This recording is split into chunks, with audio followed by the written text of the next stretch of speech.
in a world where the resources of Blue Star have been nearly exhausted. Upon reaching adulthood, everyone can enter the oceanic realm and become an island lord, starting with a mere net, relying solely on what they can salvage. With a system at his disposal, while others struggle on their islands, Ye Chuan has already established a manor, accompanied by fine wine, and is even in the process of assembling a fleet. Chapter 1. Is this the legendary explosive start? Ye Chuan, have you truly thought this through? Before an eccentric machine, a white-haired professor earnestly urged a young man in his early 20s. Glancing at the elder behind him, Ye Chuan resolutely shook his head. No, professor. Entering the islands is my only path forward. Besides, I am accustomed to being alone. Please do not pressure me. What a pity you are the most outstanding student I have ever taught. Take care of yourself. The elder sighed and waved goodbye to Ye Chuan. Ye Chuan bowed to the elder and stepped into the blinding light of the machine. In 2333, with a population exceeding 100 billion, Blue Star was overwhelmed, its resources depleted. Although global technology had reached its zenith, it faced unprecedented crises. Blue Star was on the brink of collapse. In this dire moment, the Federation of Nations discovered an endless oceanic world where humanity could be transported through a certain mechanism. Within this realm lay infinite resources, fruits that could enhance human physique, even awaken latent abilities, alongside countless wonders beyond human comprehension. However, the beginning was limited to a single island, with equipment solely reliant on scavenging. Indeed, this was akin to a survival game where humans could be randomly transported to a small island, armed only with a dilapidated fishing net. They would need to search the seas for supplies and expand their islands through various means. After decades of research, humanity discovered that the number of individuals transported to the islands was controlled at around 30 million, with a mandatory 3-year interval between transports. Thus, every 3 years, 30 million individuals aged 18 to 21 would be sent to various islands, enduring a month-long novice protection period before commencing resource exploration while fending off monsters, rival island lords, and unknown creatures. This led to the rise of major conglomerates and family rivalries, who invested immense resources to train their offspring to enhance their chances of acquiring resources on the islands. Those like Ye Chuan, lacking a powerful backing yet possessing exceptional survival skills, became prime targets for recruitment by wealthy families. Upon entering the oceanic realm, they would receive substantial assistance from these families and gain unimaginable wealth. This was a coveted opportunity for many students, yet Ye Chuan's refusal to join the conglomerates baffled them. How could one reject such a golden chance, believing oneself invincible? Entering the oceanic realm, would he survive? With a flash of white light, a synthesized metallic voice resonated in Ye Chuan's ears. Congratulations, host, on binding the most powerful island sign-in system. The system is now activated. Congratulations, host, on receiving the system gift pack. Would you like to open it? Open it. Ye Chuan replied without hesitation. Opening system gift pack, please wait. Congratulations, host, you have received 1,000 island evolution points. Congratulations, host, you have obtained coordinates for an evolvable island. You may select coordinates to proceed. Select coordinates and proceed immediately, Ye Chuan exclaimed with excitement. System teleportation in progress, please wait. Indeed, this was the reason Ye Chuan rejected reliance on those conglomerates, the most powerful island sign-in system. With it, he could thrive in the oceanic realm, amassing not just 10-figure assets, but even 100,000-figure fortunes. Why should he be bound by those individuals' constraints? Moreover, by that time, money would hold little value. Resources would be the true currency. Only a fool would acquiesce to them. As the white light faded, Ye Chuan stumbled slightly, his gaze focusing as he inhaled the salty sea breeze, momentarily taken aback. Is this the evolvable island? The island appeared to encompass only about 100 square meters, rising in the center while sloping down towards the sea at about a 10-degree angle, entirely composed of deep brown stones, devoid of even a blade of grass, let alone soil. Or rather, apart from a 1-meter-high, 1-meter square screen at its center, there was nothing else. What he had anticipated as an explosive start turned out to be a poor hand of cards. Where was the promised dilapidated fishing net? It was absent. Just then, a semi-transparent information panel appeared before him, displaying the screen's information. Super Tablet facilitates communication and trade. It is the foundation of the island and must be carefully protected. Every island possesses such a Super Tablet, filled with various options. However, within the first 6 months, communication and trade are restricted to humans within the oceanic realm. After 6 months, the global interface will activate, allowing transport of goods back to Blue Star. Next, Ye Chuan turned his attention back to the island. Island Lord, Ye Chuan. Type, none. Island level, level 010001000. Skills, none. Talents, none. The island possesses skills and talents. Ye Chuan was utterly bewildered. At that moment, the tablet chimed with a notification, indicating that all island lords were now in position, and the public chat room buzzed with activity. Can someone help me? My island is barren apart from stones. There's only a dilapidated fishing net, nothing else. Same here, my island is about 300 square meters, and only that broken net, full of holes, probably can't catch anything. Stop complaining, I'm starving. It's been 3 hours since I arrived, and I'm exhausted, thirsty, and hungry. Is there anyone with water? I'd trade my fishing net for it. Why do I feel like all the survival skills we learned over 3 years are utterly useless? Kid, just strive to stay alive. Dying on an island is truly death. As echoed in the chat room, this was not a game, everything was real, and the mortality rate exceeded 80%. Out of 30 million, surviving a mere 100,000 would be remarkable. Seeing the public chat room filled with lamentations, Ye Chuan promptly muted it and began to examine his island. Setting aside the matter of skills and talents, what did the island level signify? When he opened the novice gift pack, the system granted him 1,000 evolution points, which he immediately allocated to increasing the island's level. In an instant, the island began to expand slowly. Although the changes were subtle, they were nonetheless visible within just a few minutes. It grew from its initial size of a few dozen square meters to over 300 square meters, and it continued to expand rapidly. It appeared that the island's level was based on evolution points, with 1 point translating to 1 square meter. The current 1,000 evolution points could expand the island to 1,000 square meters. Quite impressive. As he pondered, Ye Chuan suddenly spotted a 1-meter square wooden box floating on the surface of the nearby sea. This must be the resource box everyone spoke of. In island survival, especially during the first month of the novice period, everyone relied on the supplies within the resource box. I wonder what treasures lie inside. Ye Chuan rubbed his hands in anticipation and, with a splash, dove into the sea. Chapter 2. System Sign-in. This is a turtle.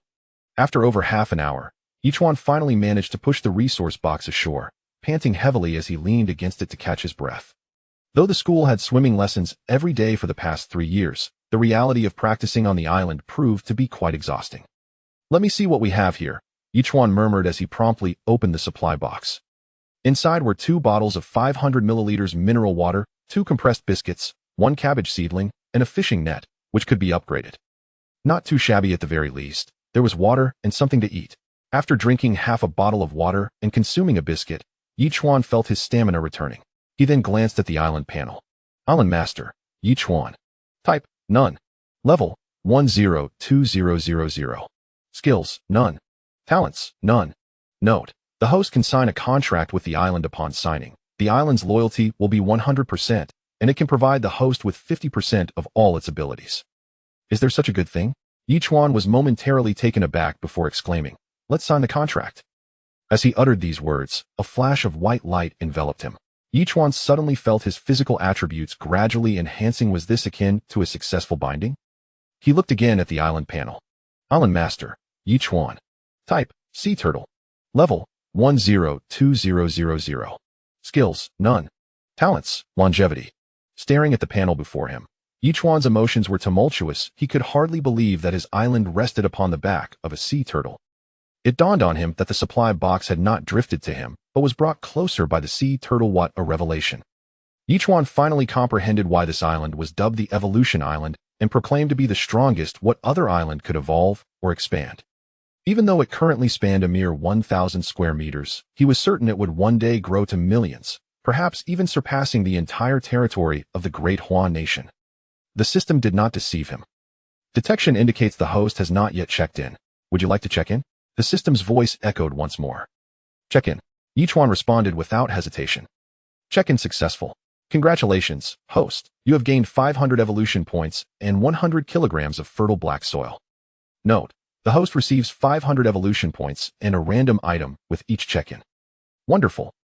Soil is the foundation for the proliferation of most species. With it, Ye Chuan could proceed to plant and invigorate this island, provided he first obtained some seeds.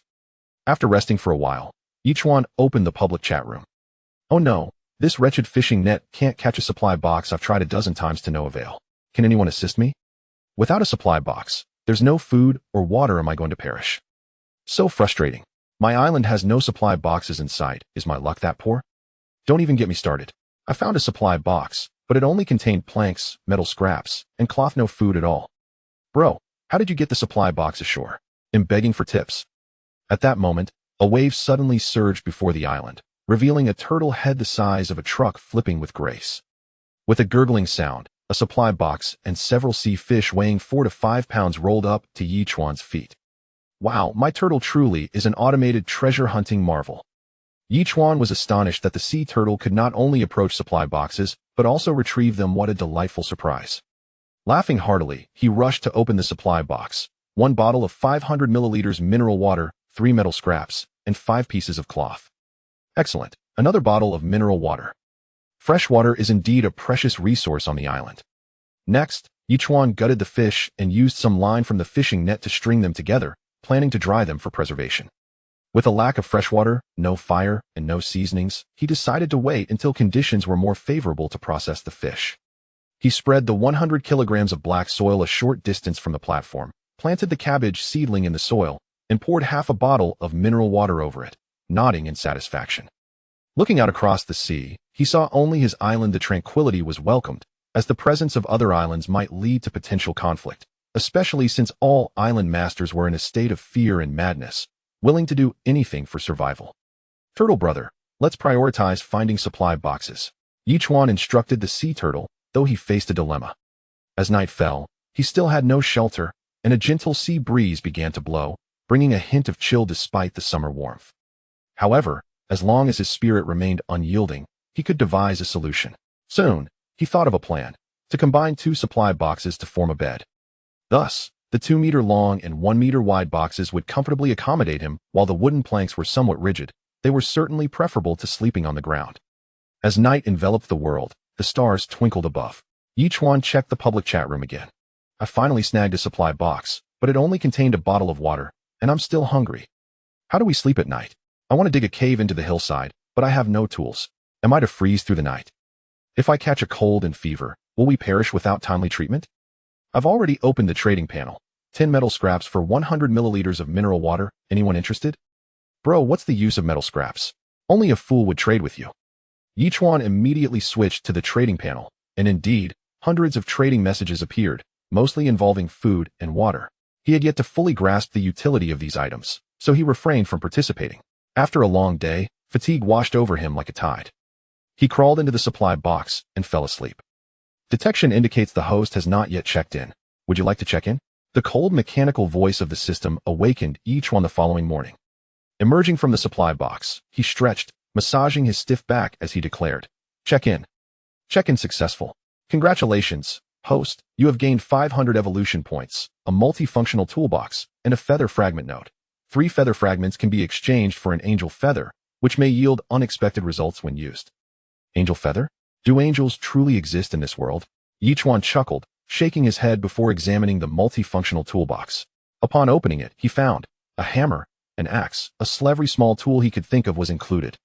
Wow. Ha ha ha. It's as though the universe knows my desires. The system truly understands me. Ye Chuan laughed heartily, contemplating before picking up the saw and setting to work on the wooden box.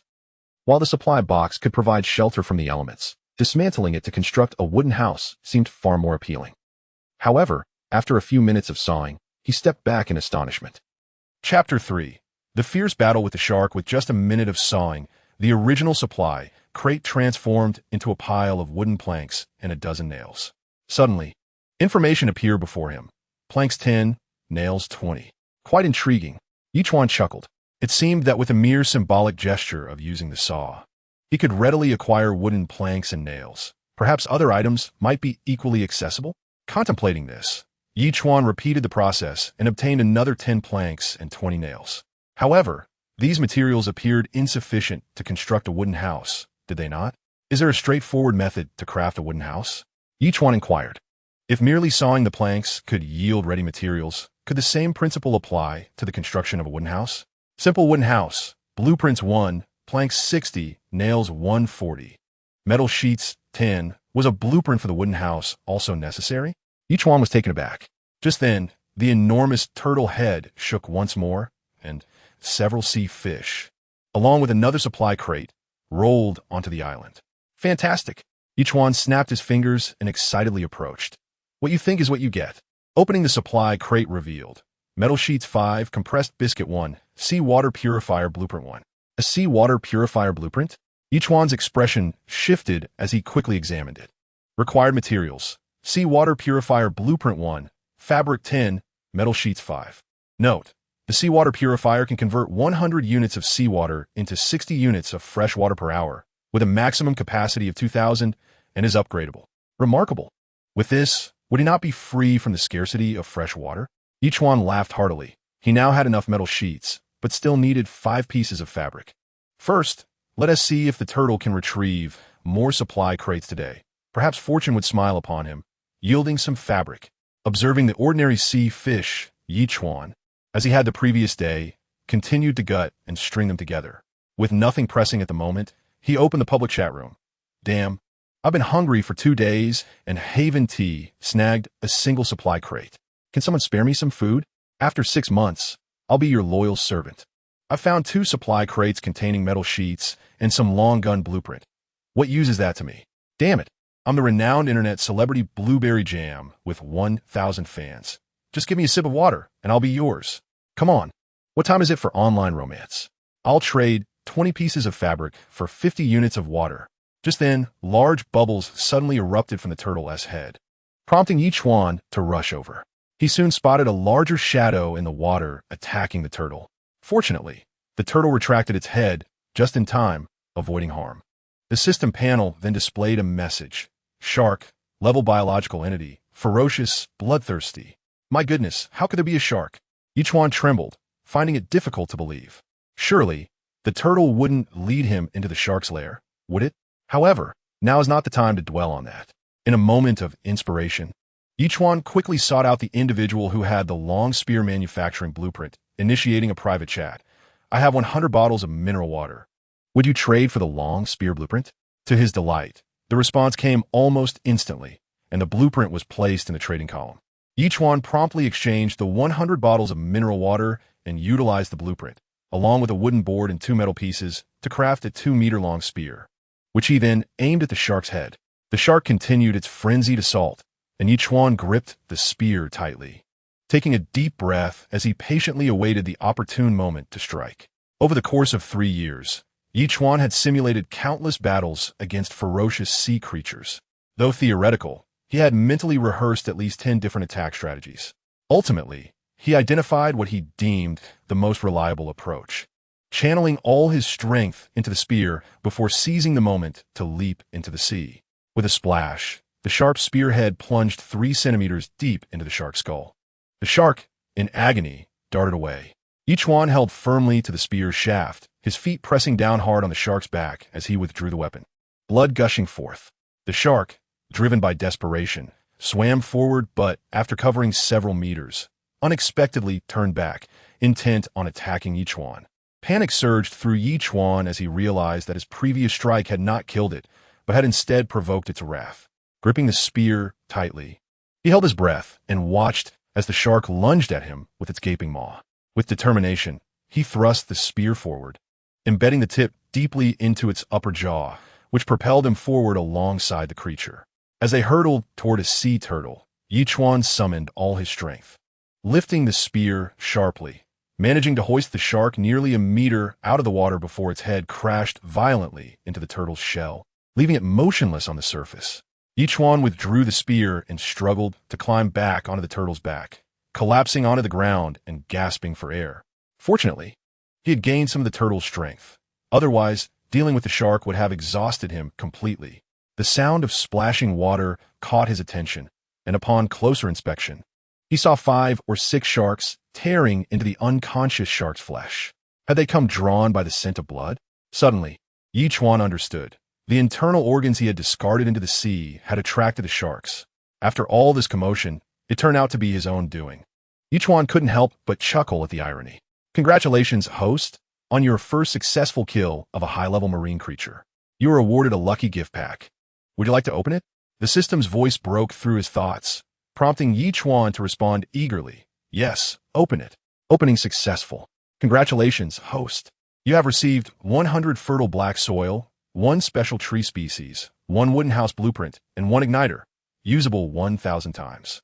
What a treasure! The rewards from the lucky gift pack were astonishing, leading Ye Chuan to wonder how extraordinary the rewards from the grand gift pack might be.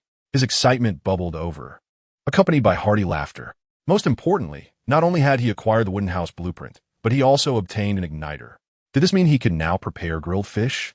Wood is a highly combustible material and can be ignited with a lighter for the purpose of roasting. Here on the island, there is an abundance of wood and fresh fish from the sea, naturally imbued with a hint of saltiness. Even in the absence of condiments, the flavor is quite acceptable. System, aside from its flammability, can the wooden planks be fashioned into tools for skewering fish? Ye Chuan inquired. Wood, a combustible material, each piece burns for 1 hour. Using a saw, one can craft 20 slender sticks, each measuring 1 centimeter square from a single piece of wood. With a snap of his fingers, Ye Chuan promptly began his task, skewering 2 fish and igniting the wooden plank with the lighter. Kneeling down, he commenced the roasting process.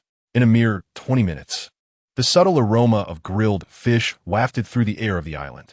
Chapter 4. The Campus Beauty Lu E. Survival on the island necessitates the skill of barbecuing. The teacher did not deceive me. Observing the perfectly roasted fish, crispy on the outside and tender within, I found that despite the lack of seasoning, a single bite revealed a delicate saltiness that harmonized beautifully with the unique flavor of the wood. It was surprisingly comparable to fish grilled in a fine restaurant.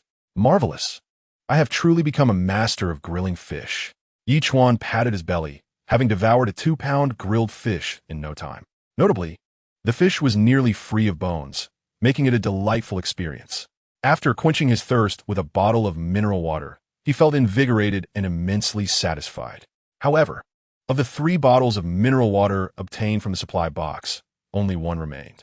The creation of a seawater purifier was becoming increasingly urgent, as he had yet to salvage the supply box containing the sea turtle. Ye Chuan promptly divided the remaining grilled fish into 10 portions of 100 grams each and listed them in the trading center. Grilled fish 100, cloth piece 10. Grilled fish 100, wooden plank 10. Presently, what Ye Chuan needed most were a wooden house and a seawater purifier. Surely, others would be intrigued by my grilled fish, right? As expected, the public chat room soon overflowed with messages. Wow, a big shot has listed grilled fish. How'd he manage that? We're still struggling to find something to eat while he is already enjoying grilled fish. People can be so frustrating.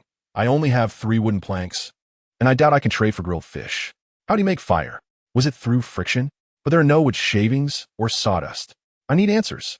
Could it be that a member of a prominent family found a way to bring fire into this place? Is he flaunting his superiority by trading precious food for worthless wooden planks and cloth pieces? Enough. I have 10 wooden planks. I must trade quickly. As Ye Chuan read these messages, he indeed heard the sound of a successful transaction notification, accompanied by a flurry of private messages. Big shot. Could you spare me a fish? I promise to follow you from now on. Brother, I am the internet celebrity blueberry jam with 1,000 fans. Just give me some water, and I will be yours. Hello. I possess a blueprint for crafting metal vessels. Can I trade it for 100 grilled fish? Big shot. How'd you catch the fish and grill it? Could you teach me? Once I have resources, I'm willing to share half with you. Amidst the numerous private messages, Ye Chuan's attention was drawn to the one offering to exchange the metal vessel blueprint, and he promptly replied, agreed. As they spoke, the two promptly added each other as friends. Ye Chuan was taken aback. By Cha Qinghuan? It seemed that this was the online alias of Lu E, the school beauty who consistently ranked second, just below him. She was known for her pure beauty, often adorned in flowing white dresses, her long hair cascading down her back, and her skin as fair as snow. Even her avatar mirrored this imagery. In theoretical classes, she actually surpassed Ye Chuan, yet in practical simulations, she often found herself at the bottom of the ranks. Nevertheless, her overall ranking remained second, showcasing her remarkable intelligence. Moreover, this girl in the ocean world not only refrained from directly asking him for items, but also sought to exchange precious crafting blueprints, indicating her independence and tenacity. Consequently, Ye Chuan developed a favorable impression of her. At that moment, they proceeded with their transaction, and Ye Chuan began to delve into the study of the metal vessel crafting blueprint. The system promptly provided an assessment, Metal vessel crafting blueprint. Rare item. Usable 3 times. Capable of producing various metal vessels according to the user's needs. Ye Chuan was astonished. This blueprint was worth far more than 100 fish meat, even exceeding 1,000 fish meat. After all, he was still in need of a large pot for boiling water and cooking, as well as a container for holding water. Without hesitation, Ye Chuan declared, "I intend to craft a large pot with a diameter of 50 centimeters and a stainless steel thermos capable of holding 10 liters of water." The requirements were as follows. Large pot, diameter 50. Require materials. Pot crafting blueprint, 30 metal sheets. Stainless steel thermos, 10 liters. Require materials. Thermos crafting blueprint, 20 metal sheets. 5 fabric pieces. Currently, he possessed 6 metal sheets and 15 fabric pieces, allowing him to temporarily create a seawater purifier. Ye Chuan quickly retrieved the crafting blueprint, first creating the seawater purifier. He then filled a container with 2,000 liters of seawater and placed an empty mineral water bottle at the outlet for fresh water, patiently waiting for the bottle to fill. Afterward, he decided to cook another fish and trade for metal sheets. After a brief rest, he grilled another fish and began listing it for trade. Grilled fish, 100 metal sheets, 10. In the public chat room, the island owners erupted with excitement once again. My goodness, is this the same big shot from before? He's listing grilled fish again. Just traded for wooden planks, and now he's trading metal sheets? The competition among players was intense. Someone lamented, "I was so hungry earlier that I ended up eating my crocodile leather shoes." Another called out, "Big shot, do you have water? I could trade you 5 metal sheets for 100 mineral waters." At that moment, He sent him a private message. "Hello, can I exchange 5 metal sheets for 50 liters of fresh water? I'm really parched." Without much thought, Ye Chuan readily agreed to her request. In such an environment, for a girl to remain rational, understanding the concept of barter, was already half the battle won in the ocean world, certainly much better than those who sought free handouts. Thus, they engaged in another transaction, and He followed up with a message. "I feel like your username is somewhat familiar, and you always respond decisively. Do we know each other? I currently need metal sheets and wooden planks, and I have enough food and fresh water for now, which is why I traded with you." Ye Chuan felt a twinge of guilt, yet he replied, "I still have 5 wooden boards. I'll give them to you as well." Upon hearing this, the other party promptly listed the wooden boards in the trading section. "Do you not understand the purpose of these wooden boards?" Ye Chuan inwitted, puzzled. "I have no idea. It seems quite different from the theoretical knowledge I learned in school. My head is still a bit foggy." Liu Yi responded, "If it weren't for my good fortune in having 2 supply boxes drift within 5 meters of my island, I would still be empty-handed. Primarily, that fishing net is utterly useless." Ye Chuan resonated with this sentiment. Although aware of the presence of supply boxes, he understood they typically contained food, tools, seeds for crops, fruits, and vegetables. However, to find scraps of cloth and wooden boards was unexpected. Without the system at his disposal, Ye Chuan would undoubtedly be bewildered. It seemed the rules of the game had shifted. "Can you cast a net?" Ye Chuan asked once more. "I grew up by the seaside, so I picked up a bit here and there," He replied. Suddenly, a splashing sound interrupted their conversation. Ye Chuan's expression changed as a sea turtle surfaced, bringing with it 2 supply boxes. "No time to chat. I'm off to open the boxes," Ye Chuan exclaimed, rushing to the supply boxes and opening both simultaneously. Chapter 5. Level Fruits, Humanity Wooden Boards. 3 cabbage seedlings. 1 instant noodles. 2 metal pieces. 2 cloth scraps. 2 nails. 10 bottled water. 1. To his surprise, another cabbage seedling and instant noodles were among the finds. Ye Chuan quickly planted the cabbage seedling beside the first one. After a day, the cabbage seedling had grown significantly, thriving in the fertile black soil, developing at nearly 3 times the normal growth rate. Truly remarkable. With 200 units of fertile black soil at his disposal, any crop planted would yield exceptional results. It appeared that fresh cabbage would soon be on his menu. Turning to the trading panel, Ye Chuan noted that the first batch of fish had been completely traded, and 6 more roasted fish from the second batch had also been exchanged. Thus, he now possessed a total of 146 wooden boards, 110 nails, and 68 metal pieces. This meant that with just 30 nails remaining, he could construct a wooden house. Consequently, Ye Chuan roasted another fish, listing 3 items. Roasted fish for 110 nails. Whether he could reside in a wooden house today depended on the success of his trades. Of course, Even if the trades fell through, he could survive the night with the 2 unopened supply boxes still at hand. He directly traded the remaining roasted fish to Lu Yi. However, Lu Yi did not respond, likely off scavenging for more supply boxes. In his leisure, Ye Chuan perused the trading panel. Most individuals were still exchanging items for water and food. Yet, he noticed a user named Lung Feng repeatedly posting trades. 1 wooden board for 10 pears, 20 wooden boards for 10 cloth scraps, and 1 peach tree seed for 20 nails. Could this fellow have acquired some manufacturing blueprint to be so willing to trade seeds and fruits? Ye Chuan musit in astonishment. After some contemplation, I decided to exchange 10 wooden planks for a pair of the duck-level variety, considering I had an abundance of wooden planks but a scarcity of fruit. System, what does duck-level mean? Ye Chuan inquired, gazing curiously at the letters inscribed on the pair. The last time he had vanquished a shark, the system had also indicated a level for the creature. Why then do these items possess levels as well? No sooner had Ye Chuan posed his question than the system provided an explanation. Creatures are classified into 6 distinct levels. Consuming a level fruit can enhance one's physique, prevent mild illnesses, and alleviate fatigue. Upon receiving this clarification, Ye Chuan promptly consumed the pair, feeling a warm sensation rise within him, instantly dispelling the fatigue of the past day and restoring him to his prime condition. Furthermore, upon splitting the pear's core, he discovered 2 seeds within. Level 2 pear tree seeds, which, when planted, possess a chance of growing into a pear tree that bears delectable fruit. What a splendid opportunity! Ye Chuan exclaimed, bursting into laughter.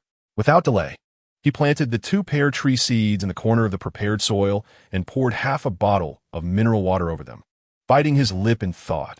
While the presence of soil was promising, the greatest concern at this stage was the rain. If it were to rain, soil erosion would likely occur, jeopardizing the precious, fertile black soil he had worked so hard to acquire. He needed to devise a method to reinforce it, but alas, he had no stones. Just then, a notification pinged, and Lu Yi responded, "Wow, how did you manage to gather so many grilled fish? I can't accept such a valuable gift without offering something in return, but I appreciate your kindness. It's quite all right. I still have plenty of fish here. You can roast them anytime you like," Ye Chuan insisted. "It's not easy for a girl like you to survive alone on the island." "How did you know I'm a girl?" Lu Yi suddenly inwitted. "I don't believe I disclosed my gender to you. White tea and light joy. I have no other matters at hand. I am waiting for the wind and for you." "Well, it's a guess, but it's quite likely you are a girl." Ye Chuan was taken aback and quickly clarified. If a boy uses that username, he must be rather effeminate. "All right, I concede you are clever, but I cannot accept your food without giving something in return," Lu Yi swiftly replied. "How about this? I just managed to push a supply crate up from the sea with my bare hands. Inside, there's a bottle of mineral water, 5 metal sheets, and a flower bed construction blueprint. I will trade these with you. If you refuse, I shall no longer request your food." A flower bed construction blueprint? Ye Chuan's heart raced. He had just been pondering how to prevent soil erosion, and now the blueprint had arrived. "Very well. I still have plenty of water here. Please hand me the metal sheets and the blueprint." Lu Yi indeed proved to be my good fortune. However, considering her struggle to retrieve the crate from the sea, Ye Chuan decided to include the fishing net he had never used in the trade, which startled Lu Yi. "Such a pristine fishing net. I cannot accept that. The fishing net is of no use to me. I wouldn't know how to utilize it. Since you're skilled, take it. A worn-out net will only hinder your potential." "Ye Chuan, replied. But I have nothing left to trade with you," Lu Yi said anxiously. "Then we shall wait until you catch something good with the fishing net before you provide me with something in return." Ye Chuan smiled, remarking that it was fortuitous he had no use for it while Lu Yi was in need. "All right then, but in the future if I catch something, I shall share half with you. Do not refuse me, lest I feel I have taken advantage of you." After Lu Yi sent his reply, he placed 2 items into the trading panel. Ye Chuan responded with an acknowledgement and promptly initiated the trade. Who exactly is this person? I seem to owe him a significant favor. Observing the pristine fishing net and the steaming grilled fish, Lu Yi wore a contemplative expression. Meanwhile, Ye Chuan examined the blueprint for constructing a flower bed. The flower bed blueprint is an essential item for creating a flower bed, requiring 10 stones for metal sheets and 4 wooden planks. Note, even in the harsh environment of the sea, one must indulge in a touch of fragrance, starting with a flower bed that can blossom beautiful flowers. Are you kidding me? I could die of thirst or hunger. And you're talking about fragrance? Ye Chuan scoffed, shaking his head. Given the current circumstances, it seemed that only he would find a use for the flower bed. However, he had yet to come across any stones in the 2 days he had been here. Ye Chuan pondered this and quickly posted in the public chat. Does anyone have stones for trade? Soon, someone privately messaged him. Brother, I have 3 stones, but I need 1 fresh water. Care trade? What the hell? Why don't you just go and rob someone? Ye Chuan quickly replied.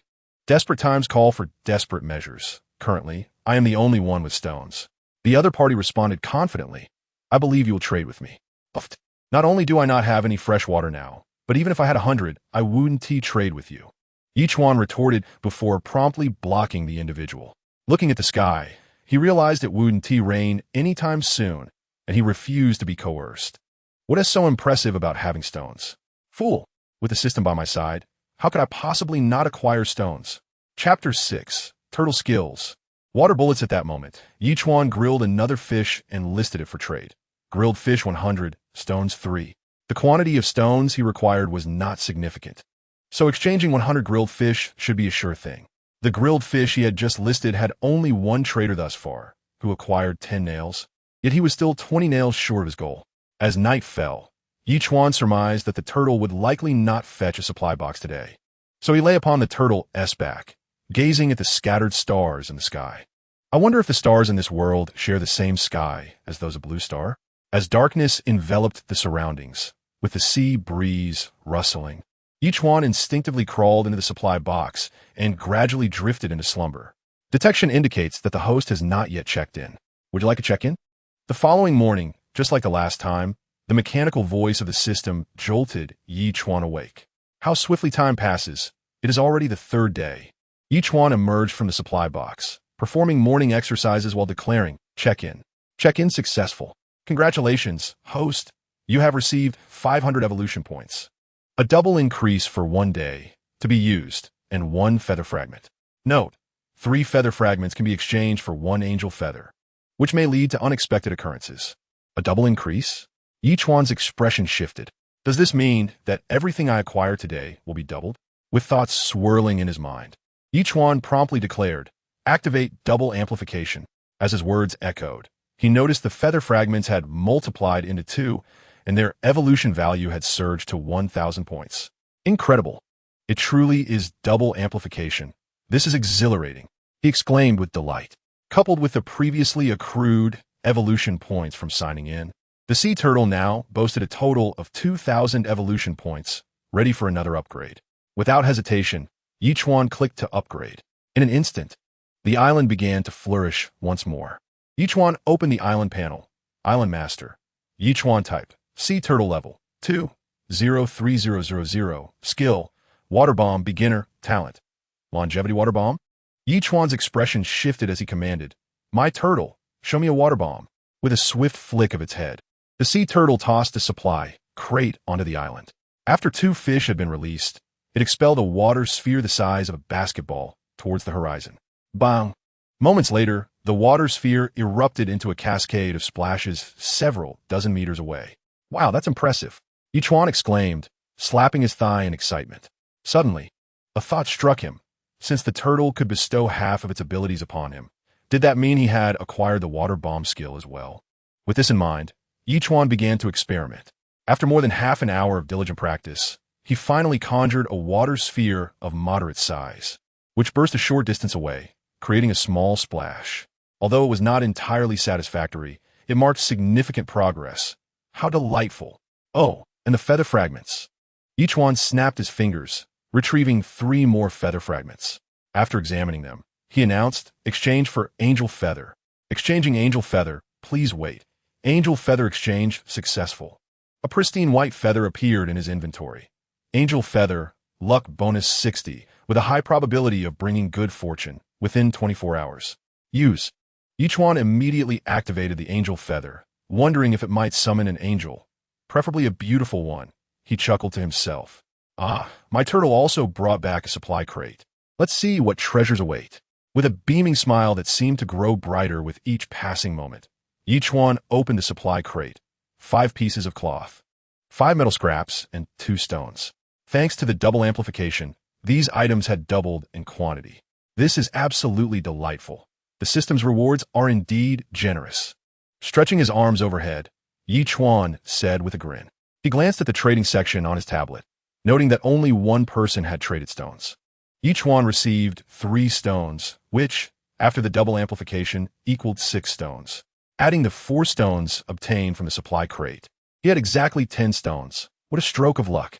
After dismantling all the supply crates, the double amplification yielded 140 nails, 156 wooden planks, and 123 metal scraps. Containing his excitement, Ye Chuan approached the tablet and declared, "From this point, as the northwest corner, commence the construction of the wooden house." Accompanied by the sound of rustling, a wooden cabin swiftly materialized. Within mere seconds, a structure 3 meters tall and 5 meters square was erected. To Ye Chuan's pleasant surprise, the cabin came with a 2-meter-long and 1.5-meter-wide wooden bed as an added bonus beside the flat platform. This system is indeed considerate, he mused, no longer needing to fear the elements.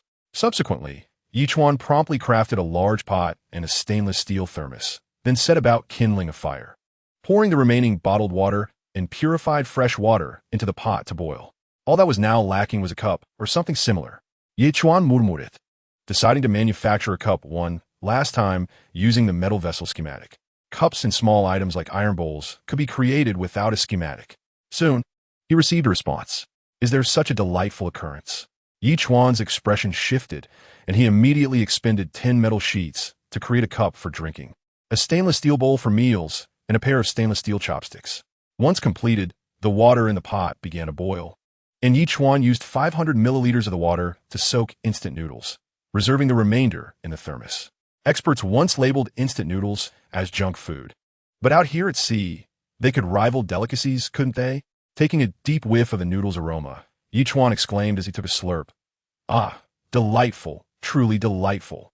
Before long, he consumed every last bit of noodles and broth, patted his stomach contentedly, and stepped out of the cabin. After surveying his surroundings, he decided to set up a flower bed 3 meters from the cabin in the 8 o'clock direction, planting soil, 2 heads of cabbage, and pear tree seeds in that spot. Notably, the first cabbage he planted had already begun to heart, and in a few days, he would be able to enjoy delicious cabbage. After a busy morning, Ye Chuan felt a profound sense of satisfaction. At present, it hardly felt like a struggle for survival at sea. Rather, it resembled a leisurely vacation. If those islanders, who struggled to find food, were to witness his state, they might very well turn pale with envy. Observing that no further transactions for the grilled fish had occurred, Ye Chuan decided to remove 2 portions for himself. Having filled his stomach in the morning, 200 sea fish would suffice for lunch. Meanwhile, he scrolled through the real-time chat in the public forum. Just then, he sent a message. "I have good news to share." "What good news?"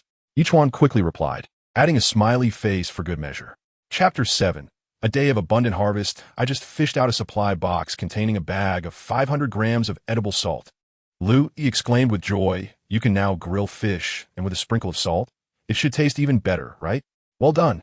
Ye Chuan's eyes brightened, immediately praising "This is edible salt, far superior to untreated sea salt." As she mentioned, while these sea fish possess a hint of natural saltiness, it does not replace the necessity of table salt. Having edible salt is indeed a wonderful development. At the very least, it will enhance his quality of life. By the way, you should give me everything you currently possess. Ye Chuan suddenly thought of the double amplification and promptly spoke. "Please hold on." The other party hesitated not at all. Within mere minutes, items were placed in the trading bar. 13 metal pieces, 30 wooden planks, 10 cloth pieces, 500 salt, half a bottle of mineral water, and 2 compressed biscuits. Observing these items, Ye Chuan couldn't help but click his tongue, estimating that he had traded away all her possessions. This girl is remarkably bold. Doesn't she fear being deceived? Ye Chuan said nothing further, completing the trade. Instantly, all items doubled in quantity. 13 metal pieces, 30 wooden planks, 10 cloth pieces, 1 bottle of mineral water, and 4 compressed biscuits. Hey, how did the mineral water become a full bottle? And why are there 2 extra compressed biscuits? Liu invited, astonished. This is to express my gratitude for your trust. And also because you provided me with salt in exchange, Ye Chuan replied. That is not right. Previously, when you gave me the fishing net, we agreed that I would share half of whatever I caught with you. He responded. If you do this, wouldn't it mean I'm taking advantage of you? Cough. Really, it's unnecessary. I have instant noodles and fish. Do you think I need compressed biscuits? Ye Chuan chocolate, moreover, imposa sewater purifier. So I have plenty of fresh water. I don't require mineral water. Really? Lui exclaimed, astonished. Of course. Why would I deceive you? Ye Chuan replied.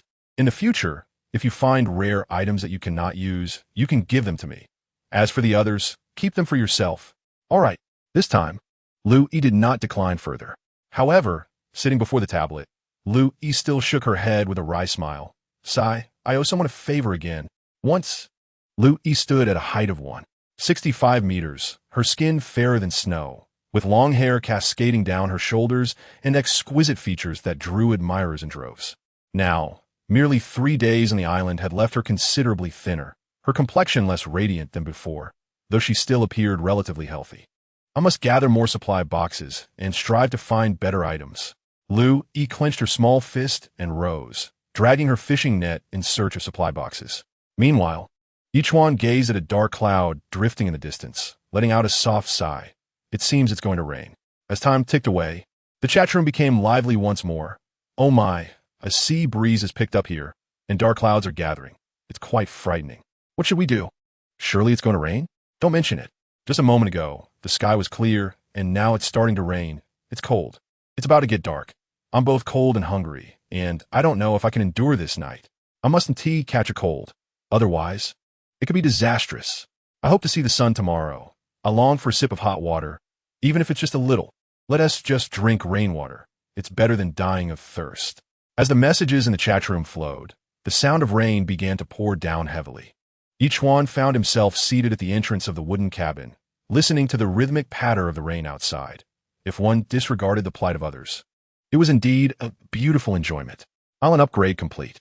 Congratulations, the island has been upgraded to level 2. You have received an upgrade gift package. Would you like to open it? What? Ye Chuan straightened his body, filled with excitement. The island upgrade came with rewards. How considerate. He promptly replied, open. Upgrade gift package opening. Please wait. Congratulations to the host for obtaining 500 growth points, 1 pan peach, and 1 self-heating hot pot. A self-heating hot pot? Ye Chuan posed, realizing it might indeed be a delightful item. It was not too different from enjoying a hot pot meal. The system was remarkably thoughtful, with the double enhancement in effect.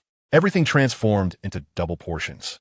However, as night descended, Ye Chuan hurriedly accessed the trading panel, knowing only a few hours remained to explore for good items worth trading. The trading panel was still predominantly filled with food and water offers. Yet Ye Chuan discovered something remarkable. Someone was willing to trade a bow-making blueprint for 500 bottles of mineral water. To others, 500 bottles of mineral water might be precious. But for Ye Chuan, it was merely the workload of a seawater purifier for a night. Moreover, given the heavy rain outside, it was puzzling that someone would prefer to trade for mineral water instead of collecting rainwater. Not one to indulge such folly, Ye Chuan promptly initiated the trade. Upon acquiring the bow-making blueprint, it transformed into 2 copies, securing a substantial profit. The bow-making blueprint consisted of a bow and arrows. Bow-making blueprint requires 5 wooden planks, 2 metal sheets, and 10 cloth pieces. Arrow requires 1 wooden plank and 1 metal sheet. The materials for the bow were straightforward, yet one needed the blueprint to craft it. Arrows were simpler to produce, but required a bow beforehand. Thus, Ye Chuan immediately crafted 2 bows and 50 arrows. After all, they were on the vast sea. Although it was peaceful now, one could never predict future dangers. Moreover, should another shark attack occur, he would be better prepared. Bows and arrows were undeniably formidable weapons. What a bountiful day it had been, a true windfall. Seeing no other items worth trading, Ye Chuan returned to the public chat room. The rain is relentless. Although I've quenched my thirst, I'm feeling so cold. I haven't had any rain here. I'm practically dying of thirst. Who can trade me some rainwater? My life will be yours in return. Drinking too much rainwater can cause stomach issues. Be cautious. I am the renowned influencer Blueberry Jam with 1,000 fans, and I haven't had a sip of water in almost 3 days. Who can spare me some water? I will recognize you as my benefactor. I feel feverish all over. I might be on the brink of death. Ye Chuan shook his head slightly, unable to believe that Blueberry Jam had truly gone 3 days without water. After contemplating, He decided to collect some rainwater and privately traded it to her before retiring for the night. Falling asleep to the sound of rain had its own unique charm. Uncertain of how long he had slept, a sharp, piercing cry, accompanied by splashes on the water surface, jolted Ye Chuan awake. As he peered outside, the dawn was breaking. The rain had ceased, and he rubbed his eyes, grabbing his bow and arrows as he stepped out of the wooden cabin. Chapter 8. Let me fight the orca. What has happened? On the surface of the sea, the water splashed and churned incessantly, occasionally accompanied by piercing cries that startled the senses. Yet, Ye Chuan found himself momentarily bewildered, unable to ascertain the precise situation. A task had materialized. A stranded dolphin. The task description revealed that a dolphin was being pursued by an orca. Should it be rescued? The options were laid bare. Option 1. Save the dolphin, albeit at the risk of incurring the wrath of the orca. Option 2. Remain passive and allow the orca to claim the dolphin's life, maintaining a safe distance. Ye Chuan was taken aback by the circumstances and the presence of a task. However, he quickly reasoned that the system's mission must have its rationale, and thus, he declared with resolve, I choose to save the dolphin. Host has made a selection. Please expedite the rescue of the dolphin. The system's voice resonated in his ears, prompting Ye Chuan to ponder briefly before inquiring, can you unleash a water projectile against the orca? The sea turtle raised its head momentarily before retreating into the depths, launching a water projectile toward the foe. The basketball-sized orb of water struck the orca with significant force, yet its robust physique dulled the impact, merely momentarily halting its pursuit of the dolphin. The dolphin, having noticed the turtle, swiftly swam towards it. Ye Chuan's expression shifted, and he knocked an arrow to his bow, intently observing the surface of the water. In an instant, as the dolphin darted by, he released the bowstring. The arrow plunged into the water, embedding itself deep within the orca's back. In that fleeting moment, the orca lifted its head, charging angrily towards Ye Chuan on the shore. Its massive head loomed large, with formidable teeth that could easily rend flesh. Ye Chuan, quick to react, retreated nearly 5 meters, narrowly evading the colossal creature's jaws. Drawing his bow once more, he loosed another arrow, striking the orca squarely on the head. The arrow, weighing a pound, with a diamond-shaped tip akin to a harpoon, pierced the orca's skull by several inches. The orca, feeling the sting of pain, twisted and dove into the depths. Yet, as it submerged, it lashed out with its powerful tail, sweeping towards Ye Chuan. Watch out! Ye Chuan shouted, hastily retreating, though he escaped the direct blow. The force of the tail sent him tumbling several meters back, rolling on the ground before regaining his footing. It then dawned on him that this orca was approximately 7 meters in length, not only an adult whale, but also a skilled predator. Regret washed over him as he smacked his forehead, reflecting on his hasty decision to undertake the first task. Had he chosen to ignore it, he would have avoided this predicament. Yet, having committed to the mission, Ye Chuan resolved to eliminate the orca and ensure the dolphin's safety. It was crucial to recognize that the intelligence of an adult orca rivals that of a 14 or 15-year-old human. Having provoked such a creature, failure to subdue it could invite its companions for retaliation, leading to dire consequences. Thus, the orca must be vanquished. The cursed system, truly a remarkable talent, has assigned such a perilous task.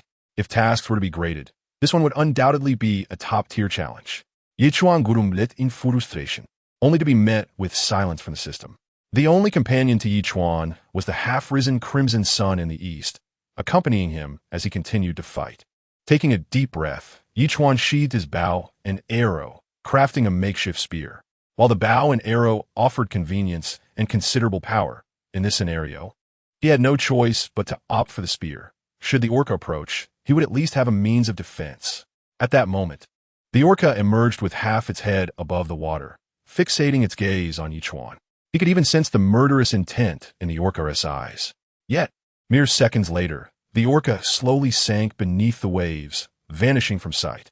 Has it left? Ye Chuan immediately scanned his surroundings, finding no trace of the creature. Could it be that it intends to capsize my turtle? Does it truly possess the confidence to overturn a 10,000-ton turtle?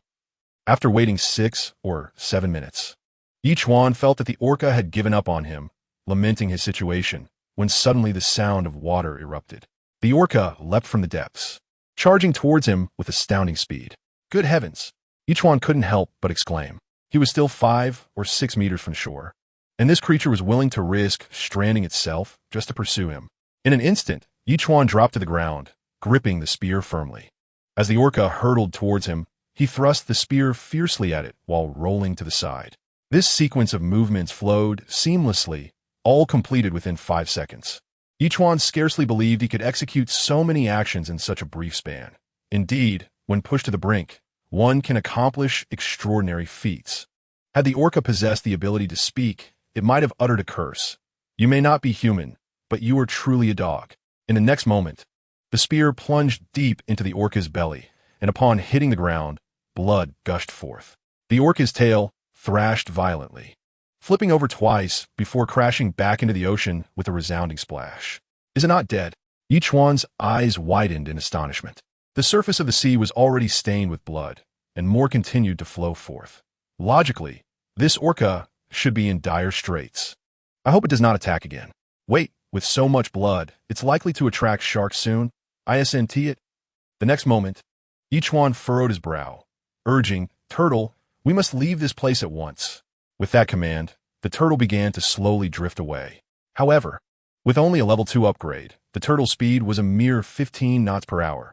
He could only hope to evade the sharks. Has the task not yet been completed? After resting for a few minutes with no sign of the system responding, Ye Chuan mused to himself. Detected that the host has not yet checked in. Would you like a check-in? At that moment, the system's voice chimed as dawn broke. Check-in. Ye Chuan sighed and promptly replied. Check-in successful. Congratulations, host. You have received 500 evolution points, 100 fertile black soil, and 1 lucky blind box. Note, there's a chance to obtain crafting blueprints, seeds, or fruits. A lucky blind box? Ye Chuan's expression shifted as he opened the blind box. Blind box opening, Chapter 9. Mission accomplished, new resources acquired. Congratulations, host. You have obtained a grade 1 apple. An apple? Ye Chuan's demeanor brightened, especially since it possessed beneficial properties. Delightful. It was quite remarkable to have acquired a grade apple, particularly because consuming it would yield seeds. Ye Chuan smiled, noting that 1 apple could produce 1 to 2 seeds, leading to the cultivation of fruit trees. This time, he refrained from hastily disturbing the fertile black soil, choosing instead to keep it in his inventory. After all, possessing this soil was already sufficient. It appeared that, for the moment, danger was unlikely. After surveying his surroundings and detecting no signs of orcas or sharks, Ye Chuan finally exhaled in relief. He opened a self-heating hot pot and, taking advantage of the respite, accessed the public chat room. Blueberry Jam sent 3 friend requests and bombarded him with over a dozen messages. Brother, thank you for the water. I feel much better. Are you there? I have nothing here and don't know how to repay you. Can you accept my friend request? I'll perform a striptease dance for you as a token of gratitude. Ye Chuan shook his head in disbelief. It seemed this woman had become an internet celebrity merely by skirting the edges of propriety. Ignoring her, he sent a message to Lu Yi. It rained all night yesterday. How are things now? The lack of response made him increasingly anxious. He wondered whether she was still asleep or off scavenging for supply crates. Without hesitation, Ye Chuan traded a bowl of instant noodles. Allow me to treat you to some noodles. Afterward, he stretched lazily and began to enjoy his self-heating hot pot. Ye Chuan could swear this was the most delectable hot pot he had ever tasted, especially with the unexpected addition of several slices of bacon. My goodness! Just as he was savoring his meal, Louis finally replied, I feel a bit feverish. I just woke up. Thank you for the noodles, but I can't accept them. They're too precious. Don't be so modest, Ye Chuan replied. I'm currently enjoying a self-heating hot pot, so I'm no longer interested in noodles. Besides, you might be coming down with a cold. Consuming something warm and sweating it out will do you good. Otherwise, do you intend to fall ill without medication here? After a pause of over a minute, she responded, Thank you. I'll give you all 3 supply crates I find next. Silly girl. Ye Chuan shook his head in resignation. The two chatted for a while longer before he stepped out of the wooden cabin with his hot pot, gazing at the sea as he ate. On a small island hundreds of kilometers away from Ye Chuan, a burly man with a somewhat fierce appearance surveyed the timber and nails before him, a sinister smile spreading across his face as he declared, Let the construction begin. In no time, planks and metal sheets swiftly combined, and within mere seconds a 5-meter-long, 2-meter-wide wooden boat materialized beside the island. The man turned to glance at the island and leaped into the boat, exclaiming, "The island restricts my abilities. The ocean is my realm. From this moment forth, everything upon the sea belongs to me." As he spoke, he placed a gleaming dagger upon the vessel and began to row aimlessly towards another destination. After more than 2 hours had elapsed, having traversed approximately 30 nautical miles, Ye Chuan was suddenly alerted by the sounds of struggle. He rushed to the shore and peered ahead, only to witness a cluster of sharks attacking a solitary orca a mere dozen meters away. This orca was none other than the one Ye Chuan had previously frightened away. Astonishingly, it had managed to conceal itself beneath the turtle and swim 30 nautical miles, surviving despite its grievous injuries. A true marvel. What a splendid opportunity to observe this spectacle. Ye Chuan smirked, feeling a twinge of schadenfreude. Though the orca was naturally fierce and formidable, it was now wounded and would surely falter against the relentless assault of the sharks. Time ticked by, and within mere minutes, the orca's strength and speed had diminished by at least half, its body ravaged and bloodied by the relentless bites of its attackers, a sight too harrowing to behold. With a mournful cry, the orca slowly succumbed to the depths, leaving behind a vast pool of crimson upon the water's surface, surreal and dreamlike. Congratulations, host, on completing the mission. Dolphin rescue successful. Congratulations, host, on receiving a mission reward package. Would you like to open it? Excellent. Open it. Ye Chuan responded eagerly. Opening package, please wait. Congratulations, host. You have acquired the blueprint for a garbage automatic recycling bin. 1. Dolphin friendliness 10, wooden planks 5, cloth pieces 5. Metal scraps 5. A garbage automatic recycling bin. How delightful. Ye Chuan mused with a smile. Over the past 3 days, he had indeed accumulated quite a bit of refuse and had been at a loss for where to dispose of it. Now, not only did he have a designated place for his waste, but it would also recycle automatically. What a stroke of luck. At that moment, Ye Chuan examined the blueprint. Garbage automatic recycling bin. Blueprint 1 requires 10 wooden planks, 5 cloth pieces, and 8 metal scraps, with all 4 materials readily available. He hesitated no longer and proceeded with the manufacturing process. Before long, a garbage bin approximately 1 meter tall and 30 centimeters square was created, complete with a foot-operated lid. Ye Chuan promptly tidied up the refuse and discarded it all into the bin, resulting in a noticeably cleaner environment. Once settled, he turned his attention to another reward, Dolphin Friendliness 10. What could this be used for? Just then, a clear chirping sound caught his attention, and he was surprised to see the dolphin that had previously been pursued by the orca swimming alongside the turtle, its head emerging from the water and nodding in Ye Chuan's direction. Intrigued, Ye Chuan approached. The dolphin's body shimmered silver, adorned with splashes of color in certain areas, creating a strikingly beautiful appearance. Unable to resist, Ye Chuan gently patted the dolphin's head, prompting it to roll over and swim playfully back to him, exuding friendliness. After a moment's contemplation, he tossed a fish into the water for the dolphin. To his astonishment, the dolphin leaped from the sea, opening its mouth wide to consume the fish. Instantly, a line of text appeared on his information panel. Dolphin Friendliness 5. Feeding the dolphin fish also increases friendliness? Ye Chuan's expression shifted as he inquired, "System, what is the utility of the dolphin's friendliness?" However, there was no response. The system seemed to be malfunctioning. Observing this, Ye Chuan dismissed the thought and fed the dolphin several more fish, causing its friendliness level to rise from the initial 10 to 30. At that moment, the dolphin's information panel materialized. Chapter 10. Establishing a master-servant pact with a dolphin name. Dolphin Friendliness. 3100 level. None skills. None talents. None. Is it truly this simplistic? All indicators are null? Ye Chuan questioned, somewhat bemused. Yet, aside from the dolphins circling around him and calling out a few times, there was no further reaction. Well, forming a friendship with a marine creature amidst the vast ocean is indeed a novel experience, Ye Chuan remarked with a slight shrug.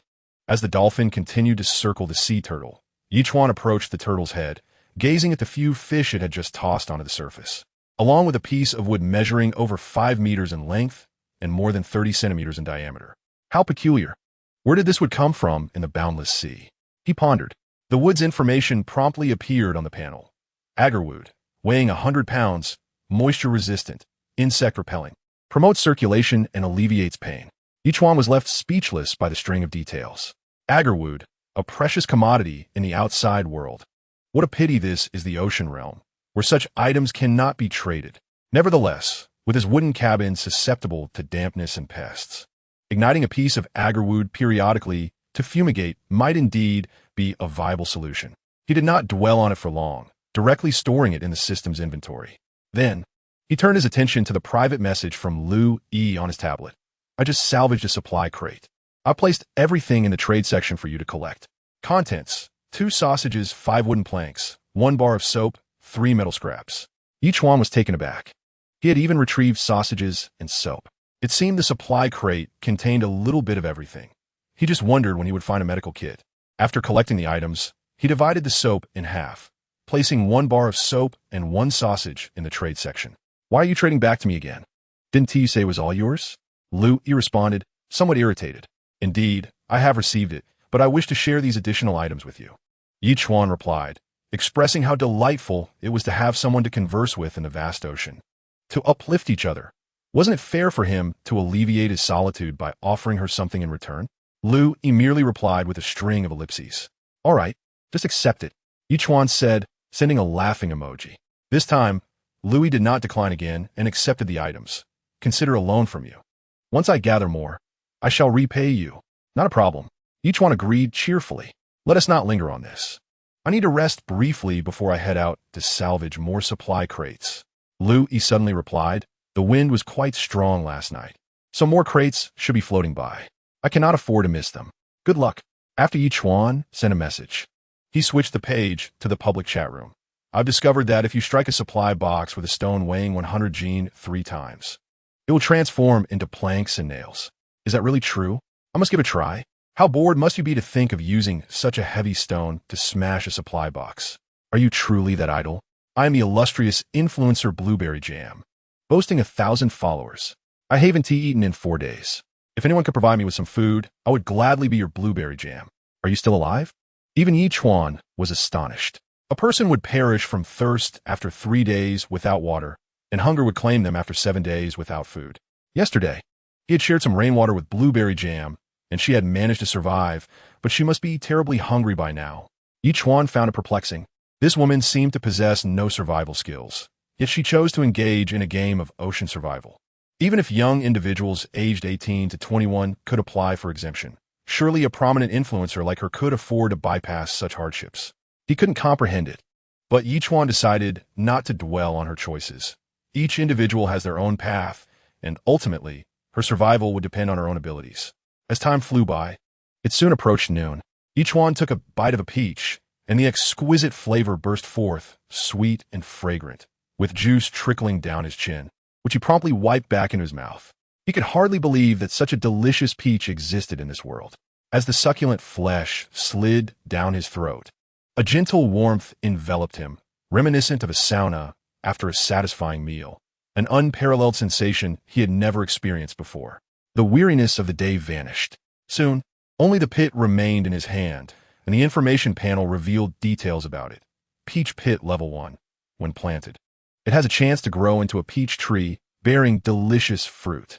Another level seed, although the peach did not display a level. Given the delightful experience he just had, it felt worthy of a level. He believed that the pit would soon grow into a peach tree. With that thought, Ye Chuan immediately planted the pit a meter away from the pear tree seeds and watered it with some purified fresh water, looking at the nearby cabbage ready for harvest with contented smile. At that moment, not far away, a supply box rolled onto the shore from the sea, revealing a dolphin, which was now partially out of the water, nodding in greeting to Ye Chuan. Ye Chuan's expression shifted as he waved to the dolphin, tossing a sea fish. Instantly, their friendship increased by 10 points, and the system's voice echoed once more, detected that the host's friendship with the dolphin has risen to 40 points. Would you like to initiate the bonding ceremony? Could he forge a master-servant contract with the dolphin? Ye Chuan felt a surge of excitement. Dolphins, known for their gentle nature, are often referred to as the lifeguards of the sea.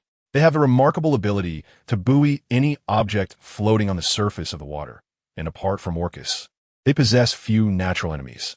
To possess a dolphin is akin to having an expert in maritime resource retrieval. Only a fool would refuse such a companion. Ye Chuan promptly declared, indeed, conditions for signing a master-servant contract with the dolphin, friendship level 40, 1 drop of the dolphin's blood. What? I need to obtain a drop of blood? Ye Chuan was taken aback, scratching his head. He produced a metal shard and plunged into the ocean, making a shallow incision about a centimeter long on the dolphin's tail, which immediately yielded a droplet of blood. He collected the drop before climbing back onto the shore. Host has signed a master-servant contract with the dolphin. Reward, lucky small gift pack. Would you like to open it? Open. Ye Chuan replied without hesitation. Opening successful. Congratulations. Host has received 100 fertile black soil, 1 flowerbed construction blueprint, 2 small nutrient solutions, and 1,000 evolution points. Not bad, not bad. Similar to the last lucky small gift pack. Ye Chuan mused with a smile, his gaze shifting towards the small nutrient solution. Chapter 11. The resilient blueberry jam small nutrient solution increases plant growth rate by 50, lasting for 72 hours. Wow, this is impressive. Ye Chuan's expression shifted. Does this mean the growth time for crops is directly reduced? This was something only found in previous nurturing games. The system truly adored him, he thought gleefully. Without delay, Ye Chuan poured a small vial of the nutrient solution onto 2 cabbages, then turned his attention to the dolphin. Name, Dolphin Friendship Level, 4100 level, 0 evolution points, 0 500 skills, none talents, none having just acquired 1000 evolution points. He quickly decided to invest 500 points into the dolphin. The dolphin's size appeared to increase slightly in that moment. Ye Chuan glanced again at the dolphin's panel. Name, Dolphin Friendship Level, 4100 level, 1 evolution points, 0 1000 skills, sound wave interference, basic talents, none. The dolphin has successfully leveled up. Congratulations, Host Contracted Beast has advanced to level 1 and received an upgrade gift pack. Would you like to open it? The system's voice chimed. Ye Chuan was elated, recalling the valuable items he had received when Turtle Island upgraded to level 2. He had not anticipated that the dolphin's upgrade would also yield good rewards. Open. He promptly replied. Upgrade gift pack is opening. Please wait.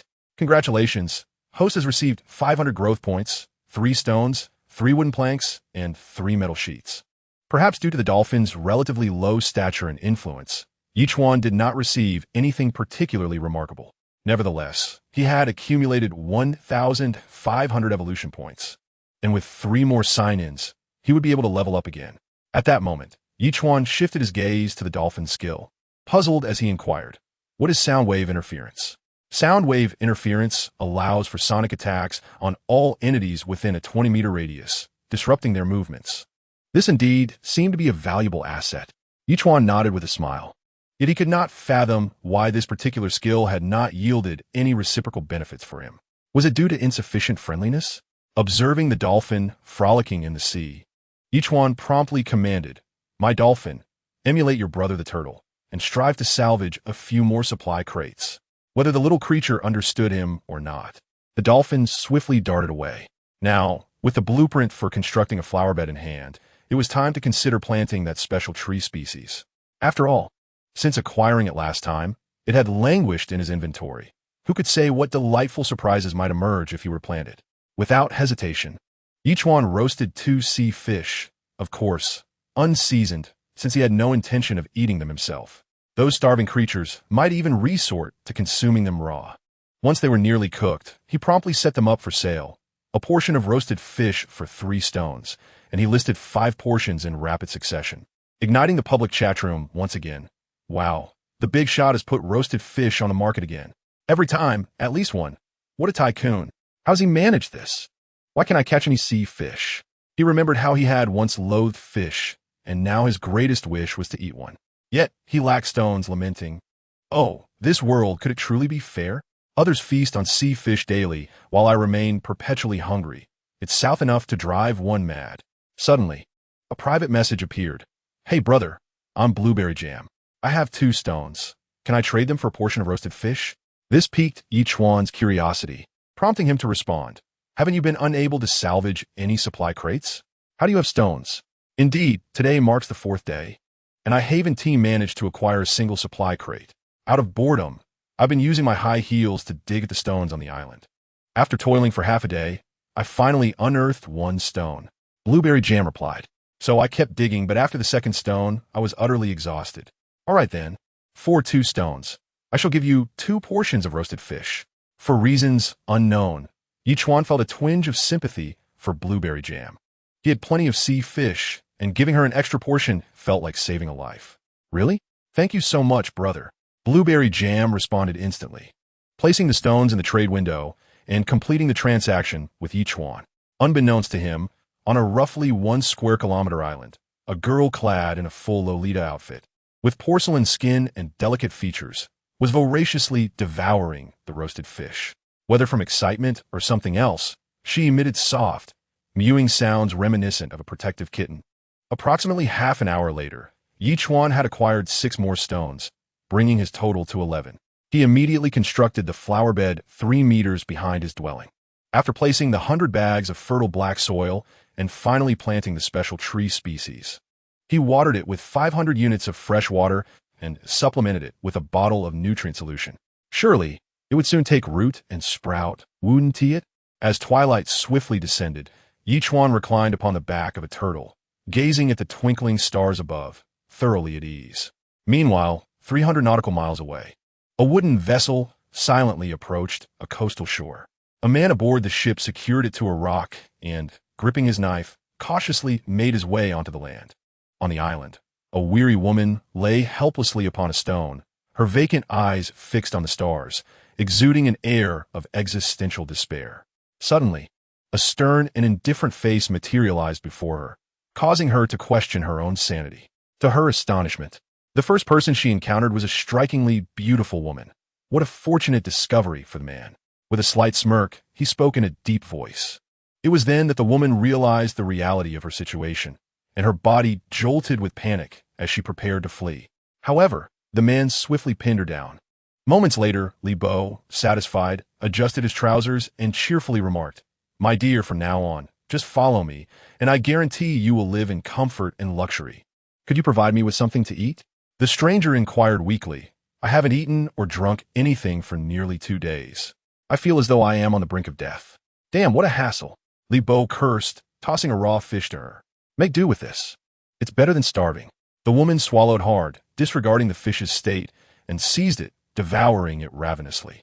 This sight made Li Bo furrow his brow. "Could you please eat more slowly? No one is competing with you." Having consumed both food and drink, Li Bo asked nonchalantly half an hour later, while toying with his knife, "Shall we depart?" "Where to?" the woman asked, taken aback.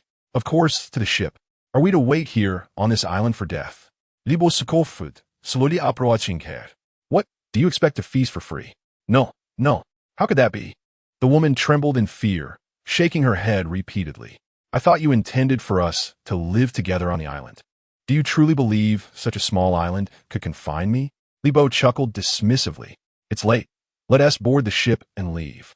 "Can I take this super tablet with me?" the woman timidly asked. "Suit yourself." Li Bo shrugged. The woman hurriedly attempted to lift the super tablet, but despite several attempts, it remained immovable. Li Bo, growing impatient, exclaimed, "It's just a worthless tablet.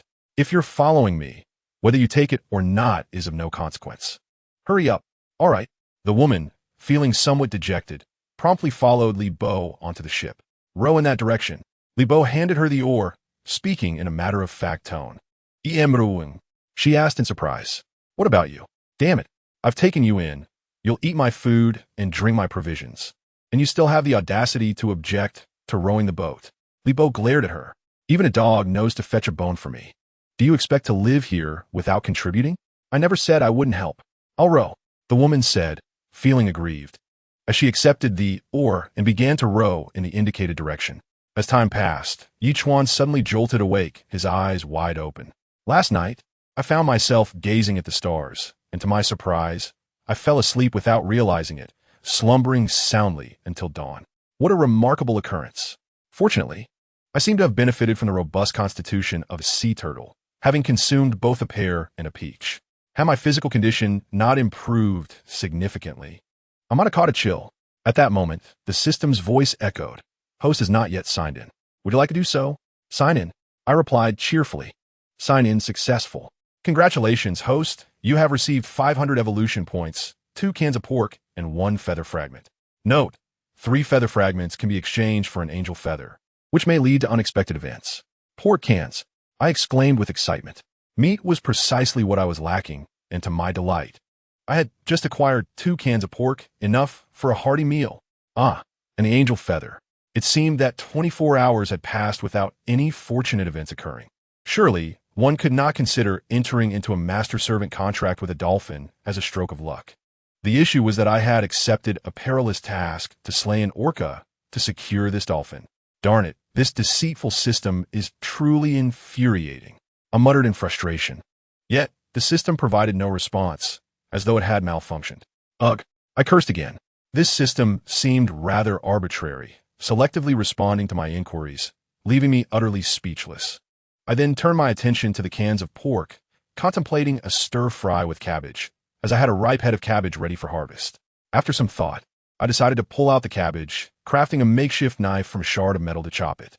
I opened the pork can and poured its contents into the pot, adding 2 liters of fresh water that I had collected, and began to cook. This way, I could enjoy a delightful stew of cabbage and pork, and even sell the broth in portions for a handsome profit. Truly a win-win situation. In just a few minutes, the aroma of the cabbage wafted through the air. I must say, the cabbage grown in the rich black soil was delectable, and, combined with the savory scent of the pork, it was simply exquisite. After 20 minutes, I could no longer contain my anticipation and scooped a spoonful of the broth. Blowing on it gently, the dish was a feast for the senses. I could swear it was the most delicious soup I had ever tasted. I quickly filled a bowl with the cabbage, pork, and broth and savored it with great delight. The pork was extraordinary, nearly bringing me to tears with its flavor. It was divine. Just then, the dolphin, which had been absent all night, suddenly appeared, calling out to me repeatedly. Seemingly attracted by the aroma of the cabbage and pork soup, my heart stirred with excitement as I scooped a spoonful of the broth, blowing on it gently before offering it to the dolphin. To my astonishment, the dolphin leapt nearly 3 meters into the air, exuberantly diving back into the sea. The dolphin's information panel then displayed a change, friendliness level 10. Ah, I exclaimed joyfully. Feeding it a fish only raised its friendliness to 5. But a spoonful of soup had elevated it to 10. It seemed this cabbage and pork soup was truly extraordinary.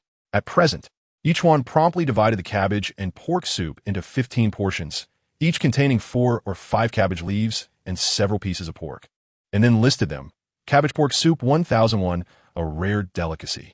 Despite having indulged in a hearty meal, Ye Chuan was able to create 15 servings, thanks to the water content in the cabbage. However, he only listed 10 portions, reserving the remaining ones in his system inventory for future enjoyment. Within a mere minute of the cabbage pork soup being listed, the public chat room erupted. What the heck am I seeing things? Cabbage pork soup? How did this esteemed individual acquire cabbage and pork? What rare items are they willing to exchange? Does anyone have rare items to trade and verify if this is indeed the cabbage pork soup? This dish undoubtedly carries the essence of a mother's love. I miss my mom. People's fortunes can be so disheartening. I haven't had a drop of water today, while others are already savoring cabbage pork soup. Is this person some outdoor survival expert? Come on, even the best survivalist can't procure cabbage and pork. This is undoubtedly an extraordinary person. At that moment, Ye Chuan's private chat notifications surged with messages. Hello, esteemed one. I have freshly caught a kelp. Can I exchange it for a portion of your cabbage pork soup? I am a beauty. I could trade you a picture of myself without clothes. I am a rare treasure. I will offer 30 wooden planks in exchange. I possess a blueprint for a solar water heater. Is it possible to trade? Wait, a blueprint for a solar water heater? With that, wouldn't he be able to take a hot shower? The thought made Ye Chuan feel slightly sticky. He immediately agreed to the trade and began to study the construction of the solar water heater. Solar water heater blueprint 1, 30 metal sheets, 10 pieces of cloth, 5 wooden planks, 5 nails. However, to take a shower, in addition to the solar water heater, a shower must be connected to it. Although he had obtained the solar water heater blueprint, he still faced an obstacle in realizing this dream. It seemed he would have to rely on luck and wait until he found the shower blueprint to complete this aspiration. Chapter 13. The Toilet Experience Pack as noon approached. He also sent a private message. I saw the cabbage pork soup listed on the trading panel. Could it be yours? When did you become so perceptive? You guessed it right. Ye Chuan replied with a smile upon reading the message. It seems in this survival at sea, you are the one thriving. At this point, whatever you list seems perfectly normal to me. He quickly responded. Did you know me previously? I have always been quite clever, except in front of that individual. She replied. What do you mean? Is there someone smarter than you? Ye Chuan missed it. Well, he is the top student in our school. Someone I have always admired and aspired to catch up with. Lu Yi's response suddenly took on a melancholic tone. I heard he declined our teacher's suggestion to join a conglomerate and entered the teleporter alone. I wonder how he is faring now. Such concern for him? Ye Chuan was taken aback and couldn't help but reply, if he is that remarkable, he must be living quite well, don't you think? I find myself somewhat perplexed. Given that it holds the esteemed position of the top-ranked entity, it must possess commendable qualities. Yet, I have been diligently seeking it to no avail, whether in public chat rooms or trading interfaces. Do you know its online moniker? Ye Chuan paused momentarily.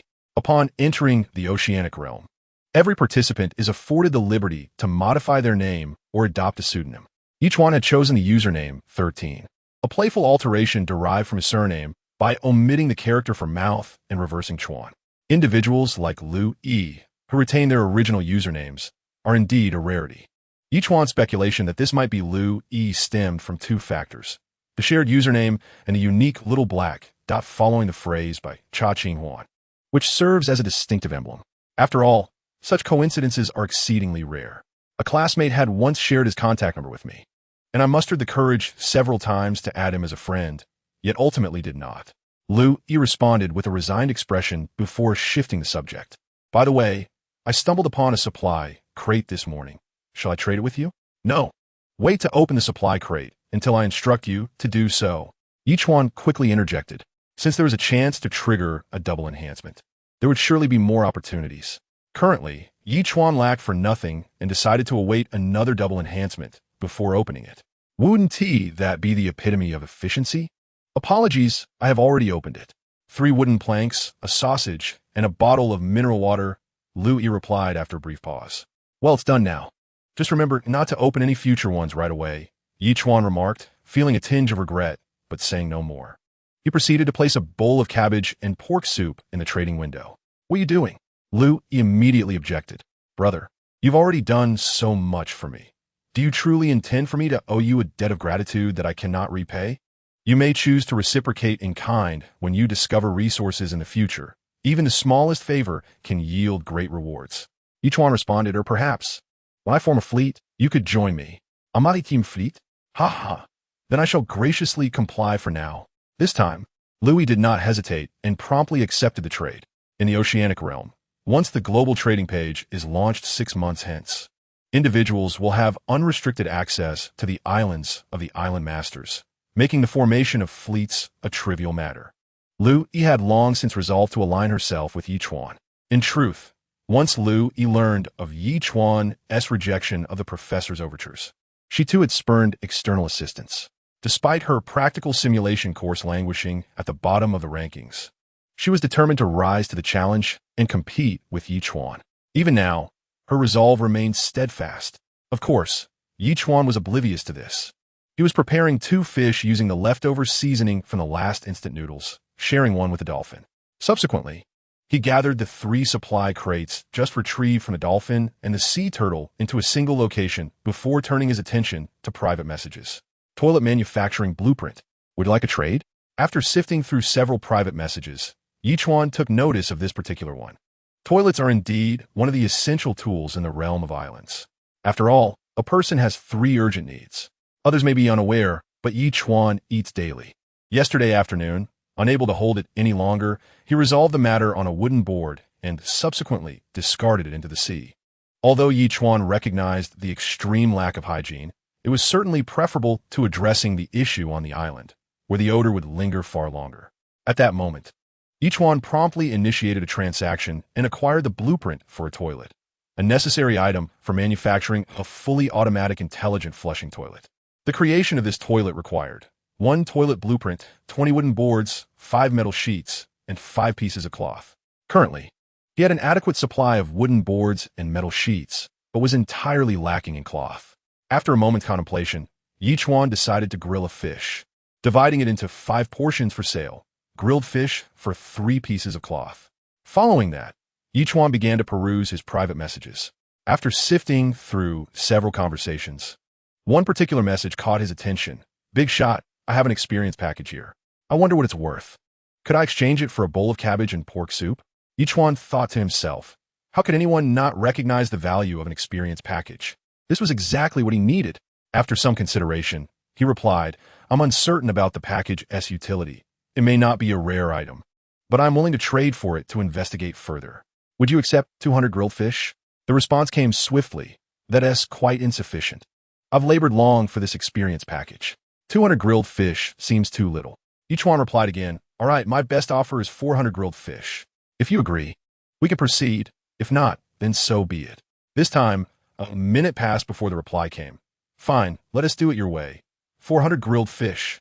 The other party promptly placed the experience package in the trading slot, but Ye Chuan deliberately delayed for several seconds before finalizing the trade. At last, the transaction was complete, and Ye Chuan let out a long sigh of relief. Thankfully, food was still somewhat scarce, leaving many hungry. Otherwise, it would have been quite troublesome if the other party had refused to trade. After all, the cabbage and pork soup was not easily obtainable. Elated, Ye Chuan finally laughed heartily upon obtaining the experience package and immediately clicked the button to open it. In an instant, the package transformed into 2,000 experience points. Indeed, this is exhilarating, he exclaimed. With these 2,000 experience points, not only could he level up his turtle and expand the island scale, but he could also elevate his pig to level 2. He felt like an extraordinarily fortunate individual. Chapter 14. The gratitude of two maidens at this moment. Ye Chuan allocated 3,000 evolution points to the sea turtle.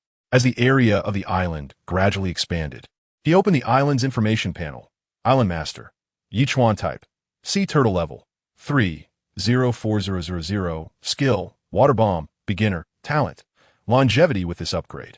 The island's area would increase by another 1,000 square meters. However, neither skills nor talents had improved for now. Perhaps a level 4 upgrade would bring about some changes? Seizing the opportunity presented by the island's growth, Ye Chuan allocated the remaining 1,000 evolution points to the dolphin, resulting in a slight increase in its size. He promptly accessed the dolphin's panel. Name, Dolphin Friendliness, 50, 100 level, 2 evolution points, 01. 500 skill, Sonic Interference, Beginner, Talent, Deep Dive, 200 meters. Upon reaching level 2, the dolphin acquired the talent for deep diving, enabling it to plunge as deep as 200 meters into the water. As its level continues to rise, the depth of its dives will assuredly increase as well. It is noteworthy that many resources in the ocean reside at the seabed. In the future, island masters will likely seek these underwater resources by constructing submarines or taming large marine creatures to assist them. The dolphin Ye Chuan has acquired will undoubtedly prove invaluable in the quest for these underwater treasures. Congratulations, host. Your contracted beast has leveled up to level 2 and received an upgrade package. Would you like to open it? The system's voice echoed. Open it. Ye Chuan replied without hesitation. Opening upgrade package, please wait. Congratulations, host. You have received 500 growth points, 10 wooden planks, 10 cloth pieces, and 1 small nutrient solution. Not bad. Ye Chuan nodded slightly, pouring half of the small nutrient solution into the pear tree seed and the other half into the peach seed. He then turned his gaze towards the flower bed behind the house. Thanks to the nourishment from the small nutrient solution, the special tree species had sprouted a bud overnight. He believed it would soon grow taller. Exhilarating. Ye Chuan was quite eager about this unique tree species, curious about what it would eventually yield, perhaps the legendary tree of life. After admiring the island, Ye Chuan approached the super panel, noticing several private messages, yet none contained any rare items. The best offer was from a girl who sent him 2 strawberry seeds. After some consideration, he decided to exchange with her and planted the strawberry seeds as well.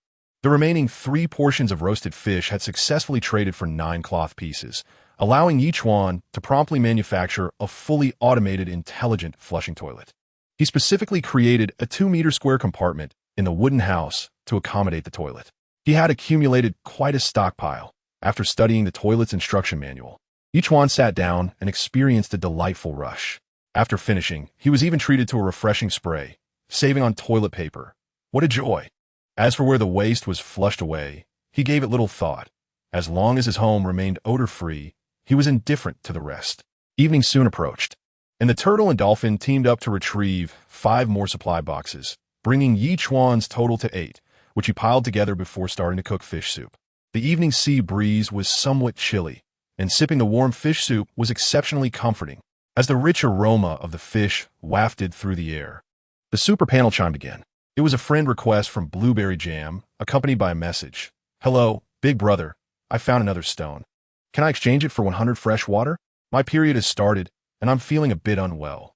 Although she was reluctant to engage with the woman, Ye Chuan, out of a sense of humanitarianism, accepted her friend request. Blueberry Jam immediately placed a stone in the trading bar. Ye Chuan initially intended to offer her 100 bottles of mineral water, but reconsidered and instead exchanged a bowl of fish soup along with half a fish.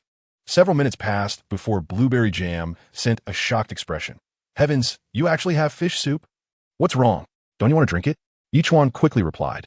If you're unwilling to trade, then let us cancel the transaction. No, I just find it hard to believe, Blueberry Jam responded promptly. I haven't had fish soup in ages. Just the smell is so moving. You are truly too kind. I don't know how to repay you. It's no matter of repayment. You traded for it with a stone, Ye Chuan replied. However, I've always been curious. How does a famous internet celebrity, who seemingly can't lift a finger, end up in a survival situation at sea? The other party suddenly hesitated. It's nothing, just a curiosity. You don't have to answer. Sensing her reluctance, Ye Chuan decided not to press further and cease communication. Meanwhile, Lu Yi sent a private message. I just spotted a ship drifting in the distance. I wonder if there is anyone aboard. What? A ship? Ye Chuan exclaimed, astonished. What time is it? And someone has already built a ship that is drifting about. That seems quite impressive. Indeed, it is a ship, Liu Yi affirmed confidently. I wonder if they've noticed my little island, and if they will come looking for trouble. This was troubling. If this individual intended to drift at sea, it was likely to rob other islands or even attempt to conquer a large island. Ye Chuan sensed the gravity of the situation and immediately replied. If they build a ship this early, they must be a formidable opponent. You need to be cautious. After sending the message, Ye Chuan placed a bow in the trading bar. Here, I say bow for you. Craft some arrows and keep a vigilant watch. You actually have a bow. Lu Yi was astonished, nearly dropping her jaw. My goodness, you are truly impressive. Just a stroke of luck, I managed to acquire the blueprint for bow and arrow crafting. Ye Chuan, repeat. I made 2. 1 is enough for me. Take this for your protection. But this concerns our lives. What if? Ye Chuan interjected. Take it. Just accept it without hesitation. Don't forget, you're the first soldier in my fleet. If anything happens, you must inform me. All right, I want to be polite then. With that, Louis had no further objections and promptly accepted the trade, then began crafting arrows. Meanwhile, more than 10 nautical miles away from Liu Yi's island, Li Bo had already noticed Liu Yi's island, but kept his distance. This puzzled the woman with him. Brother, why aren't we going over? Do you know who is on that island and how strong they are? Li Bo replied tersely, let us wait until nightfall. The woman nodded repeatedly. As twilight approached, the sun dipped below the horizon. Li Bo, with a slight smirk, turned to pounce upon the woman. Chapter 15. The defense of the island as night fell. Darkness enveloped the surroundings. Liu Yi crafted 10 arrows and spent considerable time devising a method to launch them, for the bow was exceedingly heavy, far beyond Liu Yi's strength to draw. At that moment, he ascended to the highest point of the island, quietly surveying the area with vigilance directed towards the sea. 2 hours passed, and Liu Yi felt nearly frozen by the sea breeze. Finally, he discerned a small dot on the water, silently approaching. Instantly alert, he crouched at the shore, lay flat on the ground, secured his feet against the bow, and carefully notched an arrow. Estimating that the vessel was over 100 meters away, he released the bowstring. Whoosh! The woman, rowing the boat, drew nearer to the island while Li Bo, knife in hand, remained vigilant. Suddenly, a sharp sound pierced the air as a shadow darted past Li Bo with astonishing speed. Startled, the woman whispered, Bo Ge. What was that just now? It looked like a large black rat. Li Bo shook his head, squinting towards the distant island. No, it can't be. Could the inhabitants of the island have discovered us? That's impossible. Should we proceed? Isn't it obvious? Li Bo scoffed. There must be food on the island. Aren't you hungry? Starved. The mention of food invigorated the woman, and she began to row with renewed vigor. Oh no, I missed. Liu Yi muttered to himself, peering through his thumb at the small boat before knocking another arrow and releasing it. Bang! The sharp sound echoed as the arrow pierced the hull, striking the woman in the thigh, embedding itself 3 centimeters deep. She cried out in agony, retreating as blood gushed forth. What is this cursed thing? It hurts so much, and I'm bleeding profusely. I am terrified. Silence. Li Bo snapped, glancing at the boat and then at the woman's wound. His expression darkened. The islanders possess bows and arrows. They are formidable adversaries. Brother, it hurts so badly. The woman clutched her thigh, casting a pitiful glance at Li Bo. Do you have anything to staunch the bleeding? I feel like I'm going to faint from blood loss. We're at sea. Where am I supposed to find a bandage for you? Li Bo, filled with frustration, struck her cheek. Hold it together. We'll address this once we leave. Are we not continuing the assault? She asked softly. Damn it. They have bows and arrows. They could easily kill us. Li Bo shouted. We need to retreat, and, after plundering a few other islands, we'll return to deal with this one. Very well. The woman acquiesced, yielding her position as Li Bo took the oars, swiftly steering the boat towards another location. Lu Yi slowly rose, observing the departing vessel. As the small boat hastily retreated, he finally exhaled a sigh of relief. The bow was undeniably heavy. Managing to draw it a second time was already a formidable challenge, and she could hardly be certain of her ability to pull a third time. Although the adversary had departed, Lu Yi spent the entire night in restless vigilance, her eyes scanning the surroundings. As dawn broke the following day, she could no longer restrain herself and sent a message to Ye Chuan. Last night, that individual was indeed after my island. Thankfully, you provided me with the bow, and I managed to drive him away. Otherwise, the consequences would have been dire. Several minutes passed without a response. Glancing at the time on her tablet, she noted it was only 5 o'clock, likely indicating that Ye Chuan was still asleep. A wave of drowsiness washed over Lu Yi, and after confirming her solitude once more, she sought refuge in the supply box and fell asleep. Host has not yet checked in. Would you like to check in? The system's voice roused Ye Chuan as the sun ascended beyond the horizon. Check in. Ye Chuan replied lazily, still lying in bed. Check-in successful. Congratulations, host. You have gained 500 evolution points, 2 small nutritional liquids, and a feather fragment. Note, 3 feather fragments can be exchanged for an angel feather, which may yield unexpected events upon use. Another feather fragment. Ye Chuan murmured softly, rising from the wooden cabin and taking an apple from his inventory. As he savored the fruit, his gaze fell upon the 3 supply boxes, along with a bounty of fish gathered by the sea turtles and dolphins last night, and he nodded in satisfaction. Having 2 little helpers truly enhanced efficiency. What a delight. After finishing the apple, Ye Chuan felt a warm sensation enveloping him, dispelling the morning chill and sending warm currents coursing through his body. He could distinctly sense that this apple was cleansing him, akin to the martial arts novels where one purifies their essence. The effect was not overwhelmingly pronounced, but did temporarily bolster his physique. Island upgrade complete. Congratulations, host. Your island has been upgraded to level 3, and you have received an upgrade package. Would you like to open it? Impressive. An upgrade completed overnight. My island now spans 3,000 square meters. Ye Chuan's expression shifted as he observed the significant increase in size, immediately responding, Open it. Opening upgrade package. Please wait. Congratulations, host. You have received 500 growth points, 1 shower manufacturing blueprint, and 1 flat peach. What a stroke of luck. Just yesterday, I was contemplating the shower blueprint, and now it has arrived. Ye Chuan's expression brightened as he glanced at the blueprint. When his island upgraded to level 2, he had received a flat peach, and to his surprise, he had received another one this time. The system truly was considerate. He still vividly recalled the juiciness of the flat peach he had consumed previously, which also aided in enhancing his physique. Truly a win-win situation. After tending to the supply boxes and the fish, Ye Chuan returned to the wooden cabin and checked his super tablet. The first message awaiting him was from Lu Yi. Although her words were rather understated, Ye Chuan could easily infer the events of her night. He promptly replied, Rest assured, with this encounter, I believe you will think twice before acting recklessly again. He will likely wait until he has grown sufficiently strong before seeking you out. That poses a hidden danger. Lu Yi responded anxiously. Does this mean I must remain on constant alert? Do not worry.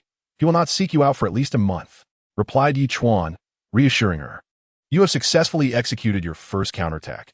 This is undoubtedly a commendable beginning. I hope so, Lu Yi responded, punctuating her statement with a sigh emoji. Ye Chuan similed, intending to continue comforting her, but upon glancing at the public chat room, he was taken aback. The chat room was ablaze with activity once more. Chapter 16. Living creatures goodness. Is this for real? Someone is actually willing to exchange 2 hens for special cold medicine? Sigh, given the current situation, where on earth can one procure special cold medicine? This is absurd. Yet within just a week, someone had offered hens, 2 of them, no less, an astonishing development. The question remained whether anyone would actually trade the hens, and if anyone possessed the cold medicine. In the chat room, discussions regarding this matter flourished. Ye Chuan quickly glanced at the trading panel and indeed found a nearly pinned transaction at the top. 2 adult hens for 5 packets of special cold medicine. Here, Ye Chuan grasped the concept. The more valuable the item, the higher its display position.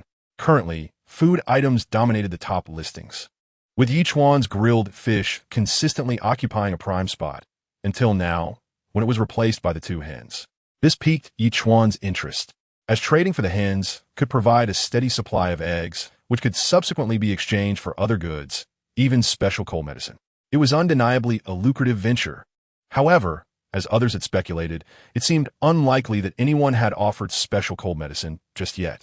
Ye Chuan pondered this and felt a surge of inspiration. He promptly sent a message. "Hello, I have a peach of immortality that can significantly enhance physical strength. Perhaps we could arrange a trade?" Meanwhile, on a distant island thousands of miles away, a resolute-looking man, pale and slumped before his super tablet, was sifting through a barrage of private messages. "Hey there. I have 500 liters of fresh water. I believe we can make a trade. I see you have a cold. I brought extra clothing with me. I can trade you a sweater to help you sweat it out. Will you agree to the exchange? In a place like this, suffering from a severe cold often leads to death. Those hens are of no use to you. Show some kindness and trade them to me. I also have a piece of bread to offer." As the man grew increasingly frustrated and contemplated cursing the other users, he finally spotted Ye Chuan's message.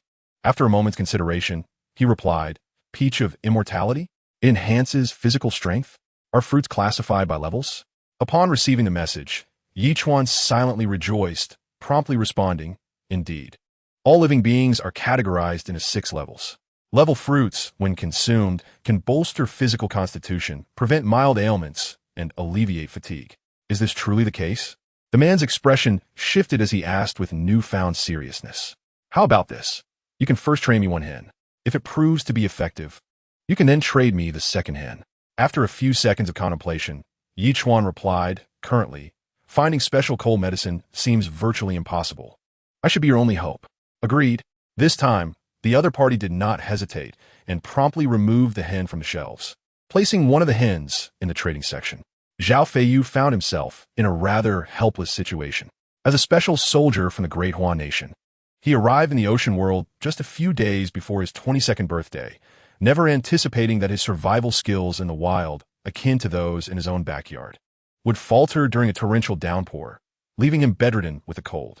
He initially believed that with his robust immune system, he would recover within a week, but his condition deteriorated rapidly, leaving him nearly devoid of strength. Even the singular pair of hens, a rare find among 30 million, paled in significance in the face of his mortality. Seeing this, Ye Chuan decided to place the peach of immortality on the trading platform, and the 2 swiftly completed the transaction. Though it was a minor action, it was immediately noticed by many, who erupted in the public chat room. Is this for real? The big shot actually removed a hen. Did someone really acquire a miraculous cold remedy? It feels like this big shot is flaunting their wealth. Is there truly a miraculous cold remedy available? Regardless of others' beliefs, I am convinced. Before the hen was listed, could anyone have known that it was available? That much is true. However, this revelation bolstered my confidence. If I could open a few more supply boxes, surely I would obtain living creatures, even if they were just kittens or puppies, to keep me company in the coming months. Wow, this hen is quite impressive. Upon seeing this living creature, Ye Chuan's expression shifted, and the details of the hen materialized before him. An adult hen, 2 years old, capable of laying 1 egg per day, provided it has sufficient food, grains, corn, small fish. Although he lacked grains or corn, he had fish, and large ocean fish could be cut into small pieces for feeding. Ye Chuan mused with a smile, "This is indeed feasible.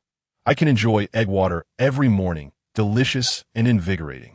Yet, he scratched his head, faced with a dilemma. Even with the hen, he had no place to raise it. He couldn't possibly let it roam freely across the island, for that would surely lead to chicken droppings everywhere. That posed yet another problem. For now, He could only allow the hen to roam about, hoping for a stroke of luck to soon acquire a chicken coop. At that moment, Lu Yi sent a message. Did you know? Someone just traded a living creature, and it was removed from the shelf almost immediately. I wonder if the transaction was successful. It must have been successful, Ye Chuan replied with a smile. How do you know? Lu Yi inquired, puzzled. Because I was the one who traded for it, Ye Chuan responded. But for now, I only managed to trade for one, using the peach of immortality. If it proves useful, the other hen will likely be traded over as well. My goodness, you are incredible. Liu Yi exclaimed in astonishment. These two hens are probably one of a kind, and you managed to acquire them. I am increasingly impressed by you. It was merely a stroke of luck and a better understanding of the survival game in the ocean, Ye Chuan replied with a smile. After some time, once you grasp the nuances of the game, you too will be as exceptional as I am. I am uncertain about how Ye Chuan is faring now. Lu Yi suddenly shifted the topic, expressing a hint of melancholy. Could these two hens possibly belong to Ye Chuan? Why not ask him directly? Ye Chuan replied with a smile. I did inquire, but he completely ignored me. Lu Yi sent an awkward emoji. I doubt it. Why do I get the impression that you are not merely competing with Ye Chuan, but rather harbor feelings for him? Ye Chuan's lips curled into a subtle smirk as he finally sent the message. This time, Lu Yi did not reply. It was unclear whether she acquiesced or had discovered a new circumstance. Meanwhile, Zhao Feiyu sent a private message. Chapter 17, Blueprint for Marine Water Purifier. Upon opening it, there was a transaction alongside Zhao Feiyu's message. Thank you. Your peach truly worked wonders. It not only cured my cold within minutes, but also enhanced my constitution. I feel so much better. That's splendid. Ye Chuan responded with a grin, foregoing pleasantries and promptly trading over one of the hens. He also added Zhao Feiyu as a friend, ensuring mutual assistance for any future matters. Noticing Lu Yi's continued silence, Ye Chuan refrained from further inquiries. After temporarily setting the other hen free, he began strolling around the island, just in time to see a dolphin pushing another supply crate ashore, which suddenly piqued his interest. After today's check-in, coupled with the 1000 reward points from yesterday, he had just enough to elevate the dolphin to the next level. Without hesitation, Ye Chuan declared, level up. In an instant, the dolphin grew a few centimeters and its information panel updated. Name, Dolphin, Friendliness, 6100, Level, 3. Evolution points, 0-2000, Skill, Sonic Disruption, Beginner. Talent, Deep Diving, 300 meters. It appeared that aside from the increased friendliness and deep diving capability, nothing else had changed. Dolphin level up complete. Congratulations, the contract beast has ascended to level 3 and received an upgrade package. Would you like to open it? The system's voice chimed in. Ye Chuan smiled slightly and replied, open it. Opening upgrade package, please wait. Congratulations. You have received 500 growth points, 5 wooden planks, 1 chicken coop blueprint, and 2 yogurts. A chicken coop blueprint? Goodness, what a stroke of luck. Ye Chuan was instantly thrilled and quickly examined the chicken coop blueprint. Chicken coop blueprint. An essential item for constructing a chicken coop, requiring 4 stones, 8 wooden planks, 4 pieces of cloth, and 4 nails. He had everything except for the nails. Without delay, Ye Chuan sent a private message to Lu Yi. Do you have any nails? I need 4. This time, Lu Yi was still online and promptly placed 4 nails in the trading bar. Ye Chuan did not hesitate and completed the transaction, beginning the construction of the chicken coop. About 10 meters away from the wooden house, Ye Chuan positioned the coop on the fertile black soil, which, despite being somewhat washed away by rain, still retained half its richness, quite convenient indeed. Equipped with everything necessary for watering and feeding, along with designated areas for resting and laying eggs, it resembled a luxurious villa. Ye Chuan swiftly captured 2 hens and placed them in the chicken coop. He then poured in 300 bottles of mineral water and divided a fish into several small pieces, tossing them into the feeder. Observing the hens begin to eat, a satisfied smile finally graced Ye Chuan's face, albeit tinged with a hint of wistfulness, as he pondered when he might reside in a villa. However, he swiftly dismissed such thoughts. After all, living alone, what more could he desire? After completing his tasks, it was already noon. Ye Chuan grilled a fish and enjoyed a packet of yogurt, feeling utterly content. This yogurt was high in calcium, significantly alleviating his yearning for home. An orphan. Ye Chuan had spent his formative years in an orphanage until the age of 16, thereafter balancing work and studies. His understanding of family was somewhat superficial. with his fondest memories likely revolving around the monthly gatherings at the orphanage. Following his meal, he reclined on the turtle's shell, basking in the sun, and surprisingly fell asleep. Awakening with a start, he found it was already night. Gazing at the starry sky, Ye Chuan couldn't help but slap his forehead in disbelief. How absurd! Is this what they call being well-fed and letting one's desires wander? I actually dozed off. What a blunder! Fortunately, the survival challenge at sea had only just begun. Otherwise, as tensions rose among competitors for territory, a moment of laxity could easily lead to ambush. He muttered to himself, rising to check the super tablet, where the chat room was abuzz. I'm not joking. A ship actually passed near my island. Thankfully, it didn't land, or I might have been eliminated. The thought sent a shiver down his spine. Here they were, like lambs to the slaughter, and should an invasion occur, it would spell certain doom. This oceanic realm was not solely inhabited by the 30 million new islanders, but also by seasoned island masters, who would not be allowed to interact with their world for another 6 months. Surely, it wasn't the older island masters dispatching ships to scout? Regardless, Ye Chuan concluded that they must enhance their defenses. He discovered that wooden planks and iron scraps could be fashioned into long spears, urging everyone to create some for self-defense to avert future calamities. He pondered whether the ship Lu he encountered was the same one that had drifted to another island nearby. It appeared that the islands were not particularly distant from one another, and should conflict arise, the number of eliminated island masters would undoubtedly be staggering. Opening the last box of self-heating hot pot, Ye Chuan ate while observing the lively chat. Suddenly, Blueberry Jam sent him a private message. Brother, I'm lucky. A supply box floated near my island, and I finally struck gold. Inside, there are 5 wooden planks, a blueprint for a seawater purifier, and 2 stones. Can I trade some food for them? The mention of a seawater purifier blueprint caught Ye Chuan's attention, prompting an immediate response. Sure. Why haven't you traded with anyone else? I haven't traded with anyone before. I'm afraid of being deceived, Blueberry Jam replied with a hint of desperation. Besides, I think you're a good person. This compliment made Ye Chuan's lips twitch, but he quickly responded, all right, give it all to me. I'll give you 10 grilled fish, 1 for each day over the next 10 days. Really? Thank you.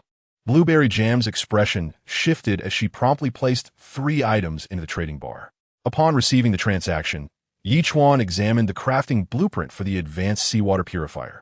The required materials for the advanced seawater purifier included a level 1 seawater purifier blueprint, 50 fabric pieces, and 20 metal sheets. Note: the advanced seawater purifier can purify 100 units of freshwater into level 5 freshwater per hour.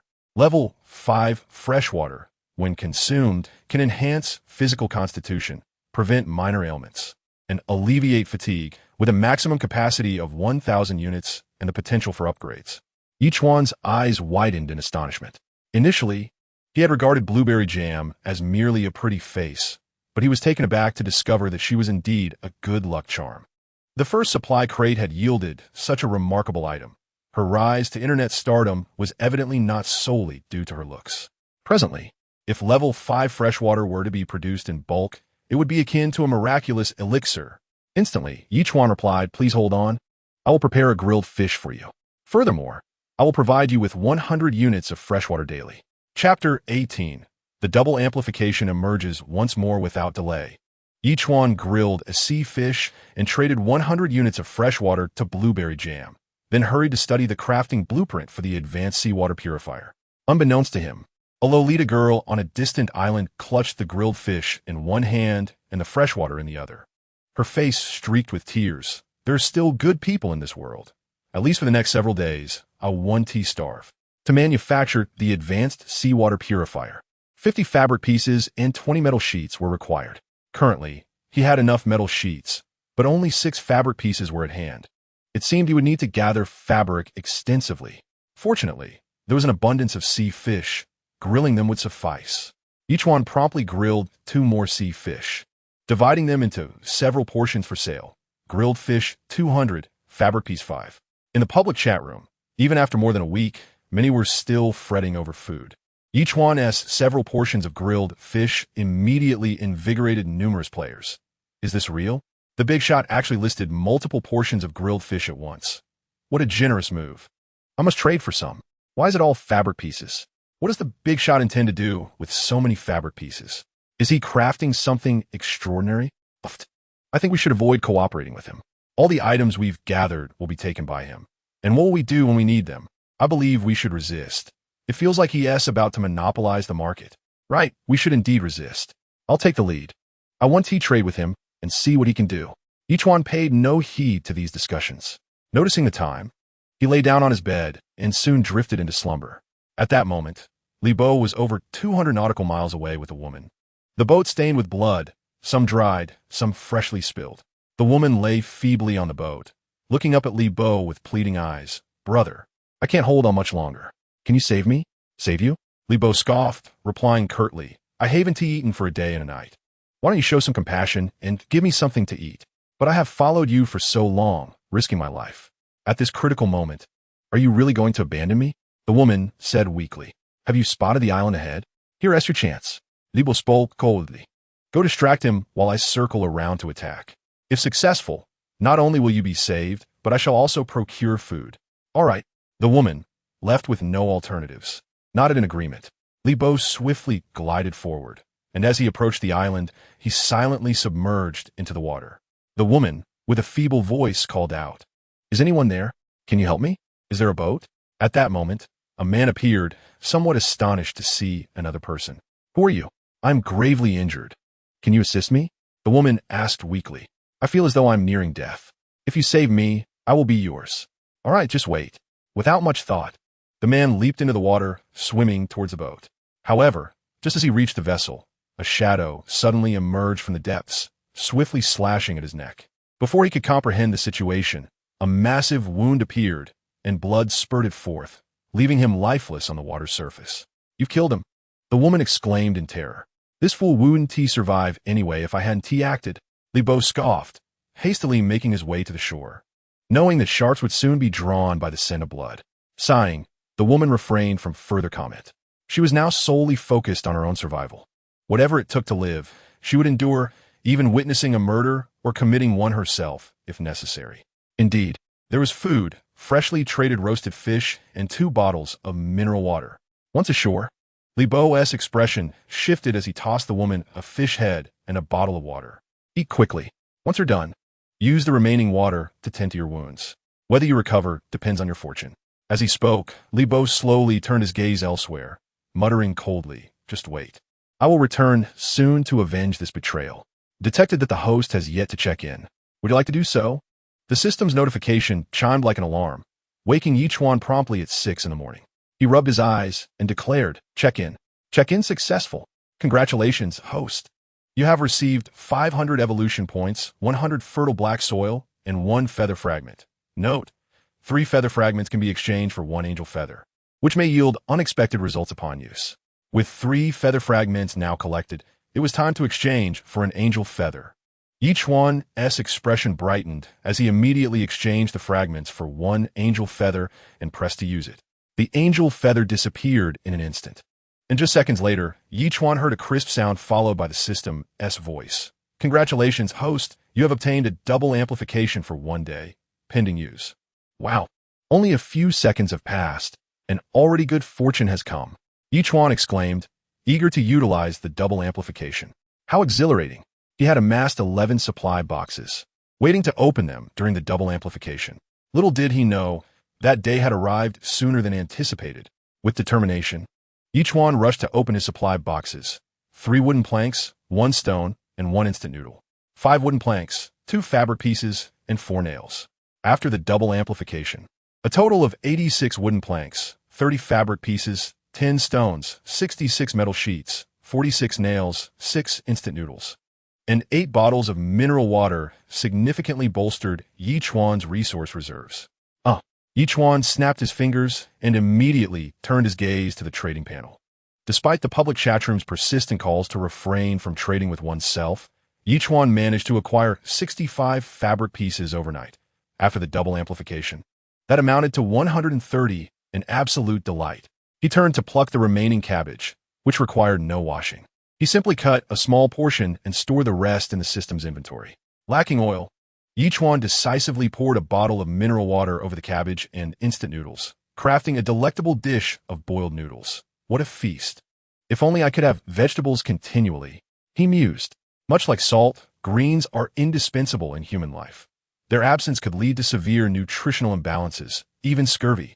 Once satiated, Ye Chuan retrieved the blueprint for the advanced seawater purifier and stated, "Commence manufacturing." Immediately, all the materials began to coalesce rapidly before him. Chapter 19, Another Orca Within Seconds. An advanced seawater purifier materialized before Ye Chuan, albeit half the size of the previous one, yet appearing far more sophisticated, and astonishingly, 2 units emerged. This was the boon of the double amplification, granting Ye Chuan 2 advanced seawater purifiers. What a remarkable windfall. Heaven is truly assisting me. Ye Chuan laughed heartily, placing both advanced purifiers in a corner of his wooden cabin, pouring seawater into them to initiate their operation. Now, he could enjoy advanced freshwater daily. What an exhilarating experience. Ye Chuan chuckled to himself, glancing at the public chat room. What the heck? Aren't they all resisting the big shots buying fabric pieces? How come all trades are completed? I haven't eaten for 2 days, adhering to your boycott. And yet you all are so cunning. In the oceanic realm, one must trust no one. Otherwise, one might not even know how they perished. Today, I truly learned that. With food available, why not trade? Everyone might become enemies within half a year. Even face-to-face combat. Trusting anyone is foolish, especially the island master. Ye Chuan shook his head with a smile. After converting all the open resource boxes into nails and wooden planks, he messaged Lu Yi. How many resource boxes do you have? Trade them all to me. Within moments, Lu Yi promptly traded 3 resource boxes to Ye Chuan. Although the boxes were relatively large, they could still be traded, akin to opening blind boxes. They might contain only wooden planks or potentially yield water, food, or even blueprints. Thus, few would trade unopened boxes, unsure if they would gain or lose. Now, upon receiving the 3 boxes, Ye Chuan eagerly opened them. 5 wooden planks, 3 metal sheets, and 2 sausages. Cloth 3, wood plank 2, stone 1. Wood plank 5, flower bed blueprint 1, bread 500. Consequently, under the effect of a doubling enhancement, these items were all transformed into 2-fold quantities. Ye Chuan promptly traded all these items back. So many items, along with ham sausages and flower bed blueprints? Lu Yi immediately replied, "Just keep those. Why trade them back? I've taken what I need, so feel free to accept them." Ye Chuan responded with a smile. "I now consider myself somewhat affluent. Just take care of yourself." "All right." Lu Yi nodded and swiftly accepted all the items. Ye Chuan did not forget to roast a sea fish and then traded 100 freshwater for blueberry jam. Blueberry jam, likely stationed in front of the super tablet, almost instantaneously accepted the trade and responded, "Brother, I am almost constantly observing the entire island, hoping to luck out and find another supply crate. For someone like you, who can't lift a finger, obtaining a supply crate isn't that easy," Ye Chuan replied without hesitation. "Surviving this long is already a miracle." This time, blueberry jam did not reply immediately. It was not until several minutes later that a determined emoji was sent. "I will strive to do my best." Ye Chuan chose not to say more. He constructed another flower bed to the 4 o'clock direction in front of the wooden cabin, pouring 100 fertile black soil into it, waiting for the arrival of more plants to be planted within. Currently, out of 2 pear tree seeds, only 1 had sprouted, reaching over 20 centimeters in height. The flat peach seed had grown to about 10 centimeters, while the apple and strawberry seeds had yet to germinate, likely due to the lack of nutrient solution. As for the special tree species at the back, they were approximately 30 centimeters tall, still growing upright, but Ye Chuan could not yet discern what they might eventually become. However, there was no need for haste. Having completed all tasks, it was nearly noon, and Ye Chuan finally had time for a proper rest. Yet, he heard the sound of dolphins and a majestic chirp. Is my dolphin in danger again? As a dolphin, it had virtually no natural enemies in the sea, save for orcas. Yet, this mischievous dolphin had once again provoked an orca, which was now furiously pursuing it, seemingly intent on not stopping until it had killed the dolphin. "My dolphin, what is wrong with you? Weren't you supposed to be diligently searching for supply crates? Why have you attracted an orca?" "Ye Chuan, ekasperatet, eklemet." Utilize sonic interference, combined with my turtle's water projectile attack. Saying this, Ye Chuan produced a spear and shouted, "Then charge in. Let us synchronize our efforts once more." The dolphin seemed to comprehend Ye Chuan's words. Upon reaching beneath the turtle, it immediately turned and launched a sonic attack at the orca, while simultaneously, the turtle's water projectile struck the orca's head with force. Although the water projectile had leveled up, it merely slowed the orca's advance. As the orca approached within 10 meters of the turtle, the dolphin's sonic attack also caused a measure of disruption. Now's our chance. A few seconds later, Ye Chuan discerned the dorsal fin of the orca, and with a low exclamation, he tightened his grip on the spear, leaping into the air to thrust it forcefully into the water below. With a sharp sound, the spear penetrated at least 20 centimeters into the orca's back, eliciting a pained cry from the creature as it rolled helplessly in the water. The dolphin, demonstrating remarkable bravery, seized the opportunity created by the orca's agony and charged, delivering a powerful blow to the orca's belly, propelling it out of the water. "Come on," Ye Chuan urged, taking another shot with his spear, this time plunging it directly into the orca's abdomen. Just a moment ago, the orca had been the sovereign of the sea. Now it found itself entirely at a disadvantage. A thundering sound echoed as a sea turtle, seizing the perfect moment, swiftly turned its head and unleashed a massive water projectile. This time, the water blast struck closer to the orca with much greater force, sending it flying over 10 meters away. Ye Chuan took a deep breath and readied another spear. Although he had harnessed half the strength of the sea turtle, facing the tough-skinned orca left his hands trembling after just 2 attacks. Indeed, in the realm of the ocean, absolute strength was a mere illusion, making each step a formidable challenge. "Dolphin, let us collaborate once more," Ye Chuan gasped, finally calling out. The dolphin immediately sprang into action, emitting a sonar pulse before ramming its head into the orca. Seizing the opportunity, Ye Chuan roared and launched his third attack. Chapter 20. Slaying a class-level marine creature while pursuing the dolphin. The orca had already noticed Ye Chuan. Realizing that he was the orchestrator, it became utterly enraged. No longer pursuing the dolphin, it opened its massive jaws and lunged toward Ye Chuan with ferocity. "Goodness, this can't be happening," Ye Chuan thought, startled. Yet, in the face of imminent danger, he quickly regained his composure. Adjusting his stance, he gripped the spear with renewed determination. And just as the orca was about to collide with him, he seized the moment and thrust the spear swiftly into the orca's mouth. With a sickening squelch, the orca, unable to adjust its position midair, was forced to let the spear glide past its row of sharp teeth, emerging through its jaw with a chilling finality. With a resounding crash, the orca's massive body plummeted onto the island, while Ye Chuan was violently thrown into the sea by the resulting shockwave. Though the drop wasn't from a great height, the impact of his back against the water surface caused him to grimace in pain. Nevertheless, he persevered through the agony and crawled back onto the shore. There, the orca continued to thrash about, attempting to free itself from a spear. But the weapon was too firmly embedded. No matter how it struggled, it remained powerless and eventually collapsed. "Did you still want to eat me? You must be feeling quite weak now," Ye Chuan chuckled, grabbing his toolbox and beginning to carve up the orca's carcass. What a colossal creature. The amount of meat it held was staggering. "Congratulations, host, on your first successful slaying of a class-level marine creature. You were awarded a lucky small gift package. Would you like to open it?" Suddenly, the mechanical voice of the system echoed through the air. This came as an unexpected delight for Ye Chuan. The last shark he had slain was a formidable marine creature, and he had received a bountiful lucky gift pack. To his astonishment, he was rewarded once more. What a thrill. "Wait a moment." Ye Chuan suddenly paused, a look of confusion crossing his face. "System, this should be the second killer whale I have dispatched, correct? Why did I not receive a reward for the previous one? Yet this time I am fortunate. Host, the previous killer whale was not slain by your own hand. Thus no reward could be granted," the system promptly explained. Well, though the explanation seemed somewhat tenuous, it was still reasonable. Ye Chuan smiled slightly and declared, Opening successful. "Congratulations, host, for obtaining 100 units of fertile black soil, 20 spinach seeds, 5 chili seeds, urging variety, and 1 multifunctional barbecue rack blueprint. Vegetable seeds." Upon seeing these rewards, Ye Chuan could not suppress a chuckle. Not only were there spinach seeds, but also chili peppers. For someone like Ye Chuan, who relished spiciness, this was indeed a tremendous boon. Moreover, with the double amplification in effect, everything had doubled, resulting in twice the joy. This was an incredible profit.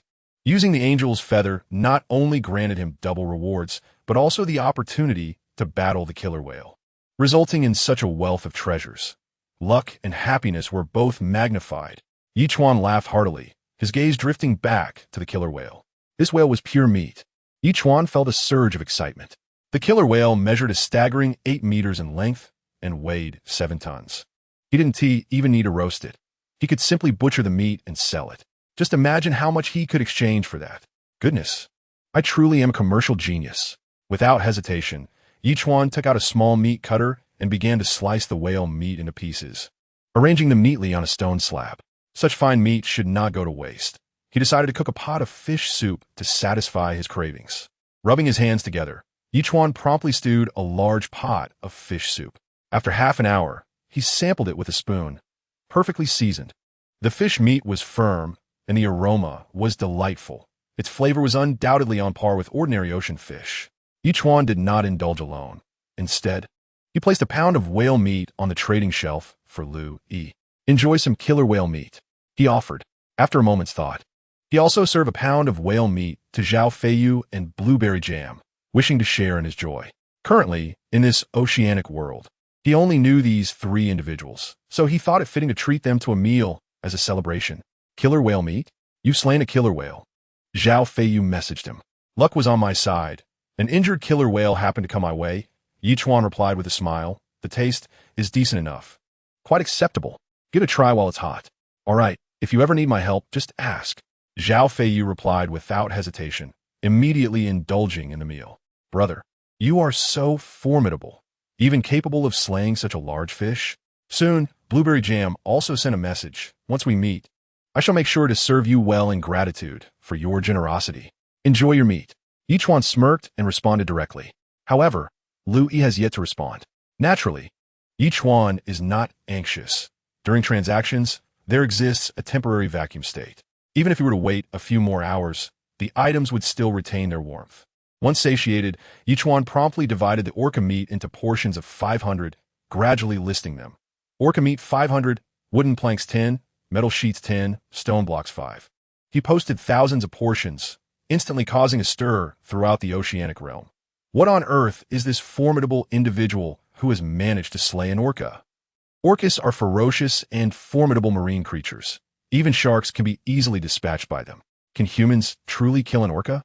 Regardless, the fact remains that orca meat is now available, albeit raw, but for 500, one can exchange it for 10 wooden planks. It is simply too advantageous. This individual is truly our benefactor. I thought the items I collected were of little use, yet they have all been claimed by this remarkable person. Now, I can trade for 1 orca meat, and if I ration it, I could survive for several days. This fellow could be deemed the mightiest of the ocean. I am left in awe and speechless. Enough of this. I must hurry to trade, for although the quantities are plentiful, they may be snatched up if I delay. Observing the chatter in the public chat room, Ye Chuan couldn't help but chuckle and shake his head before turning to examine the multifunctional barbecue grill. Chapter 21. Sun Egg. A tantalizing aroma. The materials required for the multifunctional barbecue grill are as follows. Multifunctional barbecue grill blueprint 1. Metal sheets 30, cloth pieces 10. With all the necessary materials at hand, Ye Chuan immediately initiated the crafting process, and before him appeared a grill over 1 meter high and nearly 2 meters long. With this creation, he could roast meat or vegetables with precise control, ensuring nothing would burn and that everything would achieve the perfect degree of doneness. It is indeed an indispensable tool. Ye Chuan swiftly cut a small piece of orca meat to prepare a teppanyaki dish. The flavor was exquisite, juices dripping from his mouth.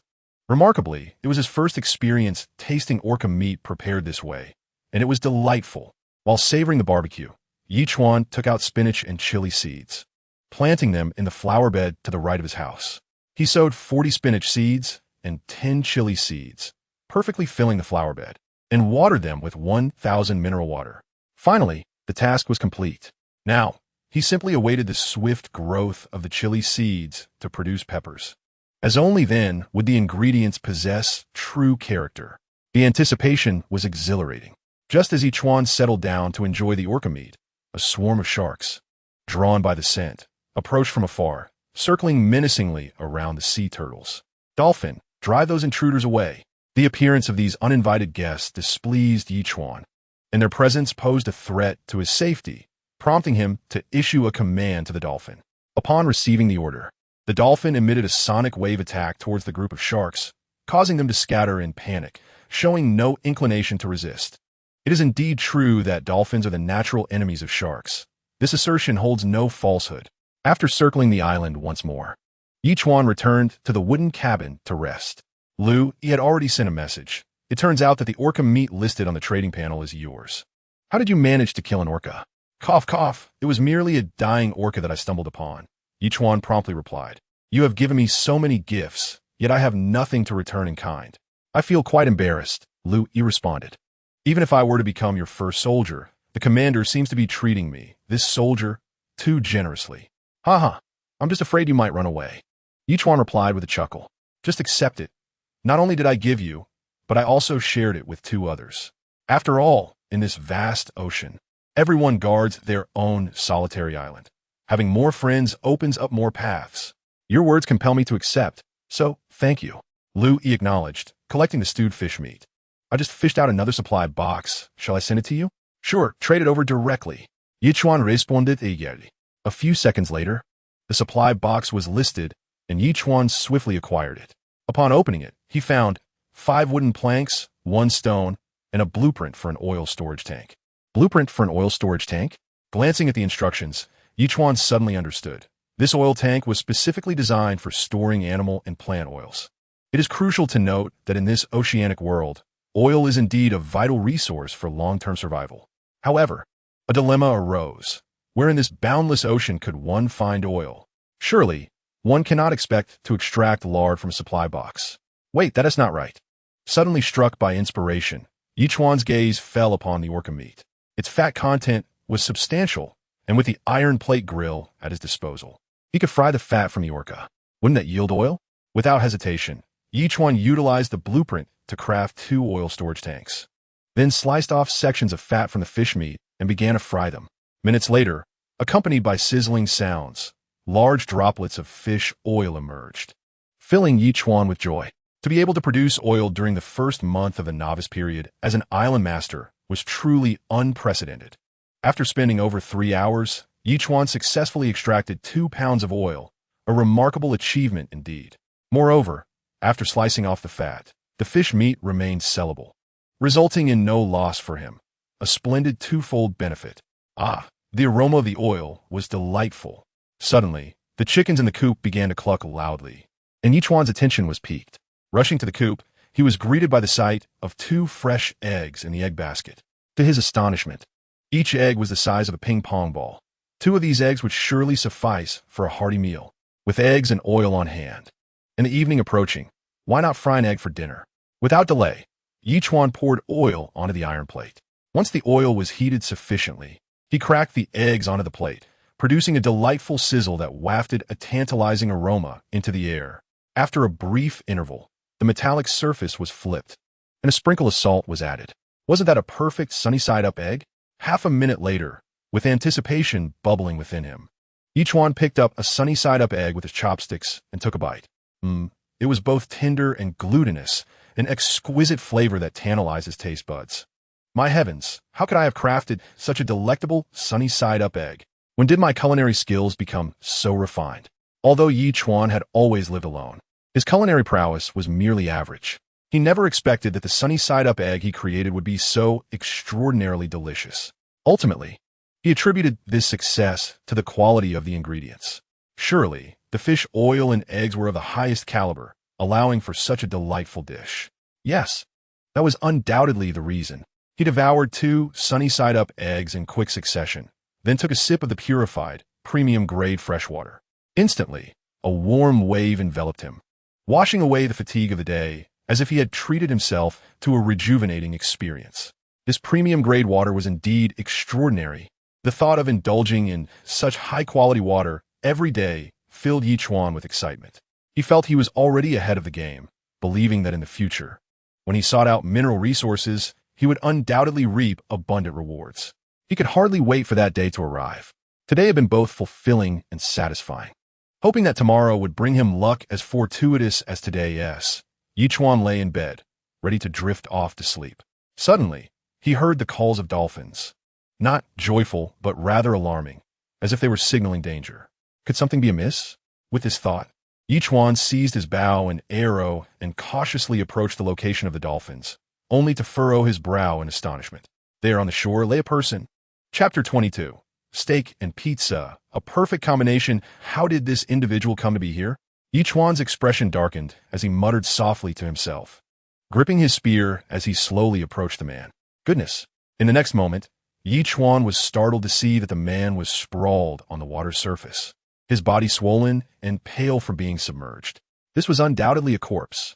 How peculiar that a body would drift to this spot. Ye Chuan steeled his resolve and flipped the corpse over, revealing a deep gash in the throat from which blood had drained entirely, indicating that the assailant was merciless.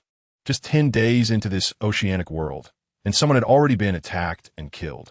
Who claimed that the beginner's protection period ensured safety? Ye Chuan couldn't help but feel fortunate, murmuring to himself, "Thank goodness my dolphin provides me with warnings at night.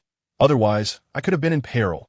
After inspecting the body, he found it devoid of anything but clothing, and he shook his head in disappointment. Subsequently, he fashioned a simple raft from several wooden planks, placed the corpse upon it, and ignited it with a fire starter, commanding the dolphin to push the raft as far away as possible. Only when the raft had shrunk to a mere in his line of sight did Ye Chuan stretch leisurely and return to sleep.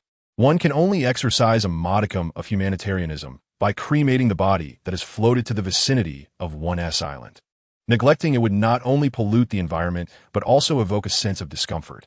However, in the future, such matters would become less pressing, as competition intensifies and the death toll rises, leading to the emergence of professional corpse retrieval specialists in the sea.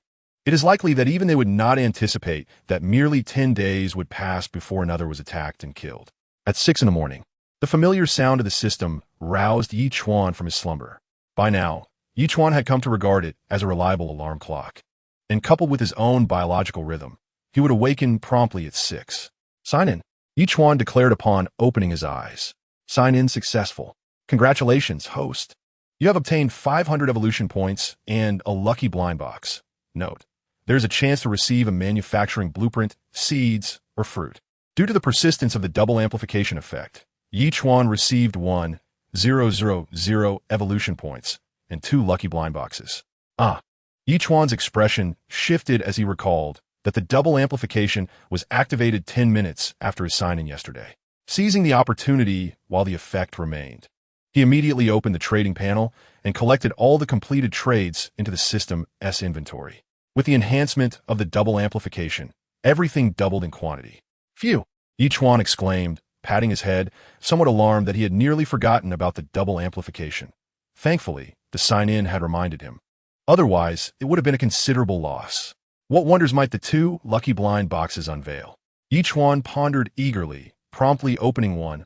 Opening blind box. Blind box opening in progress. "Congratulations, host. You have received 1 carrot. Thanks to the ongoing double amplification, Ye Chuan obtained 2 carrots. He was not particularly enthused by this reward and quickly opened the other blind box, which astonishingly yielded 2 8-inch ham pizzas. What splendid fortune! Resisting the urge to indulge in a feast, Ye Chuan first allocated all 2,000 evolution points to the dolphin, which immediately grew slightly larger. The dolphin's panel then transformed. Name, Dolphin Friendliness, 7100 level. 4 evolution points. 2,500 skills. Sonic Disruption, Beginner. Absolute Impact, Beginner, Talent. Deep Dive, 300 meters. Note, Absolute Impact allows the dolphin to attack with its head, with a striking force equivalent to 300 pounds. Quite impressive indeed. Another skill acquired, Ye Chuan remarked, his expression brightening with a smile. "You'd better step up your game, my dear turtle. Your dolphin sibling now possesses more skills than you do. The dolphin has leveled up. Congratulations, host. Your contracted beast has reached level 4 and received an upgrade package. Would you like to open it?" The system's voice chimed in. Ye Chuan promptly replied, "Open it. Upgrade package opening in progress. Please wait. Congratulations, host. You have received 500 growth points, 5 wooden planks, 1 bottle of mineral water, and 1502 steaks." With mere seconds remaining of the double amplification effect, Ye Chuan ultimately received double the rewards. What a delightful experience. Splendid. Steak and pizza are truly a perfect match. Ye Chuan snapped his fingers. At last, breakfast was secured. Truly, a beautiful day commences upon rising. and this saying holds true. He fashioned cutlery from metal scraps and seared a steak on a cast iron plate, warmed a slice of pizza, and poured himself a glass of premium mineral water, savoring the ritualistic pleasure of his meal.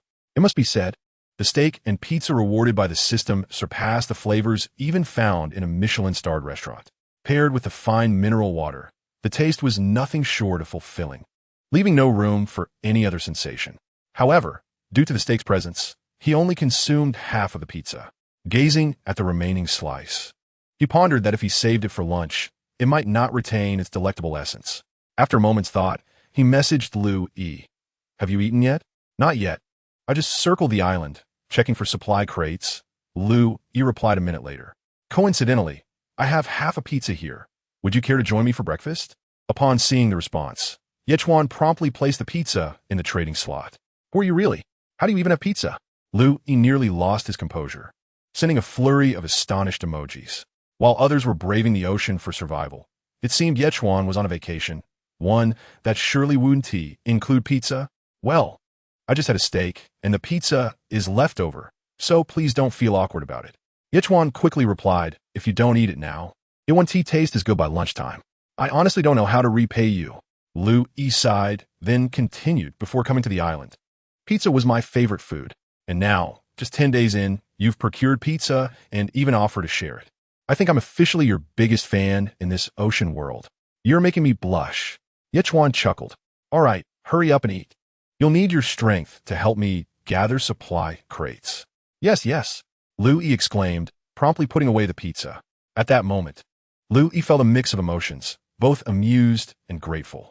Who could this person be? Surely, they wouldn't be so kind merely to secure their first companion. It felt as if they were acquainted in reality. Unbeknownst to Lu Yi, Ye Chuan was unaware of her thoughts. He opened the public chat room, scrolling through the nearly overwhelming messages from the island hosts. Chapter 23. Are you forcing my hand? I can hardly believe it.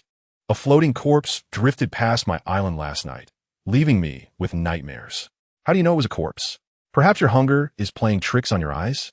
You know nothing. It was floating on a piece of wood, and when I saw it, both the body and the wood were ablaze. You cannot fathom that sight. At this point, there has already been an invasion, and the invading islander is so considerate, helping to cremate the corpse. Who would believe that? Believe it or not, I'm off to trade for orca meat. Reading these messages, Ye Chuan couldn't help but smile faintly. From the context, it seemed the individual who witnessed the body being cremated was not far away, definitely within 100 nautical miles. If he proceeded at his current speed of 25 knots, he would soon encounter them. However, Ye Chuan was not yet inclined to encounter other island masters, so he commanded the sea turtle to alter its course, deciding it was best to wait until he had grown sufficiently powerful. Glancing back at the trading panel, he noted that the thousands of orca meat portions he had listed had sold more than half, and he was now undeniably wealthy. At that moment, he received a private message. "Brother, I possess something valuable and wish to exchange it for 500 pounds of orca meat. You will undoubtedly find it intriguing." Ye Chuan was taken aback. What could be so valuable that it warranted such an exchange? "What is it?" Ye Chuan replied. "A blueprint for constructing a mid-level sailboat," came the almost instantaneous response. Upon receiving this reply, Ye Chuan pondered. The mid-level sailboat blueprint did indeed appear enticing. Yet demanding 500 pounds of orca meat was rather exorbitant. Ye Chuan continued to respond. "How about this? I can offer you 100 pounds of orca meat and 5 bottles of mineral water. If you agree, we shall proceed with the trade." "Brother, are you jesting? I won't sell 500 pounds of orca meat now unless you include an additional 5 bottles of mineral water." The other party's stance was unwavering. This turn of events caught Ye Chuan off guard. He had anticipated a mutual concession. Yet the other party not only refused to budge, but had raised the stakes with additional demands. Ye Chuan could not help but chuckle derisively, replying, "Do you possess such confidence that I would acquiesce? Of course. I have observed you for quite some time, since you managed to procure an orca. I believe you understand the significance of this blueprint. In other words, I have you right where I want you." Ye Chuan smiled, recognizing that the sailboat design was indeed crucial. For ordinary individuals, the first to construct a sailboat would gain a significant advantage. However, the other party had miscalculated. For Ye Chuan was no ordinary individual. He had a system. "You may keep it, at least for now, I am not particularly interested. With that, Ye Chuan ceased all further communication. Yet, Ye Chuan's expression shifted as he glanced at the public chat room and smiled. This individual was indeed the one who had mentioned seeing the cremated corpse in the public chat. Did that not imply that he could reach the other S-island in no more than 4 hours? The mid-level sailboat blueprint, while significant, was not the end-all. Particularly for ordinary island masters, it represented the most potent tool for hoarding supplies and seeking resources. Given that he dared to make such exorbitant demands and claimed to have him at a disadvantage, Ye Chuan felt compelled to retrieve it personally. With a smirk, Ye Chuan muttered to himself and commanded the sea turtle to head in that direction once more. Meanwhile, on another island, Lu's expression darkened. Damn it, that fool refuses to exchange such a precious item. He slammed his fist down on the supply box. An orca weighs several tons. All I asked for was 500 pounds of meat.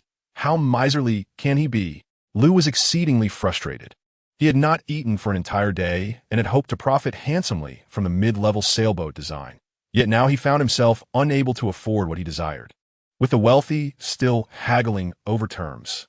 After an encounter that left him feeling utterly defeated at Ye Chuan's place, Lu Shuai could only curse under his breath as he hurried off to scavenge for supply crates, hoping for a stroke of luck to yield some food.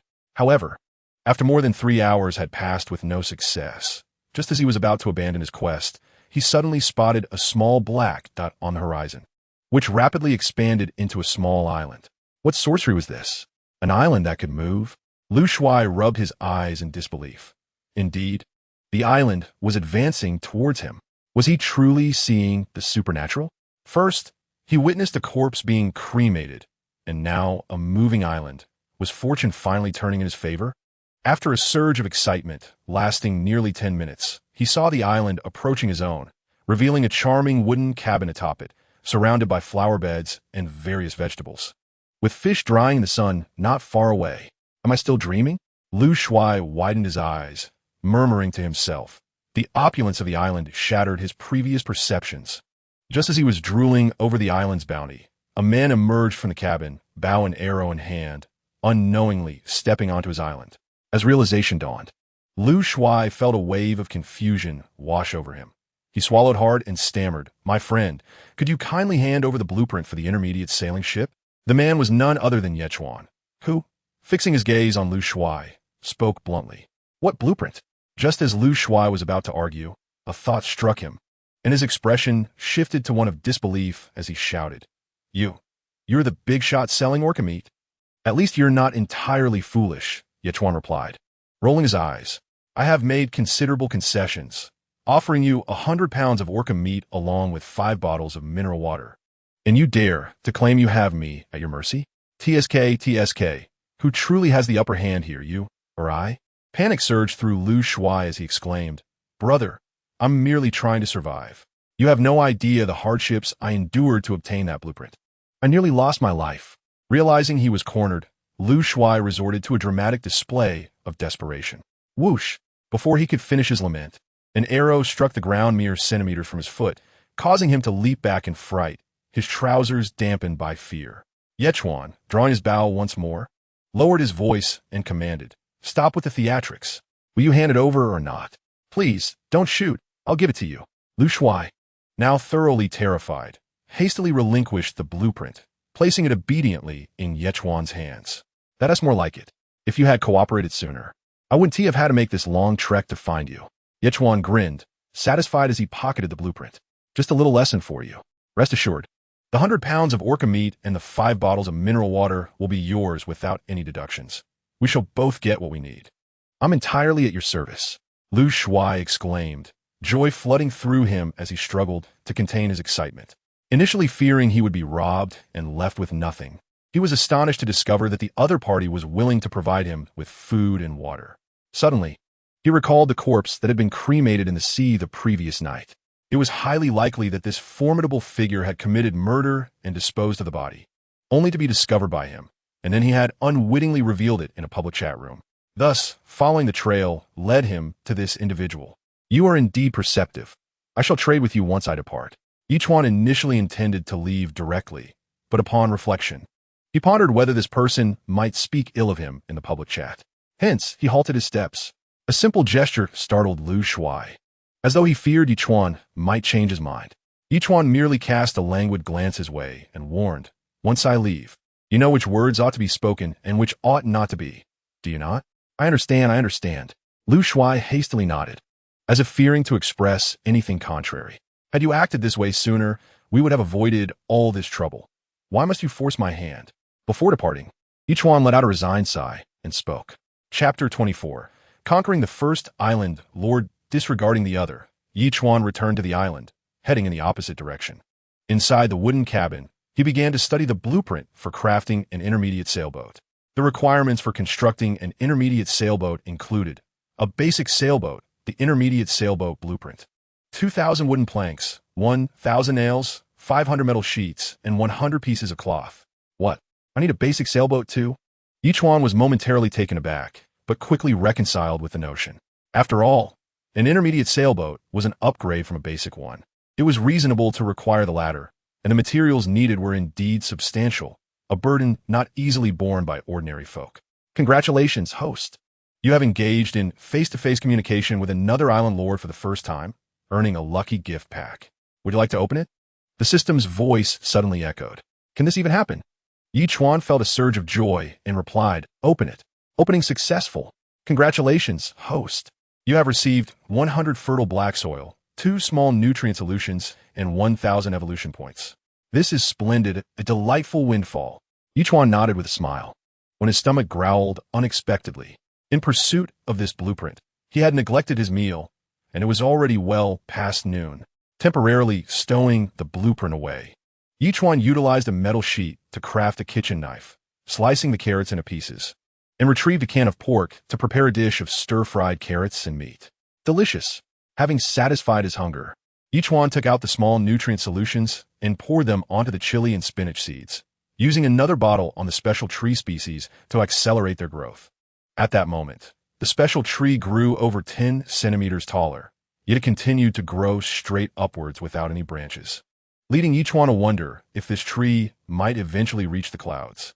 Could it be that there were people living in the heavens? Next, Ye Chuan faced a quandary regarding the fertile black soil. After all, he received 100 fertile black soil every few days. These could not simply remain in the system's inventory indefinitely. Moreover, as Turtle Island expanded, aside from the 3 flower beds nearby, there was not a single stone in sight, leaving the island stark and unappealing in its barren shell. Contemplating, Ye Chuan could not help but inquire, "System, besides constructing flower beds, is there any method to prevent soil erosion?" Planting vetiver grass. The system responded succinctly with 3 words. Vetiver grass? Ye Chuan was taken aback and promptly inquired whether it was feasible to cultivate vetiver grass in fertile black soil. He then wondered how one might acquire this plant, as it seemed improbable that it could be obtained from treasure chests. The system replied once more, "The host may accept the task. Upon completion, vetiver grass will be rewarded. Can you be more specific?" Ye Chuan expressed his frustration. The system elucidated, by binding an auxiliary super tablet, you can receive the vetiver grass reward. You know, your system is quite remarkable, except for its reluctance to proactively issue tasks. Ye Chuan lamented, feeling somewhat exasperated. But what does it mean to bind an auxiliary super tablet? The system clarified, the host must conquer an island, making the opposing island owner's super tablet your auxiliary tablet. Note, the host island must be within 1 meter of the opposing island owner's super tablet. Ah, I see. Ye Chuan exclaimed, suddenly enlightened. His mind raced, realizing there was an island conveniently located behind him. I must return. He chuckled, immediately commanding the sea turtle. In an instant, the sea turtle turned around and slowly swam back towards the previously visited island. That was close. Finally, I've sent that plague away. On the nearby island, Lu Shuai patted his chest, feeling a surge of relief after watching Ye Chuan disappear. He finally exhaled, but the next moment, his eyes widened in alarm as he noticed another small dot appearing on the horizon, heading toward his island. Seriously? Lu Shuai was utterly dumbfounded, thinking, is the heavens playing trick on me? Trembling with anxiety, he watched as the island approached, and a familiar figure leapt from it. Indeed, it was Ye Chuan, grinning as he looked at Lu Shuai. Buddy, your little island has been conquered by me. From this moment on, it shall be my auxiliary island. On what grounds? Lu Shuai was bewildered and instinctively resisted, almost blurting out, "Because my fist is larger than yours." Ye Chuan retorted, drawing his bow once more. "I shall give you 10 seconds to consider, surrender, or—" As Lu Shuai gazed at the glimmering arrowhead, his expression turned grave. When he had departed, his family had assured him that he would not encounter danger during the first 6 months of his novice period. Yet, here he was merely 10 days in, having been robbed, and now faced with a threat to submit. 3, 2, 1. Ye Chuan had counted down, fully drawing back his bow, ready to take action. In a panic, Lu Shuai shouted, "I submit. I submit." Had you said so earlier, there would have been no need to create such a tense atmosphere. After all, you should have been prepared for subjugation after your recent experience. Ye Chuan's expression softened as he cheerfully continued, "Now, take me to your super tablet. Let us bind it." "Bind?" Lu Shuai looked on with skepticism but dared not question further, leading Ye Chuan to his super tablet. This young man could be described as exceedingly destitute. However, his island, spanning approximately 1 square kilometer, boasts grass, trees, and stones. He ingeniously constructed a tent using wooden planks and grass, which provides adequate shelter from the elements. Adjacent to the tent lay a super tablet, still illuminated. Ye Chuan addressed the system directly. "Commence binding." "Binding in progress. Please wait." "Binding successful. Congratulations to the host for acquiring the first subordinate island. In the future, any items obtained by the island master will be subject to a mandatory tribute of 30% to the host." "Ah, this is splendid." Ye Chuan's expression shifted as he smiled and nodded in approval. Has it truly come to fruition? Lu Shuai, taken aback, remained in a state of bewilderment, entirely unaware of the events unfolding, only realizing that his tablet had been bound by another. Congratulations to the host for conquering the first island master and acquiring the first subordinate island. Reward: Lucky Medium Gift Pack. Would you like to open it? Concurrently, a notification resonated in Ye Chuan's ear, confirming the arrival of the reward. Chapter 25, Upgrading the Wooden House, the Bachelor Apartment. What? A Lucky Medium Gift Pack.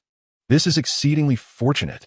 After all, the previous 2 lucky packs had yielded only minor rewards, yet this time he received a medium one. What treasures might it contain? Ye Chuan was undeniably filled with anticipation. "My friend, your loyalty has brought you joy. Could it be that you see my potential?" Lu Shuai inquired, noticing the persistent smile on Ye Chuan's face. "Friend, becoming my subordinate island master is indeed your fortune." Ye Chuan patted Lu Shuai's shoulder, encouraging him. "I truly hope to witness your potential unfold." Lu Shuai slightly grimaced, but nodded in agreement. He was uncertain of the implications of becoming Ye Chuan's subordinate island master. Yet he felt it would not be a negative outcome. Ye Chuan offered him further encouragement before departing his island. Only after drifting a nautical mile away from the subordinate island did Ye Chuan declare, "Open the Lucky Medium Gift Pack." Opening successful. Congratulations to the host for receiving 200 units of fertile black soil, 200 fragrant grass seeds, blueprint for a bachelor apartment, blueprint for a Simmons bed, and blueprint for a wall-mounted boiler. Could this be considered a minor windfall?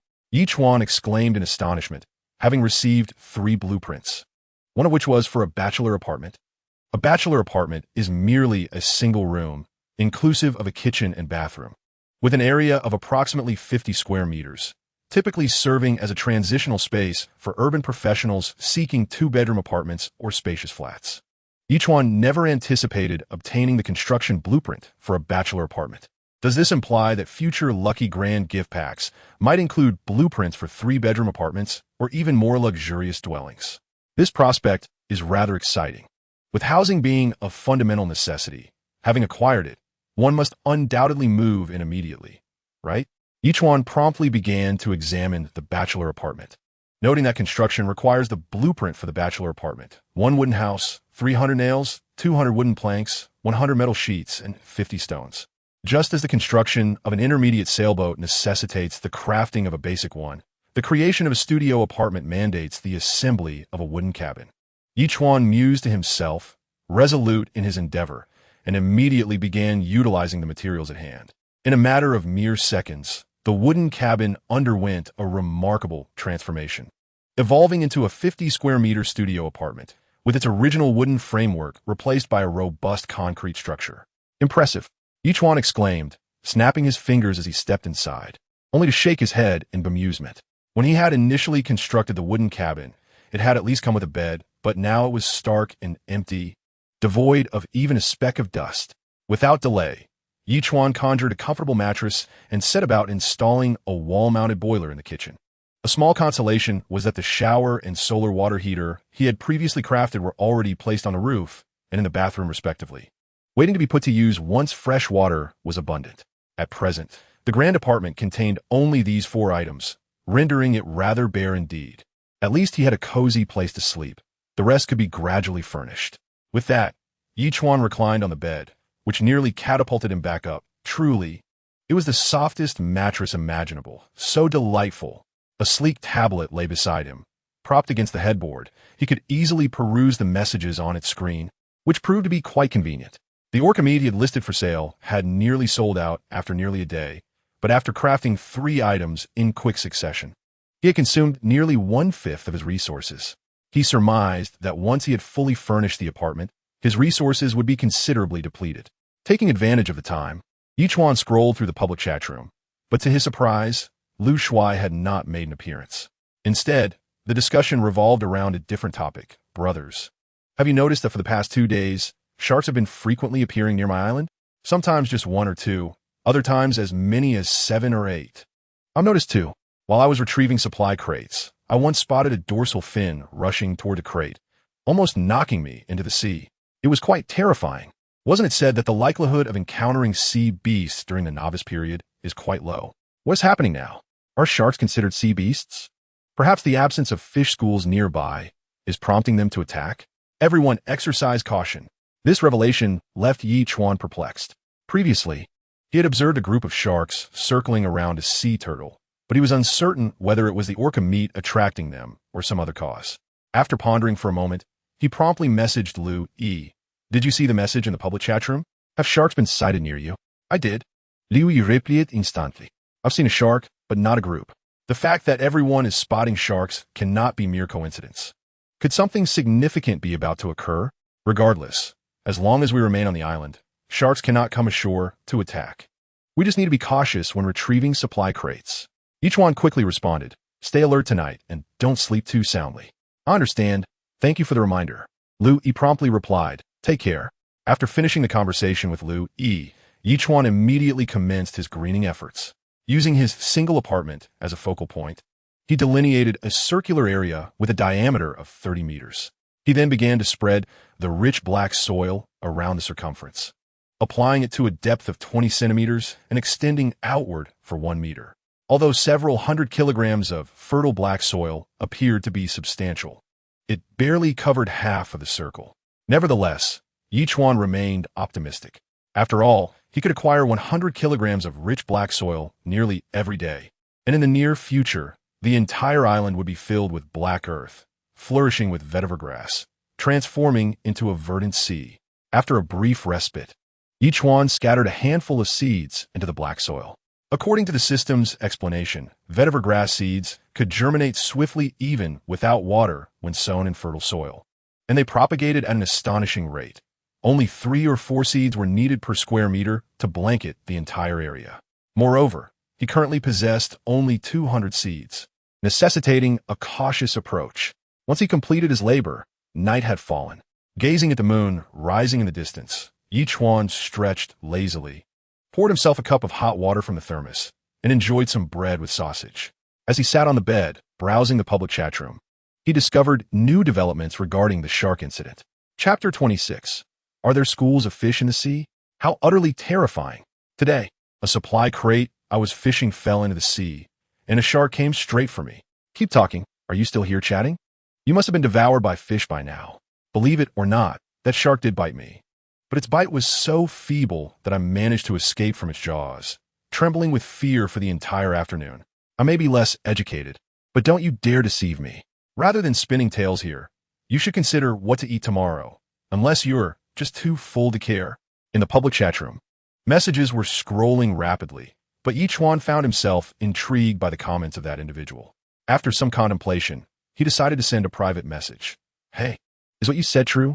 Absolutely true. I wouldn't lie to you, came the earnest reply. I've been hungry all day. I would waste my time fabricating stories. That made sense. Ye Chuan pondered thoughtfully, suddenly recalling some knowledge he had acquired about sharks during his studies. However, he needed to verify this information for himself. That would have to wait until tomorrow. With that thought, Ye Chuan resumed reading the chat. Perhaps due to the comfort of the mattress, waves of drowsiness washed over him, and he leaned against the soft headboard, drifting off to sleep. Detected that the host has not yet signed in. Would you like to sign in? At 6 in the morning, the system's prompt sounded as expected. Ye Chuan jolted awake, rubbing his bleary eyes as he surveyed his surroundings. Goodness, I fell asleep sitting up. Was I too exhausted, or is this mattress just too comfortable? As the saying goes, a full stomach leads to indulgent thoughts. Ye Chuan was immersed in a dream, where Lu Yi smiled at him one moment and the next. A jar of blueberry jam performed an alluring dance before him. Although the face of the blueberry jam remained obscured, he felt an irresistible pull toward it. Just as he was about to discern its features, a system notification echoed in his mind. All right, time to sign in. Ye Chuan stretched languidly, rising while casually remarking. Sign in successful. Congratulations, host. You have received 500 evolution points, 100 fertile black soil, and 1 feather fragment. Note, 3 feather fragments can be exchanged for 1 angel feather, which may lead to unexpected occurrences. Another feather fragment. I wonder what fortune the next angel feather will bring.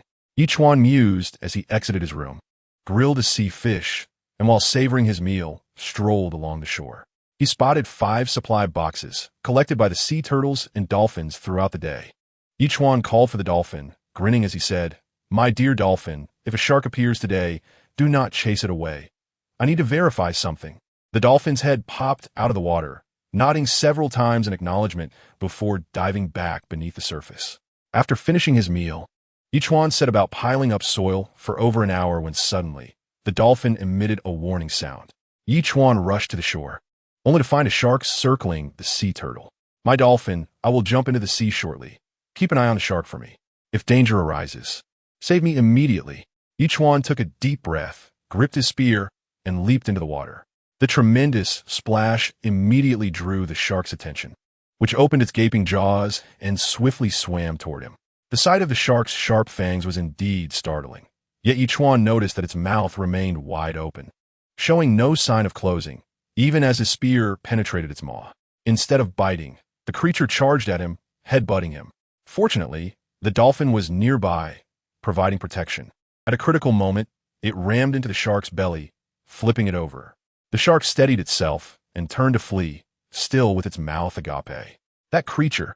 Ye Chuan spun around and returned to the shore, his expression serious yet tinged with joy. It seemed that my suspicions were not far from the truth. Among the shark's natural enemies exists a species known as the flounder. When a shark swims past a flounder, the threatened flounder secretes a milky toxin, which paralyzes the shark's jaw muscles upon contact, rendering its mouth unable to close, resulting in this state.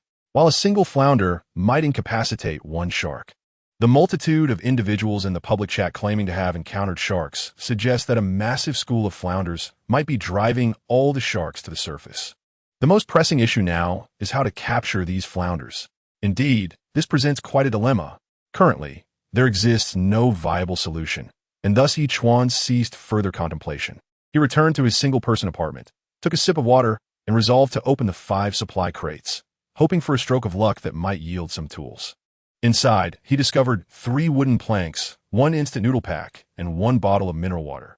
The second crate contained 3 wooden planks, 1 blueprint for a semi-automatic fishing net, and 2 stones. A smile crept onto Ye Chuan's face as he gazed at the blueprint for the semi-automatic fishing net, an essential item for crafting a net capable of automatically deploying to a distance of 30 meters with a diameter of 20 meters, though requiring manual retrieval. What was there to ponder? This was precisely what he needed.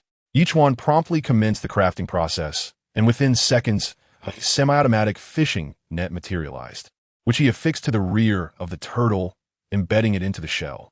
Let us give it a try. Ye Chuan rubbed his hands together and swiftly activated the fishing device. With a sharp sound, the massive net was propelled forth, spreading out to 20 meters at a distance of 30 meters, swiftly descending into the sea at a rate of 5 to 6 meters per second.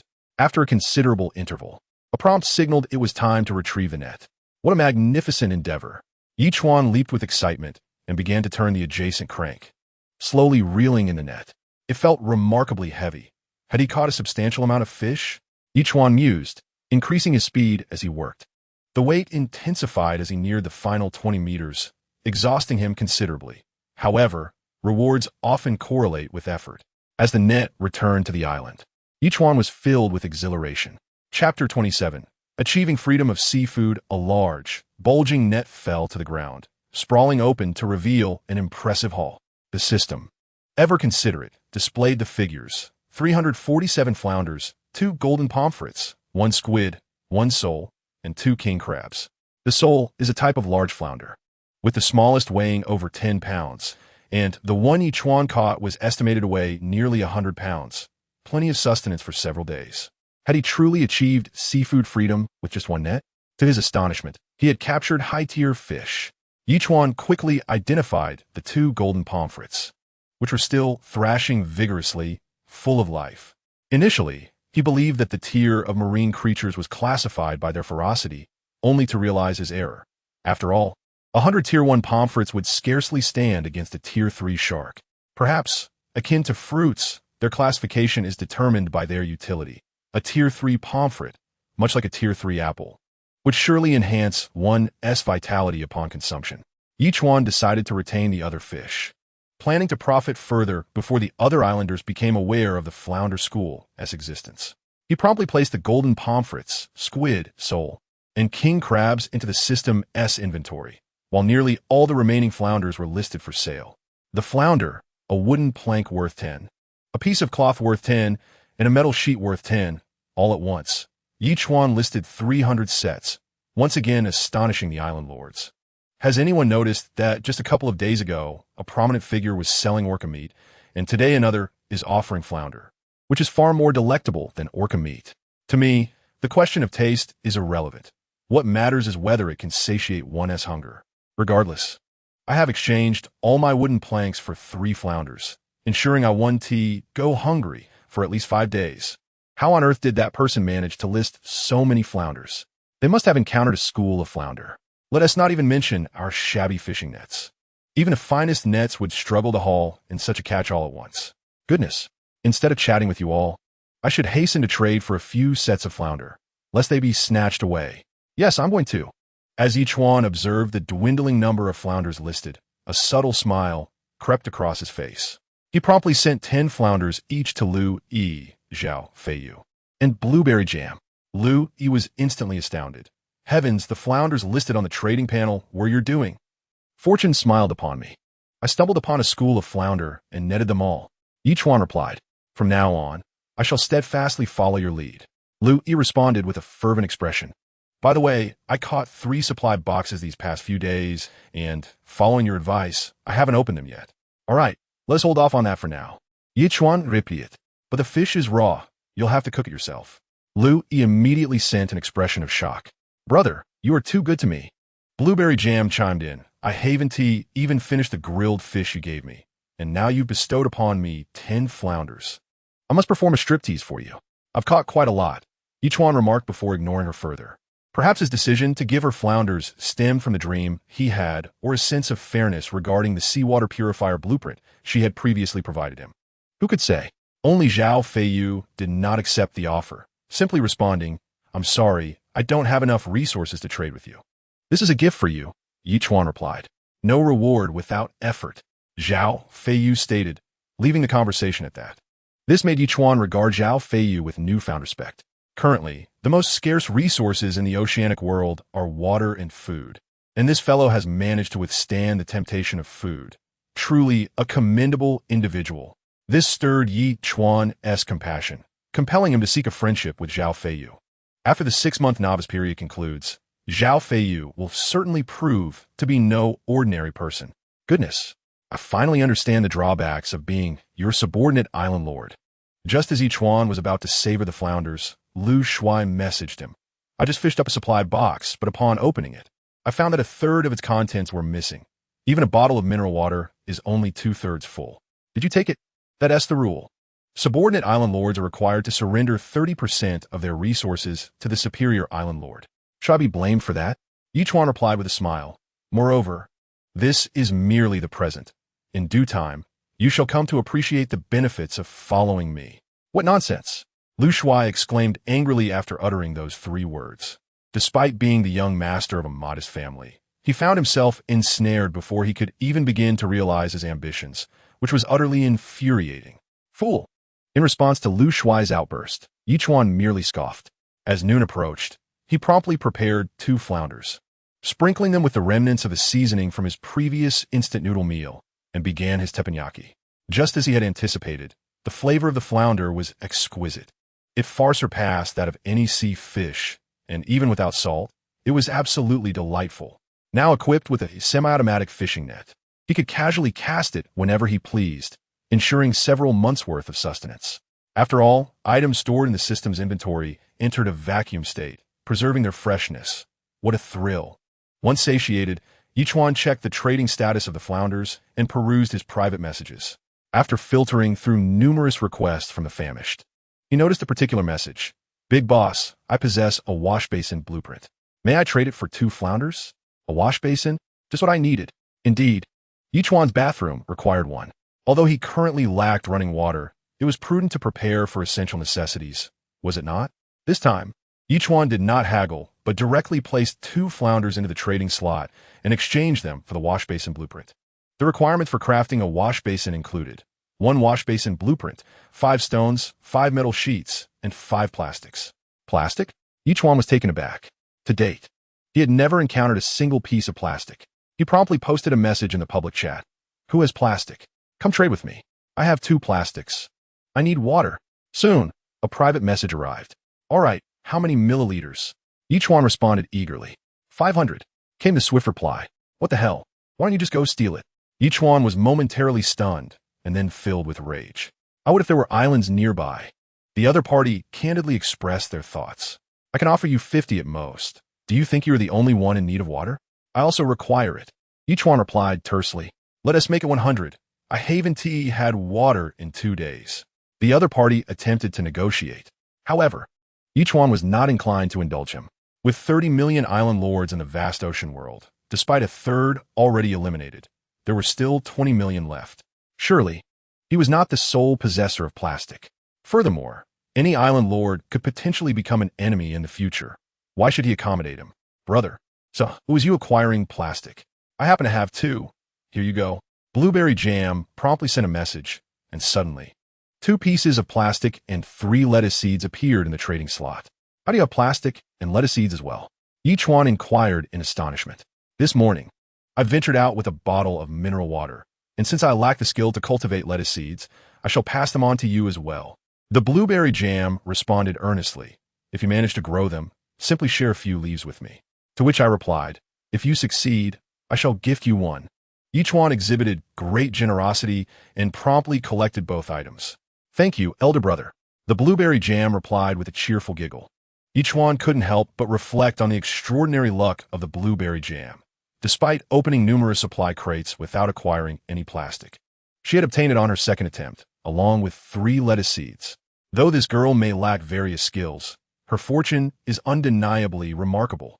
Before long, another individual approached Ye Chuan for a trade. Ultimately, he exchanged a flounder and 100 bottles of mineral water for 10 pieces of plastic, which he used to craft a wash basin. The basin was placed at the entrance of the bathroom, allowing easy access. The use of plastic was essential, as there was a drainage pipe extending directly into the ground, ensuring that any wastewater would flow away seamlessly, much like a fully automated toilet. As for where the water went, that was a trivial matter. Ye Chuan had no inclination to ponder such details. What delighted Ye Chuan was that the creation of the wash basin came with an unexpected bonus, a mirror measuring 1 meter in height and 50 centimeters in width.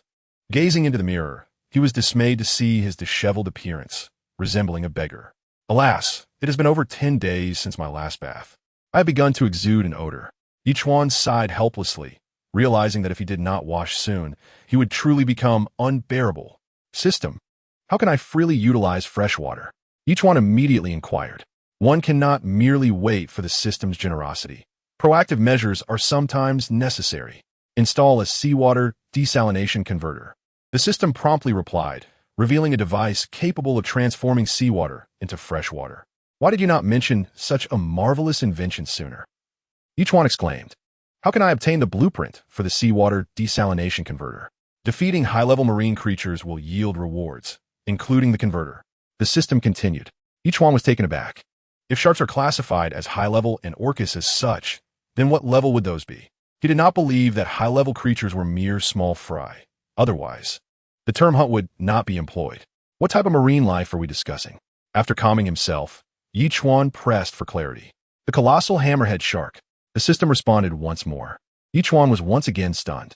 The hammerhead shark, a creature often less than a meter long, is characterized by its disproportionately large mouth and highly calcified skull and soft cartilage. With a total of 50 teeth in its upper and lower jaws, it lunges at its prey to bite down, twisting its body like a drill, leaving a gaping wound on its victim. In the ocean, orcas are considered fearsome beings. Yet they would circumvent a hammerhead shark. The colossal basking shark, reaching lengths of up to 2 meters, is a formidable predator capable of inflicting serious harm even upon orcas, rendering it an absolute killing machine. Ye Chuan was taken aback to discover that the system intended for him to slay a colossal basking shark. Was this not tantamount to risking his own life? Nevertheless, in pursuit of swiftly accessing fresh water, Ye Chuan resolved to take this perilous gamble. Without delay, he summoned the dolphin. My dear dolphin, I require your assistance to lure a colossal basking shark. Upon hearing this, the dolphin emitted a sound. Given that basking sharks included dolphins in their diet, sending this creature to attract one was akin to inviting its own demise. This is of utmost importance to me. I can only rely on you for this endeavor. Ye Chuan asserted with renewed seriousness. I will wait for you here. Once you have lured it, sound the alarm, and I shall join forces with you and your turtle brother to confront it. If you manage to slay a colossal basking shark, you will have tales to boast about for a lifetime. Wouldn't you agree? This time, the dolphin appeared resolute, diving into the sea with a determined plunge, disappearing from sight. Ye Chuan promptly returned to his apartment and sent private messages to Zhao Feiyu and Lu Shuai. Do you have any blueprints for weapon manufacturing? If I had them, would you not already know? Lu Shuai retorted, evidently still harboring grievances. However, Zhao Feiyu immediately placed the fish spear blueprint in the trading section. Startling Ye Chuan, a fish spear? This appears to be a one-time use. Zhao Feiyu quickly replied, I need to confront a powerful marine creature. Thus, I require the most formidable weapon. As Ye Chuan spoke, he promptly listed 10 flounders for trade. You have provided me with the blueprint. Can you now accept my flounders? All right. Zhao Feiyu did not refuse this time and completed the transaction with Ye Chuan. Ye Chuan then examined the fish spear blueprint. It was an essential item for crafting a semi-automatic fish spear, designed as a single-use tool, featuring a 1-meter-long arrow connected by a 1-millimeter thick steel wire, 30 meters long, capable of striking prey instantaneously. The requirements to manufacture the semi-automatic fish spear were as follows. Fish spear blueprint, 100 metal sheets, and 10 pieces of cloth. Without hesitation, Ye Chuan selected to manufacture it, and within seconds, a semi-automatic fish spear materialized in his hand. With a mere pull of the trigger, the arrow would be propelled forth by powerful air pressure. Undoubtedly, the weapon Ye Chuan needed most at this moment. Now, everything was in place. He merely awaited the favorable winds. A slight smile graced Ye Chuan's lips as he softly murmured to himself. Chapter 29. Refusing the transaction. Barbecue ingredients as night fell, and it seemed that the day had been fruitless. Ye Chuan hurried to the flower bed and planted 3 seeds of lettuce. These appeared to be fast-growing lettuce, with a growth cycle of 10 to 12 days. Ye Chuan watered them with a bottle of nutrient solution, estimating that at the latest, he would have fresh lettuce to enjoy within 7 days. After completing these tasks, Ye Chuan had dinner and then sat on his bed, browsing through his super tablet. In the public chat room, curiosity regarding Ye Chuan's identity ran high. Participants engaged in fervent discussions, questioning whether the esteemed figures known as the orca and the flounder were indeed the same person. Believe it or not, I refuse to accept that they are one and the same. Even if he possesses formidable survival skills honed over years on an island and wields a brand new fishing net, there is no way he could slay an orca? One participant exclaimed, surely, after 3 years of mastering survival at sea, we all understand the implications of facing an orca? In a confrontation, even a dozen individuals would struggle to defeat such a creature. So why is this individual selling orca meat? This is an undeniable fact. And almost as soon as the orca was sold, flounder appeared on the market again. Could this be mere coincidence? It must be the same person. Is this argument even worthwhile? Have you had dinner? Have you drunk water today? Are you all just overindulging? Another chimed in. Exactly. Even if they are the same person. It has no bearing on us. By the way, could someone spare me a loaf of bread? I dream of eating bread. You're content with raw fish. Yet you crave bread? Someone retorted. I have a super tablet and wish to trade for weapons. Suddenly, a private message popped up, catching Ye Chuan off guard. Can a super tablet even be traded? Isn't it only meant for binding? This individual must be attempting to sell a super tablet that isn't their own. After all, a super tablet is foundational for development. Perhaps it's a subsidiary super tablet? That seems unlikely as well. After a moment as contemplation, Ye Chuan promptly replied, I possess a super tablet, but it seems rather useless, doesn't it? Since you have managed to acquire so much flounder. You must be well versed in the rules of this oceanic world, which differ greatly from what we learned. The other party responded with a smiling emoji. Surely you know that a super tablet can bind to your own tablet, granting you an auxiliary island. And then, Ye Chuan inquired further. Evidently, this oceanic realm is not devoid of capable individuals. This person had swiftly grasped the rules regarding auxiliary islands. I will trade you my super tablet. Once bound, you will gain an auxiliary island. Isn't that worth more than anything else? The individual replied. Apologies, but I'm not interested. Ye Chuan refrained from engaging further, dismissing the conversation and blocking the individual. If this person was aware of the existence of auxiliary islands, they must also understand that such islands are mandated to surrender 30% of their resources to the main island. How could they possibly offer something so valuable merely in exchange for a weapon? The super tablet was likely rendered useless. In other words, the owner of the super tablet was probably deceased. Had they truly underestimated my intelligence? What an imbecile. On an island, Li Bo, after being rejected, slammed his tablet onto the ground in frustration. Why would he trade with me? Were my terms not enticing enough? Brother, please calm down. A nearby woman softly urged. With a sharp slap, Li Bo struck the woman's face, his twisted expression filled with fury as he demanded. How can we seek vengeance against the island master if we don't acquire a formidable weapon? Don't forget, he nearly took your life. We must return to the sea and seek out another island. Perhaps fortune will smile upon us, and we shall encounter a prosperous island lord. And then we shall possess everything we desire. After a brief silence, Li Bo resolutely made his decision. Yet, the night has already fallen. The woman, cradling her face, cautiously urged, why don't you stay behind? I can manage on my own. After all, you are merely a burden. Li Bo retorted sharply and swiftly made his way toward the small boat. Don't leave me behind. I will accompany you. The woman, startled, quickly hurried to keep pace with Li Bo. The night passed in silence, and by dawn the next day, Ye Chuan was awakened once more by the system's notification sound, promptly declaring, sign in successful. Congratulations, host, you have received 500 evolution points, 100 fertile black soil, and 1 lucky blind box. Note, there is a chance to obtain crafting blueprints, seeds, or fruits. Open the blind box, Ye Chuan said with a smile, maintaining his composure. Blind box opening. Congratulations, host. You have received 1 barbecue seasoning. Barbecue seasoning? Ye Chuan's expression shifted. This could indeed allow for a delightful culinary experience. He had not anticipated that the blind box would yield such a treasure, which was certainly a pleasant surprise. After all, the most delectable seasoning he had encountered in recent days was merely that of instant noodles. How could it possibly compare to barbecue seasoning? Immediately, Ye Chuan dashed off to grill a flounder, generously sprinkling it with the seasoning. Even before tasting it, saliva had begun to flow. Of course, one could hardly blame Ye Chuan. Accustomed to the flavors of grilled delicacies, after a prolonged period of tasteless sustenance, the sudden offering of barbecue was nothing short of exhilarating. After indulging thoroughly, Ye Chuan stacked the 100 units of fertile black soil and scattered a few seeds of lemongrass before embarking on a circuit around the island. The dolphins had yet to return.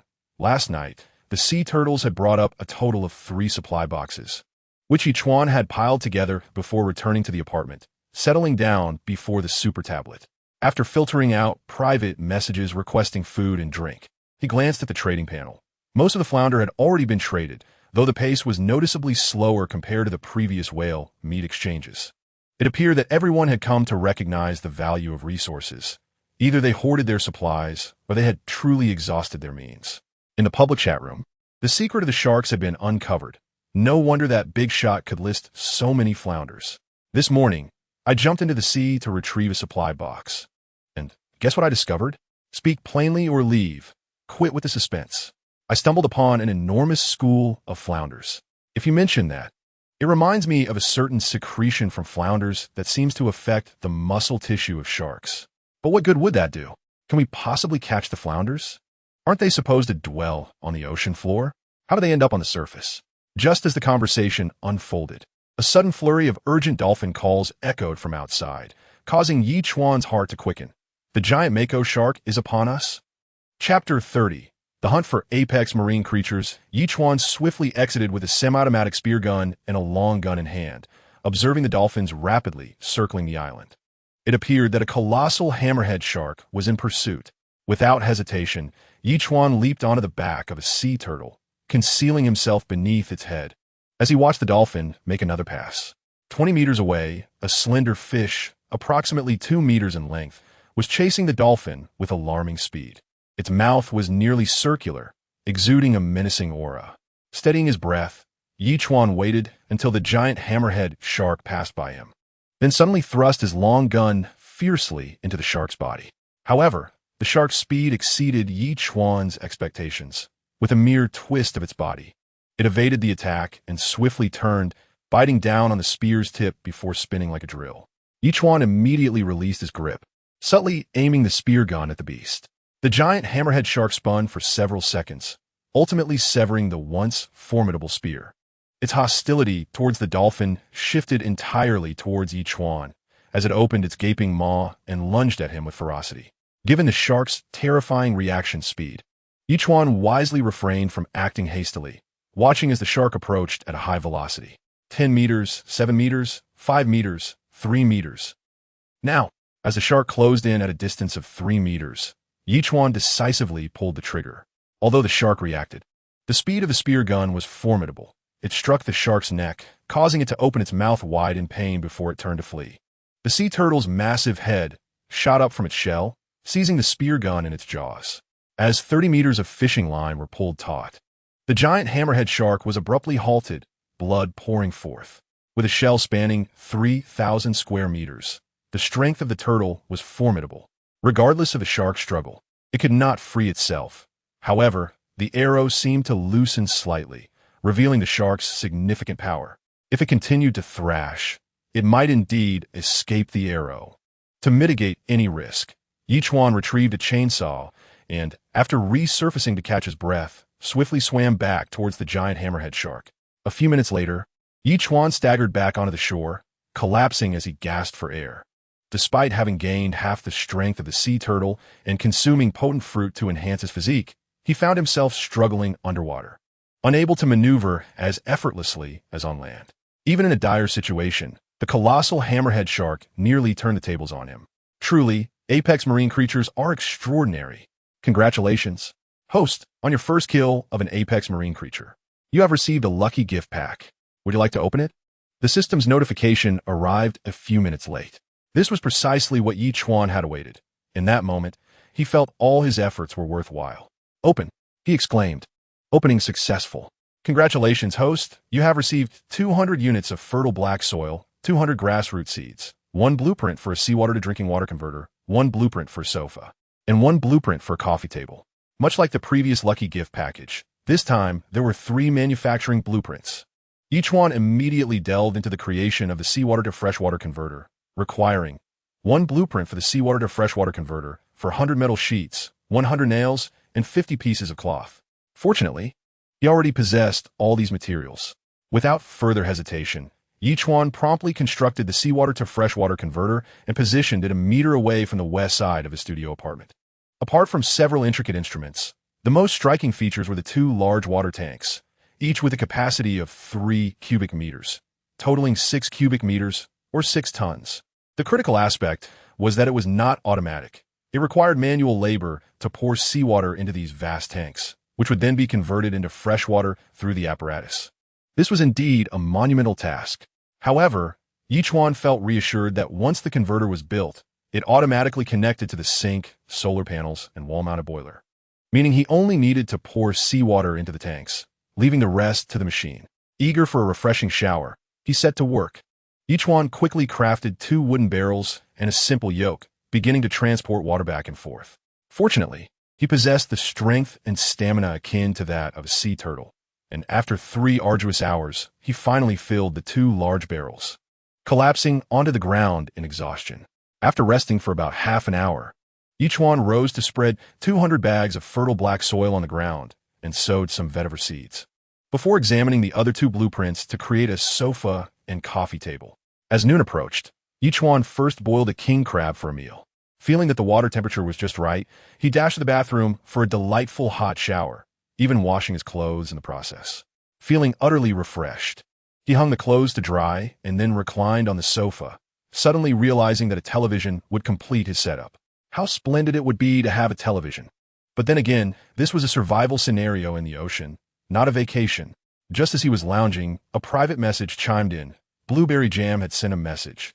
Brother, I just salvaged a supply box and found an egg. An egg? Ye Chuan was utterly bewildered. Blueberry Jam promptly placed the egg in the trading bar. And once Ye Chuan accepted it, the system immediately provided an analysis. Pet egg with a 1 in 10 million chance of being salvaged, and a 30% chance of hatching into a pet, which has a 10% chance of becoming a rare one. Astounded, Ye Chuan nearly dropped his jaw. 1 in 10 million. This meant that among 30 million island lords, only 3 could possibly retrieve such a treasure, and Blueberry Jam was one of those fortunate few. Truly, she was lucky. Ye Chuan pondered, how could one hatch the egg in this desolate wilderness? After some thought, he inquired again. Place the pet egg among burning wooden planks, and after 1 hour, the outcome will be revealed. The system replied. In that case, it didn't seem too difficult. Ye Chuan nodded and promptly traded back for the egg, several wooden planks, and a lighter. Brother, why have you given me so much?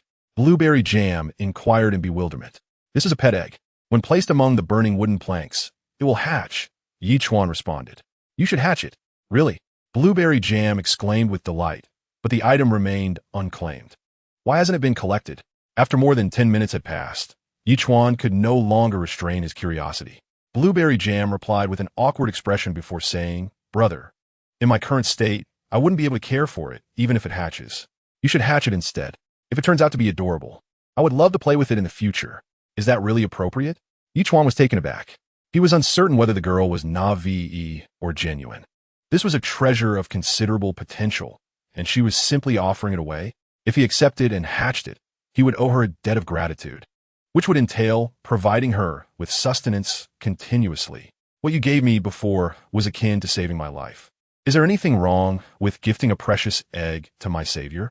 Blueberry Jam promptly countered. Brother, please accept it. In my hands, it is unlikely to hatch, and I am unable to care for it anyway. All right then. Since the conversation had reached such a point, Ye Chuan ceased to decline. He took the item out immediately and placed it on the grill to cook. If he succeeded in hatching the pet, it would be a stroke of luck. If not, he would simply consider it a cooked egg. At that moment, the freshly washed clothes had dried, and Ye Chuan hurriedly donned them, sighing at his oversight in not bringing more outfits. Although ocean survival rules prohibited bringing items, he had cleverly layered several articles of clothing on himself. He wondered if opening supply boxes or signing into the system could yield clothing rewards. Otherwise, each time he washed his garments, he would have to remove them. It was manageable now, but would it not be rather awkward in the future? I, along with my turtle, have managed to fish up 2 more supply boxes. Ye Chuan pushed them next to 3 other boxes and added a few more wooden planks under the grill before returning to the apartment to browse the public chat room. An hour passed without any useful information surfacing, and estimating that the pet egg was nearly ready, Ye Chuan hurried back to the grill. Noticing that the fire was nearly extinguished and the pet egg remained still, he pondered for a moment and added another plank. It had already been over an hour with no sign of movement. It seemed likely that the attempt had failed. Ye Chuan furrowed his brow and muttered to himself, contemplating whether to treat the egg as a barbecue meal. Suddenly, a cracking sound broke the silence, and a fissure appeared on the egg. As the cracks multiplied, with a resounding pop, the pet egg shattered, revealing a small bird with fluffy plumage, bright red claws, and half an eggshell atop its head before Ye Chuan. Initially, Ye Chuan intended to retrieve it from the grill, but the little creature sprang up and dashed away. Ye Chuan instantly gave chase. The tiny creature fled for over 20 meters before colliding with a stone in the flower bed. As half of the eggshell shattered, an adorably awkward little being appeared before Ye Chuan. Simultaneously, an information panel emerged before Ye Chuan. Name: Albatross level 0, juvenile stage, evolution points 0, 500 skills, none talent, none note, a rare pet that automatically recognizes its master, capable of displaying formidable abilities upon reaching maturity. Astonishing, a rare entity. Ye Chuan could not help but exclaim in astonishment, for this was indeed the first extraordinary creature he had acquired, and his excitement knew no bounds. Upon witnessing Ye Chuan's joyous laughter, the little creature surprisingly tilted its head back and emitted a series of delighted sounds, expressing its happiness. Its mimicking ability was quite remarkable. System: what does this little fellow consume? Ye Chuan inquired next. Is the process of leveling up similar to that of dolphins? The primary sustenance of the albatross consists of various fish, and its level increases with the growth of its evolution points, the system promptly replied. Upon hearing this, Ye Chuan immediately tossed a common sea fish to the little creature. Remarkably, despite its size being akin to that of an adult pigeon, its appetite was astonishing, as it gulped down a 1-pound fish in a single bite, leaving Ye Chuan utterly astounded. Wow, what an impressive appetite! He then threw another fish, and, as before, it was devoured in one go, prompting the creature to joyfully somersault in place. Congratulations, host, on acquiring the rare pet albatross. You have been awarded a pet gift package. Would you like to open it?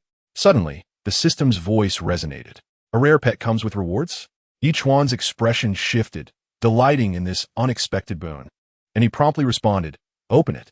Package opening in progress. Please hold on. Congratulations, host. You have received 2,000 evolution points, a bird nest blueprint, and 100 dried fish. Dried fish? Ye Chuan chuckled, feeling as though he were nurturing a small kitten. However, 100 dried fish would certainly sustain this little creature for quite some time. The 2,000 evolution points were intended for upgrading the little one. Yet with this amount, he could also elevate the sea turtle's level. This left Ye Chuan in a bit of a quandary over whether to upgrade the little creature or the sea turtle. However, after contemplating for several seconds, Ye Chuan decisively allocated all the evolution points to the sea turtle, for the little creature required only 500 points to reach level 1. He could upgrade it after acquiring more evolution points from tomorrow's login. As the sea turtle began to grow slowly, Ye Chuan opened the information panel of the island. Island Master. Ye Chuan type. Sea turtle level 405000. Skills: Water bomb, beginner, talent, longevity, rapid healing note. After sustaining injuries, its healing speed is 10,000 times that of ordinary healing. Is this for real? Ye Chuan was left utterly astonished, nearly dropping his jaw in disbelief. A healing speed 10,000 times that of normal healing. What could that possibly mean? For instance, if one were to sustain a 2-centimeter deep, 20-centimeter long wound, it could heal in just over a minute.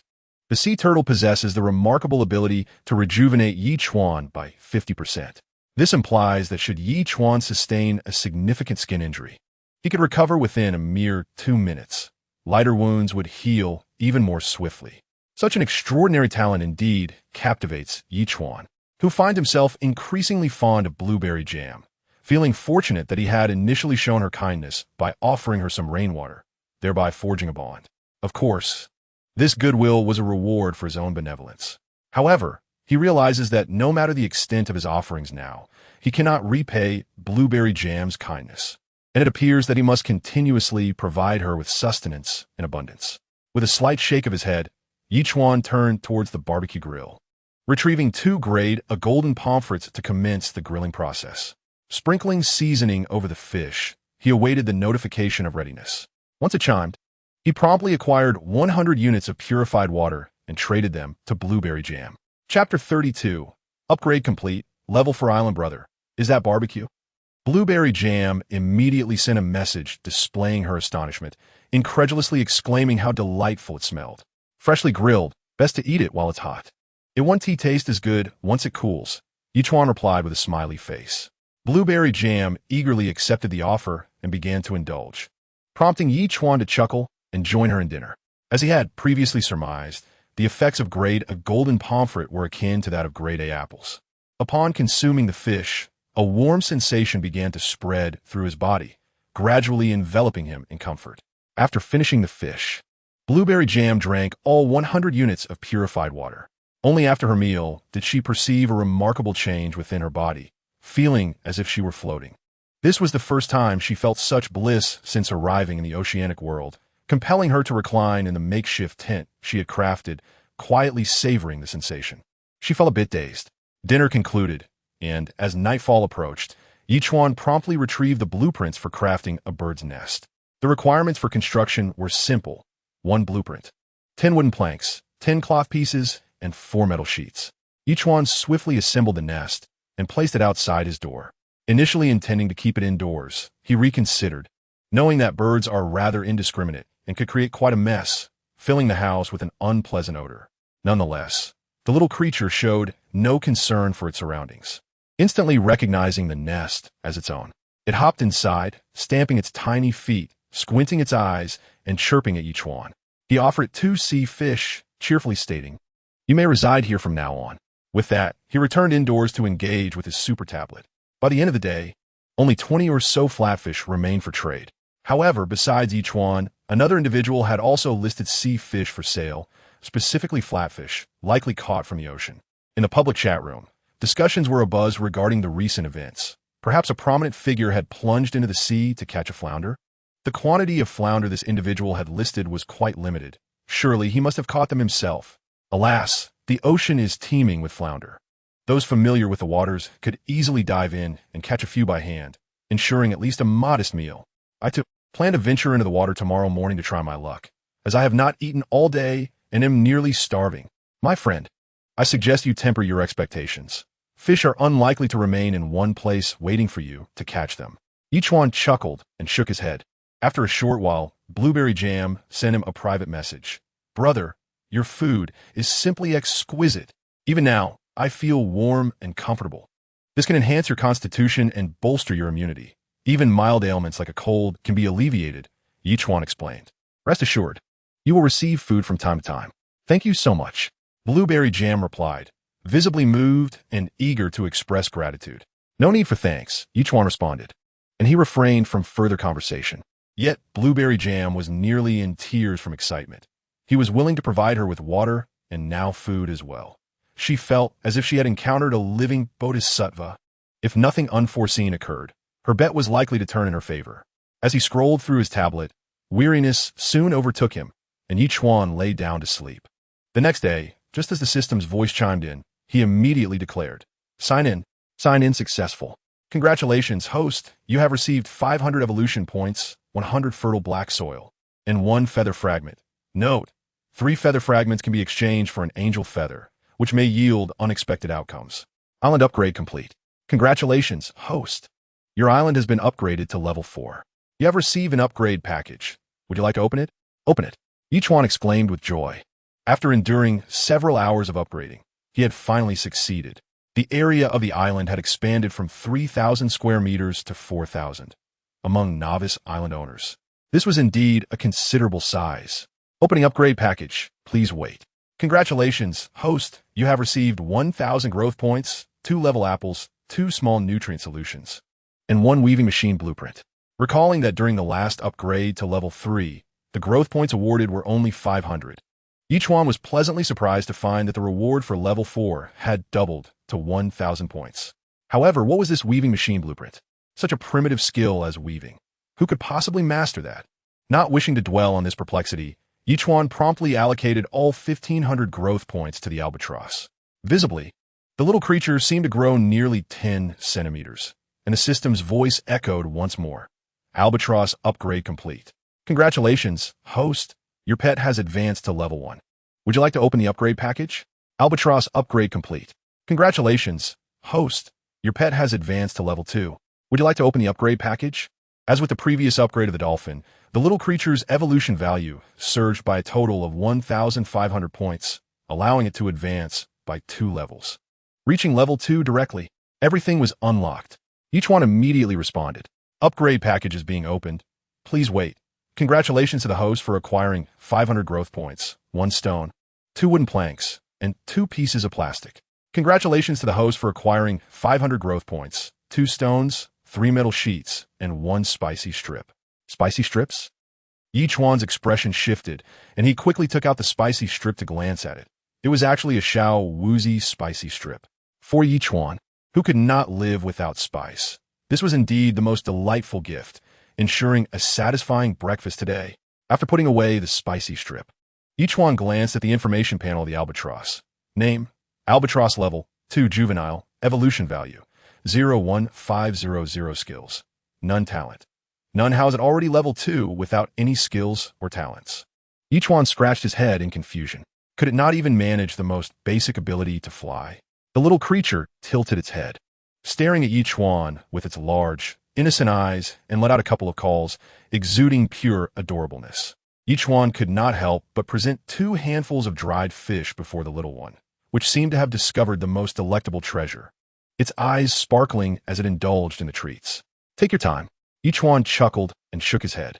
Next, he planned to elevate the little one to level 4 in one go, curious whether it would awaken any skills or talents. However, it was also time for Ye Chuan to have breakfast, spicy strips. Chapter 33. Television? After boiling 500 units of fresh water, he added it to the instant noodles, and boiled 2 eggs as well. Soon the aroma of the noodles wafted throughout the entire island. Opening the Xiao Wuzi, he took a bite of instant noodles paired with a piece of Xiao Wuzi, and immediately began to sweat with delight. What a treat! Ye Chuan now contemplated that if there were internet and mobile phones on the island, he could start a food broadcast that would surely leave other island owners envious. It seemed that currently, he was the only one in the entire ocean world enjoying eggs and Xiao Wuzi. After breakfast, Ye Chuan stacked the 3 resource boxes collected by the sea turtle brothers and promptly used a small amount of nutrient solution to water the lettuce. He then diluted another bottle with 1,000 units of fresh water and watered the spinach and chili peppers. Thanks to the nutrient solution over the past 2 days, the spinach and chili peppers had already grown to about 3 to 4 centimeters tall, while the lettuce had sprouted tender shoots, suggesting that in a few more days, he would be able to harvest lettuce heads. The special tree species had also reached half a meter in height, and the previously bare tips had finally produced 2 vibrant green leaves, which was indeed good news for Ye Chuan. As for the vetiver grass, the first to be planted had also sprouted tender shoots, growing at a steady pace even without the nutrient solution. After checking around, Ye Chuan stood at the edge of the island for a while before returning to his room.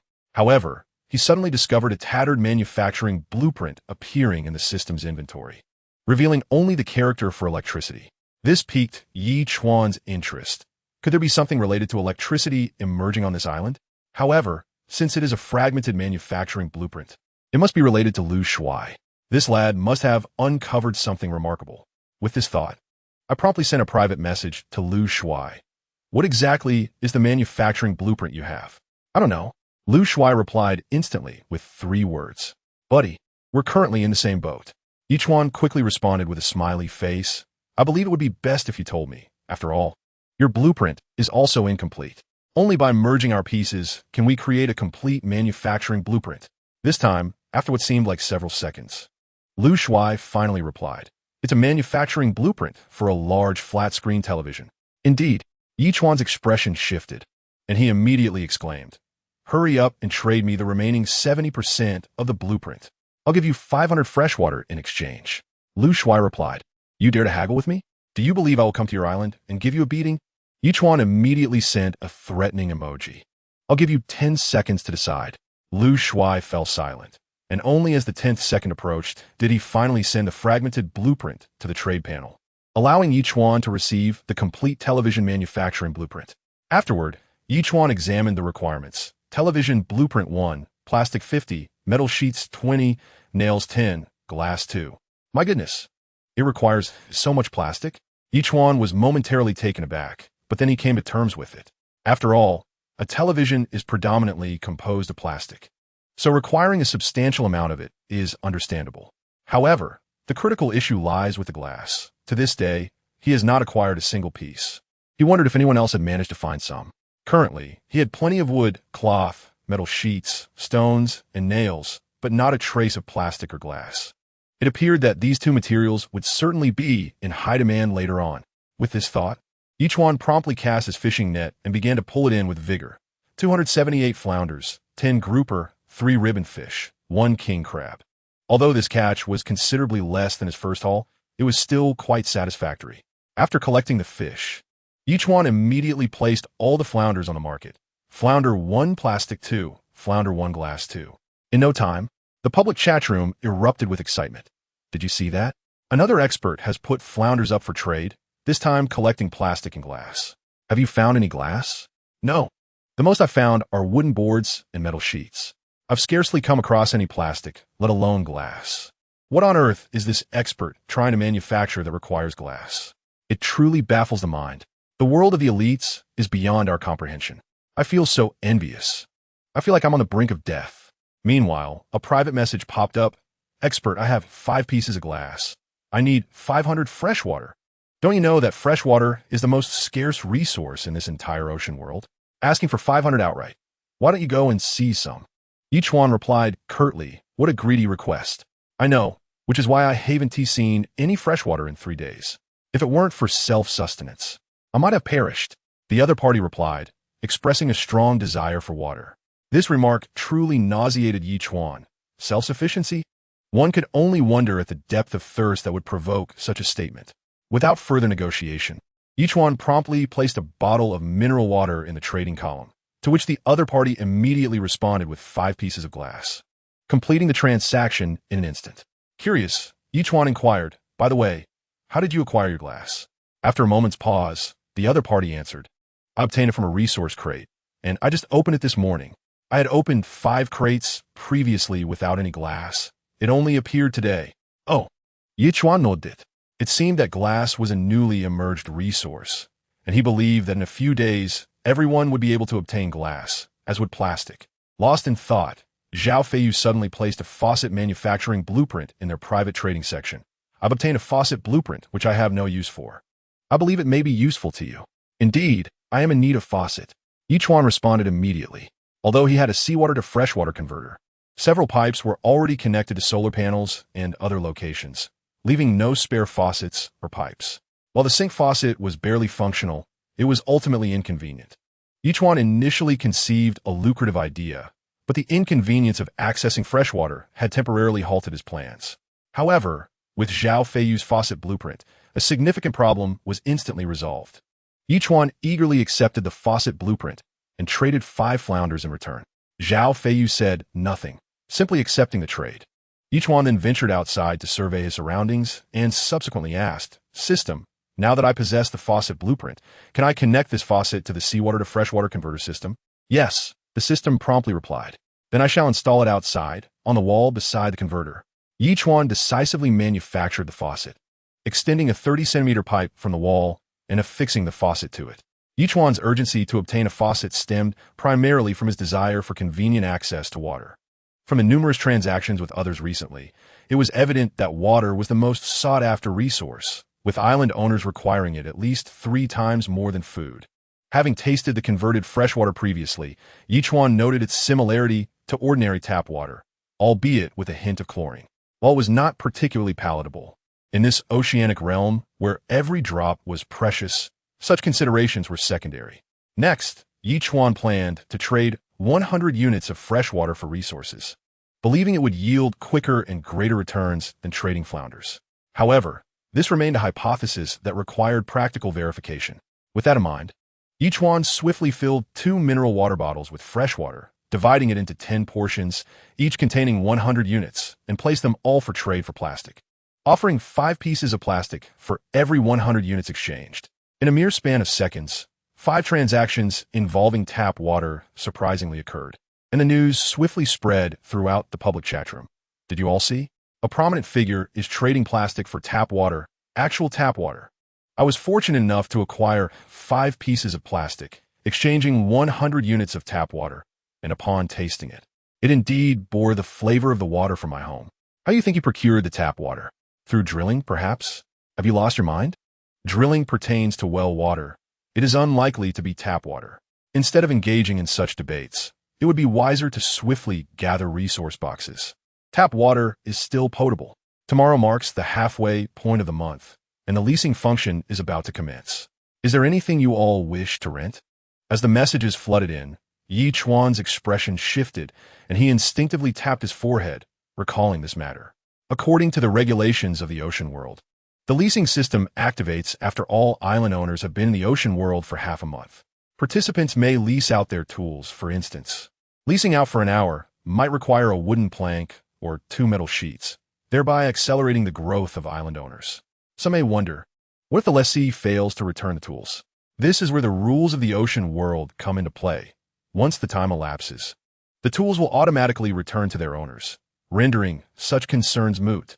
With this realization, Ye Chuan promptly messaged Lu Yi. Have you seen what they said in the public chat room? The leasing system launches tomorrow, and if your fishing net is not in use, you can lease it out. I saw it. Lu Yi replied almost instantly.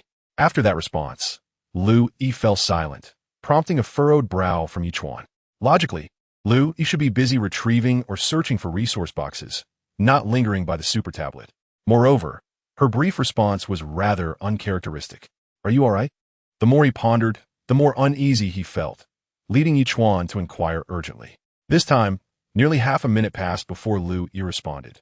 This morning, there was a resource box I couldn't retrieve with the net. It was right by the shore, so I planned to dive in and push it to the surface. However, I was bitten on the calf by a fish over a meter long, entirely green. What? Ye Chuan exclaimed, startled. Now I feel utterly drained, sweating profusely, and the wound is still bleeding, Lu Yi continued. Could it be an eel? Such fish typically prefer to hide among rocky crevices. Generally, they pose no threat. But if they sense danger, they become exceedingly aggressive, even attacking humans, and many species of eels are venomous. From Lu Yi's description, she was likely bitten by a green moray eel, notorious for its toxicity. Yet, this creature usually resides on the ocean floor. How did it end up near the surface like a flounder? Could there be some anomaly occurring beneath the waves? However, this was not a matter that Ye Chuan should be concerned about at the moment. He promptly acquired 200 levels of fresh water and placed a recently obtained apple into the trading bar. The item you bit into is highly toxic. Do not utter a word. Pour half of the water onto the wound and drink the rest, then consume the apple. In this situation, Lu Yi did not engage in pleasantries with Ye Chuan, immediately accepting the items. At this point, Lu Yi's complexion was devoid of color, utterly pale. She was acutely aware that she had been poisoned. Yet in this oceanic realm, antidotes were non-existent. Perhaps she could only await her demise? Having received Ye Chuan's provisions, she quickly followed his instructions, rolled up her pants, and poured about 100 levels of fresh water onto her wound. Subsequently, she drank the remaining water. Instantly, a refreshing sensation emanated from the wound, and the pain gradually subsided. A wave of joy surged within Lu Yi as warmth began to envelop her entire body, even her strength somewhat restored. Indeed, it was effective.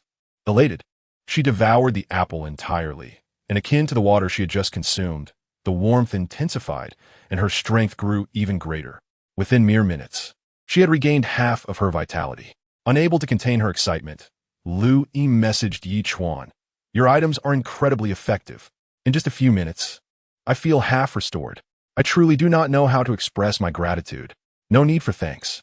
It seems the only way you can repay me is with your body," Ye Chuan replied, accompanied by a cheeky tongue-out emoji. Upon seeing this response, Lu Yi's face flushed, and she quickly sent a series of laughing emojis. "I will rest for a bit, then go gather supply crates." Ye Chuan felt he might have overstepped with his jest, sent a wry emoji, and exited the room. Gazing at the blue sky and white clouds above, he inhaled deeply. Suddenly, the chirping of a little creature caught his attention. It had circled around and was not on the island. Following the sound, he spotted the little one leaping from the sea, a fish clutched in its mouth. And then it tilted its head back, swallowing the entire creature whole. Ye Chuan was taken aback. This little one could catch fish on its own? However, the information panel indicated that the little creature was inept at everything, but was a champion in eating. Could there be an error in the system? Just as he pondered, a loud splash erupted as a large fish leapt from the water, swallowing the little creature whole. "What the hell?" Ye Chuan exclaimed, "Dolphin, save your little brother." Chapter 35. The duck that slipped away. The dolphin had been circling the island and had now spotted the large fish. After leaping from the water, it swiftly turned and plunged back into the depths, racing after the fish. Upon hearing Ye Chuan shout, The dolphin dove into the water with great fervor, pursuing the massive fish. This fish measured over 3 meters in length, its snout protruding a bone-like structure exceeding a meter, sharp and menacing.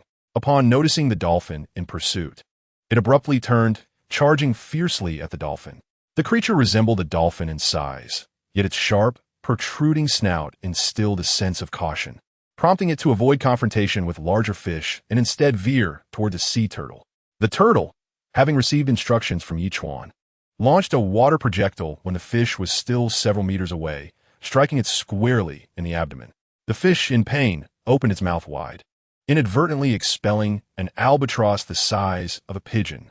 The little creature plunged into the sea and immediately darted towards the surface like an arrow, closely pursued by the fish, which was unwilling to let its meal escape so easily.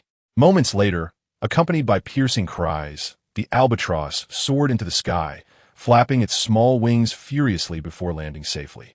Meanwhile, the fish also breached the surface, charging towards the island's inhabitant, its elongated snout poised to strike. Ye Chuan gasped in shock, quickly dodging to the side, drawing his bow and launching an arrow that found its mark in the fish's head. Alas, the fish had merely sought a warm meal. Its aspirations dashed as it could not return to the sea. With such long teeth, could this be a narwhal? Ye Chuan mused in astonishment, casting a glance at the little creature. Wasn't it better for you to explore the island rather than venture into the sea for fish? At such a young age, you're already learning to show off. As if understanding his words, the little one let out a few plaintive cries. Ye Chuan couldn't help but smirk as he examined the creature's information panel. Name, albatross level, 2 juvenile, evolution points, 01500 skills, none talents, none just like before. It possessed neither skills nor talents, yet this little one could fish and swim. Could these abilities be innate, undetectable by the system? Pondering this conundrum, he chose not to dwell on it further. Instead, he tossed a handful of small fish snacks to the little one, advising, next time you venture into the water, call your brother the dolphin to accompany you. At your size, a slightly larger fish could easily mistake you for a snack. The little creature squinted its eyes and chirped in response, expressing gratitude and delight. Ye Chuan shook his head in exasperation, turning his attention back to the narwhal.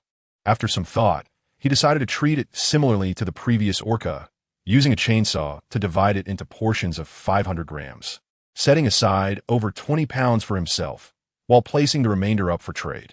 Much like the flounder, he prepared at least 1,000 portions for exchanging plastic and glass, while the rest would be traded for those common resources from before. At this moment, many islanders had already leapt into the sea to catch fish. As the flounders were rampant, anyone who could swim could manage to catch a couple. However, Ye Chuan's narwhal caused quite a stir in the public chat room. Who is this remarkable individual that has managed to catch a narwhal? Aren't they afraid of being skewered? This time, the esteemed individual offered portions of 500, yet the resources exchanged were similar to previous amounts. Could this signify a significant decrease in our need for food? The narwhal, in comparison to the previously mentioned orca, can be considered quite gentle. Yet, one must ponder how such a colossal creature managed to come ashore, weighing at least 2,000 pounds. Does anyone possess antibiotics or anti-inflammatory medications? I was bitten by a fish while entering the water, and the bleeding won't cease. I fear I'm nearing my end.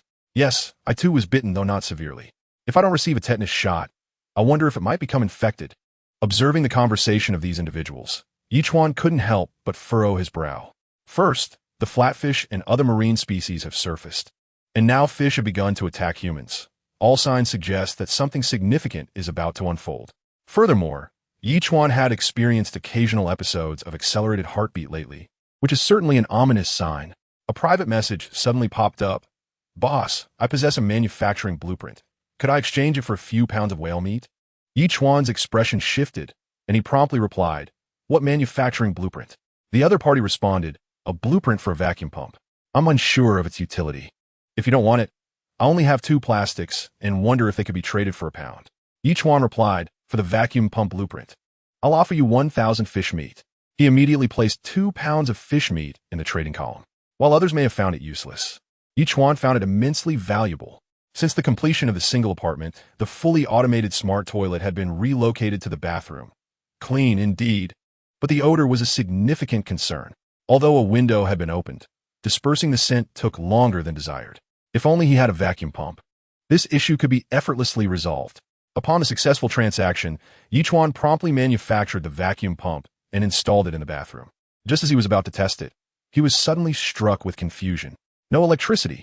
He had been contemplating creating a television soon, but without power. It would be as useless as a mere metal box. This indeed posed a considerable dilemma.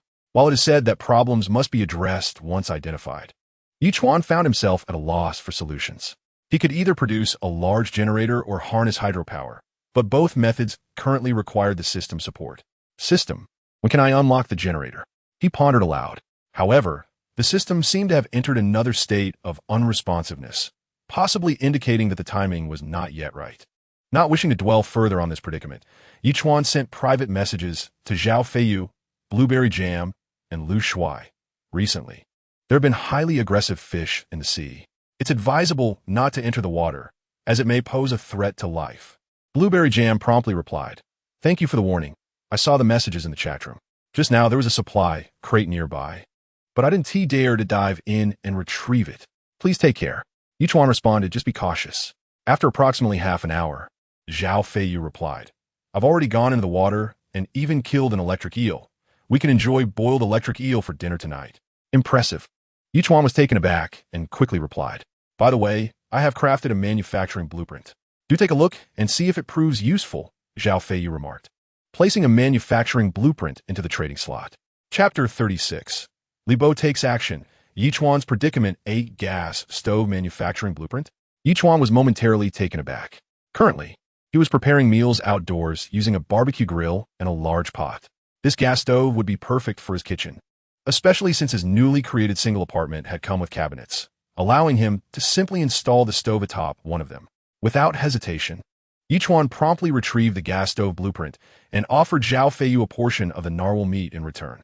Zhao Feiyu's expression shifted to one of shock. "You killed this narwhal?" "Indeed, it was merely luck." Ye Chuan replied immediately. "Very well." Zhao Feiyu responded with those two words, and then fell silent. Ye Chuan paid little mind to it, but at that moment, Zhao Feiyu was engulfed in disbelief, struggling to comprehend how anyone could slay a whale with their bare hands. Moreover, he had previously taken down an orca, which meant Ye Chuan had now hunted 2 whales. As a special forces soldier, Zhao Feiyu understood the formidable challenge of battling sea giants. Even modern weaponry might not guarantee victory. Yet this individual had succeeded against all odds. Who was he truly? A world-class warrior, perhaps? Unbeknownst to Zhao Feiyu, Ye Chuan had just manufactured the gas stove, and with the system's assistance, had positioned it suitably in the kitchen. However, one issue left Ye Chuan momentarily perplexed. There was no natural gas. Without electricity or gas, what use were these modern tools if he could only gaze at them? It seemed all his efforts would be in vain until he procured electricity and gas to utilize them. Ultimately, Ye Chuan shook his head with a wry smile, choosing not to dwell on the matter. As dusk fell, Ye Chuan cooked 3 grouper fish, trading one each with Blueberry Jam and Lu Yi. Lu Yi had initially been reluctant, but given his recent recovery, he did not refuse. Blueberry Jam, on the other hand, was ecstatic. "Brother, your life is simply splendid. You enjoy a variety of fish, and they are all quite pricey. I'm almost getting tired of them. I find myself yearning for braised pork." Ye Chuan responded, "Seafood is something one must settle for. Indeed, you are so impressive. I assure you, braised pork will be on the table." Blueberry Jam retorted excitedly, "Once my beginner's period ends in 6 months, I will definitely treat you to the most exquisite braised pork in the world. I await with anticipation." Ye Chuan concluded with those 4 words before heading off to dinner. Not long after finishing his meal, as nightfall began to envelop the surroundings, the dolphin emitted a faint alarm, prompting even the little creature to emit cautious chirps. Ye Chuan narrowed his eyes and stealthily exited his abode, following the dolphin's gaze to spot a small boat in the distance. This boat floated upon the sea, seemingly fixated on his island. It reminded Ye Chuan of the boat that had planned to ambush Lu Yi's island a week prior. Had Lu Yi not been vigilant, he might have suffered a grave fate.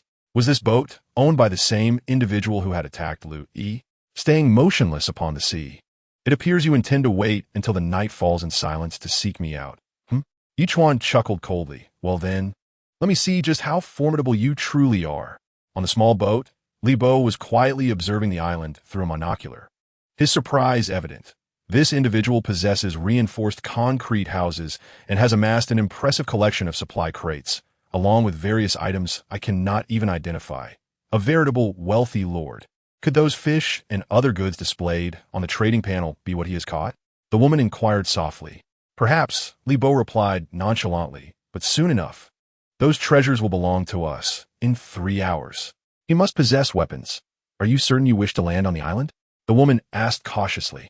In the past few days, we have already plundered 2 islands. Do you think this one can escape the fate of being looted?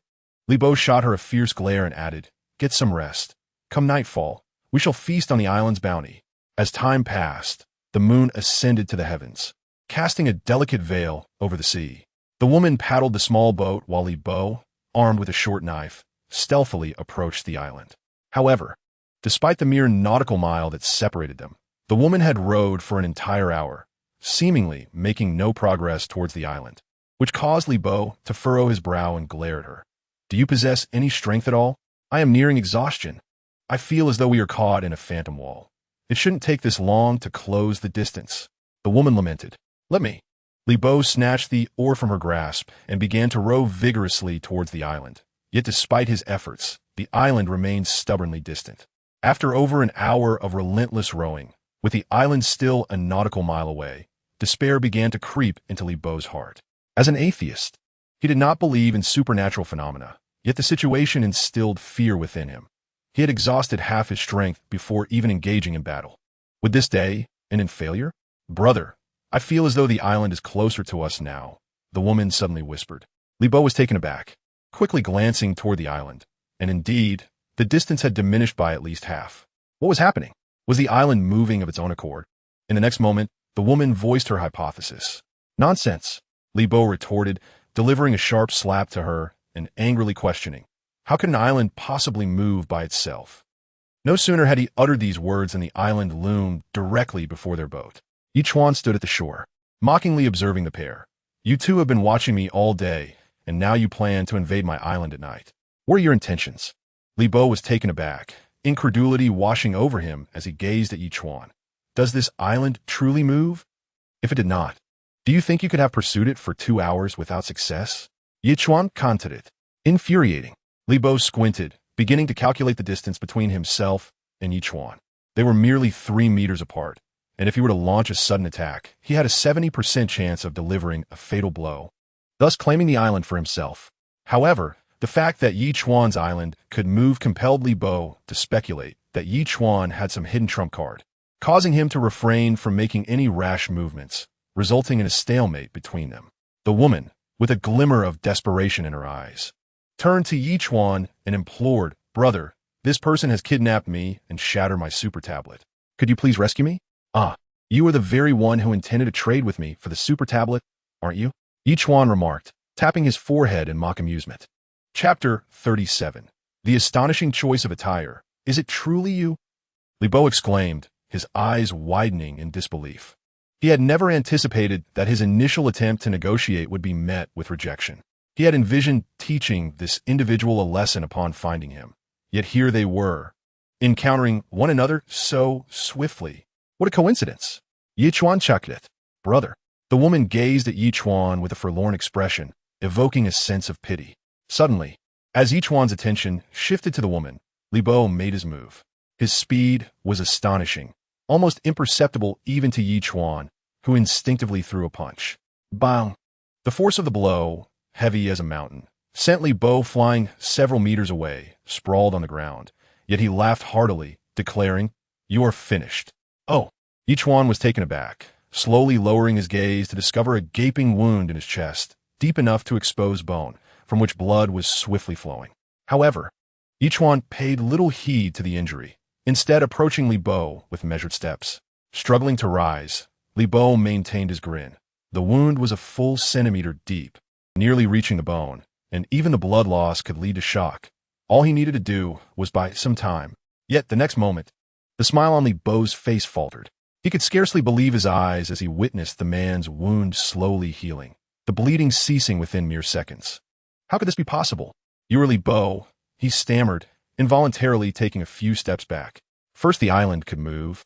Then this man could heal from severe injuries. Combined with the darkness of night, could it truly be, as that woman claimed, that this man was a ghost? With this thought racing through his mind, Li Bo dared not attack. He swiftly dashed towards the small boat, grabbing an oar and paddling furiously. Suddenly, a tremendous crash erupted as a dolphin collided forcefully with the boat, which predictably splintered into two. Li Bo's expression shifted dramatically as he turned and desperately scrambled back to shore. Having come to my island, do you believe you can escape? Ye Chuan taunted.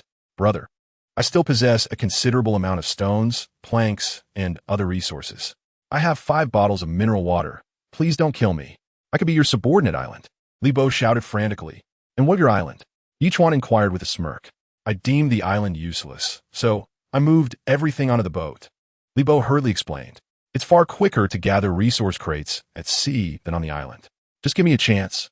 I won't disappoint you. Ye Chuan shook his head, drawing a longbow and fully stringing it, aiming it squarely at Li Bo. Li Bo's pupils dilated in fear as he shouted, Brother, as long as you spare my life, I will do anything you ask. At that moment, Ye Chuan's arrow pierced Li Bo's body, causing a woman nearby to scream in terror, a stream of liquid flowing down her thigh as she pitifully pleaded, Please don't kill me. I am but a captive. I will not take your life. You may leave, Ye Chuan replied matter-of-factly. Let me stay and serve you. I can do anything. The woman implored, her voice trembling. If you cast me into the sea, I will perish. You have 2 choices, death or departure. On my island, I desire no company but my own. Ye Chuan stated coldly. But leave. The woman bit her lip, about to protest, but Ye Chuan's fierce roar sent a shiver down her spine, silencing her. She turned and leapt into the sea. Ye Chuan approached and unceremoniously tossed Li Bo's corpse into the water, then directed the sea turtle to a specific location. He felt no obligation to concern himself with the body. The creatures of the ocean would surely assist in its disposal. As for the woman, he chose to disregard her. Those who evoke pity often possess their own faults. Besides, there was no need for an additional mouth to feed on his island. After warning the porpoise to remain vigilant, Ye Chuan returned to his slumber. He slept soundly until dawn, stretching luxuriously and proclaiming, Sign in successful. Congratulations, host. You have received 500 evolution points, a clothing selection package, and a feather fragment. Note, 3 feather fragments can be exchanged for an angel feather, which may lead to unexpected events.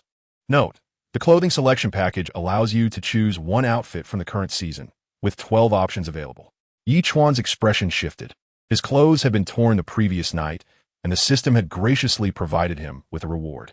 Truly, the system understood him. He promptly opened the clothing selection package, revealing a panel before him showcasing 12 exquisite ensembles, all designer pieces that combine comfort and elegance. He chose a white shirt paired with black trousers, complemented by a purple leather jacket for the colder days. In a word, splendid. However, before donning his new attire, Ye Chuan indulged in a hot shower, ensuring the fit was perfect and comfortable. Gazing into the bathroom mirror, he admired his dashing appearance. Regrettably, there were no options for hairstyling at present, and his beard had grown somewhat unruly. If only he could acquire a razor and hair clippers. After enjoying breakfast, Ye Chuan opened his tablet, where the public chat room buzzed with discussions about the rental interface. This system is truly convenient.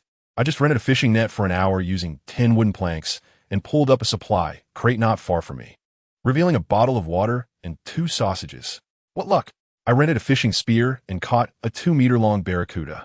At least 3 days' worth of food secured. The rental system, while convenient, currently does not align income and expenditure in a particularly equitable manner.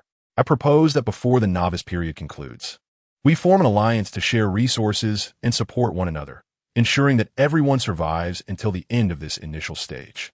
What does everyone think? Personally, I am not in favor of this idea. It may benefit the less astute individuals, but it could be detrimental to the seasoned players with abundant resources. Why should they expend their resources to sustain others? Upon hearing the suggestion, Ye Chuan was momentarily taken aback. It indeed seemed like a viable approach. If such a collaboration could be realized, those who band together might very well endure until the end. However, the feasibility is questionable, as human nature tends to be inherently selfish. Subsequently, Ye Chuan tentatively listed a lighter on the rental interface. The use of the lighter costs 10 plastics per activation. Although this price is somewhat steep, the likelihood of encountering someone with such a device is exceedingly rare, perhaps 1 in 10,000. Even at 10 plastics, there would surely be buyers. Chapter 38. The system's warning, however. Scarcely 10 seconds had passed since Ye Chuan listed the item when the public chat room erupted with excitement. My goodness. Someone is renting the right to use a lighter for 10 plastics. I saw it too. Although 10 plastics is a bit pricey, using it would allow us to cook food. Alas, I don't have 10 plastics. Does anyone have plastics to spare? If you lend me some, I can ignite a piece of wood, and then I'll light one for you in return. Shall we collaborate on this? Who would trust you? What if you get the fire and don't share it with us? We'd be left in the lurch. I've never been one to act dishonestly. I believe in integrity and hard work. While the chat room buzzed, Ye Chuan's lighter was rented out. Mere moments later, it returned to his inventory, demonstrating its convenience. Ye Chuan nodded in approval and continued browsing the rental offerings, which were remarkably comprehensive. He even spotted the manual razor he had been contemplating. Renting it for half an hour required 200 units of fresh water, and despite being listed for several hours, it had yet to be rented out. This suited Ye Chuan perfectly. The fewer users, the cleaner the item. Without hesitation, he rented it, subsequently boiling it in water for nearly 10 minutes before allowing it to cool, and then began shaving in front of the mirror. Seeing his clean reflection, Ye Chuan let out a long sigh of relief. A refreshing experience. After placing the razor beside the wash basin, he turned to leave, unhurried to return it, as the rental system's rules would naturally ensure the razor returned to its original owner after the designated time. At that moment, dolphin and sea turtle surfaced with 2 supply boxes. After stacking them together, Ye Chuan began to stroll around the island with his hands clasped behind his back, followed closely by the albatross, which strutted behind him with an air of leadership. Alert, alert! In 48 hours, a magnitude 6.5 earthquake will occur underwater, likely triggering a tsunami. Please take precautions. At that moment, the system suddenly issued a message that made Ye Chuan tremble. Earthquake and tsunami. In an instant, Ye Chuan comprehended why the fish, typically dwelling in the depths of the ocean, had emerged to the surface. They had undoubtedly foreseen this calamity. In the ocean, a magnitude 65 earthquake is not particularly alarming, but the ensuing tsunami is the true harbinger of doom, especially with everyone gathered on barren islands. Should a colossal wave strike, the likelihood of survival would dwindle to near nothingness. How infuriating! This is supposed to be a novice protection period. Under normal circumstances, such a fierce earthquake and tsunami should not occur. What on earth is happening? Ye Chuan invited solemnly. No response came, leaving him to ponder whether the system was equally perplexed or if there were other reasons at play. Ye Chuan then posed another question. What should I do? The system replied that Turtle Island, being built upon the backs of sea turtles, could effortlessly drift with the waves, capable of withstanding the assault of a tsunami.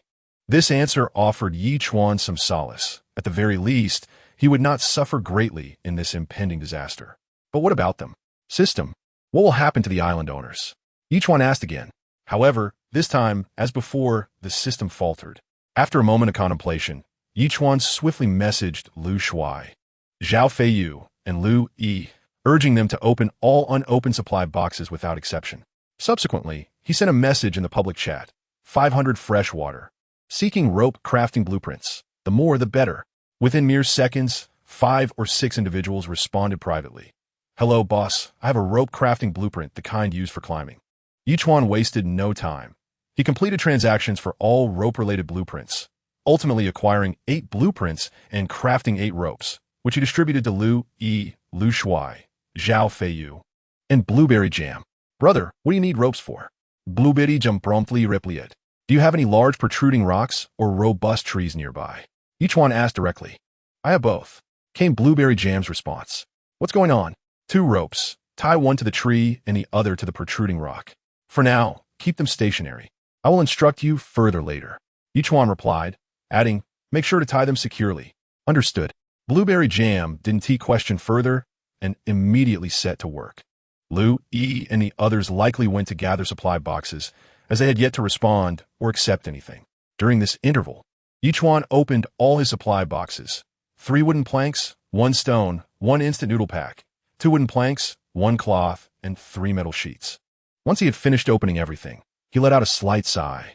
He had done all he could in this regard. As for what would unfold next, he could only leave it to fate. Beyond the island, the multinational alliance had also detected the impending earthquake, and the expressions of the heads responsible for the oceanic realm across various nations were far from pleasant. In the vast land of Jiuzhou, a middle-aged man with a square face, thick eyebrows, and pronounced eyes inquired sternly how we thoroughly investigated the cause of the earthquake. The Supreme Commander. It appears to be related to that octopus off the coast. A tall woman beside him responded in a hushed tone. An alliance fleet composed of island lords from multiple nations is currently launching an assault against it. Its tentacles have reached the seabed of the novice zone. Infuriating. The man's expression darkened, his teeth clenched in frustration. I had warned them repeatedly not to disturb that creature, yet they refused to listen. Now, look at the consequences. Is there any way to inform the millions of island lords in our novice zone? Once 30 million island lords entered, the novice zone was effectively locked down. Until the 6-month novice period concludes, no one can access it. The woman shook her head in resignation. For them, it is an utter calamity. Whether they survive this disaster depends on fate and their own efforts. I hope this incident serves as a lesson to them. They must not escalate the situation too much. Otherwise, they will only have themselves to blame. The middle-aged man scoffed, ultimately waving his hand slightly. Feiyu, you must hold on. Chapter 39, Earthquake in the Sea. Tsunami approaches soon. Zhao Feiyu and Lu Yi responded to the messages. Ye Chuan reiterated the instructions he had received from Blueberry Jam to the three of them. Aside from Zhao Feiyu's island, which lacked large trees and protruding rocks, the other two followed Ye Chuan's guidance to secure the ropes. As for Zhao Feiyu, Ye Chuan handed him the impact drill from the multifunctional toolbox, allowing him to bore a hole into a massive rock and secure both ropes. Anticipating the high likelihood of a tsunami, Ye Chuan refrained from further embellishing the island. Whenever the dolphin duo retrieved supply boxes, Ye Chuan would promptly open them. To his delight, he unexpectedly discovered 2 raw sweet potatoes. Initially planning to consume them immediately, he reconsidered, pondering why he couldn't plant them. In due course, he could harvest more than just 2 sweet potatoes. However, Ye Chuan chose not to act just yet. Everything would be addressed after the tsunami had passed. Meanwhile, in the public chat room, many astute individuals were engaged in discussions, nearly deducing the impending situation. I wonder what has been happening these past few days. Why are more and more fish from the seabed surfacing? I just saw a water droplet fish. I'm not entirely sure either, but it seems that all the fish have been fleeing to the surface lately. It's quite perplexing.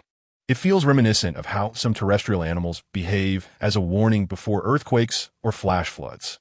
Perhaps an earthquake is imminent beneath the sea, but our true concern should be the tsunami. A tsunami? If that were to occur, wouldn't we be doomed? By the way, there's someone who has been consistently acquiring rope-making diagrams. Could it be that he has already sensed the impending danger and is preparing for the possible tsunami? Everyone should exercise caution. If a tsunami were indeed to occur, it is likely that all island owners have engaged in discussions, contemplating how to survive amidst the colossal waves.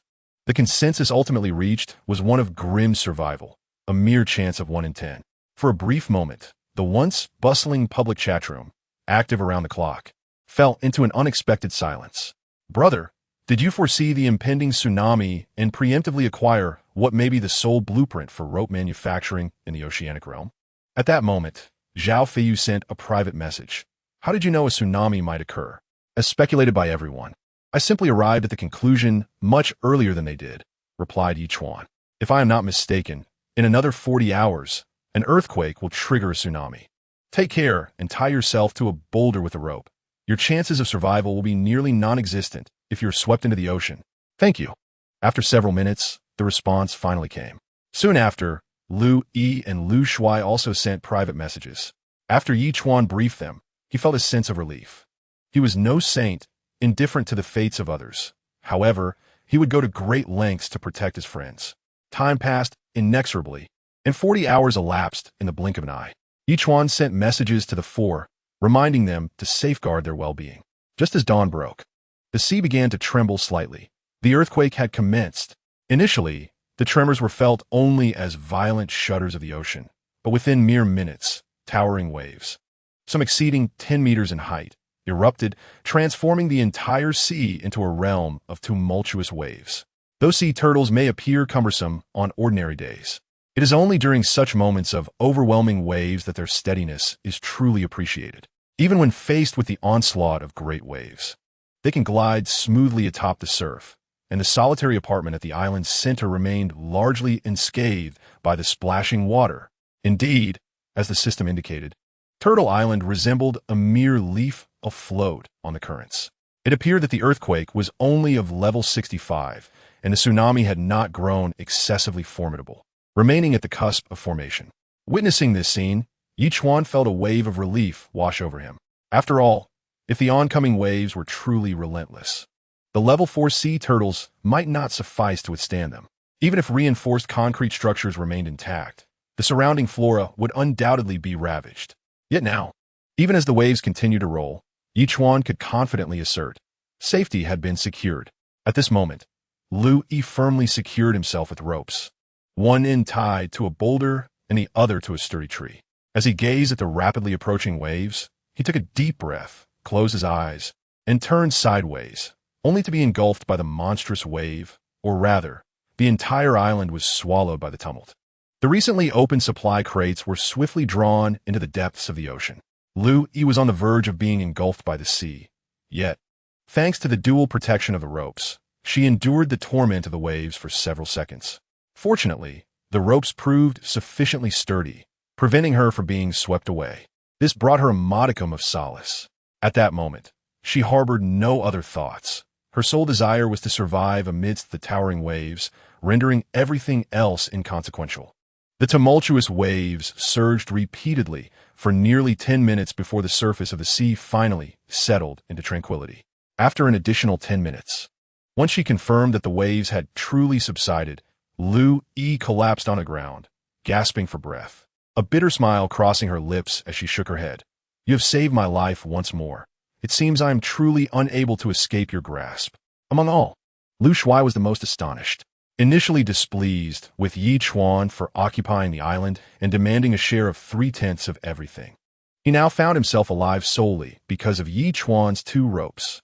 He began to ponder the true nature of this individual. How could he predict the tsunami's arrival and prepare in advance? Was it merely common sense?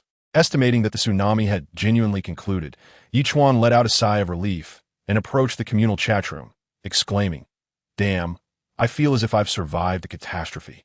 I could weep. You have no idea. When the colossal waves were about to strike, I ingeniously tied myself to a sturdy tree with the only fishing net I had, which saved me from disaster. I can only wonder how many island masters perished in this calamity. Those without any preparatory measures likely found themselves swept into the sea. Even if they did not die immediately, they would succumb to exhaustion." Chapter 40. Another island? While everyone engaged in fervent discussion, Ye Chuan could discern that at least a third of the participants were absent, coupled with the recent torrential rains.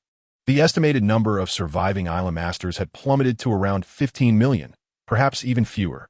Suddenly, a private message popped up from Lu Shuai. "Brother, had it not been for your foresight, I might have perished in this tsunami. I am now wholeheartedly committed to following you." "Still sulking?" Ye Chuan replied with an eye roll, then asked, "What is there to sulk about? Without your intervention, I would have long since met my demise." Lu Shuai responded with a laughing emoji. "I've always said, sticking with me will yield surprises." Ye Chuan then inquired, "Do you still have food? Shall I send you a few flounders?" "Absolutely, the supply box has been opened, and I have stored what I needed," Lu Shuai promptly replied. Shortly after, Zhao Feiyu also messaged privately, "Brother, I owe you a favor." "Not at all. We help each other out," Ye Chuan replied swiftly. In the face of such a small-scale tsunami, even without Ye Chuan's prior warning, Zhao Feiyu, armed with years of extreme survival experience, would likely have survived, albeit at a significant cost. With Ye Chuan's assistance, Zhao Feiyu effortlessly evaded the impending disaster. As a person who values gratitude and retribution, Zhao Feiyu would undoubtedly repay this favor in the future. "Congratulations, host, on surviving the tsunami. You have been awarded a survival gift pack. Would you like to open it?" Having just finished a conversation with Zhao Feiyu, Ye Chuan was about to step outside when the system's voice abruptly interrupted him. "A survival gift pack?" Ye Chuan's expression shifted.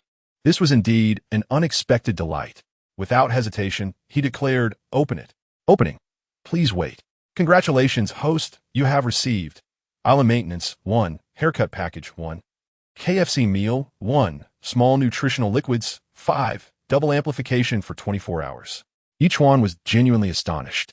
While he anticipated that the system's gift pack would be impressive, he never expected it to be this extraordinary. The inclusion of a haircut package piqued his interest, prompting him to immediately command, "Use the haircut package." Using the haircut package. "Please wait," the system promptly responded. Soon, Ye Chuan felt a series of clinking sound around his head, as if clippers were diligently trimming his hair. He rushed to the bathroom, only to discover that his hair had already been neatly styled into a trendy short cut, making him appear quite spirited. This seemed to defy all logic, didn't it? Ye Chuan scratched his head, but swiftly reconciled with the absurdity of the situation. After all, the very existence of a system was inherently illogical. Why should he concern himself with such trivialities? "Activate island maintenance," Ye Chuan declared, touching his head, and simultaneously initiated the double amplification. "Island maintenance in progress. The sea turtles will remain inactive for the next 24 hours. The system promptly announced. Ye Chuan dashed out of his room, but found nothing amiss, leaving him somewhat perplexed about how the island maintenance would unfold. Deciding not to dwell on it further, he retrieved the KFC meal and began to indulge. To his delight, the meal included a bottle of the beloved soda. Without delay, Ye Chuan produced several empty mineral water bottles, filled them with 100 units of the drink, and distributed them to Lu, Yi, Zhao Feiyu, and the other two, while he himself guzzled the remaining 600 units, reveling in the sheer exhilaration of it all. It was cola. He hadn't tasted it in over half a month, and was almost forgetting its flavor. Blueberry jam sent a flurry of crying emojis, but Ye Chuan paid no heed. He had already heard the warning signals from the dolphins and albatrosses, prompting him to head towards the direction of the dolphins. To his astonishment, just over 100 meters away, there lay a small island. It seemed plausible that during the tsunami, the sea turtles had drifted to this location. However, as he surveyed the vast ocean expanse, this solitary island was the only one in sight. It appeared to cover approximately 2 square kilometers and boasted a wooden cabin identical to his previous one, with what seemed to be vegetation growing on it. "Wow, this is impressive." Ye Chuan couldn't help but exclaim to himself in awe. "After all, I have reached this point thanks to the system, while my counterpart has achieved such success through sheer determination. Remarkably, he has already settled into a wooden cabin and cultivated crops. This individual possesses not only extraordinary luck, but also highly specialized survival skills acquired overseas. Otherwise, reaching this stage would be utterly impossible. However, the sea turtle is currently in a state akin to hibernation, unable to move for 24 hours. Thus, I must wait until tomorrow morning to investigate further." Of course, Ye Chuan is not concerned that this person will venture onto his island, for he has dolphins serving as his sentinels. Even if he were to sleep soundly through the night, the dolphins alone could handle any intruder. Even if his opponent excels in wilderness survival, for Ye Chuan, it could be summed up in 4 words: not a cause for concern. After circling the island and finding no unusual occurrences, Ye Chuan checked on the plants he had cultivated. He found a suitable spot to plant the 2 sweet potatoes and, after distributing 5 bottles of nutrient solution among the various plants, returned to his room to check the public chat room. "Dear friends, do any of you have food? I've been restless these past few days due to the tsunami and haven't eaten for 2 days. Could anyone spare me some food? Don't mention it. When the first colossal wave struck, all my food and water were swept away. After 15 days of hard work, I found myself back to square one. It's been tormenting. I didn't even have time to open several supply crates, and this wave sent everything back into the sea. I feel like I'm on the brink of death. I had previously suggested that we should temporarily form an alliance, sharing resources within our small organization to ensure everyone's survival. But you all dismissed it. Now look where we are. What do we do now? It's already this way. You can become my subordinate island. Here, I have an abundance of food and water, enough to sustain you until you can find your own." "Really? How can I become your subordinate island?" "I'm willing. Now, anyone wishing to become my subordinate island master must temporarily trade me their super tablet. Once bound, I shall return it immediately." Ye Chuan furrowed his brow as he glanced at a certain individual named Wang Sanrue. Was this person genuinely offering food and water, or merely attempting to deceive others into becoming his subordinate island masters? After all, these island masters likely lacked knowledge of the rules that would apply after becoming subordinate island masters, as such information was not covered in the marine survival courses previously studied. Lost in thought, another private message popped up.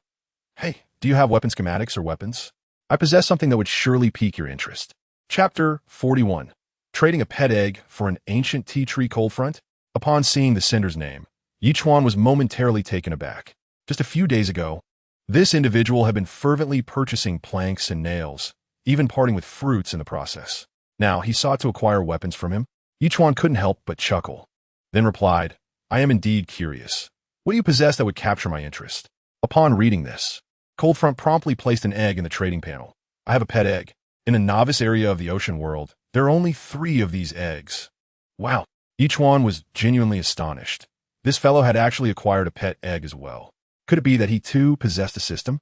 However, Ye Chuan quickly dismissed the thought. If he had a system, there would be no need to trade weapons with Ye Chuan, and the pet egg would have surely hatched by now. It seemed that it was merely a stroke of luck. With this in mind, Ye Chuan surveyed his surroundings and ultimately placed the short dagger he had previously obtained from Li Bo into the trading area. I apologize, but this is the only dagger I possess at the moment. If you agree, we can proceed with the trade. Otherwise, we can leave it be. After sending the message, the other party fell silent. It took 2 to 3 minutes before Lung Feng replied, I recall that you once acquired some ropes, and I assume you have managed to procure some. Along with this dagger, I would like 1 rope. All right. Ye Chuan responded immediately, placing a rope into the trading area. And only then did the two complete their transaction. Subsequently, under the effects of a double amplification, the pet egg transformed into 2. What incredible fortune! A total of 3 pet eggs, and they all ended up in my possession. Ye Chuan chuckled heartily and rushed to place the pet eggs onto the barbecue grill. Just like the first one, they would either hatch into pets or be roasted. 2 options to choose from. At that moment, the little creature seemed to have caught a whiff of something enticing and scampered over, its eyes fixated on the pet eggs, occasionally chirping in curiosity, its thoughts unknown. After about an hour, just as with the little creature hatching, cracks began to appear on the pet eggs. As the fissures multiplied, 2 small beings sprang forth from the eggs simultaneously, darting away with a swift whoosh, the little albatross trailing closely behind, covering nearly 100 meters in the blink of an eye. How curious. They look just like the little creature. Could it be another albatross? Ye Chuan pondered aloud, immediately giving chase. Just as he suspected, it was indeed another albatross, smaller than the first. The 3 little birds seemed to have already familiarized themselves with one another, chirping back and forth in a language Ye Chuan could not comprehend. At that moment, an information panel appeared before Ye Chuan. Name, albatross level, 0, juvenile, evolution value, 0 500 skills, none talent, none note, grade pet, automatically recognizes its owner, and can exhibit formidable abilities upon reaching maturity. Much like the little creature, these 2 were also grade pets. Ye Chuan's expression shifted, a grin spreading across his face. With just a dagger and a rope, he had acquired such a potentially formidable companion. What an unexpected delight. However, Ye Chuan remained resolute in his initial plan, to elevate the little creature to level 4 before considering any further actions. With the little creature leading the 2 new additions, the trio of albatrosses began to flit about the small island.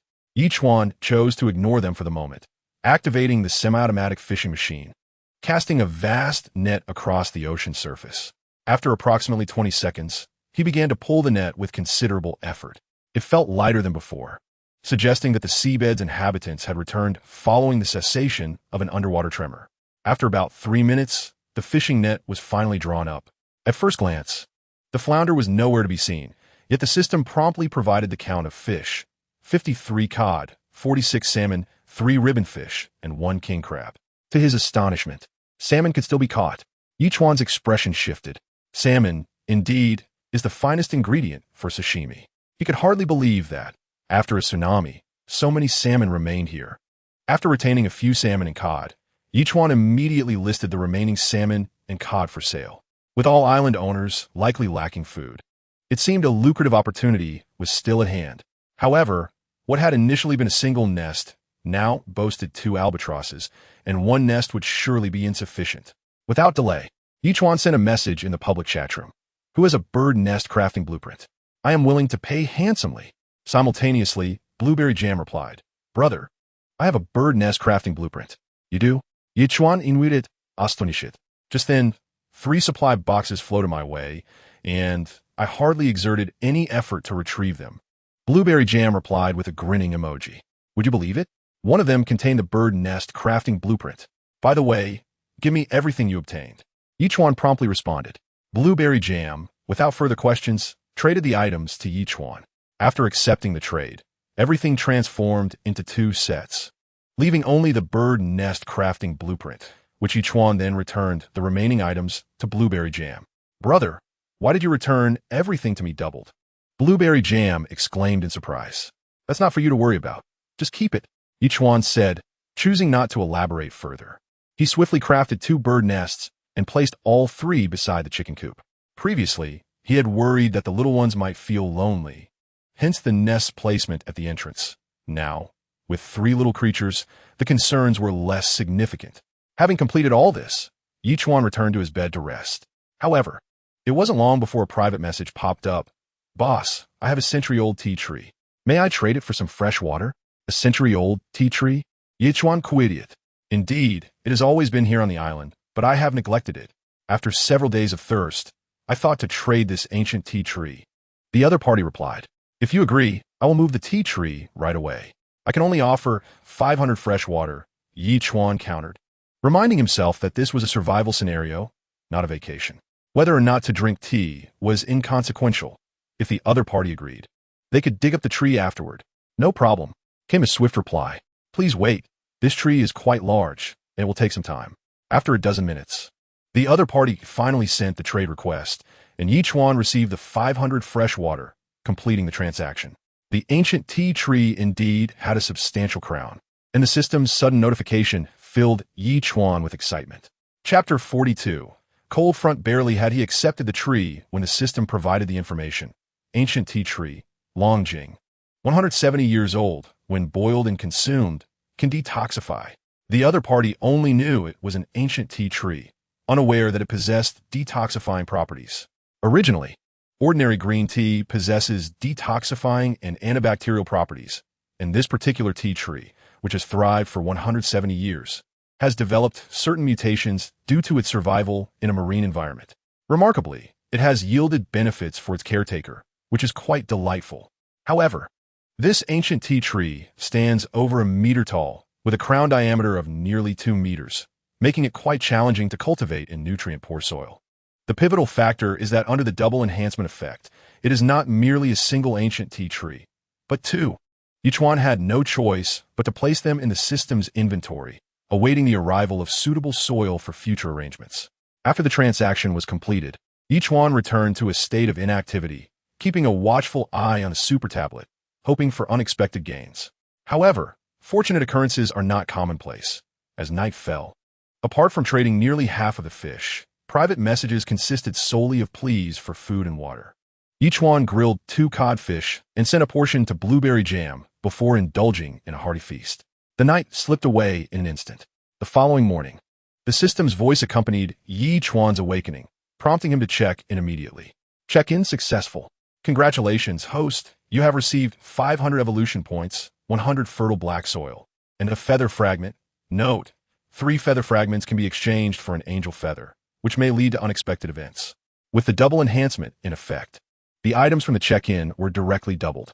Finally, the island maintenance system concluded, allowing the sea turtles to roam freely once more. Gazing at the distant small island, Ye Chuan commenced his actions. A few minutes later, the distance between Turtle Island and the opposite island was reduced to mere meters, with the turtles' enormous claws capable of reaching the other side. Yet, the entire island was eerily silent, almost unbelievable, as if it were completely deserted. Had the tsunami from the previous day swept everyone away? Ye Chuan pondered this, remaining vigilant as he grasped his bow and stealthily approached the small island. After a thorough search, he found no signs of life, ultimately pausing before a wooden cabin, cautiously opening the door. Inside was merely a 20-square-meter small cabin, and upon opening the door, everything was almost immediately visible, yet no one was present. This left Ye Chuan perplexed, as he contemplated a further inspection. A short knife suddenly appeared at his neck, causing the hairs on the back of his neck to stand on end. Kid, you have some nerve to trespass on my island. The voice was devoid of emotion, coldly inquiring, who are you? How did your island come to be here? And why is it connected to mine? I have no idea. It just happened after the tsunami. Ye Chuan quickly replied. Just yesterday, there was over 100 meters of separation, and now they are joined. I thought perhaps you had something to do with it. Still trying to play coy? Come on. Let's head to your island first and bind you as my subordinate. Brother, I mean no offense. Ye Chuan, you spit it. Now that I've come this close, I was bound to take a look. If you were in my shoes, could you guarantee that you wouldn't be curious? Curiosity killed a cat, don't you know? The other party scoffed dismissively. Yet, since you have encountered me, it simply signifies your misfortune. Let's proceed. Ye Chuan gritted his teeth, uttering no more words, and grasped the other person's hand, forcefully pushing backward. The opponent's expression shifted slightly, caught off guard by Ye Chuan's resolute demeanor. Blood began to float down Ye Chuan's neck. But it was precisely this determination that allowed him to break free from the other's grasp. Simultaneously, the sea turtle unleashed a water projectile, striking the opponent squarely in the back the moment Ye Chuan escaped, causing the unfortunate individual to nearly spit blood as he staggered forward 5 or 6 steps. Casting a bewildered glance at Ye Chuan. What a thrill! Ye Chuan exhaled, still shaken, and touched the wound on his neck, which had already healed, before turning to face the other. Noticing the short blade in the opponent's hand, he couldn't help but slap his forehead. Cold Blade, you know me? Cold Blade scrutinized Ye Chuan, rapidly rifling through his memory bank, yet after a long deliberation, he could not recall ever having encountered such a person. That blade of yours is the one we traded. Ye Chuan retorted with irritation, incredulous that he had provided weapons, only to have them wielded against him. The sheer absurdity of the situation rendered Cold Blade speechless.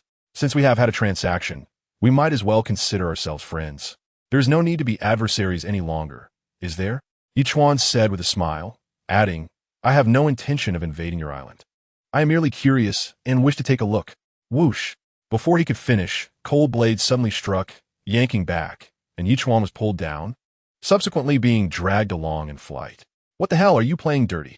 Ye Chuan's face paled. In that moment, he realized they were not on the same side. With a swift motion, he waved his hand at Cold Blade, sending a small water projectile hurtling toward him, while the sea turtle launched an attack at Ye Chuan's command. Cold Blade evaded Ye Chuan's assault, but could not escape the sea turtle's strike. The previous attack had nearly made him vomit blood, and this time, he could no longer hold back. A bitter taste filled his throat, and blood finally spewed forth. Seizing the opportunity, Ye Chuan yanked the rope back, swiftly stowing it away in his inventory, casting a cold glare at Cold Blade, his heart ablaze with fury. Little did he expect that the rope and short blade he had traded would ultimately be turned against him. If not for the sea turtle's assistance, he surely would have met his end at the hands of this individual. I intended to befriend you, yet you repay kindness with malice.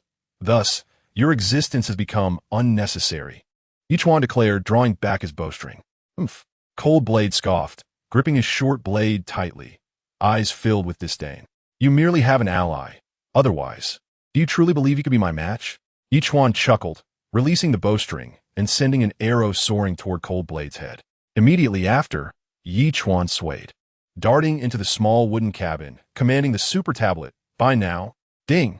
Cold Blade's expression shifted dramatically. With a flick of his short blade, he deflected the arrow elsewhere, then swiftly rushed into the cabin.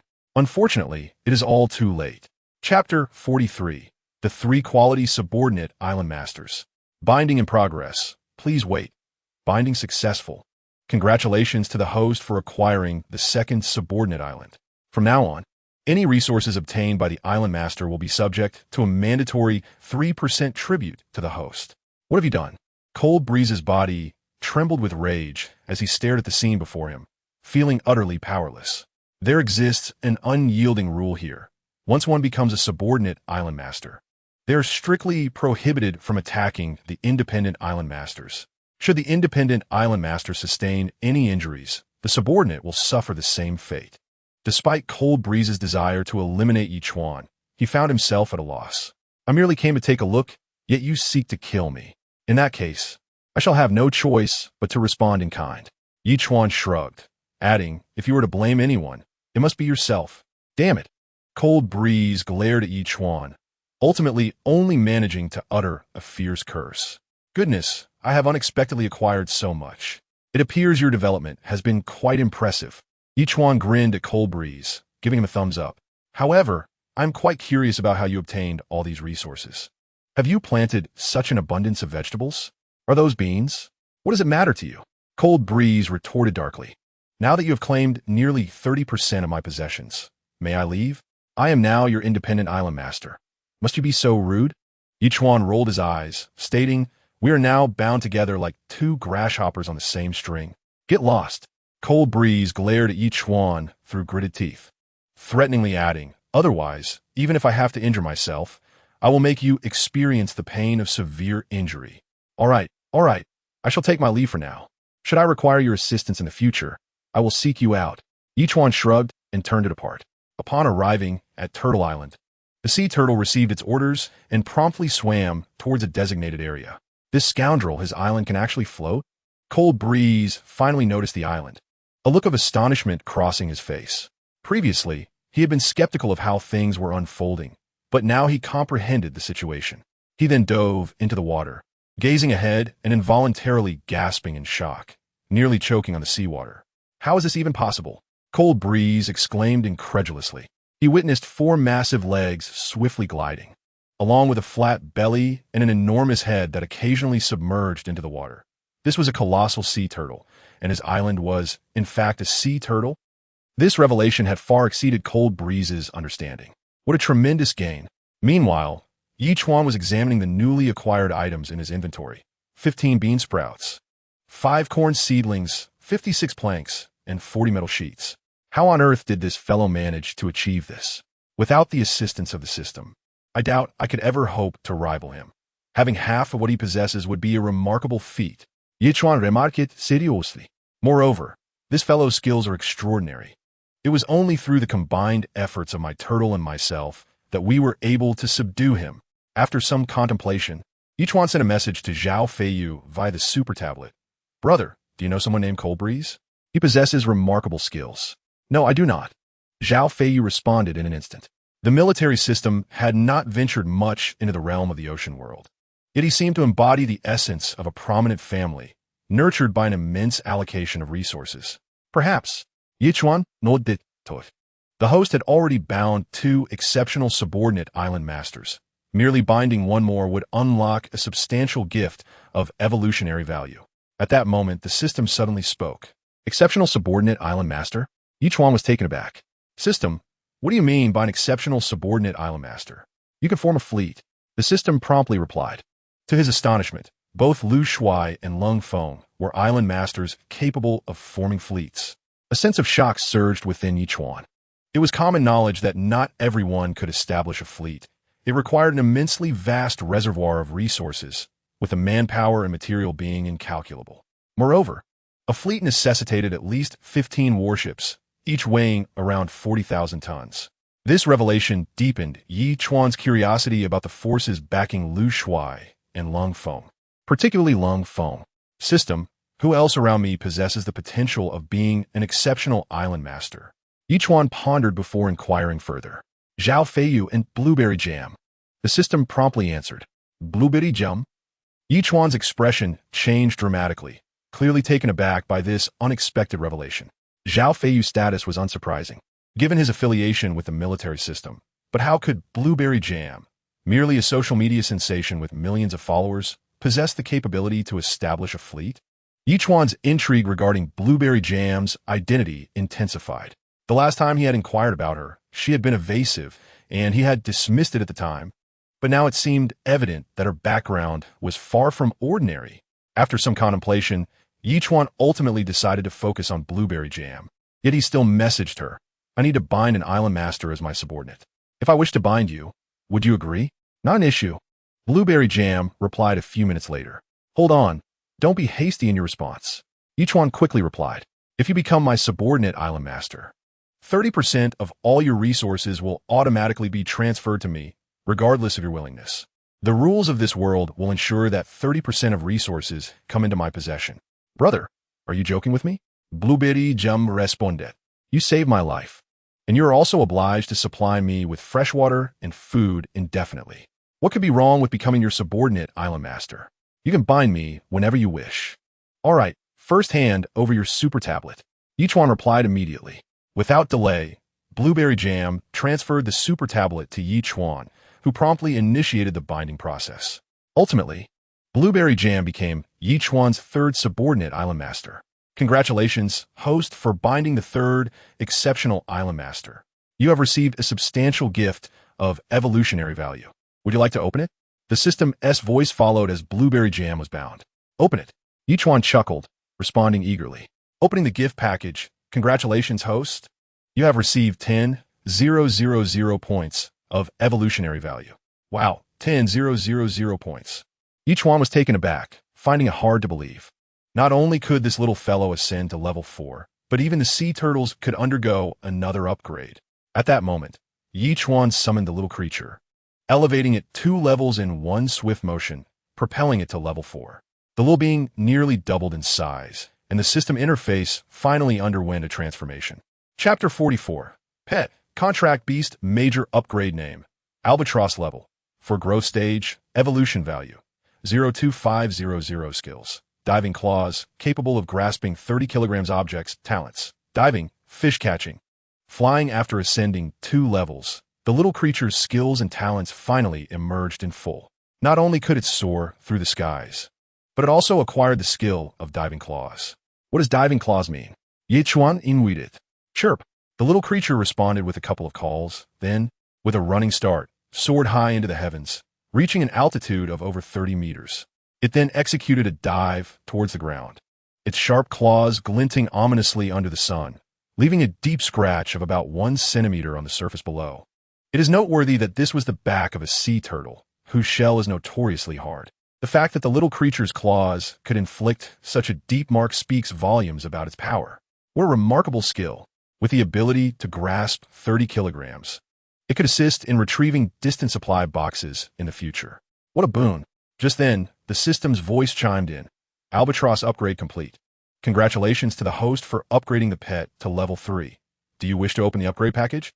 Albatross upgrade complete. Congratulations to the host for upgrading the pet to level 4. Do you wish to open the upgrade package? Open them all. Ye Chuan promptly replied. Opening upgrade package. Please wait.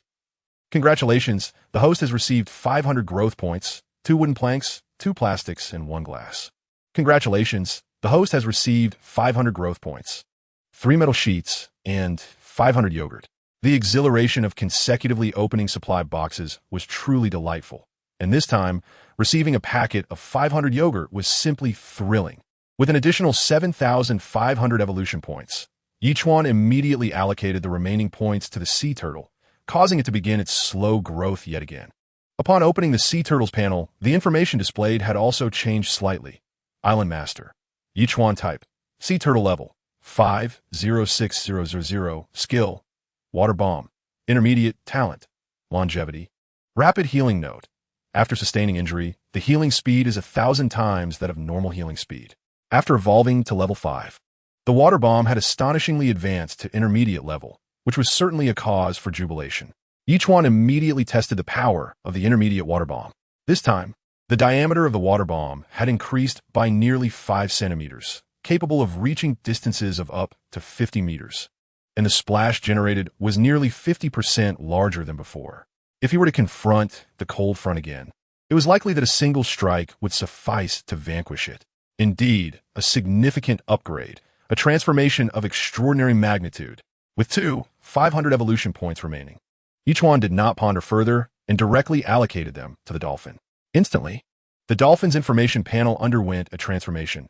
Name, Dolphin Friendliness, 8100 level, 5 evolution points, 03000 skills, Sonic Interference, Beginner, Absolute Impact, Beginner, Talent, Deep Dive, 500 meters. Note, Absolute Impact allows the dolphin to attack with its head, with the force of a beginner impact equivalent to a collision strength of 600 pounds.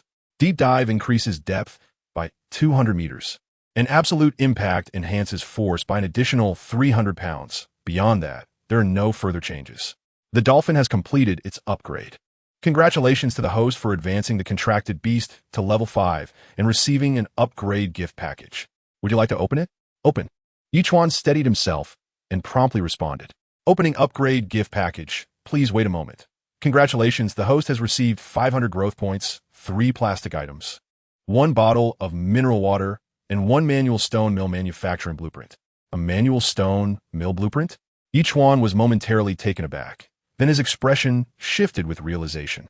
Now that he had beans, once they matured, he could easily grind them into soy milk, as well as produce tofu and tofu pudding. Corn could be ground into a paste for pancakes.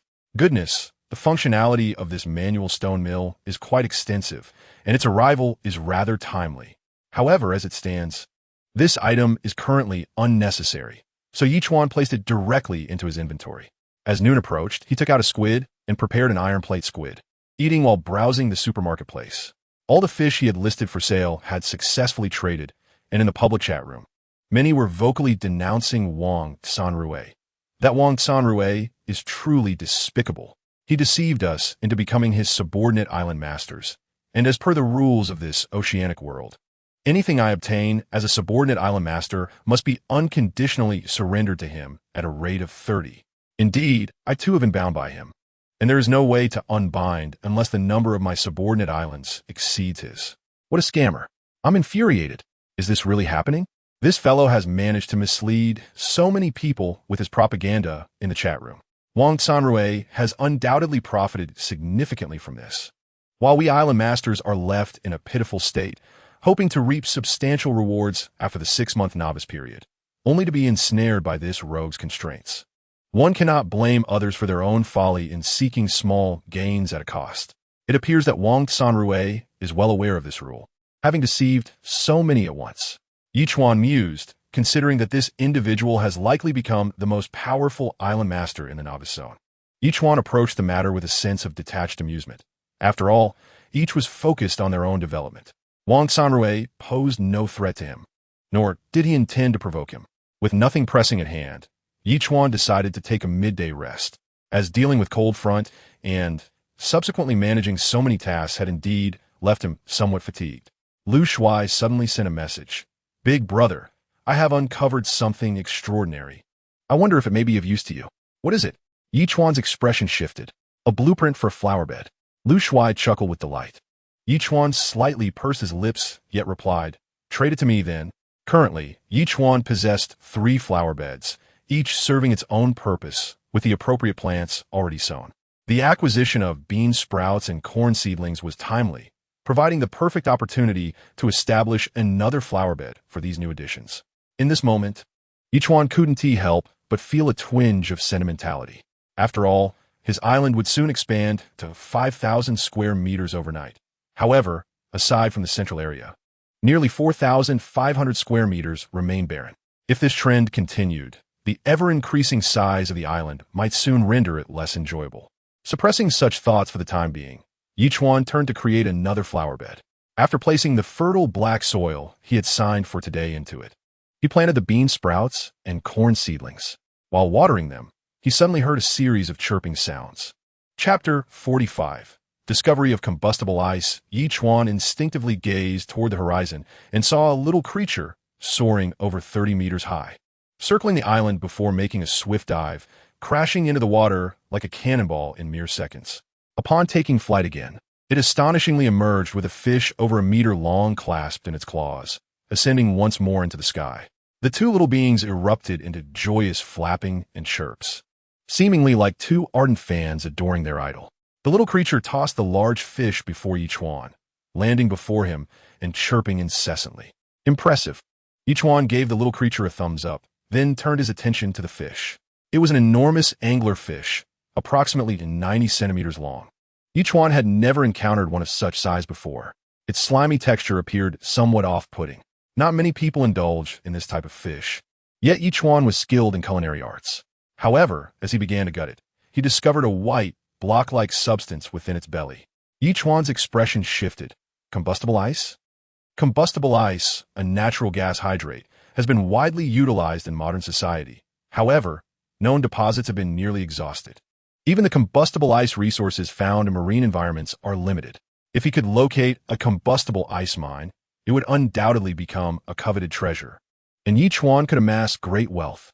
Suppressing his excitement, Ye Chuan quickly sought out the dolphin, handing him the combustible ice. Do you see this?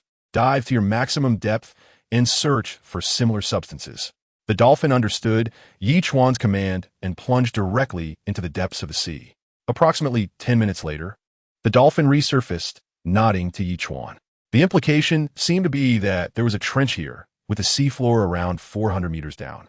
However, it was uncertain how much deeper it went, but the dolphin was certain that the seabed was densely packed with such materials. In disbelief, Ye Chuan's expression brightened, and he burst into laughter. The reason why a multitude of island proprietors venture into the oceanic realm every 3 years is to seek various mineral resources. However, the likelihood of novice island owners discovering such resources is nearly negligible. Most often, after the initial 6-month novice period, it is the families or conglomerates backing these island owners that provide the manpower and material resources necessary to locate resources in the shortest time possible. After all, for a fledgling island owner, mere survival at the outset is a significant challenge. Yet, to my astonishment, I discovered a methane hydrate mine within just a month. Does this not signify a considerable fortune for me? The unfathomable depths of the methane hydrate mine could potentially yield profits exceeding 8 figures. System, could you mark this location for future extraction in 6 months? Ye Chuan invited. Affirmative, the system replied. Excellent, please proceed with the marking. Ye Chuan responded with a beaming smile. Marking in progress, please hold, the system notified. This area, devoid of any islands within 100 nautical miles, is typically overlooked by island owners who generally explore nearby islands first. Thus, it is unlikely that anyone will discover this place. When the time comes, I can simply return here to extract the resources. What a delightful thought. Marking successful. The system's voice echoed moments later. Splendid. Ye Chuan snapped his fingers before heading off to handle the monkfish. After processing the sizable monkfish, Ye Chuan transformed all of the fish meat into skewers, distributing 1 each to Lu Shuai, Blueberry Jam, Zhao Feiyu, and Lu Yi, while reserving 4 for himself. After enjoying a portion, he stored the remainder in the system's inventory, ready to be retrieved when desired. Upon receiving the fish meat, Lu Yi promptly placed a card into the trading slot. I'm out of water and opened 2 of my supply boxes, finding an island area expansion card. I believe you might find it useful. How large is your island? Glancing at the card, Ye Chuan directly inquired. Approximately 1,000 square meters, Lu Yi replied. Then you should use this expansion card for yourself. Ye Chuan suggested. My island spans 5,000 square meters, considerably larger than yours. How on earth did your island become so vast? Lu Yi sent an astonished expression. It's a secret. Ye Chuan responded with a bragging emoticon, then added, so, feel free to use it. Also, you might as well open all your supply boxes. Understood. Lu Yi replied, but fell silent afterward. Ye Chuan treated the 3 little ones to several handfuls of dried fish before retreating to his bed for a rest. Meanwhile, he glanced at the public chat room, where island owners were fervently discussing. Today, I actually opened an island area expansion card. Does anyone know what this is? Did you return all the knowledge you learned to your teacher? I actually studied this. It can enlarge an island by 500 square meters. Really? I don't recall learning this. Are you concocting tales? Seriously, who do you think you are? Do you really believe I would fabricate something to deceive you? Is your ego that inflated? However, the teacher mentioned that this matter has its advantages and disadvantages. The specifics of the drawbacks remain unclear, which necessitates our own exploration. There is a high-priced acquisition of island area expansion cards, each exchangeable for 500 units of fresh water. Those interested should act quickly. Is that Wang Sanrue again, who deceived us so grievously last time, and today he audaciously seeks to acquire again? If I had any, I would certainly not give it to him. Regarding this issue, Ye Chuan did not dwell on it. He had previously learned that even the teacher was uncertain about the pros and cons, and each island owner's circumstances are indeed unique. As night fell, Ye Chuan stretched and intended to sleep. Suddenly, the system's voice resounded. The host's island is about to successfully upgrade to level 5. After the upgrade, the island will randomly refresh various resources, and without intervention, a qualitative transformation will occur. Please be advised. Various resources? Ye Chuan was taken aback. System, what does this mean? For instance, if a certain area generates stones and the host does not intervene, over time, that area may develop into a stone forest or a small hill. The system patiently explained. Now I understand. Ye Chuan realized. With this, his island would no longer be barren. Flowers, trees, and rocks could potentially appear. Thinking of this, Ye Chuan felt a surge of anticipation even experiencing a touch of insomnia. Chapter 46: Strawberries, Lettuce, and the Evolution of the Island. Yet, amidst his drowsiness, Ye Chuan eventually fell into slumber. In his dreams, blueberry jam performed a provocative dance, shedding garments one by one. Alas, it was as if obscured by a mosaic. Apart from a blur of white, nothing was discernible. Moreover, Lu Yi inexplicably appeared in his dream, smiling at him, prompting him to chuckle foolishly in return. Detected that the host has not yet checked in. Would you like a check-in? Just as he was laughing, the system's voice suddenly broke through, pulling Ye Chuan back to reality. To his embarrassment, he realized he had been drooling. Check-in, he said, wiping the drool from the corner of his mouth. Check-in successful. Congratulations to the host for receiving 1,000 evolution points, 200 units of fertile black soil, and 1 can of herring. A can of herring? Ye Chuan was taken aback. This is reputed to be one of the foulest foods in the world. Is the system playing a prank by presenting such a check-in reward? Nevertheless, Ye Chuan quickly noticed the evolution points. Previously, he received 500 points each morning, but now it had doubled to 1,000. Could this be due to the turtle upgrading to level 5? Moreover, the fertile black soil had also increased to 200. Wait, Ye Chuan's expression shifted as he hurried out of his room. He beheld that along the periphery of the island, trees soaring 3 to 4 meters had suddenly sprouted, and the ground was adorned with soil, stones, and patches of grass. Though not abundant, the improvements were countless times better than before. Upon inspection, the soil thickness measured approximately 30 centimeters, and in areas with trees, it reached an impressive 50 centimeters. System, now that there is soil, why is there still fertile black soil? Ye Chuan posed a question. The refreshed island soil is ordinary, while the fertile black soil is classified as special. The system promptly elucidated that ordinary soil only provides 1/3 of the growth speed and nutritional supply for plants compared to fertile black soil. Now makes sense. Ye Chuan realized with clarity. So, will the next transformation occur after the island upgrades to level 6? Ye Chuan inquired once more. Indeed, the system replied, and alongside this qualitative change, unknown organisms may emerge. Organisms can appear? Ye Chuan was momentarily taken aback, but soon felt at ease. After all, this is an island. Given its ample size, various insects, snakes, and birds are bound to manifest. Moreover, everything remains within the purview of human intervention, which is quite reassuring. Island upgrade complete. Congratulations. Host, the island has ascended to level 5 and received an upgrade gift pack. Would you like to open it? At this moment, the system's voice resonated once again. Open it. Ye Chuan exclaimed with delight. Opening upgrade gift pack. Please hold on. Congratulations, host. You have received 2,000 growth points for level citrus seeds, 5 small nutrient solutions, and 1 blueprint for an automatic water extractor. Impressive. I have obtained a blueprint for an automatic water extractor. Does this mean I will no longer have to struggle to fetch water into the large barrel? Ye Chuan promptly crafted the automatic water extractor. It consists of a water suction device, a plastic water pipe with a diameter of 5 centimeters and a length of 100 meters, and a small generator. This generator features a 3-blade propeller, which, when placed in water, utilizes forward momentum to rotate the propeller, thereby generating electricity to power the water extraction device, enabling a continuous draw of seawater. Although the plastic pipeline is modest in size, it suffices for daily water needs. Immediately, Ye Chuan positioned the extraction device at the side of the turtle island. The current plastic pipe is adequate to connect to the seawater to freshwater converter's tank. At present, 1/3 of the water in the tank has been utilized, and the automatic water extractor efficiently siphons seawater into the tank, proving to be exceedingly convenient. This morning's harvest was quite satisfactory. Ye Chuan nodded in approval, turning his gaze towards the flower bed. The lettuce had matured, yielding 3 large, round heads. This fast-growing lettuce is indeed unlike ordinary varieties, growing both quickly and robustly. Ye Chuan promptly harvested all 3 heads of lettuce, extracting the seeds and cleaning them. Afterward, he prepared several pieces of cod, grilling them into delectable cod fillets, which he layered with lettuce, delicious and nutritious. Since the last delightful cabbage and pork soup, this marks Ye Chuan's 2nd vegetable meal, with over a week having elapsed in between. After swiftly finishing the meal, he grilled several more cod fillets and sent them, garnished with lettuce, to Lu Yi and blueberry jam. Freshly made cod fillets with lettuce. Give it a try. Wow, the lettuce has matured so quickly. Blueberry jam inquired with delight, seeming to recall that she had just given you the seeds yesterday.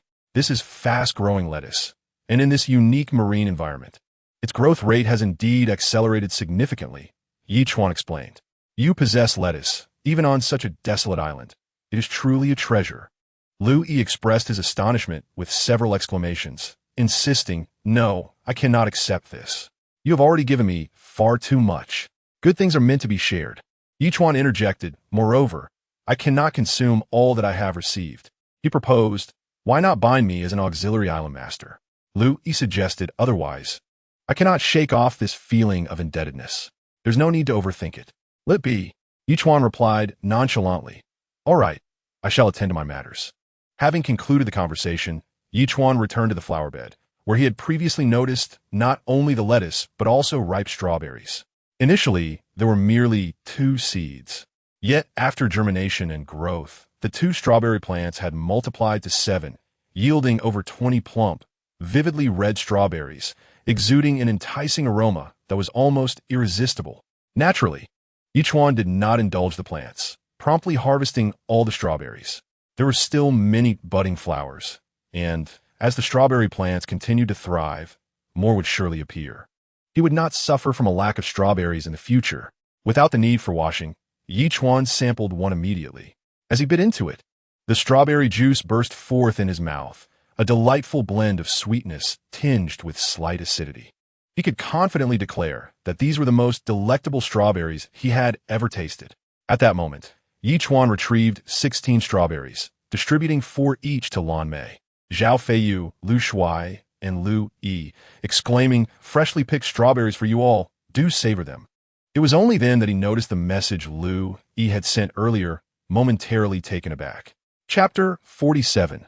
The Terrifying Zhao Feiyu. Lu Yi had expanded the island's area by 500 square meters using an island expansion card yesterday. However, within that space, trees and stones had sprouted overnight, and she even heard rustling sounds, suggesting the presence of some living creature. This made Ye Chuan hesitate. After all, the most likely inhabitant of the island was a venomous snake. If indeed a snake were lurking within, Lu Yi could be in peril. After some contemplation, Ye Chuan promptly provided Lu Yi with 300 levels of fresh water, advising for the time being, do not approach that 500 square meters. There may not be any dangerous creatures. Keep this water. Should you sustain any injuries from attack, use it to cleanse the wound, and then drink half of it. Understood. Lu Yi replied immediately, rest assured. I certainly will not venture over there for now. The thought of encountering a venomous snake terrifies me the most. That is good, Ye Chuan responded, feeling a sense of relief.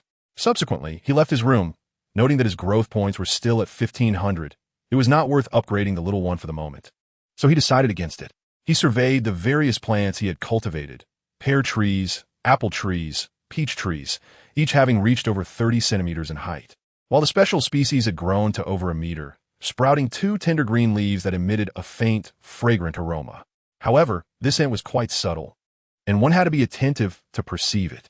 The fragrant vetiver has grown over an inch long, tender and verdant, resembling freshly sprouted wheat seedlings at first glance. Utterly charming. Ye Chuan has widened the fertile black soil along the previous trajectory by several meters, and then scattered the vetiver seeds. Although the island has begun to be enveloped in greenery with the recent upgrades, Ye Chuan still intends to encircle the house with a ring of fertile black soil, akin to a fence marking the boundary between 2 worlds, one inside the yard and the other outside. After several hours of labor, it was already noon when Ye Chuan finally finished. He took out some grilled Hong Kong fish to eat, and then returned to his bed to rest. At this moment, Zhao Feiyu was intently gazing at a supply crate more than 20 meters away. Over 2 hours had passed, and Zhao Feiyu initially thought the crate would drift closer to the island, but it now seemed to be drifting further away. This made him somewhat anxious. After contemplating, he decided to leap into the sea once more, swiftly swimming towards the supply crate. However, when he was just 5 or 6 meters away, he discovered a shark circling the crate. Upon noticing Zhao Feiyu, the shark immediately charged at him. Zhao Feiyu surfaced for air, inhaled deeply, and then plunged back into the water, his dagger poised to strike the shark. He deftly dodged to the side. After the flounder vanished, the shark had regained its former ferocity. Yet, this time, its bite missed Zhao Feiyu, Instead, he managed to slice the shark's belly, opening a gash over 30 centimeters long. Blood gushing forth. This enraged the shark, which swung its tail and continued to charge at Zhao Feiyu. Its cavernous maw and rows of ghastly white teeth narrating the terror it embodied. Zhao Feiyu dove deep, narrowly evading the shark's attack, but unexpectedly, the shark twisted and lunged at him again, sinking its teeth into his thigh. Zhao Feiyu furrowed his brow, plunging his dagger deep into one of the shark's eyes. Blood and viscera splattered as the shark recoiled, turning to flee. Not daring to linger, Zhao Feiyu seized the supply crate and swam rapidly back to the island. Just as he was about to reach the shore, a shark brutally collided with the crate, inadvertently granting Zhao Feiyu the momentum he needed to surge onto the land. Looking back, he beheld a multitude of fins breaking the surface, indicating that at least a dozen sharks were drawn to the scene. Following the scent of the injured shark's blood, it seemed that the wounded shark would not survive. With a long sigh of relief, Zhao Feiyu lay on the ground for several minutes before inspecting his thigh, where 2 rows of bite marks marred his skin. Perhaps due to the recent recovery of the sharks, their bite lacked tremendous force, yet it still drew blood. Regrettably, he lamented his insufficient strength. Had he been more powerful, he could have dispatched that beast with the first strike. Zhao Feiyu scoffed softly, revealing his teeth in a grimace. He glanced around before privately messaging Ye Chuan. "Could you lend me your lighter?" Ye Chuan was enjoying a moment of respite when he promptly placed a lighter into the trading slot and inquired, "What is the matter?" Zhao Feiyu replied, "I just went underwater to salvage a supply crate and encountered a shark, resulting in an injury and bleeding. I need some ash to staunch the bleeding." "You're incredible. Take on a shark by yourself."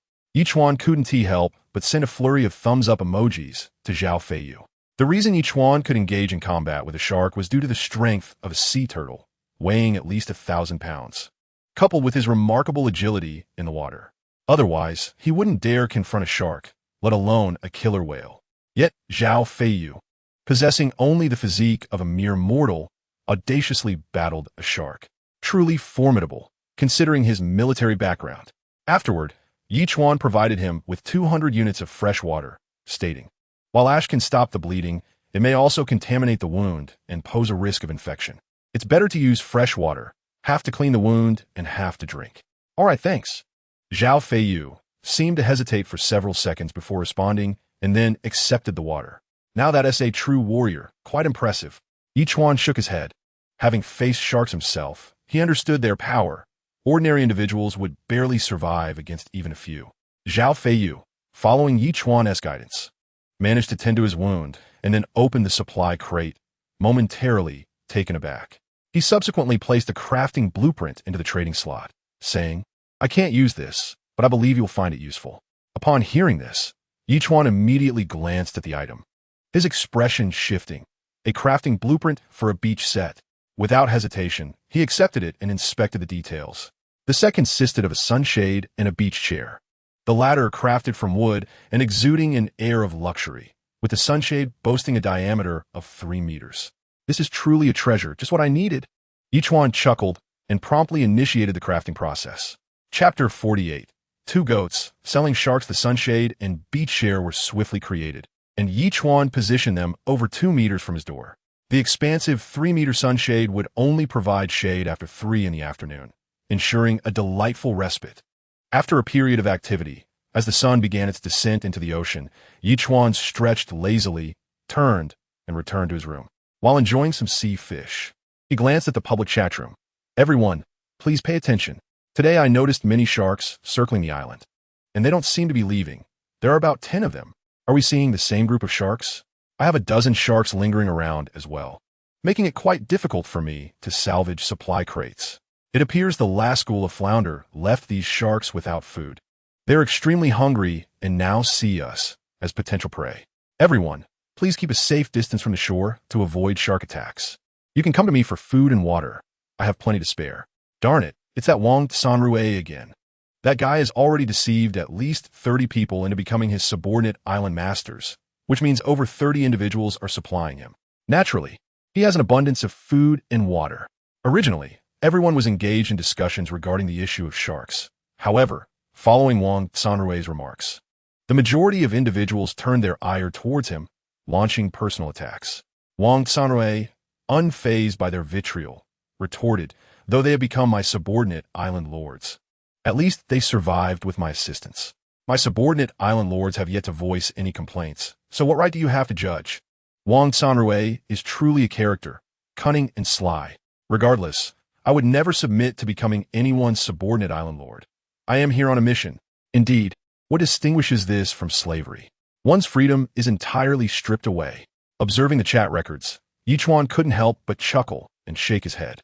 Wang Sanrui had masterfully exploited the information asymmetry. Because the island lords were unaware of the restrictions that came with being subordinate, he effortlessly acquired over 30 subordinate island lords. In the later stages of development, he would undoubtedly reap substantial rewards. That evening, Ye Chuan savored a citrus fruit, drying its seeds, before entering a profound slumber. It was not until the following morning that he awakened to complete his daily sign-in. Sign-in successful. Congratulations, host. You have obtained 1,000 evolution points, 200 fertile black soil, and a lucky blind box. Note, there's a chance to receive crafting blueprints, seeds, or fruits. A lucky blind box appeared again. Suddenly, Ye Chuan recalled that he had amassed 3 damaged feathers, which could be exchanged for an angel feather. Perhaps this would trigger a double amplification once more? With this thought, he promptly exchanged for an angel feather and activated its use. Initially, nothing occurred, and the double amplification did not trigger. Perhaps other fortuitous events awaited him? With that in mind, Ye Chuan opened the blind box. Blind box opening. Congratulations, host. You have received 2 6-month-old goats, 1 male and 1 female. Wow. Ye Chuan gasped in astonishment. He could actually sign in to receive living creatures, and a pair at that.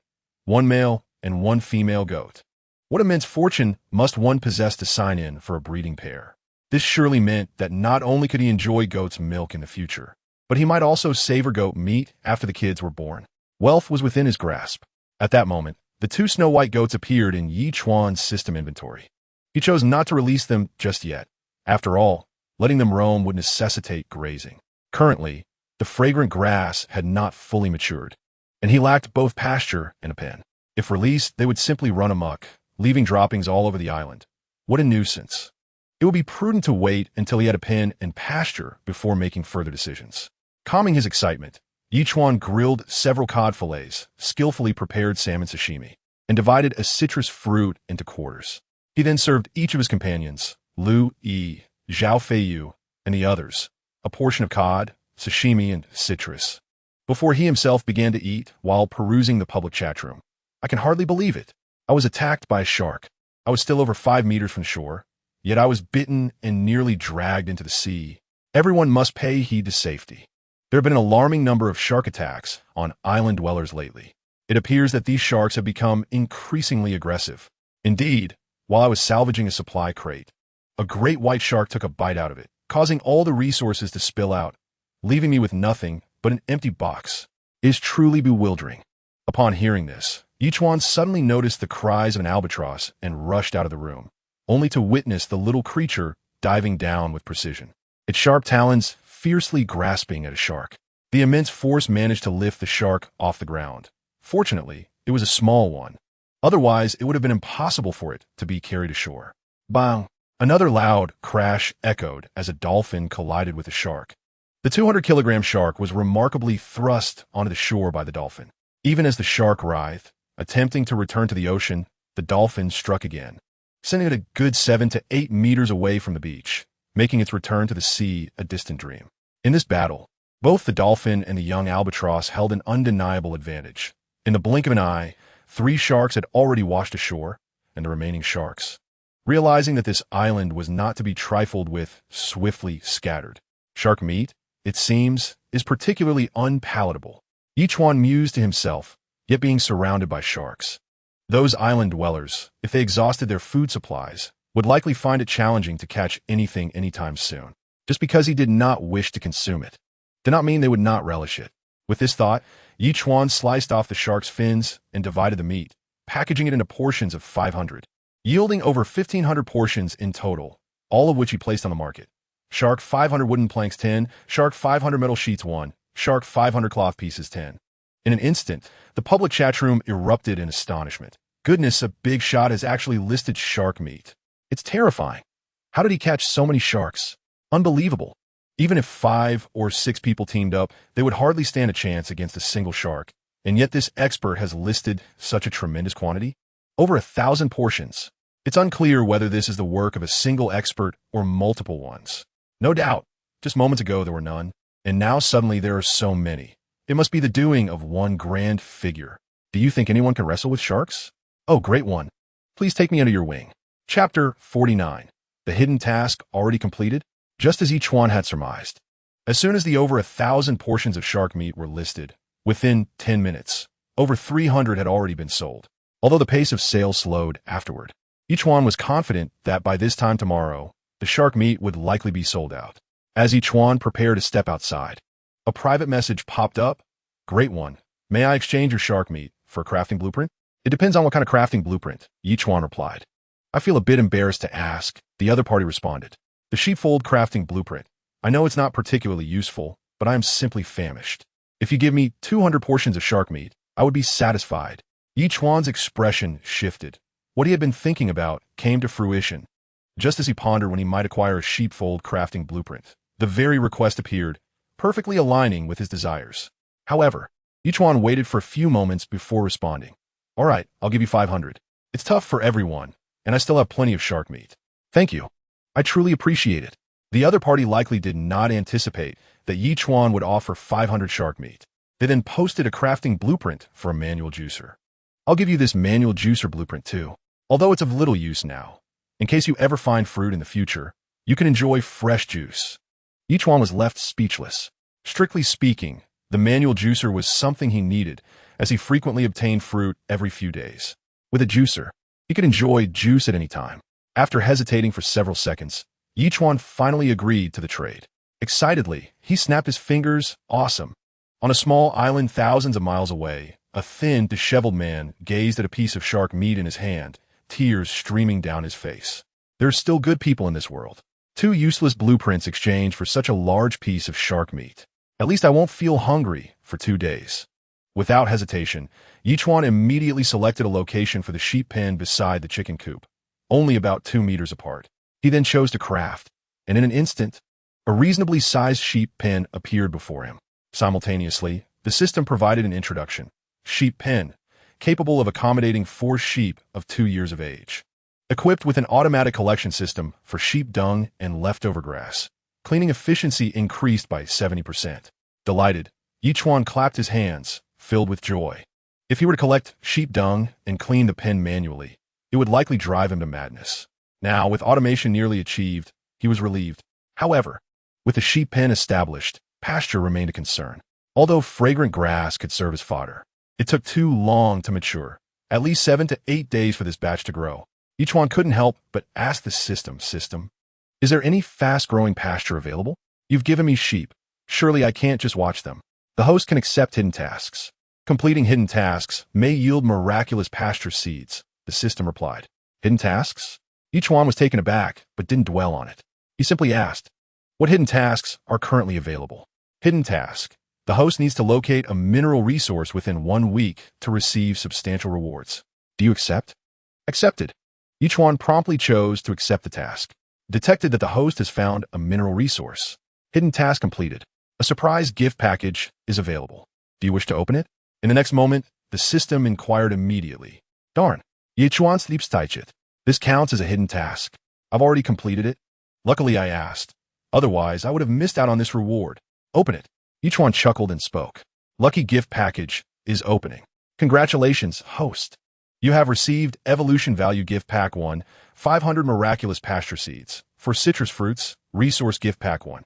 Note, miraculous pasture seeds can grow a season of pasture within 24 hours. As long as the root system is not damaged, it can be harvested indefinitely and can reproduce slowly. With a mixture of astonishment and exasperation, Ye Chuan remarked, goodness, a gift package within a gift package. This is simply absurd. System, could you please refrain from being so haphazard with tasks in the future? It will be far more efficient to present me with a panel displaying selectable missions.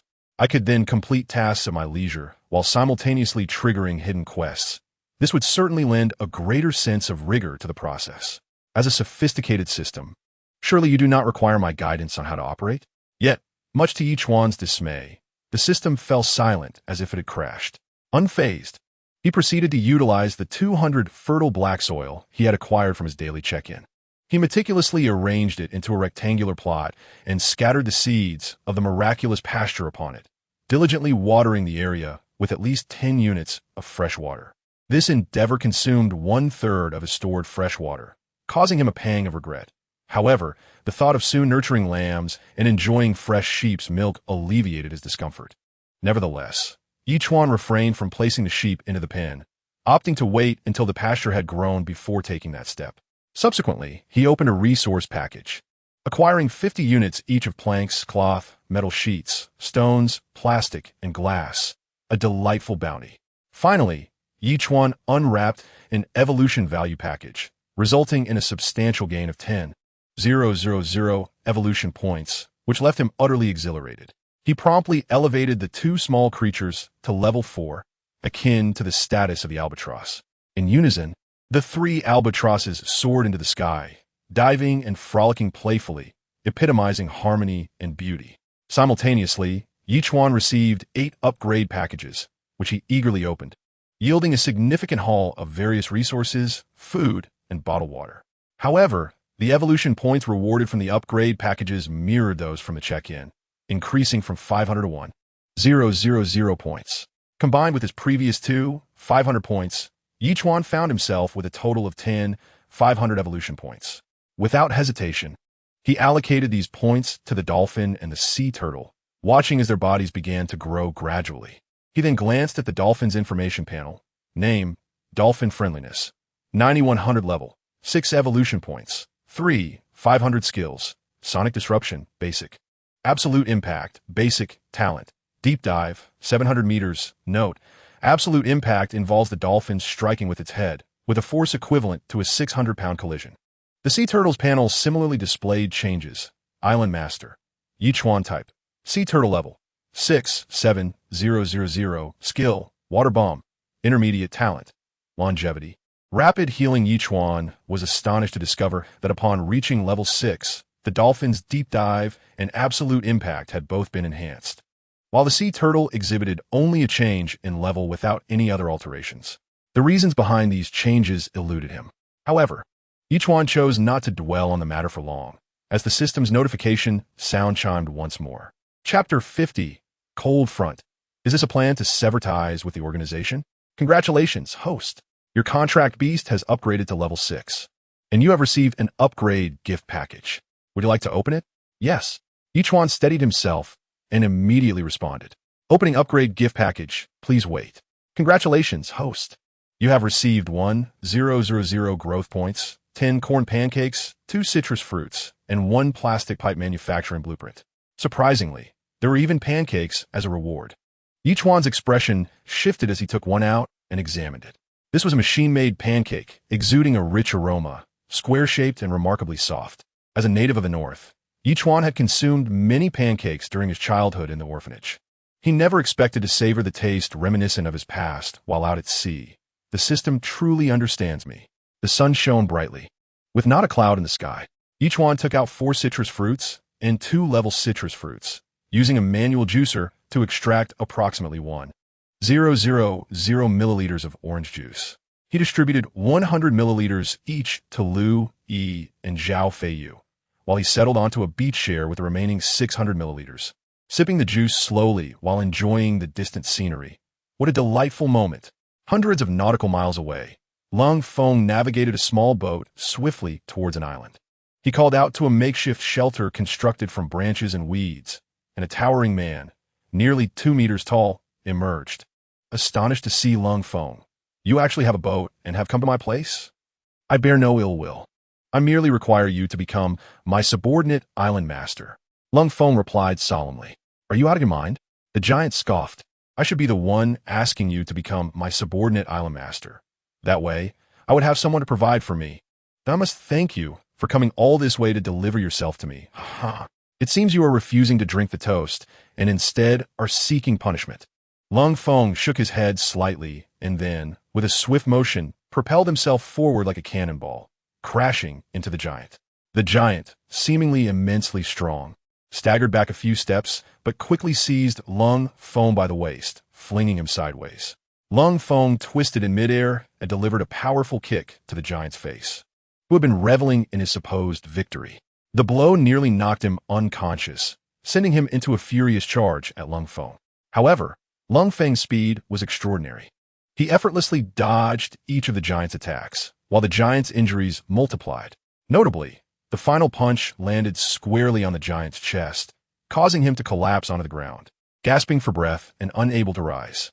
Ignoring the giant, Lung Feng approached the giant's super tablet to initiate the binding process. "This bastard. I truly wish to end your life." The giant glared at Lung Feng with a vengeful expression, wishing to inflict countless tortures upon him. Yet, he could do nothing but watch as he transformed from an independent island master into a subordinate one, effectively losing his future. After completing the operation, Lung Feng, smiling, approached the giant. "There is no harm in following me. My luck is quite favorable.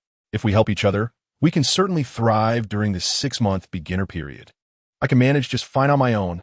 The giant gritted his teeth and replied, "There is no comparison to the swift advancement that comes from collaboration between two individuals."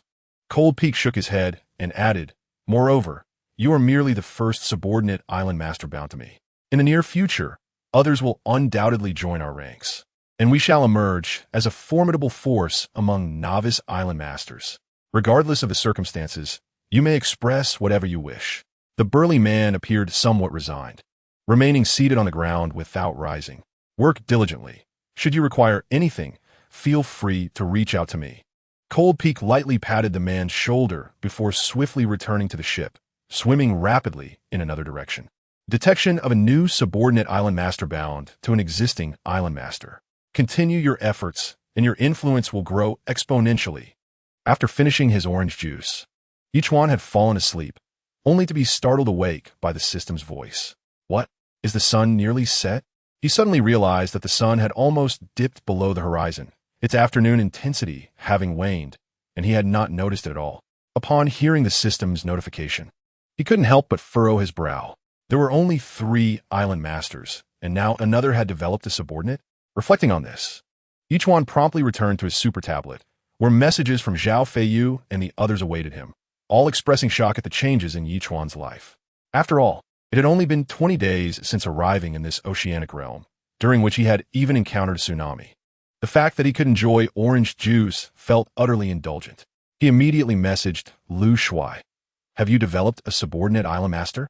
"Not at all. I don't have a ship, and even if I did, I wouldn't dare act recklessly." Lu Shuai replied almost instantly. Since it was not Lu Shuai, it likely wasn't Blueberry Jam either. It had to be Cold Peak. That fellow had been coerced and likely understood that if his subordinate island surpassed mine, he could detach himself. Thus, he intended to bind more islands to extricate himself from my control. Damn it. That cunning lad probably has no idea that I have discerned his intentions. Very well, since you have ventured into developing subordinate island masters, do not blame me for undermining your efforts. Ye Chuan promptly approached the turtle's head and called out loudly, "Oh, turtle, are you aware of Cold Peak's island? Do you remember the route map?" The turtle's enormous head lifted immediately, nodding in affirmation. "Excellent. Then let us return to Cold Peak's island," Ye Chuan said with a smirk. "Full speed ahead, the faster the better." The turtle nodded again and adjusted its course, swimming off towards a designated location. Ye Chuan snorted in satisfaction and turned back to the super tablet, replying to messages from Blueberry Jam, Lu E, and Zhao Feiyu before glancing at the public chat room. "I lack sufficient resources to exchange for shark meat, yet I am terribly hungry and particularly thirsty. Is there a benevolent soul willing to grant me some water and food? I would gladly become your subordinate island master." Even if someone were to accept subordinate island masters, they would undoubtedly seek those with capabilities. Someone like you, who has been in this ocean world for over 20 days without acquiring anything, would be a fool's errand to accept. A friendly reminder, do not approach the shoreline. Those sharks have gone mad, and some have even been ramming against the rocks of my island. Is it true that every island master has encountered shark attacks? Are there any who haven't?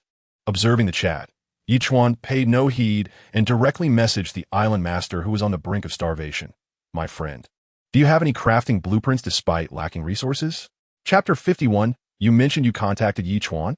I only possess a blueprint for the mountain cutter, but it isn't particularly useful, came the prompt reply. You could exchange the mountain cutter blueprint with me for 500 shark meat. Ye Chuan responded immediately. The other party did not reply further and promptly placed the mountain cutter blueprint in the trading window. Ye Chuan swiftly placed the shark meat, and the transaction was completed in an instant. Upon acquiring the mountain cutter blueprint, Ye Chuan wasted no time in crafting it. Before him appeared a short blade, 15 feet long, with a straight back and edge resembling a cleaver. It was not only exceedingly sharp, but also exquisitely designed, providing a subtle heft in his grip, far superior to his previous short blade. Wow, I can't believe I managed to obtain such a magnificent knife, Ye Chuan exclaimed to himself, shaking it in delight. If I were to duel cold edge with this knife, I would surely have the confidence to defeat him, right? This knife also came with a sheath, which could be easily worn at the waist without feeling cumbersome, allowing for immediate access in the heat of battle, perfectly aligning with ergonomic principles. Ye Chuan practiced drawing the knife a dozen times, growing more adept with each attempt before he finally ceased. As darkness enveloped the land, Ye Chuan prepared a king crab and cooked 3 packets of instant noodles, placing the crab meat into each before sending them to Blueberry Jam and Lu Yi. Blueberry Jam promptly sent a grateful emoji. Lu Yi, however, expressed some dismay. I have only consumed the juice you gave me today, and my stomach is growling with hunger. Yet you can still share instant noodles and king crab meat with me. It's truly infuriating how fortunate you are. Is your food all gone? Ye Chuan inquired, puzzled. Yes, I only have 5 or 6 bottles of mineral water left. Lu Yi replied with a sigh emoji, echoing the phrase, we came to survive in the ocean. Well, you came to vacation on an island. Accompanying this was a series of laughing emojis. I'm just lucky. Otherwise, I wouldn't be living so comfortably, Ye Chuan replied promptly. Hurry and eat, or we'll get cold. By the way, I have good news. I found Ye Chuan, Lu Yi suddenly announced. This caught Ye Chuan off guard, prompting him to ask, are you certain it's Ye Chuan? It would be someone trying to deceive you, would it? It shouldn't be. He described Ye Chuan's distinctive traits and even knows me, claiming we have had a spiritual connection for a long time. As the top students in our school, there's indeed some resonance between us, Lu Yi explained. However, this guy is all talk. Since arriving on the deserted island, he's faring much worse than I am. The reason I have no food is that I gave him 2 pieces of bread and a sausage. Oh, Ye Chuan replied, slightly smirking, offering only a single word in response. If one were to label this woman as foolish, it would be puzzling how she could excel in theoretical exams. Yet, if one were to call her intelligent, it was bewildering how she could be so quick to assume that a few words could confirm the identity of Ye Chuan, and even share her limited provisions with him. Is this truly what they call a deep connection? Ye Chuan found himself speechless. I have given him all the food. You won't blame me, will you? Lu Yi inquired further. No, but I believe it would be wise for you to interrogate him thoroughly. One cannot ascertain someone as the person you seek based solely on a few words, Ye Chuan replied. After all, anyone from your school must have some familiarity with each other. If he turns out to be an imposter, losing a few belongings would be trivial. But the real loss would be the emotional investment. Rest assured I will, Lu Yi promptly responded. Ye Chuan chose not to elaborate further. He had said what needed to be said. How she dealt with the imposter was her concern.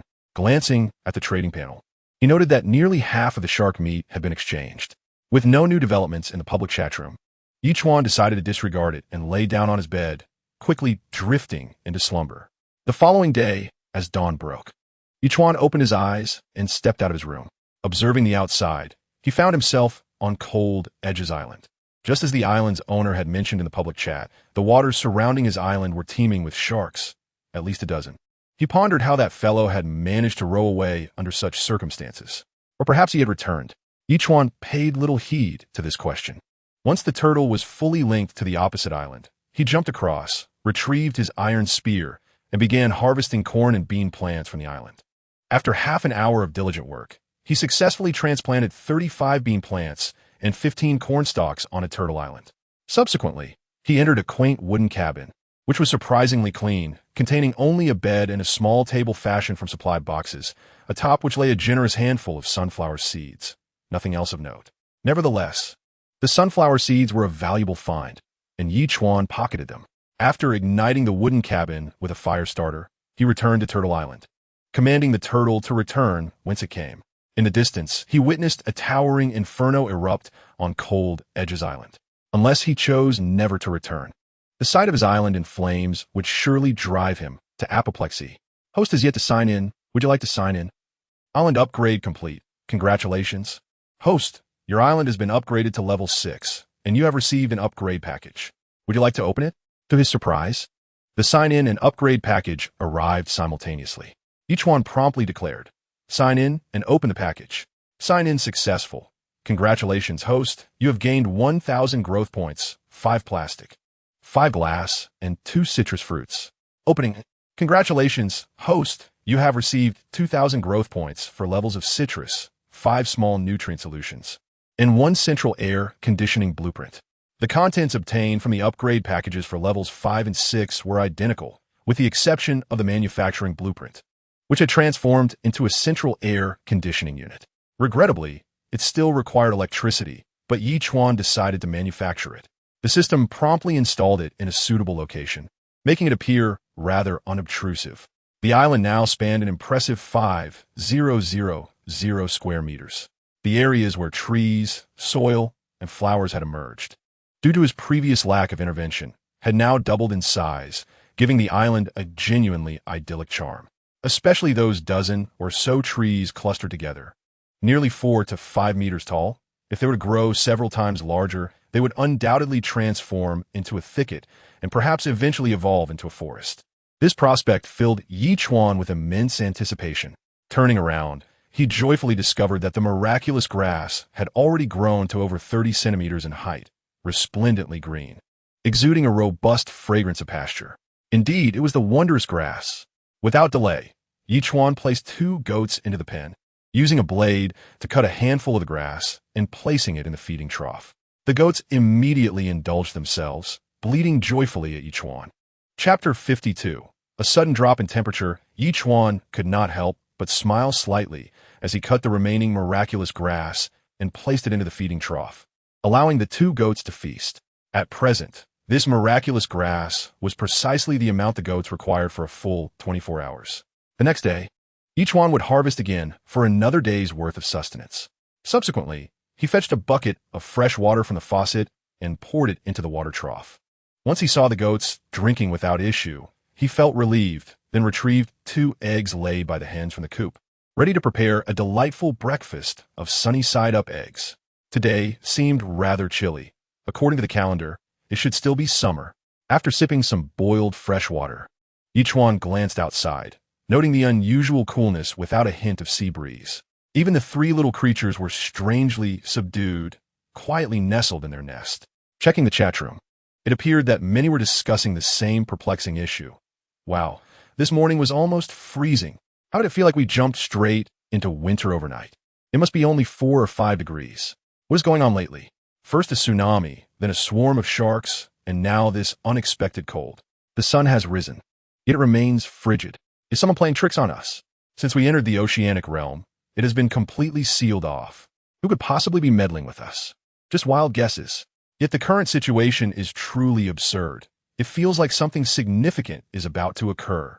We'll have to take it one step at a time. If we have indeed entered the depths of winter, half of us might freeze to death. It dawned on Ye Chuan that he was not alone in feeling the cold. Everyone was affected. Realizing this, he deduced the issue lay within the oceanic realm itself. Dismissing his concerns, he ventured out to open the supply crates. After 2 days of accumulation, 5 more supply crates appeared by the turtle's head, and Ye Chuan opened them all.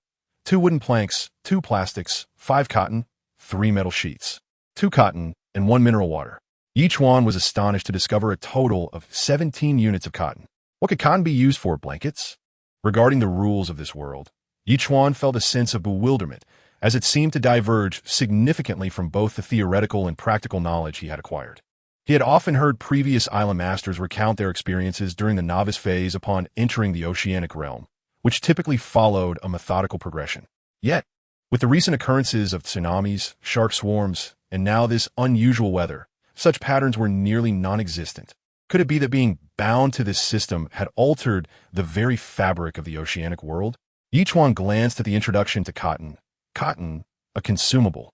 10 pieces can be woven into a bolt of fabric. Is this not tailor-made for me?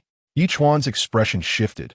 He had previously crafted a loom, initially believing it to be a trivial endeavor, yet now it proved to be of great utility. Immediately, he placed the loom in a corner of the living room and took out 10 pieces of cotton, weaving them into a thick, plush fabric that appeared remarkably substantial. This single bolt could surely yield at least 3 garments, he mused as he caressed the fabric.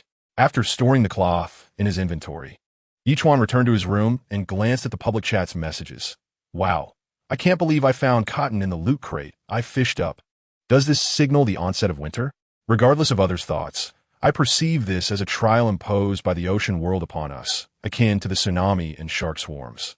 We are enduring a hellish initiation period. Indeed, listening to the experiences shared by previous players, none have encountered such adversity. This ocean world seems intent on putting us through the ringer. Everyone can dismantle the lines from their fishing nets and connect the cotton pieces to wear for warmth. Goodness, how much cotton would that require? Don't be ridiculous. Ye Chuan rolled his eyes, sensing that cotton would soon be of significant use. He hurriedly boiled a large pot of tap water, preparing to trade it. 200 for a portion, 3 pieces of cotton per trade. He listed 50 portions, causing an uproar in the public chat. Oh my, have you seen this? Someone is trading cotton for boiled water, and it's precisely what we need right now. Truly, the heavens have favored us. I just found 5 pieces of cotton, which can be exchanged for a portion of boiled water. Refreshing and warm. What a delight. I only have 3 pieces of cotton. I wonder if that could be exchanged for a portion of boiled water. One suggested, I advise everyone not to part with their cotton too readily.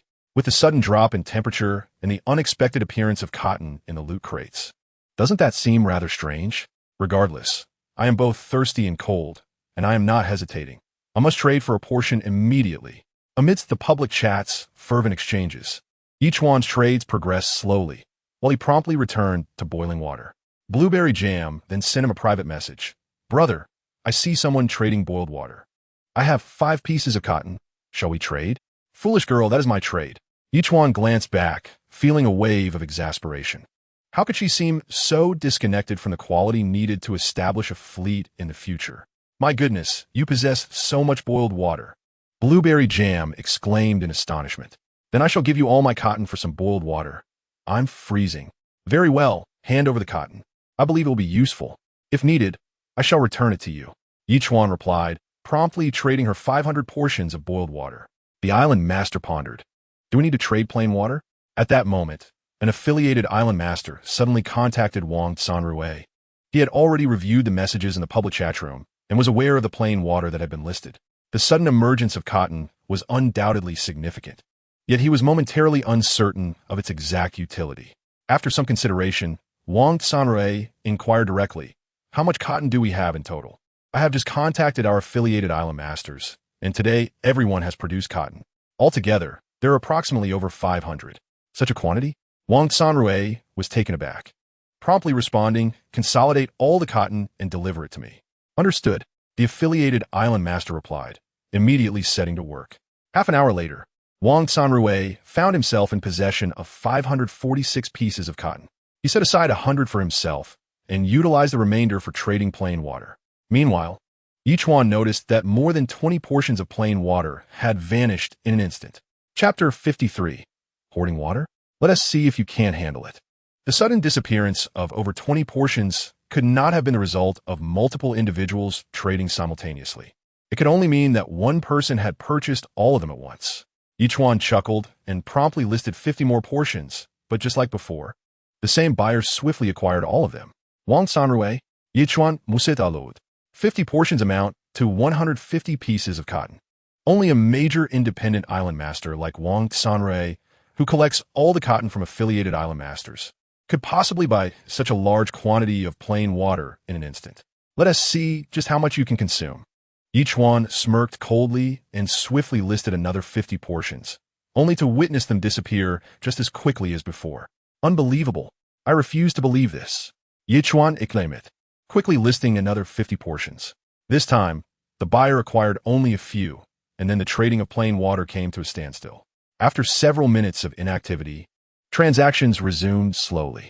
It seems this fellow possesses over 400 pieces of cotton. Ye Chuan remarked to himself, impressed. In just a single morning, he has amassed such a considerable amount of cotton. Clearly, collective strength is formidable. Regardless of others, this individual is certainly capable of achieving great things. In the public chat room, others were equally perplexed. What just happened? I was about to trade, and suddenly 50 portions of plain water vanished in an instant. Is there a wealthy individual hoarding plain water? That is a hefty 150 pieces of cotton. Who could be so extravagant? Isn't it obvious? It must be that Wang Sanrui, who deceived over 30 island masters. Who else could orchestrate something so grand? But I can't comprehend why that individual would hoard so much cotton. Could be true, as someone suggested, that he's planning to weave it into clothing to fend off the cold? Forget about the cold. The more I think about it, the chillier I feel. I should run laps around the island. A few more laps should warm me up. Great idea. I'll join you.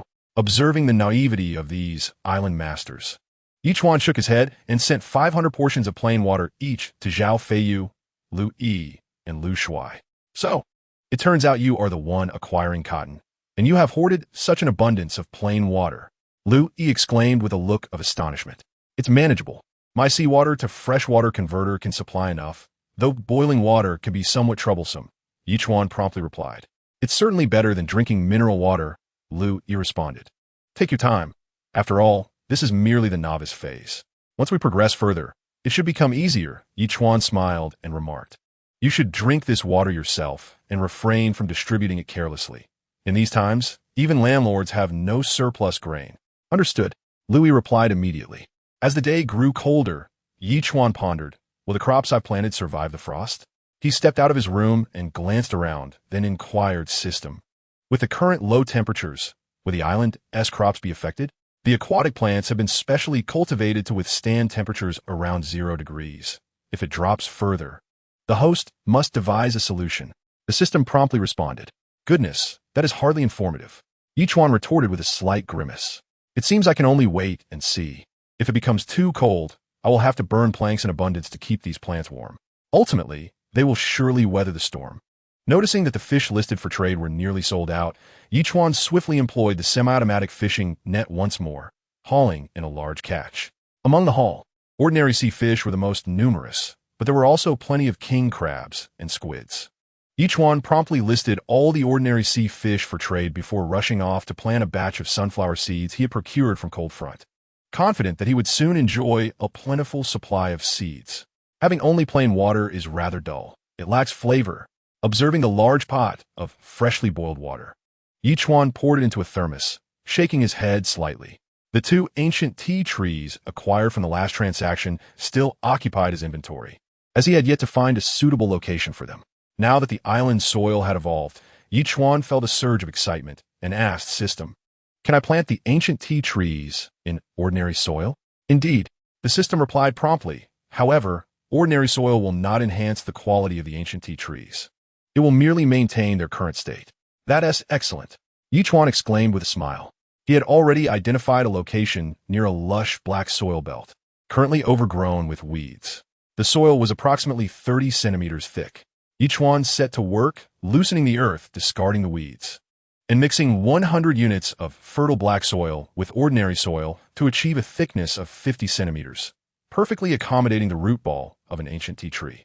Without delay, he planted one of the ancient tea trees there, then fetched a small bucket of fresh water, mixing in 500 units of fresh water to ensure the tree's survival rate. Once he completed these tasks, Ye Chuan wiped the sweat from his brow. Although the weather was quite cold, he had worked so diligently that he found himself sweating. Refreshing. Ye Chuan added, a smile spreading across his face as he spoke to himself.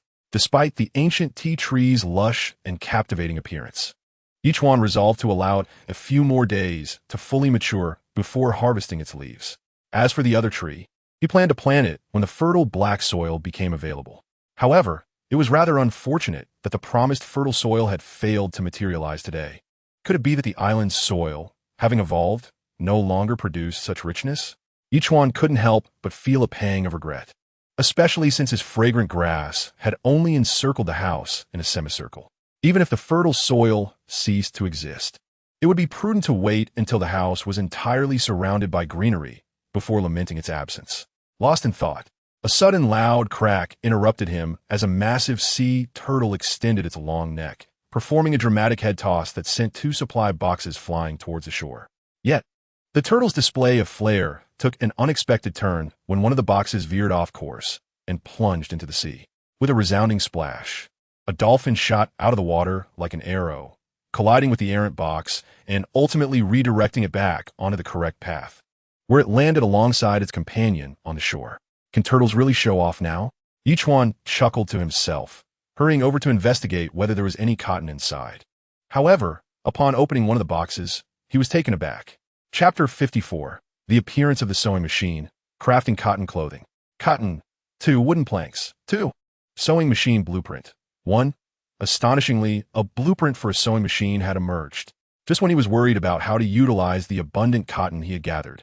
The blueprint appeared as if it were fate's design. Ye Chuan couldn't contain his excitement and laughed heartily, examining the sewing machine's requirements.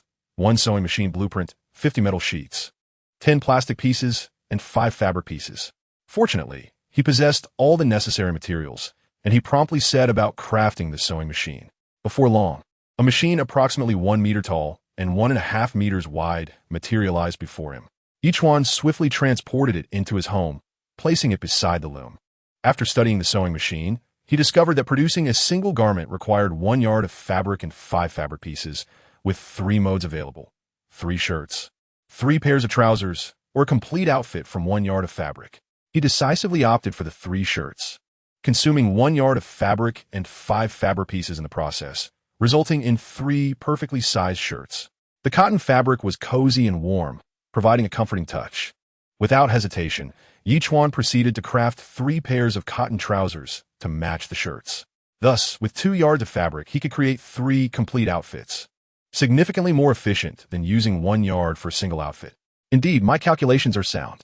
He currently possessed over 600 cotton pieces, which could yield more than 60 yards of fabric, translating to over 90 cotton garments. With temperatures dropping yet again, likely nearing just 1 or 2 degrees, it was evident that everyone would greatly benefit from such warm clothing. Regardless of other matters, Ye Chuan first adorned himself with a complete outfit and subsequently set the loom and sewing machine to work tirelessly. As dusk approached, Ye Chuan had already crafted 92 sets of cotton clothing. He swiftly sent a private message to Lu Yi. Is it cold? It's freezing here. I estimate the temperature has dropped to around 0 degrees. Lu Yi promptly replied, I just ran a lap around the island, and while it warmed me momentarily, my hands are nearly numb now. Upon reading Lu Yi's message, a smile crept onto Ye Chuan's face. He immediately placed a set of cotton clothing in the trading section. Hurry and put on. Don't get frostbitten. Wow, exclaimed Lu Yi upon seeing the cotton clothing. How do you even have cotton clothes? I crafted a sewing machine, and fortuitously, I had a loom as well, which allowed me to create clothing from cotton. Ye Chuan bossed it. Lu Yi had no further comments, and promptly accepted the trade. After a brief pause, he responded, I've realized that whatever is needed, you seem to possess. My admiration for you grows ever deeper. Indeed, Ye Chuan sent several laughing emojis and distributed 1 set each to Lan Mei, Guijiang, and Zhao Feiyu. Brother, you even have cotton clothing? Lan Mei replied instantly, no way. When I see you, I must perform a striptease dance for you. I must repay your immense kindness. Is it really that serious? Ye Chuan replied, smirking, absolutely. Lan Mei sent a shy emoji, adding, I'm saving myself for the first time. Hee. Ye Chuan was taken aback by her words and sent her 500 units of boiled water. And after preparing some fish earlier, he refrained from further conversation. Zhao Feiyu accepted the cotton clothing with a simple thank you. However, Lu Shu showered him with a flurry of compliments, which Ye Chuan ignored as he turned his attention to the public chat room. Can anyone explain what is happening? Is it due to the cold front? Will it be better tomorrow? My friend, you should be concerned about whether you'll survive the night. A bottle of my mineral water has already frozen. The temperature is likely hovering around 0 to 1 degree, and I dread how much colder it might get tonight. Good heavens, this is not the novice phase of ocean survival. It feels like we're being set up for disaster. What about that person who traded boiled water for cotton? I need to trade for more boiled water. Please, put some more up for sale. Ye Chuan smiled slightly. Indeed, he should procure more water and amass cotton to create even more clothing for trade. At that moment, he grabbed a bucket intending to fetch another load of tap water. But upon turning on the faucet, no water flowed. Taken aback, he checked the water tank and found it empty. Could it be that a shark had damaged the water extraction device? With that thought, Ye Chuan swiftly followed the pipeline, smacking his forehead in realization. The island had upgraded and expanded in size, yet the plastic piping was insufficiently long. The water extraction device and small generator had both come ashore, leaving them nearly 10 meters away from the coastline. Ye Chuan's first impulse was to extend the plastic pipeline, but then he reconsidered. Even if he lengthened it this time, would he need to extend it again with the next expansion? Would this cycle continue indefinitely, ultimately requiring an extension of 100 meters or even 1,000? It is evident that this is not the optimal solution. As the darkness began to envelop the sky, Ye Chuan resolved to grapple with the matter the following day. He promptly lifted the wooden bucket and commenced filling the large tank with water. By the time the night fully descended, he had successfully filled the water tank. He immediately connected the tap water and set it to boil, subsequently preparing 150 servings. However, the plain boiled water was now being bartered for 100 units in exchange for 3 pieces of cotton. In an instant, the public chat room erupted with excitement. Wow. The big shot has once again listed boiled water, but this time it's a trade of 100 for 3 pieces of cotton. How outrageous. This is simply the epitome of a heartless merchant. The dilemma arose, to trade or not to trade. How could one withstand the cold? With nearly 9 hours until dawn, would one not freeze to death without a warm drink? This fellow is truly unscrupulous. I suggest we all unite in a boycott, refusing to trade with him, for he will undoubtedly increase the demand. Damn it, you can boycott all you want. I am freezing to death. I need to trade and sip some warm water. Hang in there, my friend. Observing the chat logs, Ye Chuan smiled faintly and listed 5 sets of cotton clothing, yet refrained from disclosing the nature of the trade. The public chat room erupted once more. Did you see that? A big shot is selling cotton garments, and 5 sets at once. How did he acquire them? The pressing question is not how he obtained the cotton garments, but rather what he intends to trade them for. I surmise he cannot merely be trading for resources. Regardless, I must inquire. I am willing to exchange my most treasured possessions for this. My most valuable items at present are 2 loaves of bread and 3 sausages. I wonder if I can procure something in return. What good is it to ask me? Go ask the big shot. Amidst the discussions among the island lords, Ye Chuan received numerous private messages. Chapter 55. Cotton garments for resources, a windfall big shot. I have 10 bottles of mineral water. May I trade them for a set of cotton clothing? Big shot.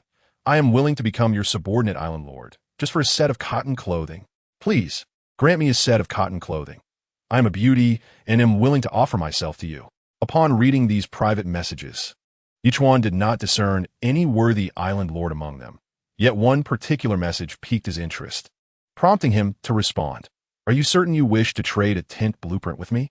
I already possess a tent, and this blueprint is surplus to my needs.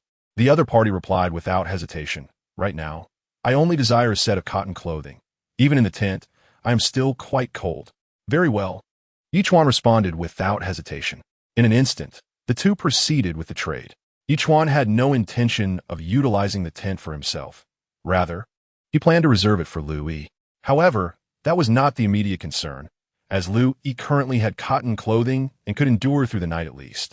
Just as he intended to place the item into the system's inventory, a system notification alerted him. Warning, your inventory is full, and you cannot place any more items. This caught Ye Chuan by surprise, as he realized that the system's inventory currently accommodated only 18 slots. Simple resources like wooden planks occupied a third of the space. And with various other odds and ends, there was indeed no room left. Goodness, it appears that storing items will be a significant matter moving forward. Ye Chuan couldn't help but smirk slightly. After contemplating for a moment, he decided to place the manufacturing blueprint on the table before turning his attention to the private messages. After filtering out several irrelevant chats, one particular message caught his eye. It was from Wang Sanrui. Friend, I have some items here and would like to exchange for a few sets of cotton clothing. Let us see what you have, Ye Chuan replied. Wang Sanrui responded. Level coconut sapling 1, warehouse manufacturing blueprint 1, wooden boat manufacturing blueprint 1, boiled water 2. Ye Chuan was taken aback. This fellow actually possessed a level coconut sapling. It was known that the highest level plant he had managed to cultivate so far was only at level 3, while this person already had a level 4 sapling. A tinge of envy flickered within him. Furthermore, if he was willing to trade a level coconut sapling, he must have more than just this one. Without hesitation, Ye Chuan replied, For the first 3 items, I can offer you 3 sets of cotton clothing. I have boiled water. It's not worth much. Wang Sanrui pondered Ye Chuan's proposition.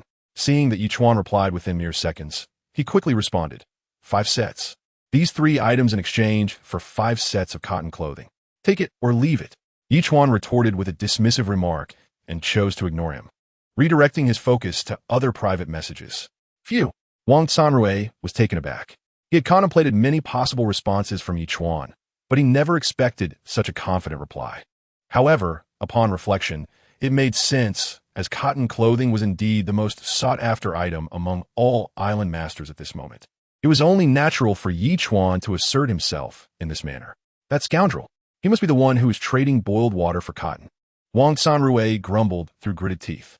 Not only did he possess an abundance of boiled water, but he could also craft cotton clothing. Who exactly was this person?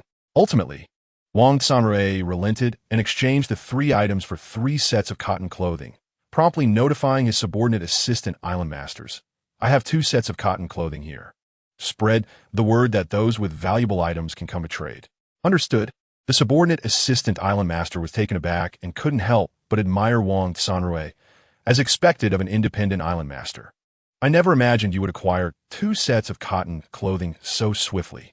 It's truly impressive. With the acquisition of these 3 items, Ye Chuan felt elated. Just as he was contemplating establishing a warehouse, someone had immediately provided him with a warehouse manufacturing blueprint.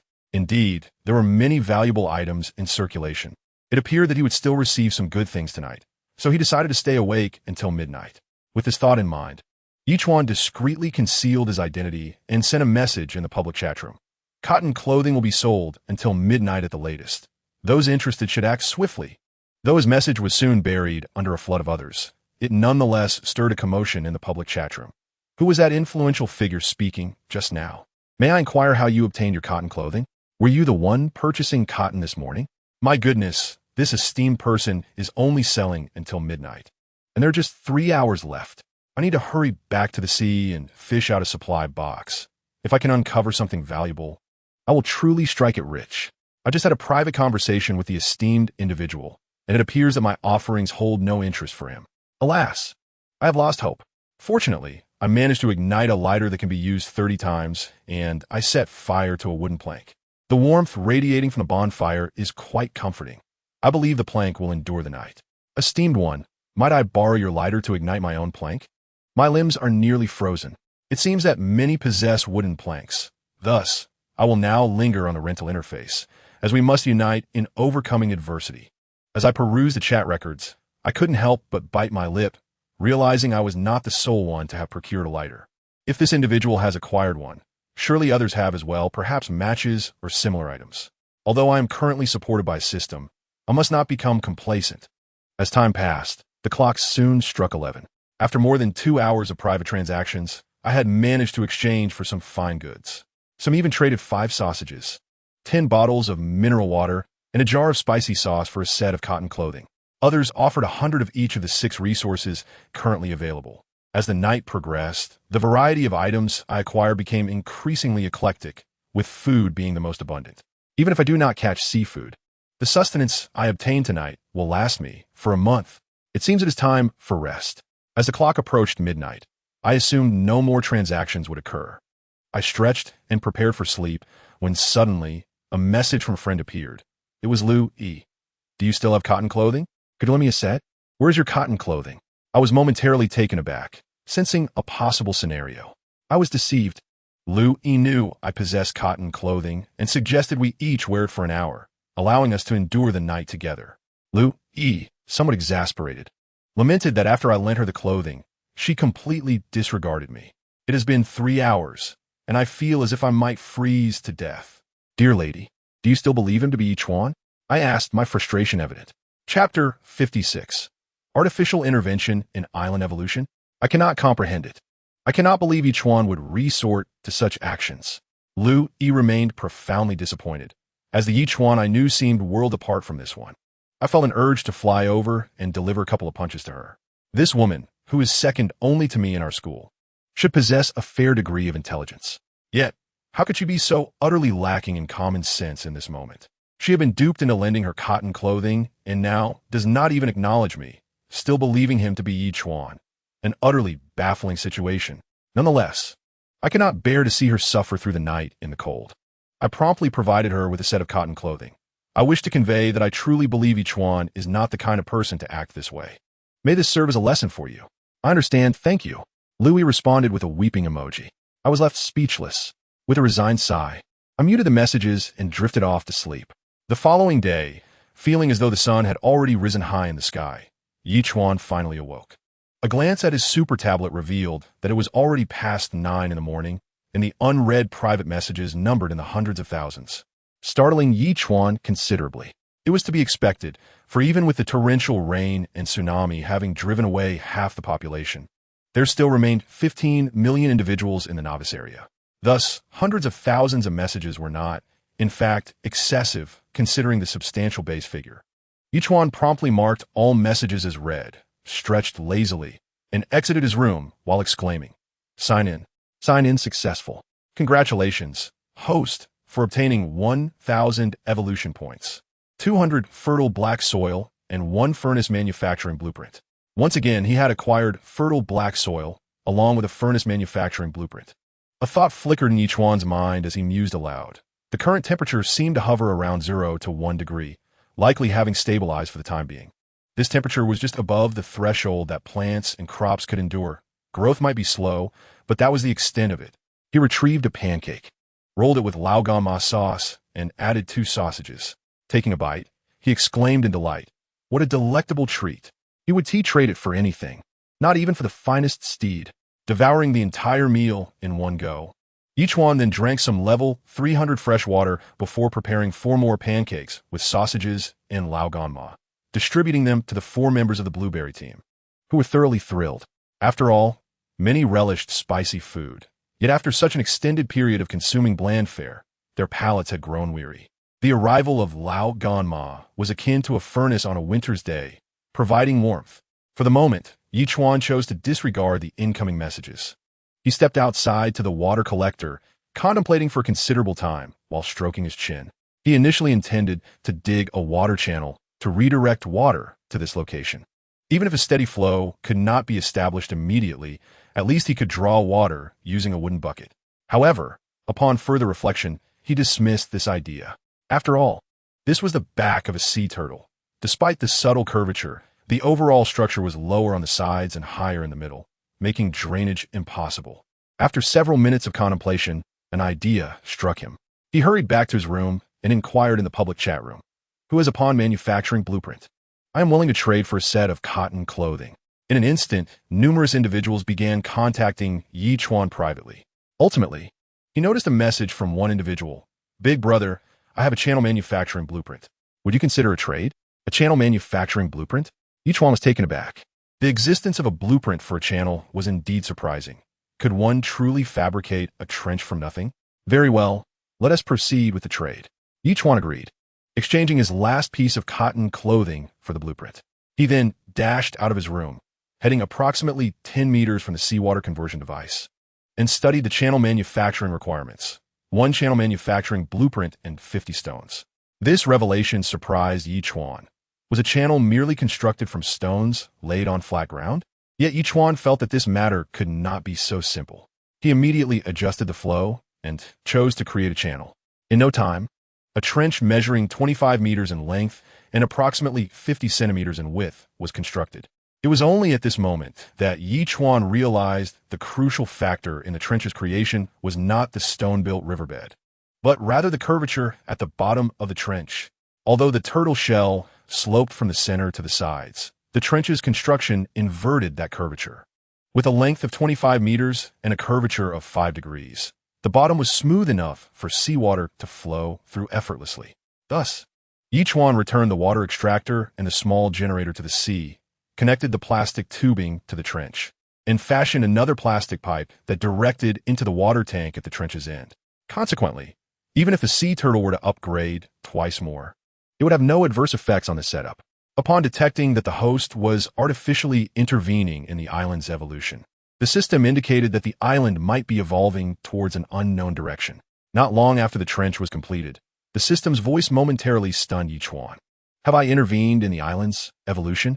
With this thought, Ye Chuan couldn't help but ponder, is intervening in the island's evolution a positive or negative thing? I have constructed a trench here.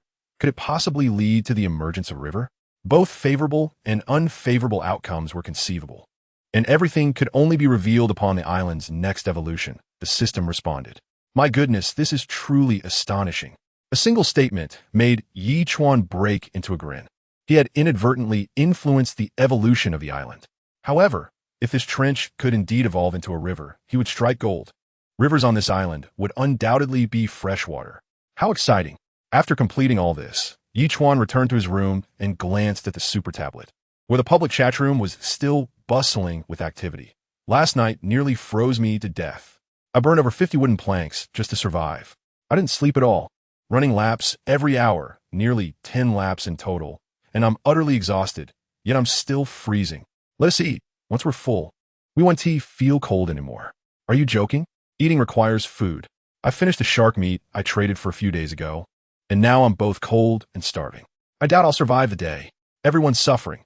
I hope this cold weather passes soon. Glancing at the trading section, Ye Chuan saw that all the boiled water he had listed had been traded, leaving him with 450 units of cotton. He promptly crafted 45 pieces of cotton fabric and then utilized a sewing machine to produce 67 sets of cotton clothing, immediately listing them. Cotton clothing for rare materials and crafting blueprints. Within mere seconds, numerous private messages flooded in, overwhelming Ye Chuan. However, he quickly noticed a particular trend. Many individuals were willing to exchange furnace blueprints for his cotton clothing. Were these furnace blueprints obtained from opening resource chests? Chapter 57. A frantic acquisition of furnace blueprints. Ye Chuan promptly inquired of one individual, "Brother, where did you acquire this furnace blueprint?" "It came from opening a resource chest." The other party immediately responded, "Boss, could you possibly exchange for another set of cotton clothing? I am nearly frozen to death. You have no idea what I endured last night." Without even glancing at the following words, Ye Chuan deleted the other party's message and muttered to himself, "Since the furnace manufacturing blueprint has emerged, will the next step be the appearance of charcoal? If I acquire the furnace manufacturing blueprint now, when the charcoal is released, I could use the blueprint to procure other resources and reap substantial profits." Although this was theoretically sound, Ye Chuan still felt a twinge of uncertainty and promptly inquired, "System, since the furnace manufacturing blueprint has been significantly unveiled, does this imply that charcoal will soon follow? The oceanic world will release charcoal in 6 hours." The system promptly replied. Upon hearing this, Ye Chuan's expression shifted, and he rushed to boil water, preparing a large pot. Once it reached a boil, he immediately proceeded with the exchange, and the conversion ratio was quite favorable. 300 boiled water for one furnace manufacturing blueprint, yielding a total of 50 blueprints, and he quickly continued the process. Meanwhile, the public chat room erupted in fervent discussion. Did everyone see that? A big shot actually exchanged 300 boiled water for a furnace manufacturing blueprint. What could that blueprint possibly be used for? It must be for burning charcoal, but we have yet to produce even a single piece of charcoal. Isn't it just staring blankly at the blueprint? Even if we have the blueprint, it's useless. We might as well exchange it for boiled water. I believe it must have some value. It's better to hold on to it. I'll wait 3 more hours. If charcoal is produced, I'll be in luck. If not, I'll immediately exchange for boiled water. Fool, will the boiled water wait for you for 3 hours? By then, it'll be too late. While the island masters harbored fantasies about the furnace manufacturing blueprint, the reality was that boiled water was far more pressing, regardless of how most island masters perceived it. Ye Chuan was steadily making transactions. After more than 2 hours had passed, Ye Chuan had boiled 5 large pots of water, successfully exchanging for 250 furnace manufacturing blueprints. Although the transactions were slow, Ye Chuan felt confident he would complete them all. At that moment, Wang Sanrui furrowed his brow. Someone was trading water for furnace manufacturing blueprints, indicating they were not idly passing time. Wang Sanrui even suspected that the individual selling cotton clothing was the same person acquiring the furnace manufacturing blueprints. This person always seemed to know what would happen next before the island masters did. Could this be an opportunity for him? With a plan forming, Wang Sanrui immediately asked his assistant island master, "How much boiled water do we have left?" 20. The assistant island master replied promptly, "Take out 10, divide it into 40 portions, and trade 250 for each furnace manufacturing blueprint." Wang Sanrui decisively commanded. Brother, the other party is exchanging at 300. If we offer 250, no one will likely exchange with us, the assistant island master questioned. Do not forget the vast population of the oceanic world. Wang Sanrui retorted coldly. Hurry up. We are running out of time. Understood. The assistant island master ceased further discussion and promptly set to work. In the public chat room, a stir arose. Another prominent figure was offering plain water, seeking to acquire the blueprint for furnace manufacturing. I too noticed this trend among the elite.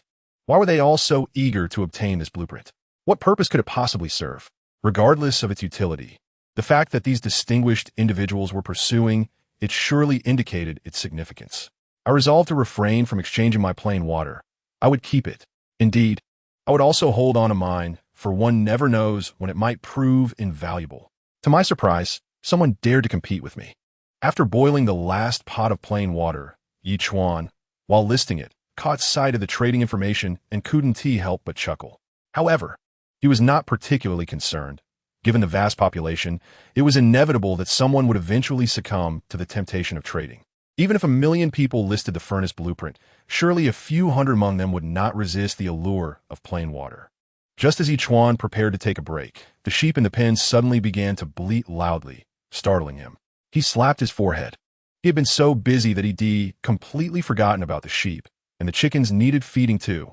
Immediately, Ye Chuan fed the chickens some fish and added fresh water before heading off to harvest the miraculous grass, which he then placed into the feeding trough. I'm so sorry, my friends. You must be starving. I was so caught up in my tasks this morning that I forgot about you. I still have a pile of things in my room that I haven't had time to store yet. Please don't hold it against me. The two goats immediately began to feast, scarcely paying him any mind. Sighing, Ye Chuan mused, I wonder when you will give birth, so I can enjoy a sip of warm goat's milk. Watching the goats munching eagerly, he couldn't help but inquire of the system, when will these goats breed? Anytime, the system replied. What? Ye Chuan was taken aback and asked, System, you aren't joking, are you? They haven't even given birth yet. And they can produce milk? The system offered no response, leaving him to ponder whether it was unable to answer or simply chose not to. He attributed the matter to the intricate rules of the oceanic world and the system, then hurried to fetch a bucket for the goats. Well, it looks sufficiently large. It should be able to collect milk. However, Ye Chuan felt utterly clueless about the process. He had never learned this skill. After a few minutes of indecision, he dashed back to his room and promptly sent a message in the public chat room. Who knows how to milk a goat? Although his message was quickly drowned out. Some users in the public chat room noticed it. Wait, someone is asking who can milk a goat? Do they have a cow? That's impossible. We're in the ocean world, where supply crates can't possibly yield living creatures. Yet, it seemed unlikely that the person would post such a message just for the sake of deception. How fortunate must they be to make such a jest? Just because you cannot obtain living creatures does not mean others cannot. This ocean survival experience is unlike the previous, more conventional ones. Have you not yet realized? In the realm of the elite, we remain bewildered. Although everyone was engaged in discussions about the matter, it seemed that no one truly cared about the issue itself, leaving Ye Chuan somewhat speechless. Just as he was contemplating another post, he finally received a private message. Hello, may I ask what milk you are trying to extract? Chapter 58, Grade A Goat Milk, The Advantages of Information Asymmetry. Look, it's from Lu Yue Wei, surely a girl. Ye Chuan promptly replied. I have a goat here that meets the conditions for milking, but I'm not quite sure how to proceed. It's quite simple. Really, it can be summarized in 3 steps. Lu Yue Wei quickly responded. First, you must warm your hands.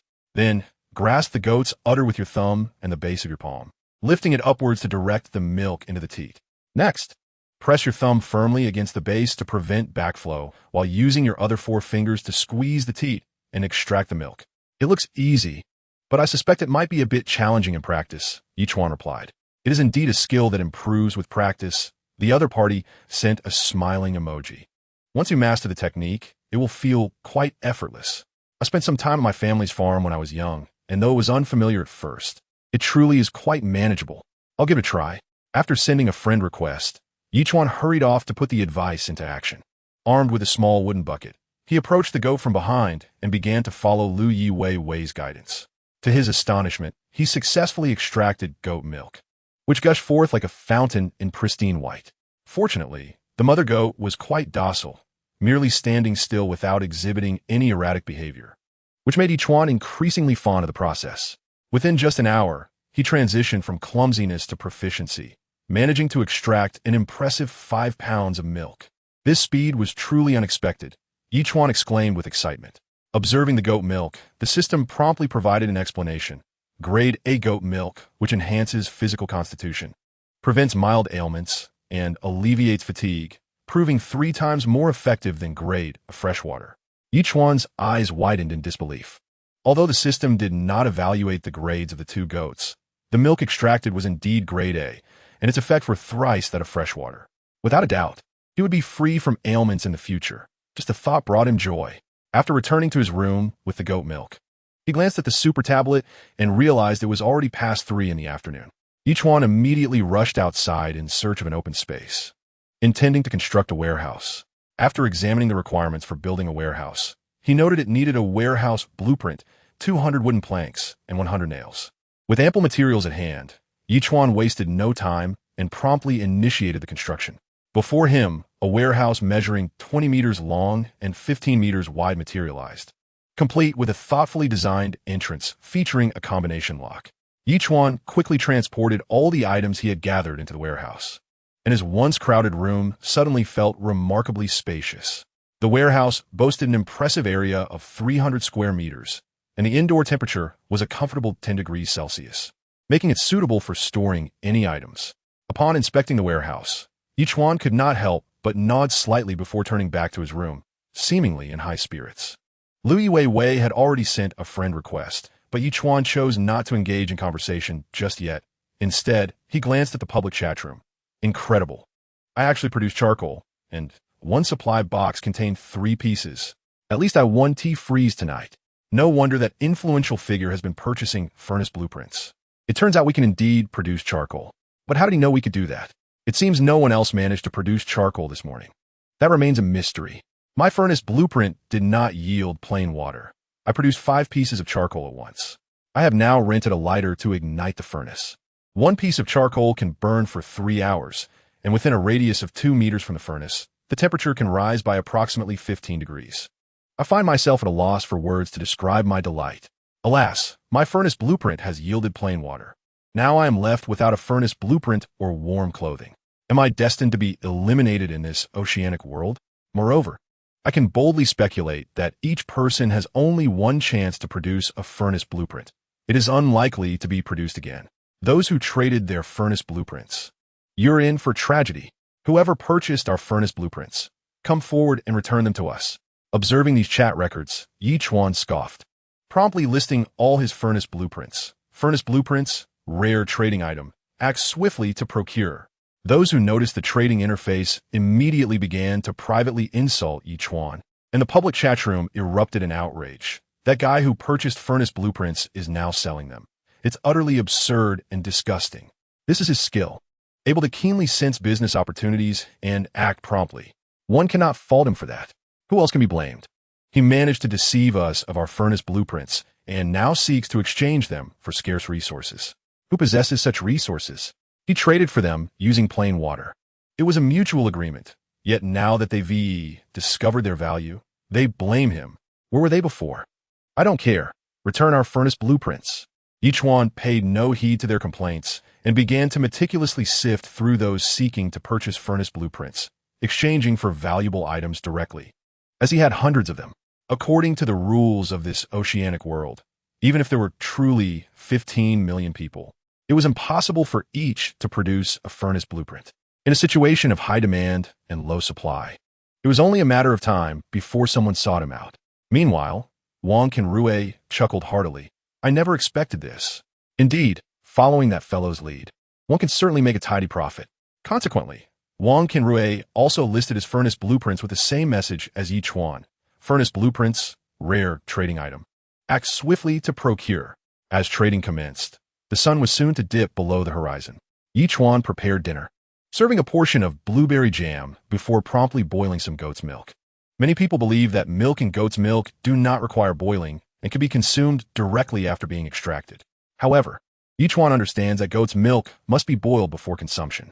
After boiling 5 pounds of goat's milk Ye Chuan promptly traded 200 units to Lu Yi, blueberry jam, Lu Shuai, and Zhao Feiyu, while Lu Yewei received a generous 500. This unexpected bounty thrilled Lu Yewei, who immediately sent a private message. Bro, why did you give me so much goat's milk? It's far too precious. Ye Chuan replied, I guided you in extracting the goat's milk. Consider this my consulting fee. Drink it while it's warm. It can enhance your constitution and prevent various ailments. Ye Chuan encouraged. That makes it even more valuable. Lu Yewei responded excitedly. By the way, wait a moment. I have something for you, though I'm unsure if you'll find it useful. Chapter 59, Cold Front Attachment, Urgent Warning. A few minutes later, Lu Yewei placed a card in the trading area, leaving Ye Chuan momentarily stunned. A triple value card. Such an item existed, even with the system's assistance. This was his first encounter with it. He couldn't help but inquire, System, what is this? The triple value card can only be used on designated items. For example, if applied to a fish, it will transform into 3, the system responded. Ye Chuan suddenly understood and quickly replied, if you use this card on the 500 goat's milk, it will become 1,500. There is no need to give me that. I merely instructed you on how to extract goat's milk, and yet you have given me so much. I do not like being in anyone's debt. Lu Yewei insisted, so just accept it. All right, since you've made your intentions clear, I shall not decline any further. Ye Chuan accepted the card, waiting for the right moment to utilize it in the future. After conversing with Lu Yewei, Ye Chuan turned his attention to the private messages from Zhao Feiyu and the others. Once he had responded, he finally focused on Lu Yi. After expressing gratitude, Lu Yi continued the discussion about Ye Chuan. I forgot to tell you, Ye Chuan just returned my cotton coat. He mentioned that after putting it on, he discovered a supply crate but fell and lost consciousness while salvaging it. When he awoke, nearly a day and night had passed. To express his apology, he gave me 2 bottles of mineral water and 3 sausages. And you forgave him just like that? Ye Chuan asked, his lips twitching in disbelief. Yes. I figure it wasn't a big deal, and besides, I didn't suffer any losses, Lu Yi replied. Actually, he's doing quite well. He mentioned he has already built a boat and plans to come looking for me once he develops further. Sister, are you not well? Why did he return your coat? It's because he has the blueprint for a furnace. This is merely a ploy to extract more from you. Why can't you see that? Ye Chuan remarked incredulously. You're a good person, but you perceive people's intentions as too nefarious, Lu Yi laughed. Rest assured, I am aware and will not be deceived again. Suit yourself. Ye Chuan responded, choosing not to engage further. Since she still believed that deceiver was Ye Chuan, he decided to let her remain in her illusion. One day, she would inevitably regret it. As night fell entirely, Ye Chuan engaged in conversation with several island lords seeking furnace manufacturing blueprints. After acquiring a portion of supplies, he promptly retired to bed. The following morning, Ye Chuan awoke early. Glancing at the time, just as the system's voice resonated, detected that the host has not signed in yet. Would you like to sign in? Sign in. Ye Chuan responded while rising. Sign in successful.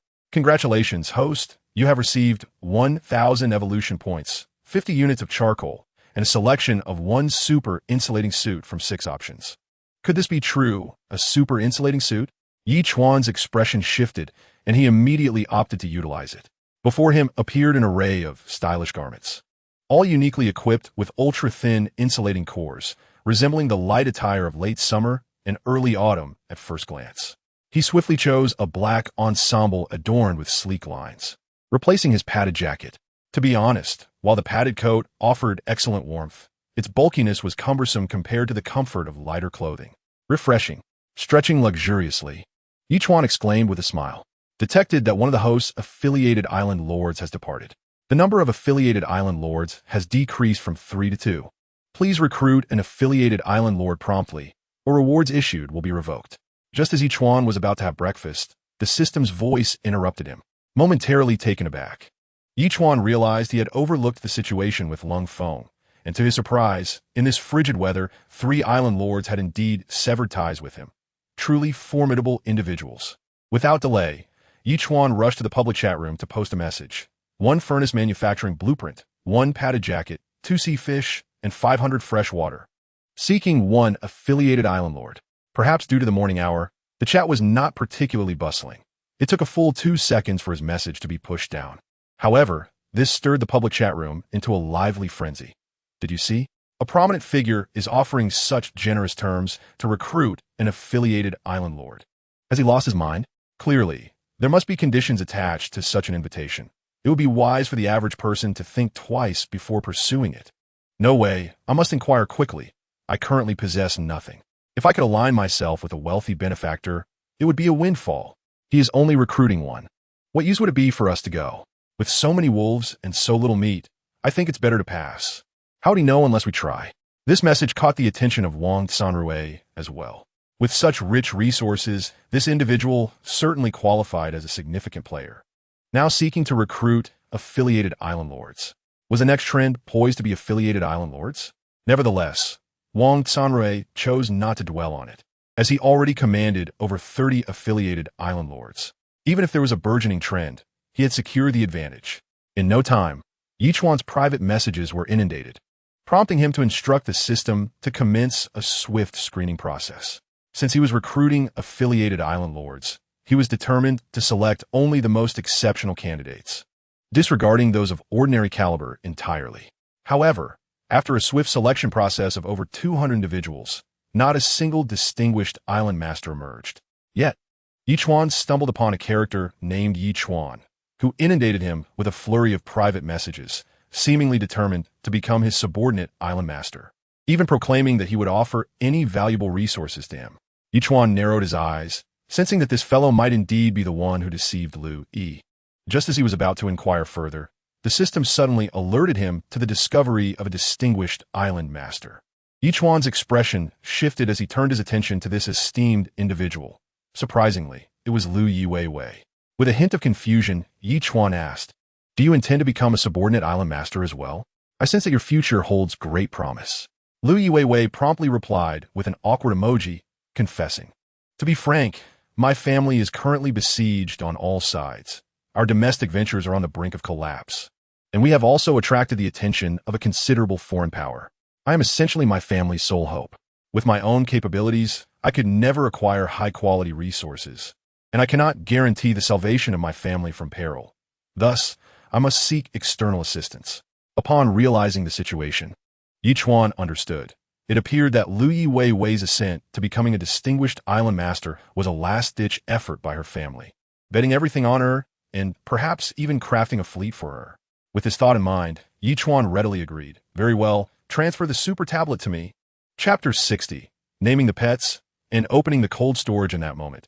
Ye Chuan received Lu Yi Weiwei's super tablet and immediately bound it to his own. "Congratulations, host, on completing the third subordinate island master. Please continue your efforts," the system announced as the binding took place, allowing Ye Chuan to breathe a sigh of relief. Setting aside other concerns, at least the reward was secured. After all, he had already utilized the rewards. If they were revoked now, everything would revert to its previous state, which would be troublesome. Ye Chuan kept his word and provided Lu Yi Weiwei with the promised items. She, in turn, did not hold back and sent a playful emoji. "Since I am your subordinate, I shall not be polite. Hee. To be courteous would be to stand on ceremony." Ye Chuan laughed heartily. Once this matter was settled, Ye Chuan felt at ease enough to enjoy his breakfast, pouring egg water over 2 eggs as he drank, and replied to Lu Yi, "My friend, I do not accept just anyone. While I accept subordinate island masters, and they may offer me 30%, they will receive much more from me. Brother, I can offer you a woman," came the immediate response. "A woman?" Ye Chuan narrowed his eyes. "I was once a student at Dongshan Ocean Survival University, and I have already contacted our campus belle, Liu Yi. I can arrange for her to be sent to you," came the prompt reply. "I know that university, and I have crossed paths with Liu Yi. She is indeed quite beautiful, and I am quite interested," Ye Chuan responded. "But how can you be certain that she will heed your words? Furthermore, are you truly Ye Chuan? Would Ye Chuan engage in such dealings?" Upon sensing an opportunity, the individual could not help but chuckle, replying, "I am certainly not Ye Chuan, yet that fool believes I am. In a day or two, I shall make her the subordinate island master, and when I instruct her to head east, she shall go east. When I command her to go west, she will go west." Hee. Hearing this, Ye Chuan immediately inquired, "System, does this super tablet have a screenshot function?" Indeed, the system responded promptly. Press down on the screen with one hand while swiping to the side 3 times with the other to capture a screenshot. Without delay, Ye Chuan captured the chat log and sent it to Lu Yi. Lu Yi did not respond. It was uncertain whether she was overwhelmed by the truth or off gathering resource crates. Ye Chuan consequently blocked the imposter. On a diminutive island spanning merely a few hundred square meters, a small figure, bespectacled and standing a mere 5 feet tall, tended to a fire while awaiting Ye Chuan's reply. After several minutes without a response, he sent another message, only to be met with a red exclamation mark. After a moment of bewilderment, the little man realized he had been blocked, and he erupted in anger, exclaiming, "You bastard! I thought I had found a gullible fool, only to be blocked. You don't even want a stunning beauty, you fool." After venting his frustration, he messaged Lu Yi again, "Sweetheart, are you awake? I have a sausage here. Shall I trade it to you?" But once more, he was met with a red exclamation mark. What is happening? At this point, the little man was genuinely disheartened. How could Lu Yi have blocked him? Did she not unequivocally believe he was Ye Chuan? Damn it, all these villains. Meanwhile, Ye Chuan was oblivious to this turmoil as he ventured out to open resource crates. Over the past 2 days, with the assistance of 3 little companions, he had amassed an impressive 11 crates, neatly arranged by the trio. This brought Ye Chuan immense satisfaction. Previously, organizing crates had been his sole responsibility, but now, with the help of his companions, he had liberated some of his labor. In this regard, Ye Chuan felt quite pleased. The 3 little ones had already begun fishing independently, with a remarkably high success rate. Even without feeding them, they would not go hungry, and they also served as diligent patrols. Should any unusual circumstances arise, they would be the first to notice, proving to be extraordinarily considerate.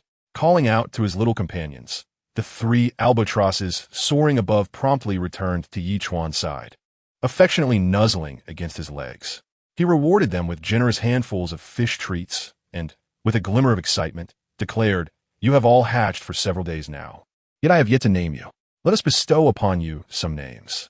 The 3 little ones, truly remarkable pets, understood Ye Chuan's words, nodding eagerly and chirping in response. After pondering for a few moments, Ye Chuan announced, "You shall be called Wealth, you shall be called Fortune, and you shall be called Luck." The trio seemed to thoroughly enjoy their names, chirping incessantly in delight. "Very well, once you finish your fish treats, go and play." Ye Chuan chuckled, feeling quite pleased with the name he had chosen. He promptly began to open the supply crates. 3 pieces of charcoal, 2 wooden planks, and 1 instant noodle. For wooden planks, 2 metal sheets, and 1 piece of charcoal followed. Out of the 11 supply crates, he had indeed obtained a considerable amount of items. However, what brought him the most joy was a blueprint for a refrigeration chamber. Notably, this refrigeration chamber did not require electricity. It operated solely on ice, maintaining a stable temperature of -10 degrees Celsius. The ambient temperature of the storage room was too high for preserving fish and other perishables, and the seafood still lingered in the system's inventory. The refrigeration chamber blueprint would undoubtedly resolve this issue for Ye Chuan. Immediately, he studied the construction requirements for the refrigeration chamber. 1 refrigeration chamber blueprint, 20 stones, 10 metal sheets, and 5 ice blocks. Among these, the ice blocks were consumables. 5 blocks could keep the refrigeration chamber operational for 7 days. After that, he would need to replenish it with another 5 blocks. Although this was somewhat tedious, it was a small price to pay for the long-term storage of seafood and other items. However, he realized he had no ice blocks. Without hesitation, Ye Chuan decided to inquire in the public chat room if anyone had ice blocks. Coincidentally, he noticed Lu Yi had replied to him, "Brother, I sincerely apologize for the trouble my foolishness has caused you. I've already blocked that scammer. Now you realize your mistake?" Ye Chuan replied, not hiding his irritation. "Yes, I was too gullible. In this vast ocean world, encountering someone familiar made me lose my head in joy." Lu Yi responded with a sad expression. "If it weren't for you, I might have been in a worse situation. At least it's not too late to come to your senses. You haven't lost too much." Ye Chuan replied, "Indeed, I was deceived for a few hours and had my heart hurt." Lu Yi responded, "However, he did give me some items, perhaps intending to hook a bigger catch later. He even provided me with a blueprint for an ice maker. I find it amusing now. I was foolishly gullible to believe him unconditionally." Chapter 61. Constructing the refrigeration chamber. "Brewing tea, how about this? Send me the ice maker blueprint," Ye Chuan decisively suggested. "I might find it useful." "All right," Lu Yi said, promptly placing the ice maker blueprint in the trading bar, while Ye Chuan offered his tent in exchange. Lu Yi's expression shifted in surprise as he exclaimed, You actually have tent? I traded for it a couple of days ago, Ye Chuan replied. I was afraid you'd give it to the scammer, so I held on to it. Now I can safely give it to you. At least you can have a good night's sleep. Yay! Lu Yi exclaimed excitedly. You are so good to me. It seems I should seek your advice in the future. You are far more capable than I am. Just luck. Ye Chuan couldn't help but send a flurry of laughing emojis. He then examined the requirements for constructing the ice maker. 1 ice maker blueprint, 30 metal sheets, and 6 glass pieces. He promptly proceeded with the construction and then attempted to create a block of ice. Creating 1 block of ice required 10 units of water, whether from seawater or freshwater. Ye Chuan quickly filled a bucket with water and poured it into the ice maker, then began to rapidly turn the crank beside it, producing a deafening noise from the machine. One notable feature of the ice-making machine is that, although it does not require electricity or fuel resources, it necessitates the manual operation of a crank to generate power, enabling the production of ice cubes. After a full 5 minutes of vigorous effort, a single ice cube was finally produced. With renewed determination, Ye Chuan continued to work, swiftly creating 5 more ice cubes. Fortunately, his physical condition had significantly improved due to the dual effects of the sea turtle's nurturing and high-grade beverages. Otherwise, the continuous shaking for over 20 minutes would have surely exhausted him. With the ice cubes in hand, Ye Chuan promptly constructed a refrigeration chamber. Before long, a refrigeration room of approximately 20 square meters came into existence. He entered to experience its chilling embrace. Even clad in ultra-warm clothing, he still felt a tinge of cold. Without hesitation, he retrieved all the seafood products from his system inventory, nearly emptying it, which brought him a sense of relief and satisfaction. After completing his tasks, Ye Chuan finally sat down for breakfast and took the opportunity to inspect his various crops and resources. The bean sprouts had grown over 30 centimeters tall and were blooming with small flowers. He estimated that in another 2 or 3 days, they would bear beans. The corn had also reached a height exceeding that of a person and was adorned with tiny ears of wheat. He was confident that soon he would be able to enjoy boiled edamame and corn. The pear, peach, and apple trees, as well as the chili plants, had also grown considerably, but it would still take some time before they bloomed and bore fruit. What astonished Ye Chuan was the special tree species, which had grown to a remarkable height of 3 meters, standing tall and straight, with a bare trunk for over 2 meters before a few copper coin-sized leaves adorned the top. System, what species of tree is this? Why have I never encountered it before? Ye Chuan inquired, stroking his chin with curiosity. The system remained silent, and Ye Chuan soon discerned a pattern. Whenever the system was unwilling to respond, it would simply refrain from speaking, exhibiting a distinct personality. Finally, Ye Chuan's gaze settled on the ancient tea tree. The Longjing tree, having been transplanted, had not wilted but continued to thrive. With no pressing matters at hand, Ye Chuan picked up a wooden bucket and began harvesting the tender tea leaves. Thanks to the tree's expansive canopy, after over an hour, he had gathered nearly 5 pounds of tea leaves. System, you surely know how to roast tea, right? Ye Chuan asked once more. The leaves should be roasted in a large pan, with constant stirring by hand to prevent them from scorching. Additionally, the leaves must be kneaded to allow for better curling. This process will take at least an hour. Once they turn brown, they should be dried for about 10 hours before they can be consumed, the system replied. This left Ye Chuan momentarily taken aback. While it sounded simple, the process seemed rather cumbersome. However, he recalled the experience of milking sheep and realized he could have simply asked the system for guidance. Of course, had he done so, he might have missed the opportunity to encounter the exceptional island mistress, Lu Yi Wei. With a large pot at his disposal and time on his side, he resolved to proceed with the roasting without delay. More than an hour had passed, and, as noon approached, the stir-frying was finally completed and laid out to cool on a stone slab. Noticing the time, Ye Chuan promptly prepared several sea fish, distributing one to each of Lu Yi's 5 companions while reserving one for himself, along with a bowl of fish soup. As he dined, he glanced at the public chat room. Today, while scavenging for supplies, I stumbled upon a vessel that was heading straight towards me. What a shock. Someone has actually constructed a boat? Why would they head in my direction? Surely they're not attempting to seize resources? Everyone arrives in this oceanic world to grow stronger quickly, to combat the sea beasts and gather resources. Some resort to such aggressive means to gain power, as accumulating resources oneself is always a slower endeavor. Thankfully, I managed to drive them away with my crossbow, though that fellow did take an arrow to the arm. If not treated promptly, he would surely meet a grim fate. Incredible, a big shot has actually crafted a crossbow. What a remarkable item. Did they acquire it from a supply box? We ought to remain cautious. If a powerful player is subject to invasion, it implies we too might be vulnerable. Especially at night. Let's stay vigilant. Upon reading these messages, Ye Chuan raised an eyebrow, realizing that not only Li Bo and Lung Feng had boats, but many others had also begun to forge vessels and entertained thoughts of invading others. Furthermore, some possessed automated weaponry like the crossbow, far superior to his own bow and arrow. It seemed he too must devise a means to acquire a more formidable weapon. Previously, he had observed that the island lords shared their experiences of individual development without any inclination towards invasion. Even the matter of binding subordinate island lords was quite rare. Perhaps this ocean survival scenario differed from past experiences, inciting a wave of restlessness among the players. Ye Chuan could only hope these individuals would not provoke him as Li Bo had. Otherwise, they would face dire consequences.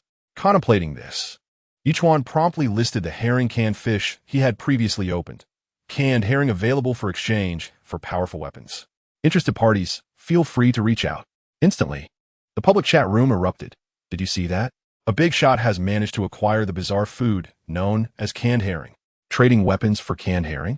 Only a fool would choose such an exchange. Who would willingly consume that foul dish? Perhaps some have a taste for it? We must act quickly to procure weapons to combat the invaders. As the fervor within the public chat room began to wane, numerous private messages flooded in, with many inquiring about how Ye Chuan had procured the canned herring. After all, such a peculiar culinary delight was difficult for many to accept. Ye Chuan chose to disregard these inquiries until, after more than half an hour, a particular message caught his attention as he prepared to venture out. Big shot. I possess the blueprint for crafting rotating crossbow arrows. Would you trade for the canned herring? Ye Chuan immediately responded, I desire the canned herring. But I also seek a set of cotton clothing and 1 bottle of plain water. The other party replied, Isn't that a bit excessive? Ye Chuan furrowed his brow slightly. While these items were indeed trivial compared to the crossbow arrows, he had merely suggested exchanging for canned herring. Yet the other party had countered with 2 items. This made Ye Chuan reluctant to acquiesce. I currently lack food, but I am cold, the other party replied. Consider it. If you wish to exchange, then we shall. If not, it is of no concern. Ultimately, Ye Chuan relented and successfully traded for the blueprint of the rotating crossbow arrows. This unique weapon bore resemblance to a Gatling gun, featuring a cylindrical chamber capable of holding 12 crossbow arrows. Upon pulling the trigger, the cylinder rotated, discharging the arrows sequentially within 3 seconds, with a range of approximately 100 to 130 meters and impressive accuracy bolstered by a triple sight system. Indeed, acquiring this weapon for such items is a lucrative deal. Immediately, Ye Chuan crafted the rotating crossbow arrows and fashioned dozens of arrows from wooden strips and metal pieces. After inserting 12 arrows, he stored them all in the system's inventory. Compared to a warehouse, the system's inventory bore the significant advantage of portability, allowing for immediate access to needed items, thus saving considerable effort. With the inventory nearly emptied, Ye Chuan resolved to only store valuable items henceforth to avoid chaos and unforeseen circumstances. After completing his tasks, Ye Chuan stepped out of the room, promptly harvested the miraculous pasture, and placed it in the feed trough, adding some water. He then began to milk the sheep, temporarily storing the milk in the refrigerator before heading out to gather tea leaves. In the morning, he collected tea buds, intending to consume them internally, and planned to gather some leaves to roast and prepare large bowls of tea for barter, alongside acquiring scarce supplies. Though 3 weeks had elapsed since arriving in this oceanic realm, the most pressing needs among the populace remained water and food, especially water. Now, not only did he possess water, but also tea. He was certain a significant portion of the community would eagerly seek to purchase it. After processing the tea leaves as he had done that morning, Ye Chuan spread them out on rocks, allowing them to dry. With a sigh of relief, he gazed at the setting sun and reflected, unconsciously, I've been busy the entire day. Indeed, when one is occupied, time seems to accelerate. He promptly steamed 2 large hairy crabs, distributing portions to 5 individuals before concocting a dipping sauce with lao gan ma, indulging in a delightful feast. Satiated, Ye Chuan retired early to bed, perusing the public chat room, Today, I obtained the blueprint for a wooden boat and constructed it immediately. I plan to temporarily leave the island and seek fortune at sea. You truly are a formidable figure, contemplating a venture at sea. Should you encounter a ravenous school of sharks, they might simply overturn your small vessel and devour you whole. I will only operate within a 30 nautical mile radius of the island, thus increasing the likelihood of retrieving resource crates.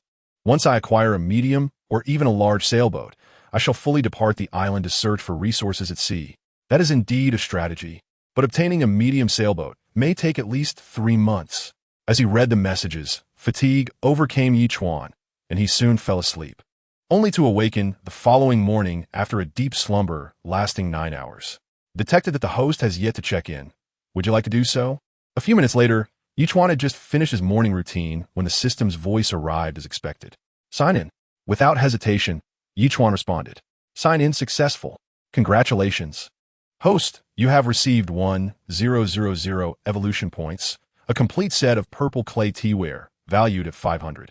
And a feather fragment. Note, 3 feather fragments can be exchanged for 1 angel feather, which promises unexpected occurrences upon use. How fortuitous. Just yesterday, he had finished roasting tea leaves, and today he had acquired a complete set of purple clay teaware. Could he now indulge in leisurely tea drinking? Furthermore, he had also obtained a feather fragment. With 3 in hand, he could exchange for an angel feather. Without delay, Ye Chuan proceeded with the exchange and eagerly activated it. Awaiting the stroke of good fortune, he hurried to collect 2 eggs and prepared a delicious fried egg meal. After his meal, Ye Chuan inspected the roasted tea leaves, which had curled up and dried, totaling about a pound. He promptly stored them in the system's inventory, then rushed to boil some water, placing the Longjing tea into the purple clay teapot for brewing. In no time, a refreshing and rich aroma of tea enveloped the entire room. Taking a small sip, he found it both fragrant and sweet, far surpassing any tea he had previously tasted. Indeed, in this oceanic world, everything seemed to possess exquisite flavors, magnifying their original essence at least 3-fold. Perhaps this was a testament to the environment and the small nutrient solution's influence. After enjoying a cup, Ye Chuan immediately poured the remaining 5 cups and traded them to Lu Yi and the others. Please, enjoy a cup of Longjing tea. My goodness, you even have tea leaves? Lu Yi exclaimed in astonishment. Luck, I received a sapling during trading, and I roasted it myself. Ye Chuan replied with a grin. Not only is it delicious, but also has antibacterial and anti-inflammatory properties. Truly a rare gem. Impressive. Lu Yiwei's expression was one of shock, leaving her with no other reaction. After savoring the tea for a while, Ye Chuan decided to throw a large batch of large-leaf tea into a pot to brew a hefty quantity. He then listed it for trade. Longjing tea 100 wooden boards 10, Longjing tea 100 metal pieces 10, Longjing tea 300 rare items. The listing of tea in this oceanic world struck like a bombshell, igniting a flurry of excitement among the island lords in the public chat room. A big shot has actually listed tea, and it's Longjing tea. How on earth did this individual manage that? I suspect this big shot has some inside track, possibly a channel to transport goods from the outside. Otherwise, how could they have tea? Seeing others enjoy tea, while I can't even have water, is infuriating. In this icy expanse, I kneel and beseech this great one to take me on as a subordinate island lord. Chapter 63. The battle with the giant octopus observing the barrage of messages. Ye Chuan chose not to engage further and turned back to brew another large pot of tea. After listing it, he discovered that several messages had come in from the others. Lu Shuai continued to shower flattering words. Brother, you are truly remarkable, my idol. You even have Longjing tea. My admiration for you flows like the endless Yangtze River. Ignoring Lu Shuai, Ye Chuan glanced at the messages from a few others, mostly expressions of gratitude. However, as before, it was the blueberry jam that spoke the most, even suggesting self-sacrifice. Ye Chuan merely smiled faintly and turned to leave the room. At that moment, 3 little creatures were soaring high in the sky, emitting sharp cries. Ye Chuan then noticed, over 30 meters away, a supply box that the little ones seemed intent on retrieving. Suddenly, he observed fish approximately 30 centimeters long, leaping from the sea, flying several hundred meters before plunging back into the water. Were they flying fish? 2 of the little creatures, quick-witted and agile, had already caught a flying fish and were returning. while the third had just landed a few meters from the supply box when a giant tentacle emerged from the water, striking fiercely at the little one. The little creature, as a high-level pet, moved with lightning speed, evading the tentacle's attack by flapping its wings and soaring upwards. Then it dove back toward the sea, with a resounding splash. The tentacle struck again, yet the little creature, like a tactician, deftly sidestepped the assault, clawing the supply box and shooting into the sky. What on earth is that? Ye Chuan furrowed his brow. The tentacle appeared to be at least 10 meters long, dark red in color, clearly targeting the little ones. Perhaps it had grown accustomed to hunting, but today it had failed twice. Multiple tentacles emerged from the water, violently slapping at the flying fish, seemingly venting frustration. An octopus? The thought struck Ye Chuan. Yet this octopus seemed extraordinarily large, with each tentacle measuring 10 meters in length. It was hard to fathom the size of its body. Just then, the island beneath him trembled slightly, causing Ye Chuan's expression to change. His first instinct was that the octopus was approaching. After all, even during the tsunami, the sea turtles had remained remarkably steady. Unless under exceptional circumstances, such tremors were implausible. Ye Chuan immediately plunged into the water, looking ahead, and indeed saw a colossal octopus battling with a sea turtle, its 8 tentacles attacking simultaneously. Despite the turtle's air cannon and rapid healing abilities, it appeared somewhat overwhelmed. Ye Chuan gasped in astonishment. This was the largest octopus he had ever seen in his life, especially those enormous eyes that he could see clearly even from 100 meters away. Dolphins attack. Ye Chuan returned to the island, sprinting towards the turtle's head while calling out to the dolphins. He drew his rotating crossbow, recalling the earlier position, and fired a barrage of 12 bolts towards a specific point. The colossal octopus, despite its immense strength, found itself at a disadvantage when contending with such a large sea turtle. At that moment, a dozen crossbow bolts unreservedly pierced its body, inflicting pain that drove it to the brink of madness. Just as it intended to surge toward the shore, a dolphin violently collided with it from the side. The force of 600 pounds concentrated in the dolphin's head sent the massive octopus reeling. In an instant, its tentacles released their grip on the turtle. The turtle, seizing the opportunity, opened its mouth wide and unleashed an air cannon that struck the spot where the dolphin had collided, compounding the octopus's agony. It writhed in pain, thrashing its tentacles wildly. Yet in a heartbeat, it charged toward the turtle once more, undeterred, as if intent on toppling it. Upon receiving instructions from Ye Chuan, the dolphin had already designated the colossal octopus as a target. After executing a swift spin, it charged at the octopus again. Ye Chuan had been observing the octopus's movements from the shore. By now, he had readied the crossbow bolts, tying one end of a previously unused rope to an evolved tree and the other end to himself. He then leaped into the sea, witnessing the dolphin's subsequent strike that sent the octopus tumbling. Just then, the octopus spotted Ye Chuan and surged toward him with great speed. With a cold snort, Ye Chuan unleashed a volley of crossbow bolts within 3 seconds. This time, submerged in water, his line of sight unobstructed, all 12 bolts targeted the octopus's mouth and eyes. Having just suffered a setback, the octopus attempted to evade, but the speed of the bolts in water was equally swift. Despite its agility, its large size hindered it, and all 12 bolts found their mark, embedding themselves within its body. The dolphin then charged once more, striking the same spot again. Good grief! Ye Chuan couldn't help but exclaim. Even underwater, the dolphin, typically agile, had now not only struck but also shoved the octopus toward him.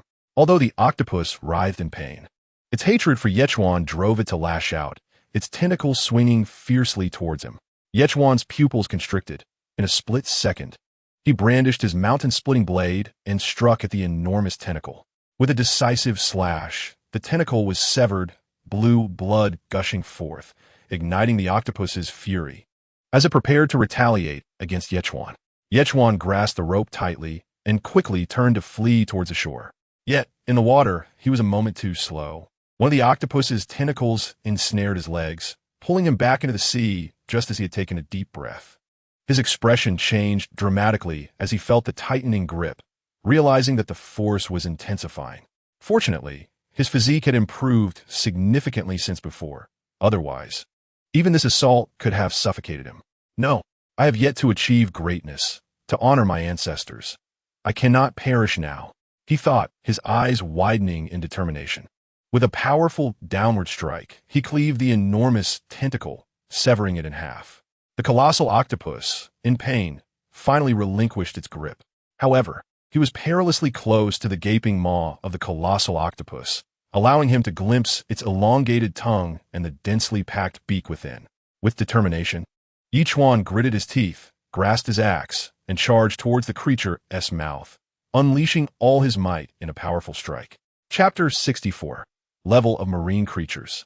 A gash of at least 30 centimeters was cleaved between its two eyes. Just as Ye Chuan believed he was about to plunge into the depths of the octopus's mouth, his body came to an abrupt halt. Realization dawned upon him. The rope tied around his waist had reached its limit, sparing his life. A tremendous force then yanked him backward, revealing that a dolphin had seized the rope. As the remaining 6 tentacles of the colossal octopus were poised to strike him down, Ye Chuan finally escaped the reach of its grasp, bursting through the surface of the water and being propelled ashore by the dolphin. He gasped for breath, having held his breath underwater for nearly 3 minutes, a true testament to his limits. Had he lingered longer, he would have met his demise, either by the octopus or by asphyxiation. What close call! Ye Chuan let out a sigh of relief and immediately began reloading his crossbow. Below, the colossal octopus, realizing it could not prevail, attempted to retreat, but the dolphin was already positioned behind it, targeting the spot where it had just been struck, and charged upward with great force. The octopus's complexion paled. As a deep-sea creature, it had never ventured to the surface before. Now it found itself unable to return. With a thunderous crash, a delayed air cannon blast from a turtle struck the octopus precisely at the site of its head wound. Unable to withstand the assault any longer, the colossal octopus began its slow descent to the ocean floor. The dolphin swiftly positioned itself beneath the octopus, resolutely dragging it toward the shore. The 3 small companions, sensing the unusual circumstances, dove into the water to assist the dolphin in its efforts to pull the massive creature up. However, just as they neared the shore, they found themselves unable to ascend. Ye Chuan, taken aback, leaped into the water, grasped a tentacle, and with the combined efforts of the dolphin and the 3 little ones, they finally managed to haul the colossal octopus onto the shore. At last, Ye Chuan relaxed completely, returning to drink a large cup of fresh water to regain his composure. He hung his clothes by a nearby fire, changed back into his cotton attire, and returned to the shore to examine the colossal octopus, which was a third larger than the last whale he had encountered, especially with its lengthy tentacles, each weighing an estimated 100 pounds. Surely, this would yield great fortune.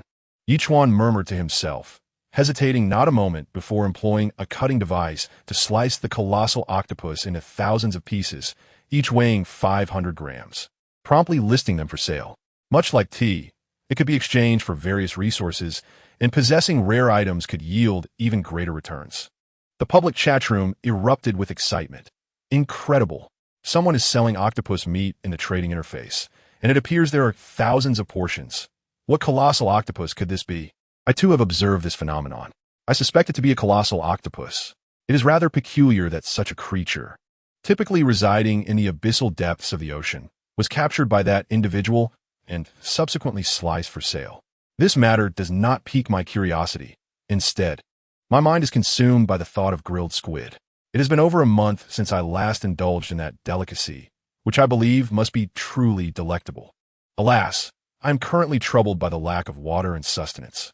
While some individuals are already savoring tea and feasting on octopus, I find myself in a most unfortunate predicament. At this moment, Zhao Feiyu sent a private message to Ye Chuan. Have you seen this? Someone actually took down a giant octopus and is selling it.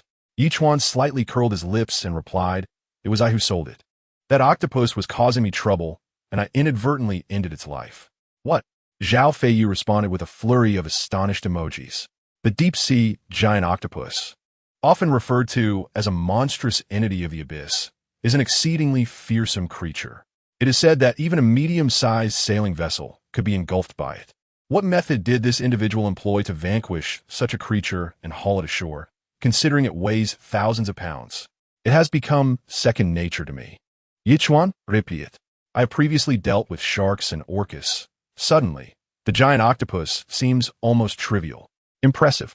Zhao Feiyu, seemingly disheartened, could only muster these 2 words before falling silent. Even in the annals of numerous island lords, there has never been a case like this. How could a human possibly face off against an orca or a giant octopus? Zhao Feiyu could hardly fathom the implications.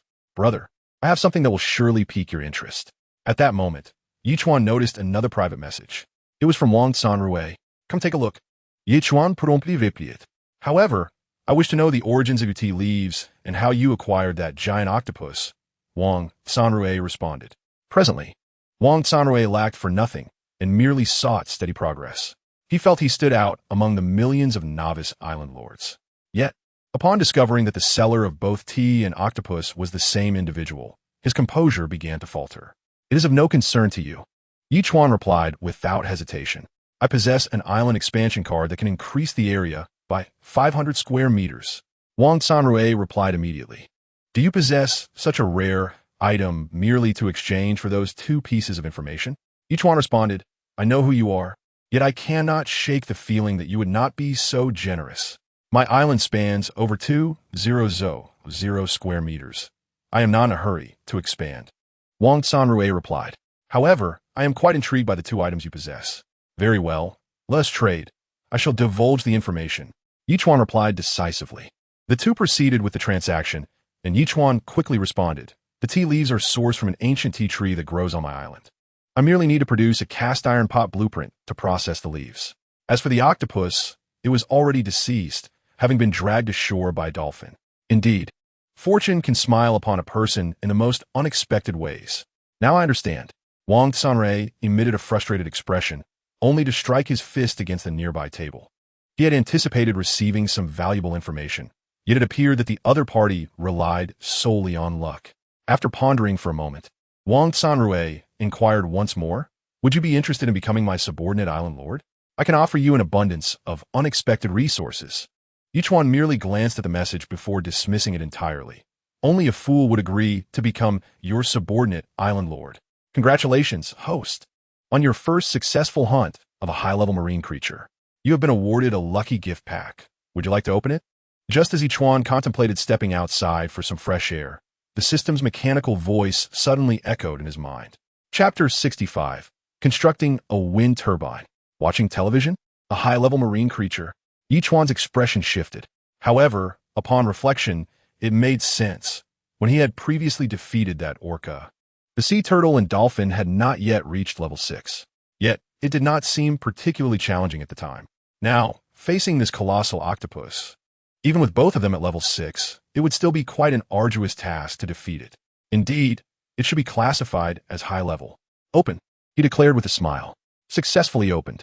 Congratulations, host. You have received 200 fertile black soil, 5 medium nutrient solutions, 1 wind turbine manufacturing blueprint, 1 evolution value gift pack, and 1 seawater component separator manufacturing blueprint. Compared to the previous lucky gift pack, this one appeared significantly more bountiful, with the small nutrient solution upgraded to a medium one, along with the wind turbine blueprint. It was worth noting that his current apartment desperately lacked electricity and gas, with electricity being considerably more precious. Now, not only would darkness no longer engulf him at night, but he could also watch television. Wow, I can watch television now. Ye Chuan immediately investigated the wind turbine's manufacturing requirements, which included 1 wind turbine blueprint, 300 metal sheets, 30 plastics, and 10 stones. Having all the necessary materials at hand, he wasted no time and swiftly made his way to the shore, opting to manufacture it right away. In an instant, a wind turbine towering approximately 20 meters, with blades nearly 10 meters long, materialized before Ye Chuan, complete with an automatic wiring device. He promptly expended an additional 50 plastics and 30 metal sheets to connect all his household appliances to the automatic wiring system. Watching the wind turbine begin to rotate slowly once everything was prepared, Ye Chuan couldn't help but laugh heartily. He dashed back to his room, switched on the energy-saving lamp in the living room, and indeed it illuminated. What sheer delight! Ye Chuan snapped his fingers and promptly settled onto the sofa to turn on the television. Imagine the thrill of watching television amidst the vast ocean. While others struggled even for their meals, he was already enjoying a show. How infuriating this would be for the other island lords to discover. However, as the television crackled to life, it flickered and then extinguished completely, leaving even the energy-saving lamp dark. After a few seconds, it began to flicker erratically. Unstable voltage? Soon, Ye Chuan discerned the underlying issue. The wind turbine was woefully inadequate, barely generating a fraction of electricity. With the energy consumed during transmission, it was impossible to even keep energy-saving lights aglow, let alone watch television. Indeed, he had been overly optimistic in his expectations. Shutting off the lights, he exited the room, casting a glance at the slowly rotating turbine, and murmured with a wry smile, if only there were a battery to store the electricity generated by the wind turbine. This predicament could be resolved. For now, he decided to wait until a battery was acquired. Turning his attention away from the wind turbine, he looked at the seawater composition separator. After some time of consumption, the 2 pounds of salt harvested previously were nearly depleted, and Ye Chuan had been fretting over this matter in recent days. To his surprise, the separator had produced more salt. Without hesitation, he opted to manufacture more. The current seawater desalination device featured a slender pipe that expelled salt, magnesium, and other substances back into the sea. Ye Chuan connected the seawater composition separator to this pipe, adjusted it to the sea salt setting, and attached an outlet to a plastic bottle.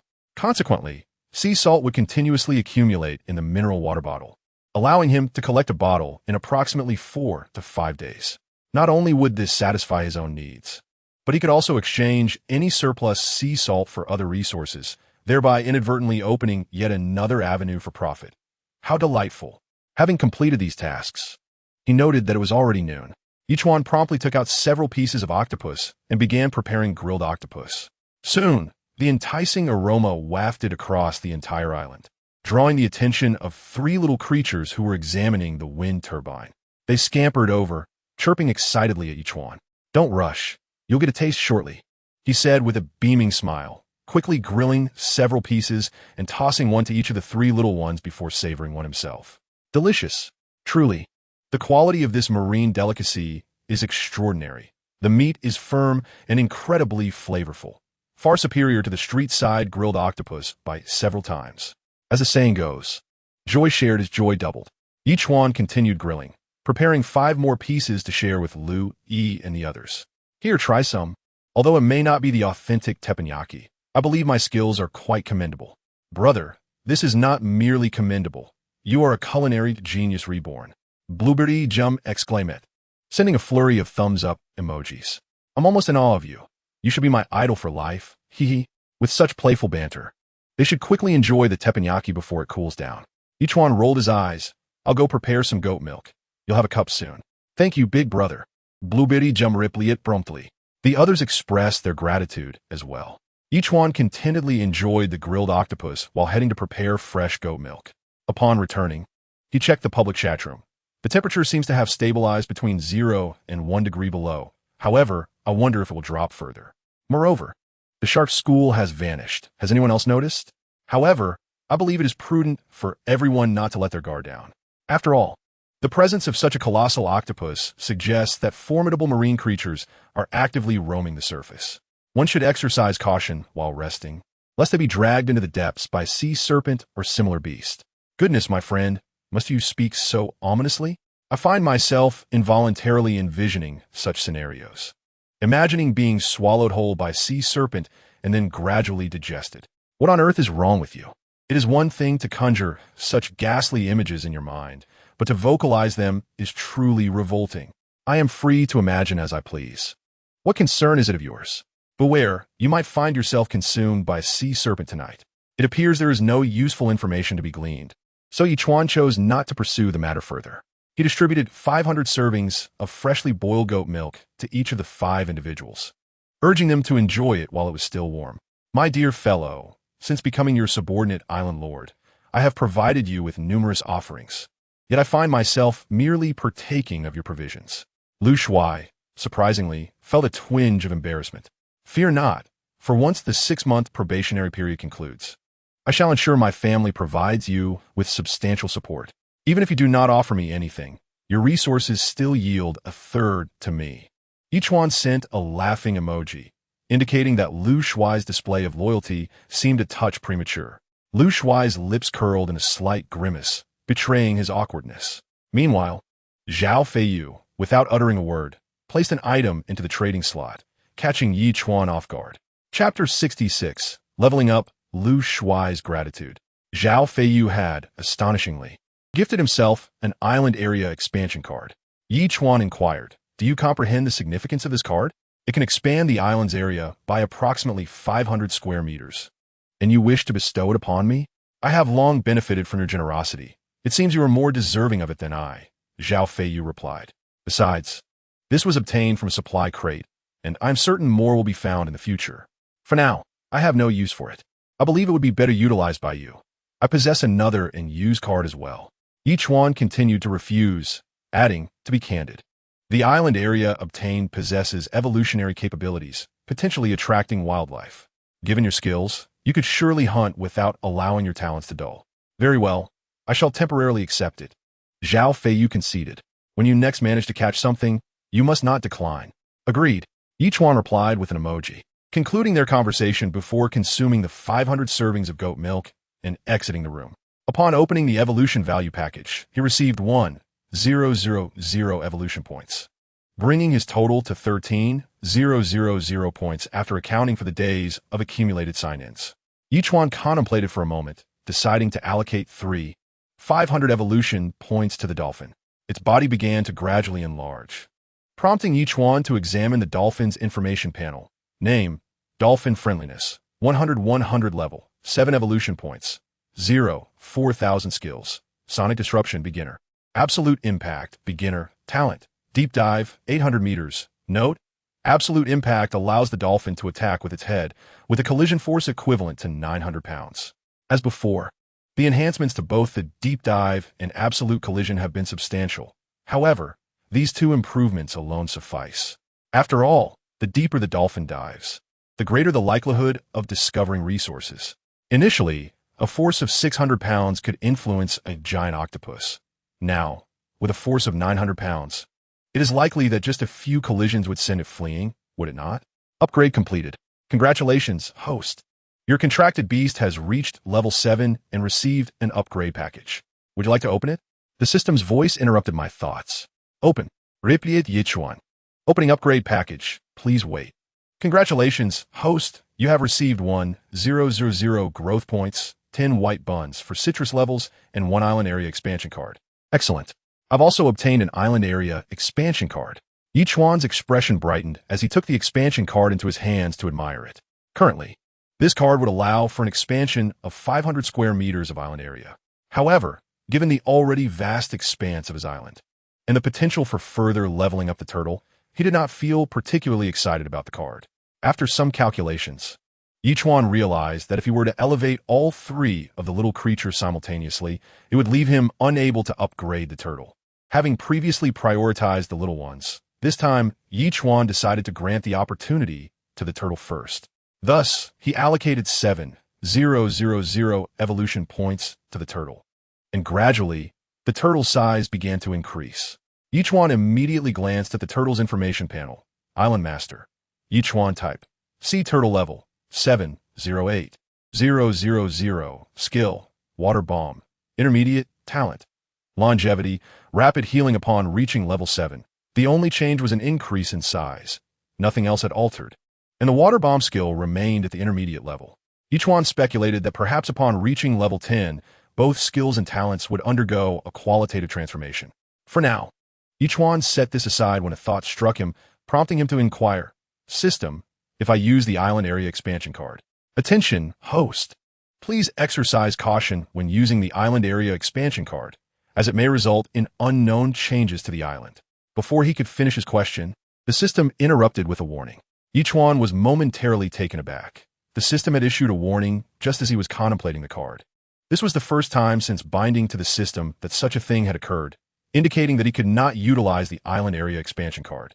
Considering that the situation with Lu Yi's island expansion had yet to be clarified and that blueberry jam was relatively useless, it was evident that Lu Shuai was the most suitable recipient. He promptly handed the island area expansion card to Lu Shuai. Lu Shuai immediately asked in confusion, "Elder brother, what is this?" "It's for expanding the island area. It can expand by 500 square meters," Ye Chuan replied. "Wow," Lu Shuai exclaimed, astonished. "Brother, you truly are my biological brother. This is like gifting me 500 square meters of island area, for free. How should I thank you? With my body? Are you out of your mind? You're a man, and you want to offer your body? Ye Chuan responded, si piqués. Right. I was just too excited and forgot my gender. Lu Shuai tapped his forehead, reassuring himself that with your protection, his future would undoubtedly be smooth sailing. He promised that after the 6-month novice period, he would not disappoint you. Absolutely, he exclaimed. However, do pay attention. After using it, new islands may sprout trees, hills, and possibly even wild animals, Ye Chuan cautioned. Before you utilize the island expansion card, it is advisable to arm yourself, in case of venomous snakes. You would want to be caught off guard. Oh, right. Lu Shuai responded, momentarily taken aback. Once he had briefed Lu Shuai, Ye Chuan resumed his work with the 200 units of fertile black soil, carefully spreading it as before and sowing fragrant grass seeds. He cast a glance at the seeds he had initially planted, now reaching nearly 20 centimeters in height. Not bad, Ye Chuan mused, planning to harvest them once they grew to 30 centimeters. This plant, akin to the magical pasture seeds, would cause goats to produce milk abundantly. Observing that his project was nearing completion, Ye Chuan returned to his room, seated himself on the bed to rest, and glanced at the public chat room. I must tell you, you probably won't believe this. Today, while retrieving supply boxes, I found it impossible to pull them. Guess what I discovered? A massive octopus was clutching the supply box, attempting to drag me underwater. Wow. Previously, the big shot defeated a giant octopus, and now there's another? We're in a novice area. What's going on? From now on, let us be more prudent and refrain from recklessly diving in. You might not even know how you met your demise. Yet, some supply boxes can only be retrieved by diving. Ye Chuan furrowed his brow, suddenly recalling Zhao Feiyu, who often dived to collect supply boxes. If he encountered a high-level ocean creature, it could be quite perilous. Shaking his head slightly, Ye Chuan promptly retrieved his bow and the wooden boat crafting blueprint to initiate a trade with him. Chapter 67. Forests and Hills. Zhao Feiyu responded with a shocked expression. Why did you give me both the boat and the weapon? What about you? I just saw in the public chat room that I'm not the only one who faced the giant octopus attack. I realize that your frequent swimming to fetch supply boxes is quite dangerous, Ye Chuan replied. Thus, I'm providing you with a wooden boat crafting blueprint. You can make one yourself and keep your bow aboard. In case of danger, you'll have a fighting chance. And what about you? Zhao Feiyu inquired. I don't need a wooden boat. I have a medium-sized sailboat that I've never used, Ye Chuan boasted. As for weapons, I possess a crossbow, which is far more convenient than a traditional bow. You have such advanced weaponry, Zhao Feiyu asked, astonished. Indeed, feel free to use it. Ye Chuan replied with a hearty laugh before stepping out of his room into the flower bed. The peppers had grown over 30 centimeters tall and were on the verge of blooming. Ye Chuan promptly took out a bottle of medium nutrient solution and poured it over the peppers. Medium nutrient solution increases plant growth rate by 100, lasts for 72 hours. The nutrient solution in the central area boasts a growth efficiency that is double that of the small nutrient solution, meaning that a single day's growth is equivalent to 2 days. Coupled with the unique environment of the ocean world, it is estimated that in 3 days, maturity will be achieved. After all, with only one meal left for the beloved spicy dish, one could easily become accustomed to a life filled with heat. Should the spiciness suddenly vanish, all food may seem tasteless. Having completed all tasks, Ye Chuan finally exhaled a long sigh of relief, gazing at the slowly descending crimson sun, and could not help but settle into a beach chair, quietly observing. Nothing is more beautiful than the sunset glow. The following morning, Ye Chuan awoke naturally, seemingly oblivious to the system's reminder for sign-in. Nevertheless, as he exited his room, he called out, "Sign in." After a moment's thought, he added, "Open the gift package. Sign in successful. Congratulations, host. You have gained 1,000 growth points, 5 charcoal, 5 glass, and 2 citrus fruits. Opening. Congratulations, host. You have gained 2,000 growth points, 4 grade citrus fruits, 5 small nutrient solutions, and 1 bicycle manufacturing blueprint." A bicycle manufacturing blueprint? Ye Chuan was taken aback, sensing that the island was expanding and the system intended for him to ride a bicycle to patrol the island in the future. As he pondered this, he finally noticed that the previously small grove had transformed into a forest of over 2,000 square meters, occupying one side of the island. Within it stood towering trees over 20 meters high, broad enough for 2 people to embrace. The ground was adorned with low shrubs and patches of grass. The scale of this forest was considerable, even surpassing the area of some main islands. Beyond the circular grass patch behind Ye Chuan's apartment, or once a dozen stones, had now become a small hill 30 meters long and 5 to 6 meters high. Although it could only be considered a fledgling mountain, Ye Chuan had reason to believe that with a few more upgrades, this small hill would undoubtedly grow to at least 5 times its current size. Goodness, what a remarkable transformation. Ye Chuan inhaled deeply, unable to suppress a quiet murmur. Suddenly, his expression shifted, and he dashed towards a certain direction. Knowing that artificial intervention had influenced evolution, he had previously excavated a ditch, envisioning it developing into a freshwater river. Since both the forest and the small hill had undergone qualitative changes, surely this little river would as well. Upon reaching the side of his single apartment, however, he felt a pang of disappointment. The artificial ditch had shown no signs of change whatsoever. Perhaps it was simply not enough time, Ye Chuan consoled himself. Just then, an unfamiliar sound caught Ye Chuan's attention, prompting him to glance towards the forest. The noise emanated from within. Had animals appeared there? With a flicker of excitement, Ye Chuan cautiously stepped inside, drawing forth his crossbow. Yet, to be on the safe side, he also brought along his 3 companions, for if trouble were to arise. They could certainly provide support. On the ground, tiny ants and earthworms had begun to appear, while some bushes rustled faintly, the source of which remained unclear, causing Ye Chuan to feel slightly unsettled. If it were merely a little rabbit, it would be one thing. However, should it be a wild boar or a gray wolf? Even with my crossbow, I might not stand a chance against such formidable beasts. Just as I was lost in these thoughts, a sudden loud noise startled me, as if something was soaring into the sky. In an instinctive reaction, I seized my crossbow and pulled the trigger. Within mere seconds, 12 bolts were simultaneously released, the sound of their flight echoing in the air.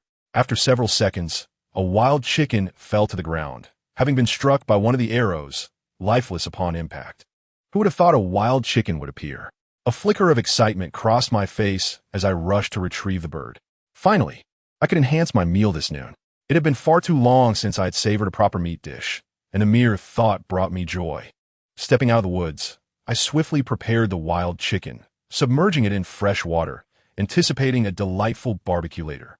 After breakfast, I took stock of my situation. Having accrued 3,000 evolution points today, I now possessed a total of 7,500 points, sufficient to elevate all 3 of my albatrosses to level 5 simultaneously. Without hesitation, I initiated the upgrades. In an instant, the albatrosses grew visibly larger, taking on a surprisingly charming appearance. And their information panels transformed. Name, albatross level, 5 growth phase, evolution points, 3,000 skills, diving talents, capable of lifting 50 units, talents, diving, fish catching, flying, long-distance navigation. Upon reaching level 5, the weight they could carry increased by 20, and they gained an additional talent. This sparked a thought in my mind. If I could ascertain Lu, E, and the others' coordinates, perhaps I could dispatch one of the albatrosses to protect them? Though it seemed a distant possibility, the reality was that none of us knew our coordinates yet, so that idea would have to wait. Albatross upgrade completed. Congratulations, host. Your pet has reached level 5 and received an upgrade package. Would you like to open it? Open all. I promptly replied. Upgrade package is now opening. Please hold on. Congratulations, host. You have received 1,000 growth points, 5 glass, 3 charcoal, and 2 bottles of 42-degree Erguo 2. Erguo 2. A surge of excitement coursed through me. I had never anticipated receiving alcoholic beverages. Although I was only 21 years old, I had already enjoyed 2 years of drinking, with Erguo 2 being my favorite for its affordability and delightful taste. The timing was perfect, as I could indulge in it during lunch. How exhilarating! After the upgrade to level 5, the wings of the 3 little albatrosses extended to over a meter in length. After a brief run-up, they took to the skies. Then dove, engaging in a freefall. Just before touching the surface of the sea, they executed a swift turn and soared back into the sky, reveling in their newfound freedom. Carefree and unburdened. With a cheerful smile, Ye Chuan turned to harvest the wondrous pasture, tossing it into the feeding trough of the sheepfold.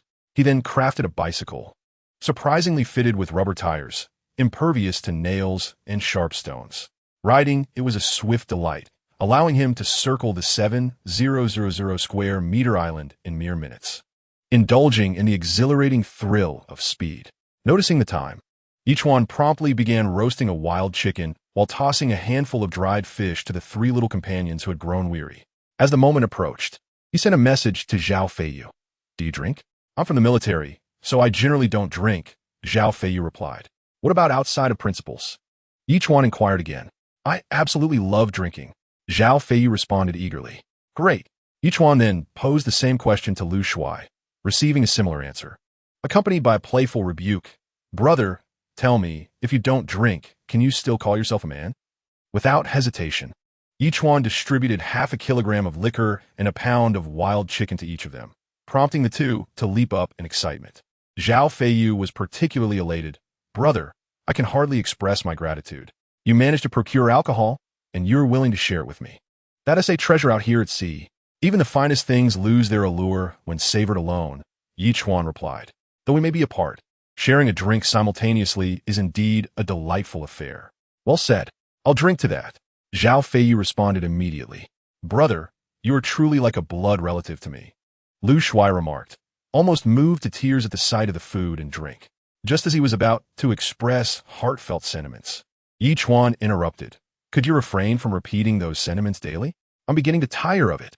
Hee, I was merely expressing my sentiments. Lu Shuai chuckled. Isn't your island expanding as well?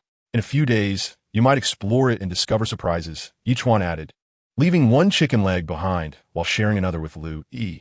Of course, the blueberry jam and Lu Yuwei were not overlooked.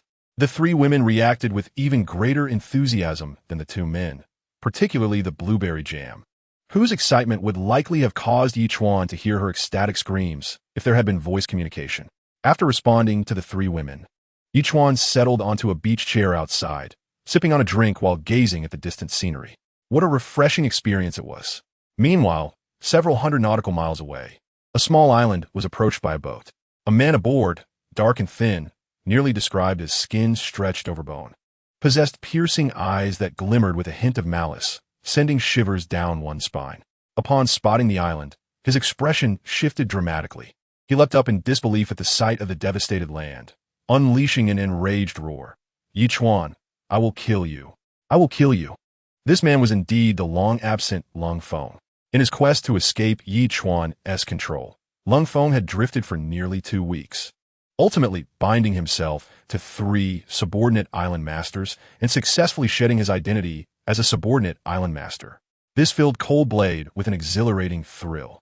Though he could choose to reside on one of the subordinate island lords' islands, he was accustomed to a solitary life, and those 3 had not fared as well as he had. However, now, not only had his house been reduced to ashes, but his corn and beans had also been thoroughly plundered. He had been cast down from his lofty paradise and plunged into the depths of despair. Cold Blade did not need to ponder. He knew instinctively that this chaos was orchestrated by Ye Chuan. It was undoubtedly he who, upon learning of Cold Blade's successful detachment from him, had sent his minions to exact revenge. At that moment, Cold Blade silently vowed within his heart to find Ye Chuan and make him aware of the consequences of opposing him. Suddenly, the system's voice emerged, asking if the host would accept a hidden task. Ye Chuan stirred, awakening with a start, only to realize that night had fallen. It had been quite a while since he had indulged in alcohol, and being out at sea, he had taken his first drink, consuming half a liter in one go. He felt a heaviness in his head and promptly succumbed to sleep, only to be roused 5 hours later by the system's voice. Had it not been for the disturbance, he might have slept until the late hours of the night. What hidden task? Ye Chuan gently tapped his head before inquiring. It seemed that his previous hidden task involved locating a resource-rich mine, which he had discovered ahead of time, earning a substantial reward. He then pondered whether the system had taken his suggestion to heart and was now informing him of a hidden task. Hidden task. The host must bind 2 additional subordinate island lords within a week, promising to bind only these 5 lords throughout his maritime survival career. Upon completion, a generous reward shall be granted. Will you accept? Upon hearing this, Ye Chuan was momentarily bewildered. What was the system's intention? If unchecked, he could potentially bind hundreds or even thousands of subordinate island lords. Yet this hidden task insisted he bind only 5. Was it not the quality over quantity that mattered? System, what is the nature of this task? Ye Chuan quid perpliet. Can I choose to decline? Yes, the system promptly replied. However, Be advised that hidden tasks only refresh after one has been completed. Should you refuse this one, you will remain with this task indefinitely, with no new tasks being generated. This was an outrageous clause. Upon uttering this, Ye Chuan was filled with fury. There was no need for further contemplation. The system was adamant about compelling him to complete this task. The host may choose to accept or refuse. As Ye Chuan seethed with anger over this matter, the system spoke again.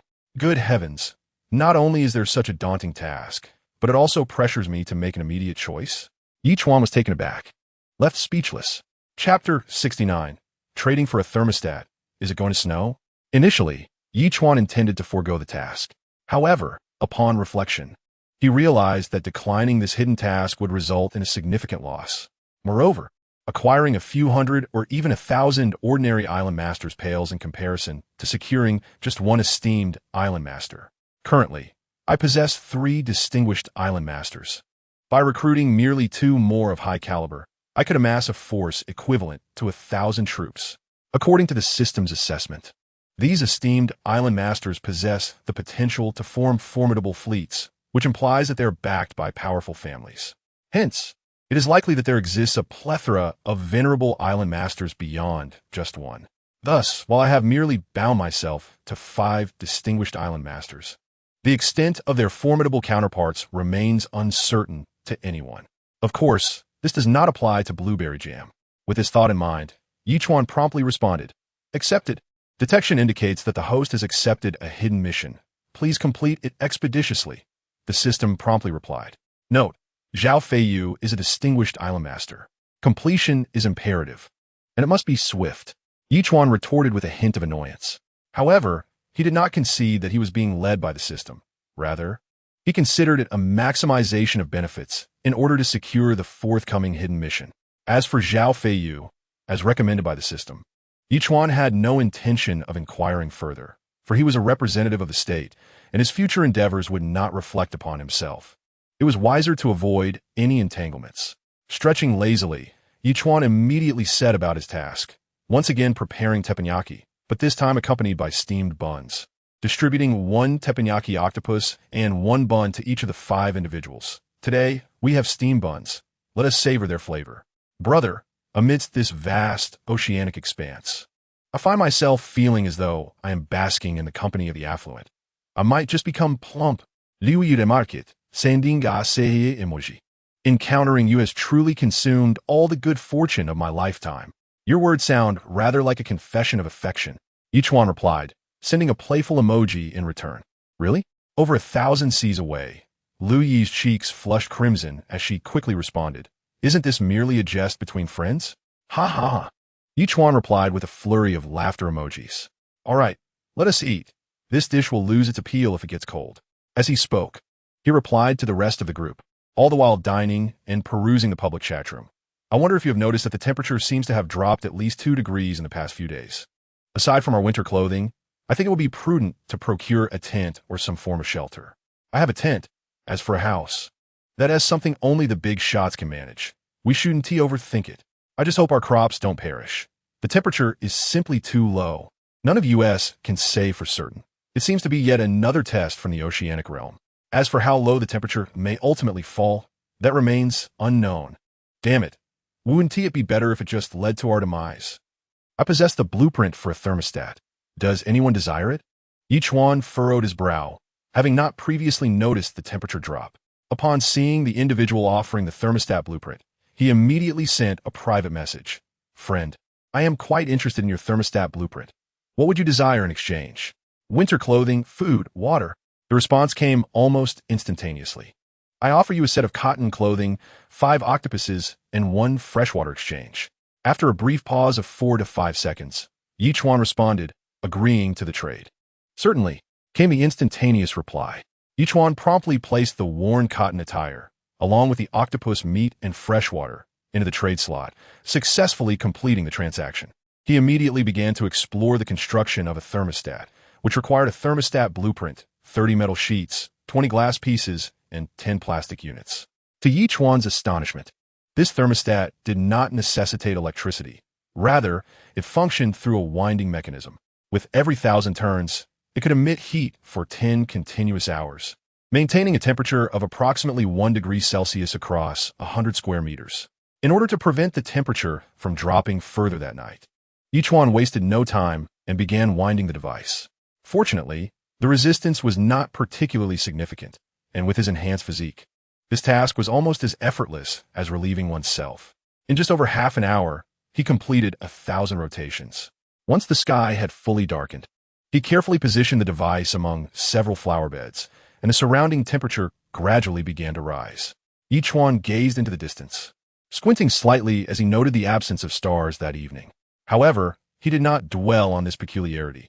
After all, it was unrealistic to expect clear skies continuously. After a brief inspection of his surroundings, he retired for the night.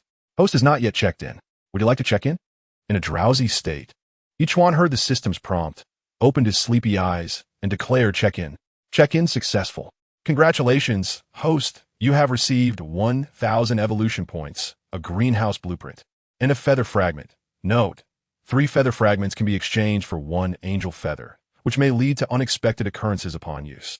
System, are you truly certain that using the angel feather will indeed yield unexpected results? Ye Chuan yawned, strolling outside as he spoke. I have utilized it numerous times, yet rarely have I encountered any fortune. It feels rather like a useless trinket. As anticipated, the system crashed once again. Ye Chuan sigitin ekaspiritan, then hurried to the chicken coop to retrieve 2 eggs. He poured boiling water over them and continued to drink the egg water. Afterward, he approached the super tablet to review the chat history. Has anyone else noticed that the sky was overcast last night, and it seems even gloomier today? Could this indicate impending rain? Are you mistaken? The temperature has already plummeted to -4 or 5 degrees. If anything falls, it would be snow, not rain. Given our current circumstances, even with a stove and cotton clothing, if it does snow, our situation will become exceedingly challenging. I hope the clouds will part soon. Oh dear, I should hastily assemble a tent with branches or something. I certainly do not wish to be drenched in snow. Ye Chuan furrowed his brow, having also noticed the ominous clouds overhead. Contemplating the impending situation, he did not linger on his thoughts. He quickly finished the egg water and dashed outside, glancing up once more before beginning to wind the thermostat. Half an hour later, I began to study the blueprint for constructing a greenhouse. This design covers an area of 100 square meters, yet I currently need to protect at least 3 flower beds. It seems rather challenging to manage appropriately. Chapter 70, Greenhouse Insulation. The snow has truly arrived. System, is there a way to simultaneously shield the 3 flower beds? Ye Chuan inquired of the system. It appeared that individual special tree species could not be sheltered by the greenhouse. Only the other 3 flower beds could be safeguarded. The system promptly responded, indicating that the greenhouse could be divided into 3 or even 4 sections. Would you like to partition the greenhouse, host? It asked. All right. Let S divide it into 3 sections during construction to protect these 3 flower beds, Ye Chuan decisively stated, and immediately commenced the construction of the greenhouse, enveloping all 3 flower beds within its confines. Delight surged within him as he beheld the 3 greenhouses, each spanning more than 30 square meters, with their perimeters and roofs sealed, save for a door to facilitate watering. Ye Chuan stepped inside one of the greenhouses to gauge the conditions. Although it had only recently been constructed, the temperature within was gradually rising. According to the system's description, the temperature in each greenhouse could be elevated and maintained at around 15 degrees Celsius, which was deemed adequate for crops. However, the coconut tree had already grown to over 50 centimeters, and Ye Chuan had yet to devise a plan for its management once it reached a greater height, considering that the greenhouse stood only about 5 meters tall. The coconut tree might eventually reach a height of at least 15 meters. Consequently, the thermostat's utility here diminished, prompting Ye Chuan to relocate it to the miraculous pasture. The other matters were inconsequential. However, it was imperative to ensure the miraculous pasture continued to thrive. If the food supply for the 2 goats were to be interrupted, it would spell disaster. He harvested the newly sprouted grass and tossed it into the goat pen, added some fresh water, and distributed several sea fish into the chicken coop. Only then did Ye Chuan let out a long sigh of relief. Turning his gaze to the 3 small creatures, he approached the 13 or 14 supply crates retrieved from the dolphin and sea turtle. He opened them. Cotton 3, charcoal 4, mineral water 1, charcoal 2, glass 2. Instant Noodles won. In one swift motion, he opened all 14 supply crates. Aside from resources, food, and water, he remarkably obtained a card labeled with just 3 words, Beast Card. This left Ye Chuan somewhat perplexed. Could this card summon some kind of animal? If it were to yield chickens, ducks, or kittens, that would be manageable. But if it were to summon a grizzly bear or an elephant, it could lead to his instant demise. Yet, Ye Chuan reasoned that the oceanic realm would not be so reckless as to allow a novice island master to summon a ferocious beast. Gathering his courage, he readied his hand to draw the crossbow, while the other hand selected the beast card. In an instant, a faint luminescence flickered, accompanied by the sound of flapping wings, and a vibrantly plumed rooster appeared before Ye Chuan, filling him with uncontainable excitement. Having already acquired 2 hens, the arrival of a rooster heralds the possibility of fertilized eggs, which in turn suggests the potential for hatching chicks. This could mean a continuous supply of chicken meat and eggs. Indeed, what a fortunate occurrence. However, it seems that after more than 3 weeks, no one has yet discovered a card of this nature. Could it be that such rare items only emerge when a certain threshold of resources has been amassed? The thought crossed Ye Chuan's mind, leading him to believe that other islands primarily yield such treasures, and it may still take some time.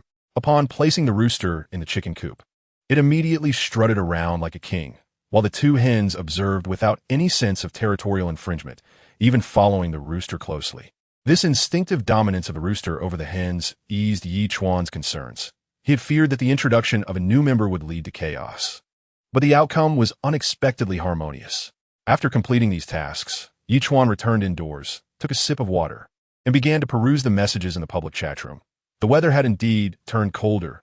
Even wrapped in a thick coat last night, I nearly caught a cold. I cannot fathom what the heavens are up to. If they wish to end us, there is no need for such a blunt instrument. I'm at a loss for words. I suspect the temperature will continue to drop, and at this rate, the strawberries I planted may perish before they even bear fruit. Goodness, esteemed one, you actually have strawberries? That is astonishing. I can barely afford a meal. How did you acquire your strawberries? Might you spare a seedling for me? In the future, I could plant strawberries on you when we meet. Would that be agreeable? Only strawberries? You must also indulge in my bananas. Observing the rather off-topic chat records, Ye Chuan shook his head slightly and promptly posted a message, seeking subordinate island masters, offering 1 glass of plain water and 10 giant octopus meats, with additional benefits to follow. As before, many island masters quickly approached him in private messages. Ye Chuan had the system assist in filtering the responses, resulting in over 100 candidates, yet not a single quality island master was found. Indeed, high-quality island masters are elusive and rare. Has anyone noticed? It is snowing, and the snowflakes are quite large. I have seen it too. There's not a breath of wind over the sea. The sky is heavily overcast, and with this snowfall, it likely won't cease anytime soon. Our circumstances may soon worsen. I hope it is merely a symbolic flurry that ends quickly, for if it continues, we may find ourselves unable to move or salvage our resource boxes, perhaps left with only the option of waiting for our demise. This is akin to a hellish level of survival at sea. This so-called novice period hardly feels like one, as the ocean seems intent on our destruction. What on earth has gone awry? While the snow is still light, let us hasten to salvage the resource boxes. If it intensifies, all tasks will become exceedingly laborious. In a public chat room, the conversation unexpectedly shifted to the topic of snow. Ye Chuan immediately dashed out of the room and, as anticipated, beheld the flurry of snowflakes cascading from the heavens. The distant landscape was shrouded in a blanket of white, transforming the world into a vast ocean of snow. This snowfall seems rather substantial, Ye Chuan murmured, surveying his surroundings. Aside from placing a few wooden planks atop the nest of 3 little creatures, he had not intervened further. After brushing off the light dusting of snow from his shoulders, he hurried back indoors. At that moment, he sent a message. It's snowing here, and the public chat room is buzzing about the snowfall. Is it snowing where you are? I suspect the entire novice area is covered. Ye Chuan replied, you have a tent? So it's not much of a problem for you. At least you won't get drenched. I just wonder how long the snow will last. It feels like this survival at sea has become increasingly unpredictable and challenging. Louis responded with a wry smile. Don't worry with me around. We will laugh till the end. Ye Chuan reassured him. I believe in you. Louis quickly replied with a flurry of thumbs-up emojis. By the way, I ventured into that 500 square meter forest this morning. Guess what I found? Chapter 71. Distributing tents. Harvesting snow melting agents. What did you discover? Ye Chuan asked in astonishment. In his eyes, while Lu Yi may not rival the likes of blueberry jam, he was merely an average island owner. Yet, his audacity to enter the forest earned Ye Chuan's respect. Lu Yi did not answer immediately, instead placing over 30 mushrooms into the trading bar. Mushrooms? Ye Chuan's expression shifted. Upon entering the forest, I spotted small creatures like wild rabbits, but even with a bow and arrow, I couldn't catch them. However, I did manage to kill a snake with an arrow and later discovered these mushrooms behind a sturdy tree, Lu Yi explained. Though I'm not certain if they are toxic. Ye Chuan, intrigued, inquired with the system.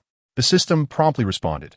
Lychee mushrooms, renowned as the king of mushrooms in Lingnan, require no seasoning. Simply oil and salt will yield a bowl of the most exquisite mushroom soup you've ever tasted. Ye Chuan was familiar with such mushrooms.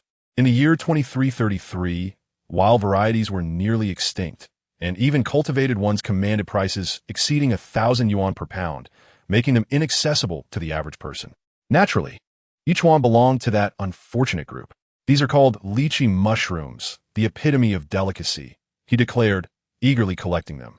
Tonight, I shall prepare a pot of soup, allowing us to savor warmth and flavor amidst the snowfall. I didn't know you were knowledgeable about this. Liu Yi replied, sending a shocked emoji. Just a bit. Ye Chuan grinned and sent a toothy smile emoji. I'm drenched. At that moment, Blueberry Jam also messaged, lamenting, now I realize the significance of shelter. I don't even have a tent. Alas, don't fret, I'll help you find one. Ye Chuan exclaimed, suddenly recalling that he had only thought to give the tent to Lu Yi, forgetting Blueberry Jam as plight. He quickly posted in the public chat room, 5 plain water, purchasing 1 tent. Did you see that? Even a person possessing 5 bottles of boiled water would find it unbearable without any shelter, wouldn't they? Fortunately, I did not exchange my tent back then.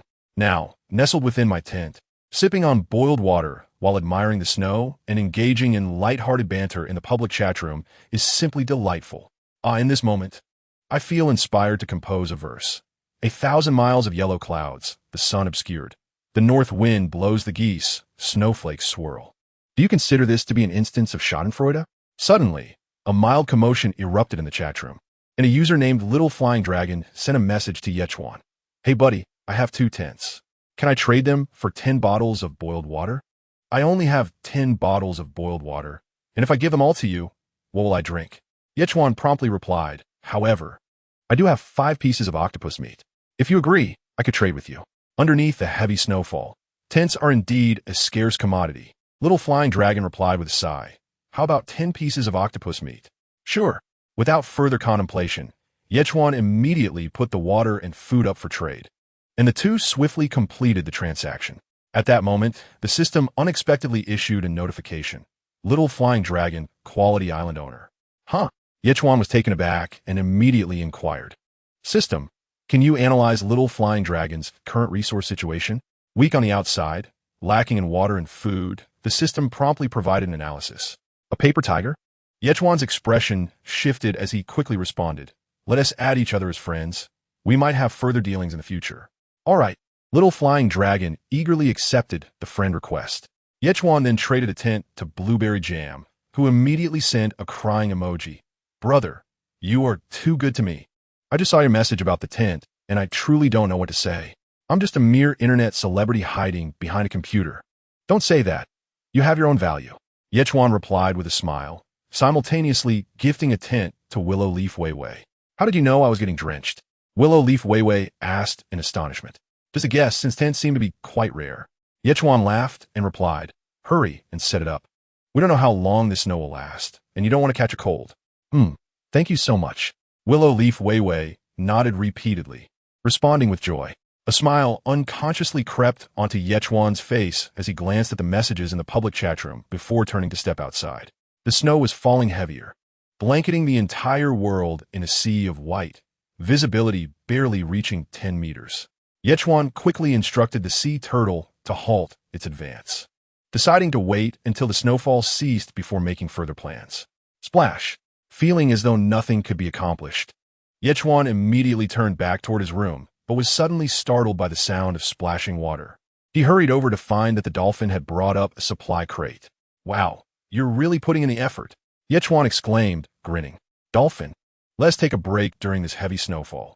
We can deal with everything once it stops." The dolphin understood Ye Chuan's words, nodded in agreement, and then dove back into the ocean. However, with only this single supply box, Ye Chuan decided not to keep it for later. After all, the snow had already accumulated to a thickness of a finger within just half an hour, and he was uncertain how long it would continue to fall.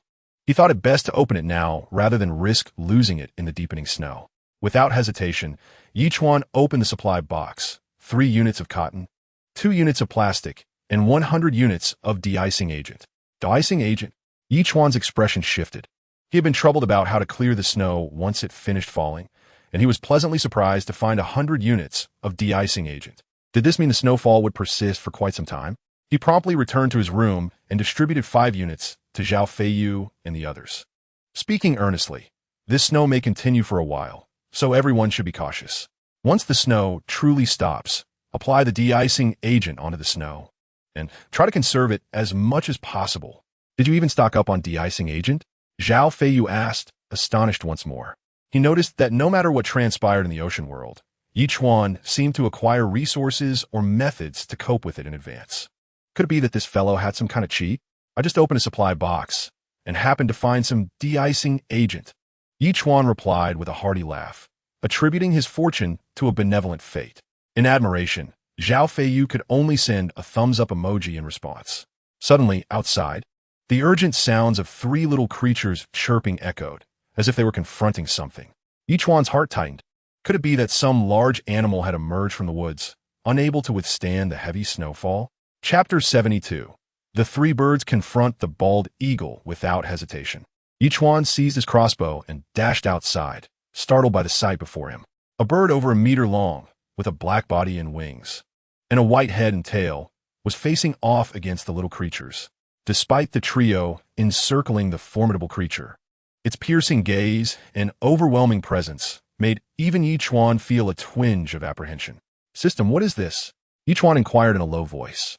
Bald eagle, measuring 1 meter in length with a wingspan of 2 meters, a powerful raptor with formidable combat capabilities. The system promptly informed him. Ye Chuan furrowed his brow, warily observing the bald eagle. The heavy snowfall must have forced it down to the island due to the significant hindrance it faced in the air, both in visibility and strength. However, could the 3 young creatures, still in their early adulthood, truly stand against this bald eagle? Ye Chuan tightened his grip on the crossbow, ready for action at any moment. The chirping grew increasingly frantic. The 3 little beings harbored a deep-seated aversion to this unwelcome guest, clearly demonstrating their strong territorial instincts. Before long, the bald eagle grew impatient, glaring coldly at the trio before it let out a fierce cry and lunged at one of the little creatures. The other 2 sprang into action simultaneously. Ye Chuan contemplated taking a shot, but with the 3 little beings engaged in a fierce struggle against the eagle, it would be quite challenging to injure the bald eagle without harming them in the process. However, despite the formidable prowess of the bald eagle, the 3 diminutive creatures proved to be remarkably tenacious. When one was being bullied, the other 2 swiftly launched a fierce offensive, leaving the bald eagle unable to address all 3 threats simultaneously, thus rendering it vulnerable to attacks. Soon, feathers were strewn about, and all 4 raptors bore varying degrees of injury, causing the bald eagle's once mighty aura to wane. With a piercing cry, the bald eagle lunged at the courageous little creature, its sharp talons poised to strike. Just as the other 2 were about to intervene, the bald eagle soared into the sky, executing a swift maneuver before diving down rapidly towards the trio. The 3 little ones emitted high-pitched cries, gathering momentum as they prepared to engage the bald eagle in aerial combat. Without hesitation, Ye Chuan pulled the trigger, unleashing 12 crossbow bolts into the air. A sharp scream echoed, causing Ye Chuan's heart to flutter. Had he hit his mark? In the next instant, the bald eagle descended from above, colliding with the 3 little creatures, and they tumbled to the ground in a chaotic flurry. The bald eagle, in particular, rolled multiple times before coming to a halt, allowing Ye Chuan to notice 2 bolts embedded in its wing, from which blood was slowly seeping. Yet, The three little creatures quickly regained their composure and charged once more. But the bald eagle, now wounded, clearly lacked the earlier ferocity, retreating steadily and no longer posing a threat to the trio. Witnessing this, Ye Chuan readied another bolt, observing the fierce battle unfold. As level pets, the trio would undoubtedly prove invaluable in various situations, and this skirmish marked their first true test. Ye Chuan had no intention of intervening. They needed to hone their skills to grow stronger. As time passed, the conflict between the four raptors intensified. The bald eagle, exhausted, continued to struggle in a desperate fight for survival. Ultimately, with a swift slash of its sharp talons, one of the little ones struck the bald eagle across the neck. The once mighty ruler of the seas succumbed, unable to resist any longer, and slowly closed its eyes beneath the trio. "Well done," Ye Chuan remarked with a smile. "This was your first battle, truly worth commemorating. I reward each of you with 50 levels of fresh water." The three little ones immediately surrounded Ye Chuan, affectionately rubbing against his legs, though their heads were stained with blood, leaving his clothes soiled. "I think it's best you rest for a while," Ye Chuan suggested, promptly using snow to clean the blood from their bodies before leading them back to their nest, where he generously bestowed upon each of them 50 levels of fresh water. Afterward, Ye Chuan returned to quickly and efficiently process the bald eagle. Even after thorough cleaning, the creature still weighed a hefty 7 to 8 pounds, nearly double that of the wild chicken he had previously captured. It seemed that tonight would indeed provide a hearty feast. Undoubtedly, this was but a minor episode amidst the heavy snowfall, soon to be forgotten as the night deepened. Ye Chuan promptly set about grilling a white-tailed sea eagle on the barbecue, while sought lychee mushrooms and fish oil before adding water and salt to brew a soup. Before long, the fragrant aromas wafted across the vast expanse of snow, enticing even the marine fish to leap up and savor the delightful scent, imparting an unparalleled aesthetic pleasure. Half an hour later, Ye Chuan divided the roasted eagle into 7 portions, distributing some to Zhao Feiyu and the others, and generously offering an extra portion to Xiao Feilong, who was taken aback and inquired, "Brother, what is this?" "I caught a sea eagle, and since I can't finish it all, I'm sharing some with you." Ye Chuan replied directly, "Now that we are friends, surely you won't refuse?" "Of course not. I'm just surprised." Xiao Feilong quickly responded, "That's nothing. My subordinate island lords enjoy a variety of food that I provide each day." Ye Chuan smiled and added, "Now, let's eat while it's hot." "Oh." Xiao Feilong sent a flurry of hugging emojis, devouring the food while softly murmuring, "Could he possibly have many subordinate island lords? Various foods? How's he manage that? And this roasted meat is absolutely delectable." However, the lychee mushroom soup was shared only among Zhao Feiyu and his 5 companions, thrilling them immensely. Lu Shuai immediately expressed his astonishment. "Is this for real, big brother? I truly kneel before you. This is lychee mushroom, isn't it?" "You know about lychee mushrooms?" Ye Chuan chuckled, quickly realizing that as a member of a prominent family, he must have tasted them before. "I've had them a few times, but this soup is far more fragrant than any I've had before." Lu Shuai grinned, adding, "If I were a woman, I would surely offer myself to you." "Just enjoy the soup," Ye Chuan replied, somewhat exasperated, choosing to ignore Lu Shuai. After conversing with the other 4 for a bit, he poured himself a glass of ergue too, sipping on the liquor and nibbling on the side dishes while perusing the messages in the public chat room. Chapter 73. A grim situation. The snow had been falling for several hours, and I dread waking up tomorrow to find myself buried. Then perhaps you should stay awake tonight and keep moving. That way, you won't be buried. I'm in the tent. Even if I do get buried, it's just the tent that will be covered. If I'm hiding inside, how could I be buried? Forget about it. Cherish this night. After tomorrow, the temperature will drop by at least 4 or 5 degrees. We might freeze to death. I doubt our winter clothes and the heater will be of much help. Let us hope the situation doesn't worsen. Reading through these chat records, Ye Chuan couldn't help but chuckle. After finishing his drink and feeling slightly tipsy, he went straight to bed. Host has not yet signed in. Would you like to sign in? The next morning, the system's voice roused Ye Chuan from his slumber. He inhaled deeply and replied, "Sign in. Sign in successful. Congratulations, host. You have gained 1,000 evolution points, 30 snow melting agents, and 2 pig head cans." More snow melting agents? Just how heavy is this snowfall? Ye Chuan murmured to himself and promptly exited the room. The snow had ceased falling, yet a remarkable 50 centimeters of it lay piled high. Fortunately, There was a small platform in front of his door. Otherwise, the snow would have likely spilled into his abode the moment he opened it. It was not far removed from the visions he had imagined. Ye Chuan shrugged and immediately retrieved the snow-melting agent to commence his task. This agent resembled coarse sea salt. Once sprinkled in a particular area, the snow would swiftly dissolve, revealing the ground beneath within 3 to 4 minutes. For over 3 hours, Ye Chuan toiled diligently, pausing only to sip a bowl of egg water. At last, he had eradicated all the accumulated snow from the island. However, the air had become noticeably colder, and he estimated the temperature had dropped by at least 3 degrees. Thankfully, his exceptionally warm thermal pants kept the chill at bay.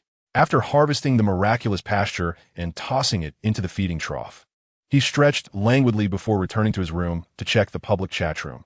Damn it, 50 to 60 centimeters of snow. How long am I to keep clearing it? I've only managed to clear a 5-meter square space. This is exhausting. Yet, one could adopt a different perspective. This snow represented fresh water. If collected, it could provide sustenance for at least a month. At least for the upcoming month, we need not fret about our water supply. A word of caution, I was recently attacked by an eagle. Had I not fled swiftly, it might have lifted me away. It even shredded my winter coat, nearly giving me a heart attack. We must guard against both the monstrous octopuses lurking in the depths and the predatory birds soaring above. It seems we are not the hunters, but rather the prey. Curse this ocean survival. The weather is unbearably cold. My rhinitis has flared up, leaving me a snotty mess. Utterly miserable. Ye Chuan smiled slightly, observing the remaining 50 units of snow-melting agent, and promptly listed them for trade. Snow-melting agent 1, rare item for trade. In no time, private messages flooded in. A young dragon, upon discovering Ye Chuan was the vendor of the snow-melting agent, expressed astonishment. Wow, my friend, you possess snow-melting agent too? You are truly remarkable. It's just mediocre. After 3 hours of work, I've finally cleared my island. Ye Chuan replied with a cheerful smile. If you need snow-melting agent, I'll gift you 5. That's too generous. The young dragon felt a bit awkward, but accepted the offer, pondering. What on earth does this guy do? He*s the only one in the entire ocean world with snow-melting agent. That's incredible. The snow-melting agent quickly sold out, and Ye Chuan acquired a wealth of resources. The public chat room buzzed with lively discussions on the topic. Thank the heavens, I traded 4 tomatoes for 2 snow-melting agents. Once I gather enough snow, I can dissolve it all at once. It's simply delightful. How can anyone possess snow-melting agent? It must be a cheat. Those who excel have their own means. We mere mortals can only gaze up in admiration. If only I could become a subordinate island lord to such greatness. Alas, do you really think they would even consider you? Stop dreaming. For such a prominent figure, countless people are clamoring to be their subordinate island lord. We won't even get a chance in the next lifetime. Wang Tsanrui gazed at the public chat room, employing a rather rudimentary method. After creating a passage, he ignited a furnace, relying on its heat to melt the accumulated snow. Although it required the use of 10 furnaces, he managed to clear the entire island. Had he been a tad lazier and noticed the advertisement for a snow-melting agent earlier, he could have spared himself such arduous effort. Nevertheless, he pondered the matter and speculated whether the individual selling the snow-melting agent was the same person who previously peddled cotton clothing and Longjing tea. If they were indeed the same, the implications were rather daunting. Beyond the ocean, the multinational alliance maintained a vigilant watch over the recent events occurring in the novice zone of the ocean world, diligently analyzing the causes behind these occurrences. Their assessments revealed that over 13 million of the 30 million novice island masters had perished, nearly triple the fatalities of previous cohorts. This alarming statistic painted a grim picture, and projections indicated that, following the 6-month novice period, the number of island masters might plummet to a mere million. In the command center of the ocean world, a man with a square jaw remained furrowed in thought. Accepting a cup of coffee from a nearby woman, he inquired in a somber tone, have the causes of the peculiar situations in the novice zone been uncovered? Based on various analyses, it seems to be related to that octopus. The tall woman replied wearily. The intelligence was erroneous. It was not a Class C beast, but rather a Class C beast. What? The man's expression shifted dramatically. The Alliance fleet had barely escaped from that forbidden sea area, with only 20 out of over 300 warships managing to return. That octopus appears to have triggered some sort of restriction, leading to the anomalies in the novice zone, she continued. Moreover, This is not even the worst-case scenario. Have you determined the worst-case scenario? The man asked again. The final temperature may plummet below -20 degrees, persisting for at least a month, she stated gravely. The novice island masters can only rely on their own fortunes. Feiyu. The man's eyes narrowed, his countenance growing ever more grim. Chapter 74. Making Noodles. Encountering an island beneath the clear sky, Ye Chuan inhaled deeply. Regardless of other matters, his spirits remained quite high at that moment. As noon approached, he found himself with tomatoes, eggs, and flour. Though only 2 measures of flour, it was sufficient to prepare a delightful noodle dish. Without hesitation, Ye Chuan hurried to procure a substantial amount of dried fish for the 3 little ones before commencing to mix water with flour. He crafted a rolling pin from a wooden board and began to roll out the noodles. Simultaneously, he utilized 3 tomatoes, 2 eggs, and a can of pork to prepare a savory sauce. As midday drew near, Ye Chuan finally completed the noodles. He served them in a makeshift container made from wood, drizzled with the sauce, and traded portions with the 5 of them, stating, "Today I suddenly craved noodles, so I handmade some and prepared a dish of noodles with sauce. Please give it a try. Can you believe you possess all these items?" Zhao Feiyu exclaimed incredulously. "Each one of them must be exceedingly rare. You've seen how frequently I engage in trades in the marketplace. All these treasures are a result of my endeavors," Ye Chuan replied. "Even amidst the vast expanse of the ocean, one must not neglect oneself. Now indulge."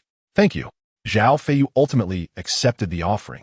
From his time in the military region, Zhao Feiyu had undergone rigorous training under 7 island masters, believing he had mastered all the survival techniques necessary for life at sea.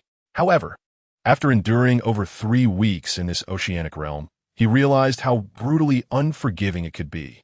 Yet, Ye Chuan consistently found innovative ways to provide sustenance, significantly aiding him.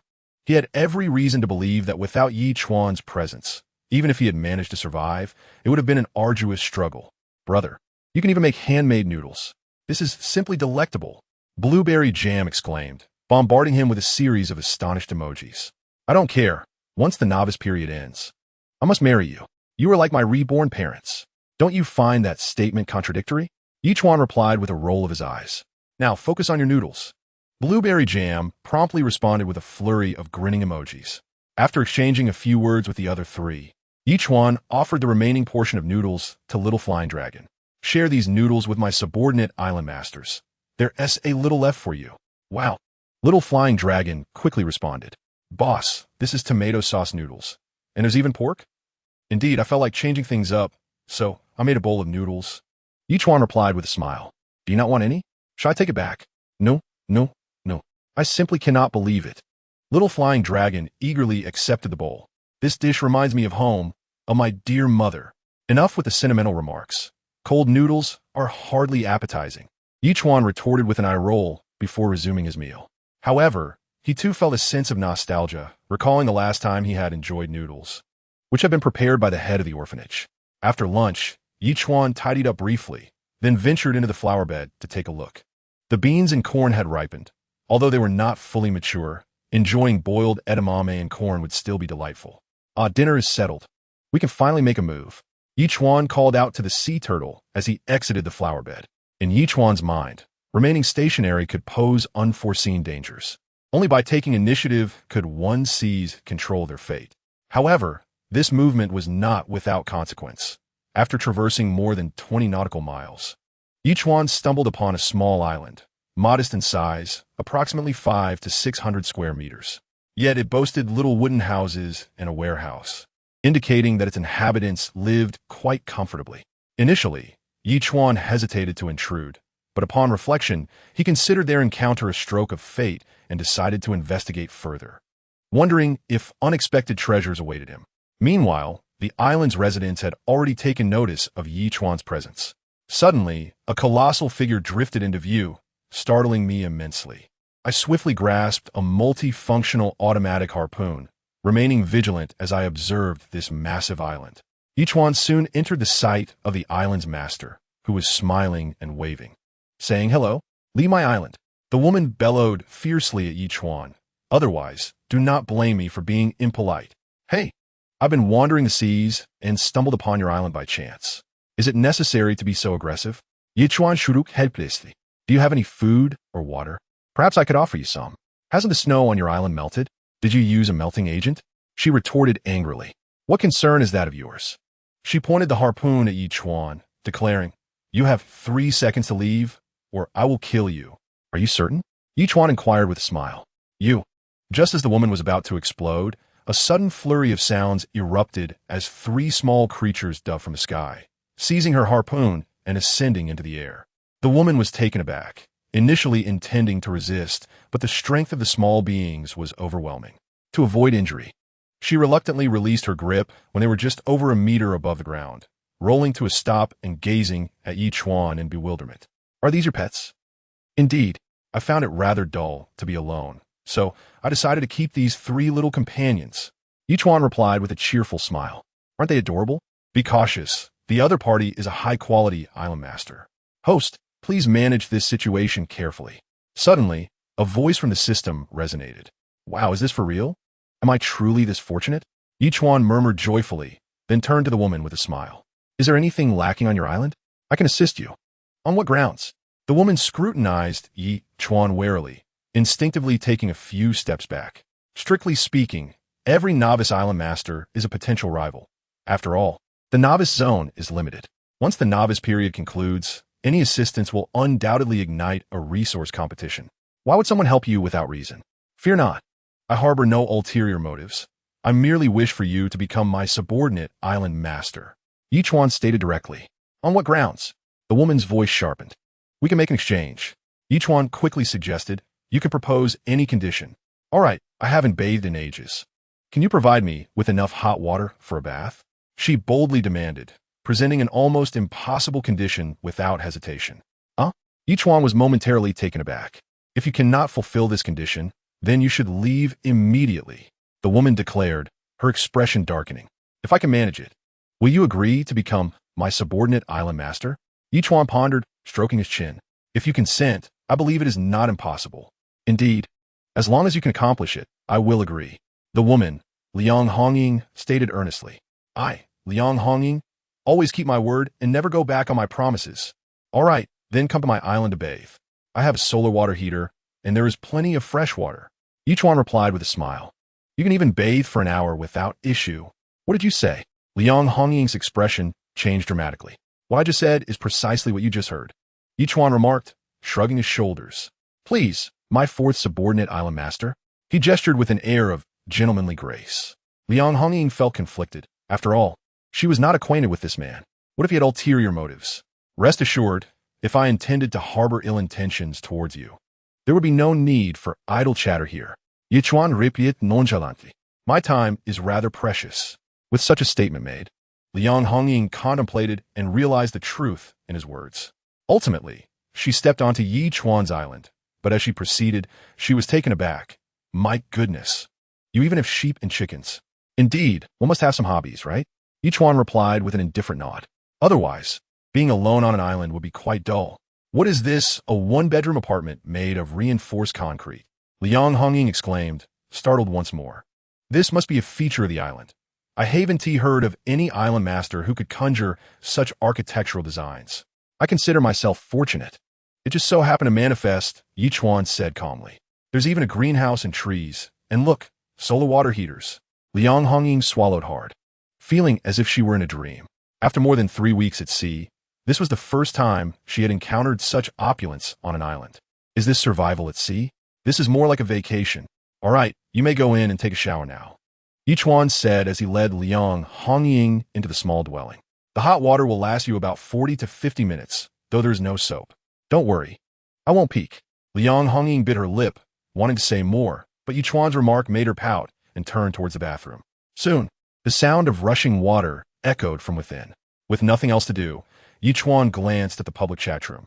Indeed, although the weather is clear, the temperature has dropped. It must be around -7 degrees now. Even dressed in winter clothing, it feels a bit chilly. Who can argue with that? I'm worried that my winter coat will get wet while retrieving supply crates. It's already cold, and getting what would only make it worse. Currently, everyone faced a pressing issue. The seawater was freezing. If it got any colder, the sea would likely freeze solid, making it impossible to retrieve supply crates. Wow, what the big guy said is true. The freezing seawater is indeed a concern. What should we do? I'm feeling dizzy. Whether it is a blessing or a curse, one cannot escape fate. Regardless, we can only take it one step at a time. To be honest, this was an exhilarating experience for Liang Hongying. What girl does not appreciate cleanliness? After 20 days of roughing it on the vast ocean, the prospect of a hot shower felt like the epitome of bliss. After more than half an hour, Liang Hongying emerged from the room, her cheeks flushed. Thank you. I feel so much lighter now. A deal is a deal. I agree to become your subordinate island master. Ye Chuan snapped his fingers and immediately bound her to his super tablet. The binding was successful, and Ye Chuan had finally welcomed his fourth subordinate island master. All that remains is to deal with the little dragon, and then my hidden task will be considered complete. Amidst the vast ocean, residing in a wooden cabin with a warehouse is quite a pleasant situation. Ye Chuan remarked with a smile, in the future, I will provide you with some essential items, and should you encounter difficulties, feel free to reach out to me. I will assist you as much as I can. However, I am curious as to why you want me to become your subordinate island lord. Liang Hongying inquired, puzzled. Logically, it should be the subordinate island lord supplying resources to the independent island lord, shouldn't it? People are different. I won't bind too many subordinate island lords, at most 5. Ye Chuan chuckled, then waved his hand dismissively. Well, if there is nothing else, I shall take my leave. Wait. Liang Hongying pondered for a moment before calling out softly. Is there anything else? Ye Chuan turned around with a smile. I have something here that I believe will be beneficial for your rapid development. Liang Hongying said, her expression serious. As for my own use, I might have to wait until the novice period concludes. Now, I am quite intrigued. Upon hearing this, Ye Chuan's interest was piqued. Just a moment, Liang Hongying said, turning to enter the warehouse. A few minutes later, she emerged with great difficulty, carrying a black cube measuring over 30 centimeters, and gently placed it before Ye Chuan. Here it is. System, what is this? Ye Chuan asked, eyeing the object with a sense of familiarity, yet still puzzled. A super battery capable of storing 10 million volts of electricity, currently with a remaining charge of 1,000th. And it can be recharged. The system promptly provided its description. With this revelation, Ye Chuan's excitement nearly caused his eyes to bulge. Was this not precisely what he needed most at the moment? Moreover, it still contained 10,000 volts of charge. If utilized diligently, it could last him for several years. What a delightful surprise. Is there a problem? Liang Hongying inquired softly, noticing Ye Chuan's odd expression. No problem at all. Thank you, Ye Chuan replied with a beaming smile, then carried the super battery back to the island.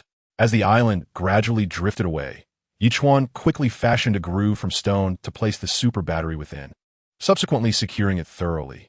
One end was connected to the wind turbine. Although the current generated was minimal, even the smallest of gains is still a gain. The other end was connected to all the household appliances, and Ye Chuan was particularly looking forward to the television, rubbing his hands together in excitement. He dashed back to his room and turned on the television. Chapter 76. The 5 subordinate island lords gathered. This was undoubtedly the most exhilarating event for Ye Chuan. Out in the vast ocean, while one could engage in conversation, the solitude was palpable. However, things were different now. He could watch television. What a significant source of entertainment that would be. As Ye Chuan anticipated, the television powered on, but to his dismay, static filled the entire screen. No signal? This left Ye Chuan somewhat bewildered. He promptly rushed over to tap the television and changed a few channels with the remote. Aside from one channel emitting a crackling static sound, the rest were nothing but snowflakes. System, what is going on? Ye Chuan inquired with a hint of irritation. The television requires a super satellite signal receiver to connect and receive a signal. The system promptly replied. Damn, what a waste of effort. Ye Chuan exclaimed, slapping his forehead in resignation. However, it was not entirely in vain. With the super battery in place, at least the energy-saving lights in the room could be used, ensuring that darkness would no longer envelop him at night. Moreover, the central air conditioning could now function, mitigating any discomfort from the plummeting temperatures. The dream of watching television had been extinguished, and he would have to wait until a super satellite signal receiver was available. Exhaling a heavy sigh and adjusting his mindset, Ye Chuan proceeded to check on the collection of sea salt. He had already gathered half a bottle of mineral water, estimating that in 2 days, he would have a full bottle. Noticing that time was slipping away, Ye Chuan entered the greenhouse and harvested a dozen ears of corn and 5 bean plants. which yielded over 50 bean pods. He planned to reserve a couple of plants for seeds. If both the corn and beans could reach a state of mass production, he would have an inexhaustible supply of food. Half an hour later, everything was cooked. Ye Chuan distributed 2 ears of corn and 5 bean pods to each of the 7 people, including Zhao Feiyu. As Liang Hongying pondered what to prepare for dinner, she suddenly received a message from Ye Chuan regarding the food. Momentarily taken aback. "Is this for me?" "Of course." Ye Chuan replied without hesitation. "Now that you are my soldier, I would never let you go hungry. Stick with me, and I promise you will enjoy abundant food." "Thank you." Liang Hongying simply replied with 2 words before accepting the food and digging in. However, she remained skeptical of Ye Chuan's words. After all, in this vast ocean, as the environment grew increasingly harsh, people tended to become more selfish. Although she had become a subordinate island master after losing, she did not believe that Ye Chuan would continuously supply her with food. Wouldn't it be gone in just a few days? As for Lu, Yi, and the others, they had become somewhat desensitized to Ye Chuan's frequent gifts of good food. Yet in this desolate island, being able to enjoy a meal of fresh boiled corn and edamame was still a delightful surprise. Of course, there was also a portion for little flying dragon. His eyes glistened with moisture. What a wonderful friend he had, treating him so well. In this vast ocean, having someone care for him like this brought back a long-lost warmth. Meanwhile, Ye Chuan was nibbling on corn while reading the contents of the public chat room. "It's so cold. I have a winter coat, but no stove. Can someone send me a stove? I'm willing to become their subordinate island master. Now, it's not just you who is cold. Everyone is freezing, all right? I've gone out for several laps already. If only I could have a cup of coffee. Alas, this wretched weather. It seems the temperature will drop further. Everyone should be cautious. Let's not miss the sun tomorrow. The sky has completely darkened, and I sincerely hope that no sea creatures will launch an attack this night. A silent prayer is offered, wishing that upon awakening, all will be well. Amen. Now, let us drift into slumber, where dreams abound. The spirits of nearly everyone are rather subdued. In just a span of 20 days, these island leaders have encountered experiences hitherto unknown to them, and the once fervent aspirations are gradually being eroded. Yet, Ye Chuan stretches lazily, noticing that the solar water heater still registers a temperature of 50 degrees. He promptly rushes into the bathroom for a hot shower before retiring to bed, activating the central air conditioning. The entire room is warm and inviting, allowing Ye Chuan to swiftly succumb to sleep. The following morning, Ye Chuan awakens slowly. Immediately checking the time, it is barely 6. He exclaims, "Sign in. Sign in successful. Congratulations, host. You have received 1,000 evolution points and a super radio." A super radio? Ye Chuan's expression shifts. Since the television has no signal, surely the super radio must have some. He quickly retrieves the super radio, tuning through the channels. However, only a handful of stations emit static. Only one channel faintly carries the sound of storytelling. Ye Chuan settles on the station, as it at least provides some semblance of noise. Just as he prepares to make breakfast, a notification chimes from his super tablet. It is a message from Little Flying Dragon. "My friend, I've made my decision. I intend to become your subordinate island master." What? Ye Chuan's expression changes. Yet he cannot help but respond with a look of confusion. What brings you to this decision? In this vast ocean, having a confidant is indeed invaluable. Moreover, many hands make light work. I believe it is quite challenging to develop alone, hence my intention to become your subordinate island master. Little Flying Dragon expresses earnestly. Yet, there's another concern. Over the past few days, Little Flying Dragon has received considerable favors from Ye Chuan, and he fears losing these benefits. After all, what if there is nothing left for him once the shares are distributed among subordinate island masters? After much contemplation, Little Flying Dragon resolves to align with Ye Chuan, especially as the environment becomes increasingly hostile. Who knows what the future may hold? It is prudent to secure a strong ally early on. As for the period after the novice phase, that can be addressed later. Are you certain you wish to become my subordinate island master? Ye Chuan seeks confirmation once more. I have made my decision. Little Flying Dragon replies, immediately transferring the super tablet to Ye Chuan. With Little Flying Dragon's resolve clear, Ye Chuan refrains from further conversation, accepting the tablet, binding it to himself, and then returning it. Simultaneously, the system's voice resonates once again. Detected that the host has bound 5 subordinate island masters. The hidden task is complete. You have received a surprise gift pack. Do you wish to open it? So sudden. Ye Chuan chucked this, genuinely surprised by the swift arrival of the system's reward. Open it, he declares. Chapter 77, Toilet Paper and Grade C Water Purifier. The lucky gift package is now open. Congratulations to the host for receiving Evolution Value Package 1, Paper Machine Blueprint 1. 100 Rice, Resource Package 1, a paper machine? Did I truly require such a device?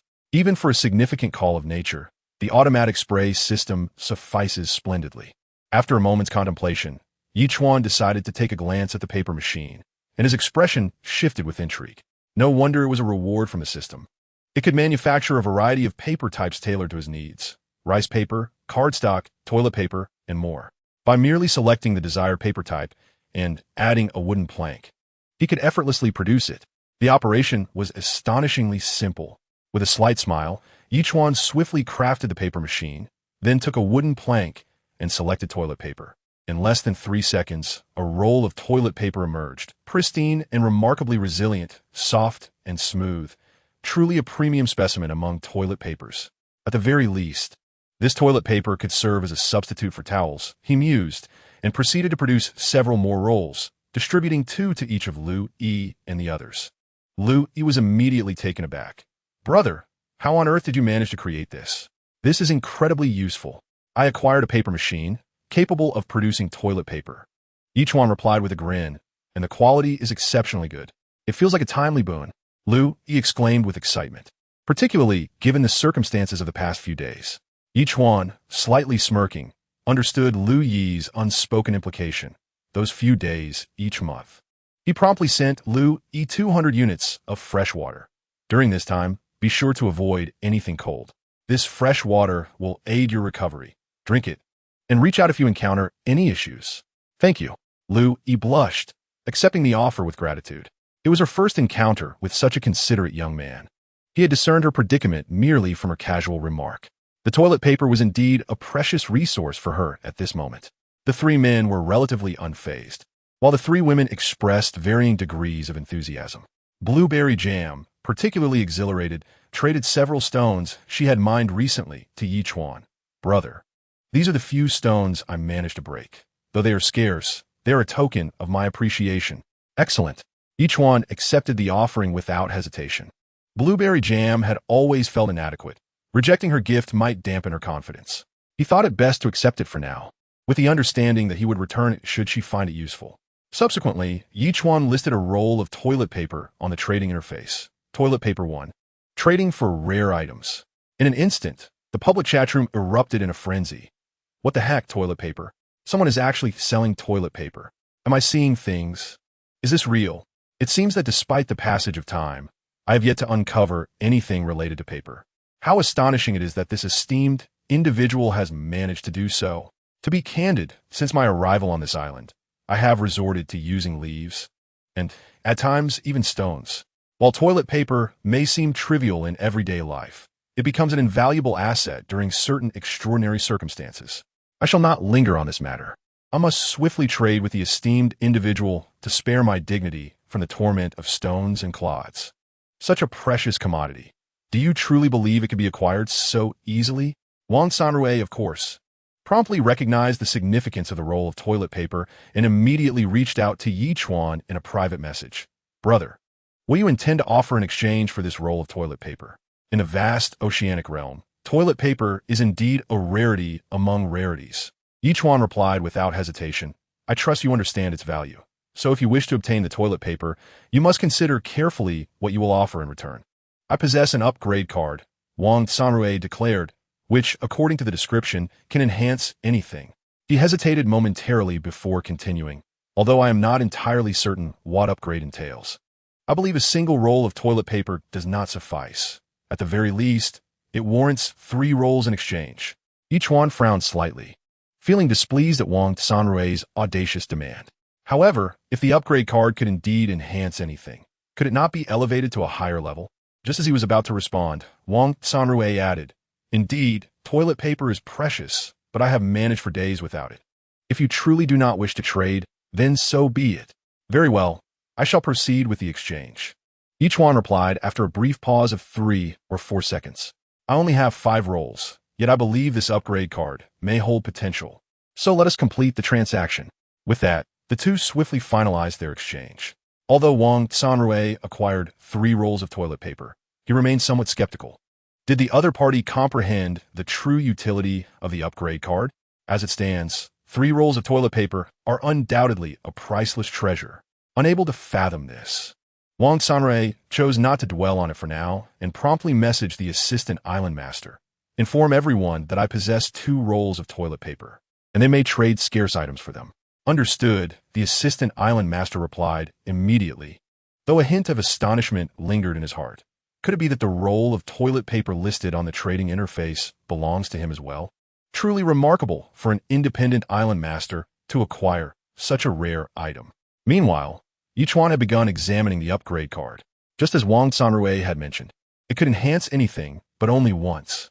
Ye Chuan could not help but inquire, "System, this upgrade card can elevate a level to another level?" Indeed, the system replied in an exceptionally aloof manner. Ye Chuan smiled broadly and promptly approached the level 1 seawater purifier to inspect the upgrade requirements. Materials needed for the upgrade include 1 level 1 seawater purifier, 1 upgrade card, 100 fabric pieces, and 40 metal pieces. Note, a level 1 seawater purifier can be upgraded to a level 2 seawater purifier, capable of purifying 200 liters of freshwater into level 10 freshwater per hour, with a maximum capacity of 2,000. Level 10 freshwater enhances physical health, prevents various diseases, and alleviates fatigue. Ye Chuan promptly upgraded the seawater purifier, transforming it into a more advanced model within mere seconds. The aesthetic enhancements were substantial, exuding an air of sophistication. With a sly grin, Ye Chuan poured a bucket of seawater into the device and patiently awaited the conversion into freshwater. Chapter 78. The sea surface is on the verge of freezing, however. The conversion process was rather sluggish. Ye Chuan decided to momentarily step away, opening the evolution value gift pack, which granted him 10,000 evolution points. Now, with a total of 14,000 evolution points at his disposal, he did not hesitate to allocate 8,000 points to the sea turtle. Instantly, the turtle began to grow gradually larger. Ye Chuan quickly accessed the turtle's information panel. Island Master. Ye Chuan type. Sea turtle level. 8,09000. Skills. Water bomb. Intermediate talents. Longevity. Rapid healing. Crawling. Ye Chuan was taken aback, having assumed that new skills or talents would only manifest upon reaching level 10. To his surprise, one appeared at level 8. Yet, he pondered the utility of such a talent. He promptly inquired of the system. "System, why has a seemingly useless talent like crawling appeared? What purpose does it serve?" At a speed of 10 knots, the turtle experiences no turbulence during its crawl, was the system's brief response before falling silent. Although Ye Chuan remained somewhat skeptical, he chose not to dwell on it for the moment. With 6,000 evolution points still available, he allocated 400 points to the dolphin. The dolphin leaped from the water, creating a spectacular splash. To his astonishment, the dolphin now measured approximately 1.8 to 9 meters in length and appeared remarkably robust, resembling a formidable champion of the sea. Ye Chuan swiftly opened the dolphin's information panel. Name, Dolphin Friendliness, 100 level, 8 evolution points, 500 skills, Sonic Disruption Beginner, Absolute Impact Beginner, Talents, Deep Dive, 200 meters. Note, Absolute Impact allows the dolphin to attack with its head, with a force equivalent to a 200-pound collision. Sonic Disruption can unleash a sound wave attack on all entities within a 50-meter radius, disrupting their actions. Similar to the previous upgrade, Deep Dive enhanced by 300 meters. The impact strength increased by 300 pounds, and the range of Sonic Disruption expanded by 50 meters from the previous 20 meters. Although no new skills or talents emerged, the existing ones have been significantly enhanced. Even when facing level 9 marine creatures, it seemed likely that the dolphin could hold its own without Ye Chuan's intervention. The dolphin's upgrade is complete. Congratulations, host. Your contracted beast has reached level 8 and has received an upgrade gift pack. Would you like to open it? As he contemplated this, the system's voice chimed in. Open it. Ye Chuan, opening upgrade gift pack. Please hold on. Congratulations, host. You have received 1,000 growth points, 10 corn pancakes for citrus fruits, and 1 island area expansion card. Another island area expansion card? Ye Chuan was momentarily taken aback. Yet he merely curled his lip, This item was undoubtedly beneficial to others, but to him, it was nothing more than a tasteless trinket, utterly devoid of utility. Nevertheless, when it came to pancakes, they were far more delectable than steamed buns, especially with the addition of citrus fruits, which were of superior quality. Ye Chuan promptly retrieved his manual juicer and, along with several previously gathered oranges, extracted nearly 1,000 milliliters of fresh orange juice. Upon tasting it, he was met with an exquisite sweetness and a refreshing sensation, undoubtedly a testament to the quality of the citrus. With a beaming smile, Ye Chuan nodded appreciatively and distributed 100 milliliters of the freshly squeezed orange juice to each of the 7 companions, exclaiming, "Try this delightful new juice. It's simply exquisite." "Wow, you even have a juicer?" The incredulous Xiao Feilong inquired. "What is so surprising about that?" "It's merely a juicer," Ye Chuan replied nonchalantly. Before trading him the island expansion card, "Consider this a gift for you. Make good use of it." "What is this island expansion card?" Xiao Feilong asked, his brow furrowed with suspicion. "Once you use it, it will increase your island's area by 500 square meters," Ye Chuan elucidated. "Is there really such a marvelous item?" Xiao Feilong exclaimed with excitement. "My island is only a bit over 800 square meters. Gaining an additional 500 square meters is like you've gifted me half of my island. Boss, I absolutely adore you. Clearly, clinging to your coattails was the wisest choice. I'll be laughing in my dreams tonight," he added with glee. "Don't celebrate too soon. The extra area may consist of forests or small hills, which could harbor various creatures," Ye Chuan cautioned. "So tread carefully. If venomous snakes appear, they may not kill you." "Thanks for the warning, haha," Xiao Feilong replied, sending a series of flying kiss emojis before vanishing, likely to utilize the card. After exchanging a few more words with the others, Ye Chuan hastened to summon his dolphin. "My dolphin, dive to your maximum depth and scout the vicinity for any mineral deposits like last time." The dolphin nodded in acknowledgement and promptly plunged into the sea, quickly disappearing from sight. Ye Chuan, however, furrowed his brow as he surveyed his surroundings. To his surprise, he noticed fragments of ice forming on the surface of the ocean, indicating that the temperature had plummeted to around -10 degrees. It was evident that the seawater was on the verge of freezing. He immediately returned to the public chat room, where others were similarly discussing the matter. "Has anyone noticed? I've observed ice forming around my island. Does this signify that the sea surface is about to freeze? I noticed it too while salvaging supply crates. It seems we'll soon be able to walk on the ice." "What good is walking on ice? Don't forget, once the seawater freezes, the supply crates will cease to drift, making our search for resources exponentially more difficult. Even if we find them embedded in ice, do you think we can retrieve them?" This ocean survival challenge was already set to a hellish difficulty, and now it has escalated further. We want to even survive the novice phase. The most destitute are those who beg, yet life will eventually take a turn for the better. We must endure patiently. Ye Chuan immediately sent messages to several individuals. It seems inevitable that the sea will freeze, even if it does. We should refrain from venturing onto the ice to avoid unforeseen dangers. I have already seen the messages in the public chat room and can hardly believe how arduous this ocean survival challenge has become. Zhao Feiyu remarked solemnly. "If we are unable to retrieve the supply crates, a significant number of island owners may face peril. Let's not dwell on such thoughts. As long as we can survive until the end, that is worth more than anything else." Ye Chuan reassured him, as a member of the team. "You should not be deterred by such minor setbacks, correct?" "A trivial issue," Zhao Feiyu chuckled wryly, even though he sensed that the path ahead would become increasingly treacherous. He feigned lightheartedness in his response. Suddenly, amidst their conversation, a sharp sound pierced the air as if some colossal creature had burst forth from the depths of the sea.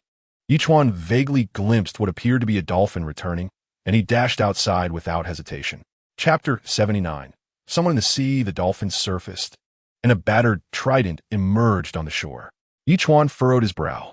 This fractured trident boasted a diameter of approximately 4 centimeters and a length of about 1.5 meters. He attempted to lift it, only to find it weighed at least 100 pounds. Although this weight posed no challenge for Ye Chuan given his current strength. The absence of any islands in the vicinity, coupled with the fact that this was a novice area, raised questions. How could a broken trident lie on the ocean floor? Or perhaps, following the unforeseen changes in this ocean survival scenario, an unknown entity capable of wielding weapons had emerged from the depths. Ye Chuan's heart raced, and he inquired gravely, "System, who wielded this weapon?" "The trident, when intact, weighs 170 pounds and possesses immense power. The user remains unidentified," the system replied directly. However, Ye Chuan sensed that this was no mere coincidence and promptly asked the dolphin, "My friend, is this the only broken trident on the ocean floor? Or are there other items of interest?" Upon hearing this, the dolphin plunged into the water once more, swiftly disappearing from sight. Ye Chuan hurried back to his room and sent a message in the public chat room. "Friends, have you noticed anyone or anything suspicious on the surface of the sea?" What kind of question is that? Is there someone on the sea? A ghost? To be honest, a few nights ago, while I was relieving myself on the shore, I saw a head staring directly at me from about 7 or 8 meters away. It startled me, and when I tried to take a closer look, it vanished. Was it merely my imagination? Could we please refrain from sharing such eerie tales? I'm a girl, and that frightens me. Come on, we're not children anymore. What is there to fear? We are all atheists here. I wonder if that was a male or female head. If it was a female S, I'd decatch it with a fishing net, and we would live happily ever after, unabashedly. Dude, you're going too fast. This is hardly a vehicle for a kindergarten. As Ye Chuan observed the chat room, he noticed the conversation veering off course once again. He shook his head in resignation. Yet his attention was drawn to a significant piece of information. Someone had reported sighting a human head emerging from the ocean's depths. This revelation suggested the existence of human beings, or at the very least, a species closely related to humanity inhabiting the sea. Such an analysis sent chills down Ye Chuan's spine. The weapons utilized by these beings indicated immense strength. While the appearance of one or two might be manageable, a swarm would render the island masters no different from lambs awaiting slaughter. However, contemplating the ice forming on the ocean's surface did provide a glimmer of hope. After some thought, Ye Chuan promptly traded the damaged trident to Zhao Feiyu, who was taken aback. "What on earth is this? Retrieved from a seabed? I suspect there are still remnants of humanity beneath the waves." Ye Chuan stated directly, "We must exercise extreme caution. We need to remain vigilant even while we sleep, lest we find ourselves unprepared for any unforeseen events." Remnants of humanity beneath the ocean? Zhao Feiyu was startled by this notion. During his training under the 7 Island Masters, he had heard one recount an experience related to the people of the sea. However, according to that master, these individuals resided in a forbidden zone of the ocean. While they might emerge and attack humans, they were definitely not a threat in the novice area. Nevertheless, Ye Chuan's words held weight, and he felt compelled to be more cautious. "By the way, do you possess any formidable combat techniques? Could you possibly impart some knowledge to me?" Ye Chuan inquired. Although his strength and speed had already surpassed that of ordinary individuals, he lacked martial arts skills. While it was said that a flurry of punches could fell a master, he was uncertain how he would fare against a true expert. "The military typically trains in military boxing, but we in the elite unit learn combat techniques," Zhao Feiyu promptly replied. "The system comprises 18 movements, which can be arranged in various combinations, allowing for both offensive and defensive maneuvers. I will illustrate this set for you on paper over the next few days, so you can practice in your spare time." "That sounds excellent. I'll fetch some paper and a pen," Ye Chuan exclaimed, swiftly utilizing a paper-making machine to produce a thick stack of paper. Previously, during a trade for rare items, he had acquired 2 pencils, which proved fortuitous for this purpose, and he immediately traded them to Zhao Feiyu. Regarding the matter of the ocean's inhabitants, Ye Chuan had no intention of informing Lu Yi and the other 6. Their combat abilities were lacking, and in the event of a confrontation, they would be left to their fate. If he were to disclose this information, they would likely live in constant fear and anxiety. Ignorance was perhaps the better option. At that moment, a dolphin leapt from the ocean, its mouth expelling a massive fin. This fin measured nearly 1 meter in length, with a bifurcation of approximately 30 centimeters in the center, adorned with well-developed muscles. Ye Chuan had never encountered such a fin before. It bore little resemblance to that of a fish, resembling more closely the tail of a mermaid. In Ye Chuan's mind, a vivid scenario emerged. A mermaid, for some unknown reason, clashed with another mermaid, leading to a fierce battle in the depths of the ocean. Ultimately, one mermaid was overpowered and had her body pierced, her trident shattered in the process. Of course, this was merely a conjecture. The true details remain a mystery to all. As noon approached, Ye Chuan hastily entered the greenhouse, harvesting over 30 succulent strawberries, their vibrant red hues glistening. Over the past few days, 5 or 6 new strawberry plants had sprouted, suggesting that his next collection would yield an even greater bounty. Unfortunately, these strawberries lacked any grading system, though they were undeniably sweeter than those found on Earth. Ye Chuan then grilled several fish, distributing 1 fish and 3 strawberries to each person. As they dined, he perused the messages in the public chat room. Incredible. Today, I opened a supply crate and found 3 red dates, which apparently have a grade. Why do you think these dates are graded? Perhaps they are categorized by quality, similar to tea, which is also divided into superior, medium, and inferior grades? I just ate one. These graded red dates are exceptionally sweet and sticky, and after consuming one, a gentle warmth envelopes you. Overall, the experience is delightful. Could it be that graded fruits offer some benefits? I once had a graded apple. As the conversation heated up, one person's comment captured everyone's attention. Ye Chuan glanced at the speaker, who turned out to be Wang Sanrue. Chapter 80, Food with Grades? Ye Chuan was astonished. This fellow had also tasted a graded apple. Surprised, he became serious, realizing that despite having a system by his side, he was not necessarily the luckiest.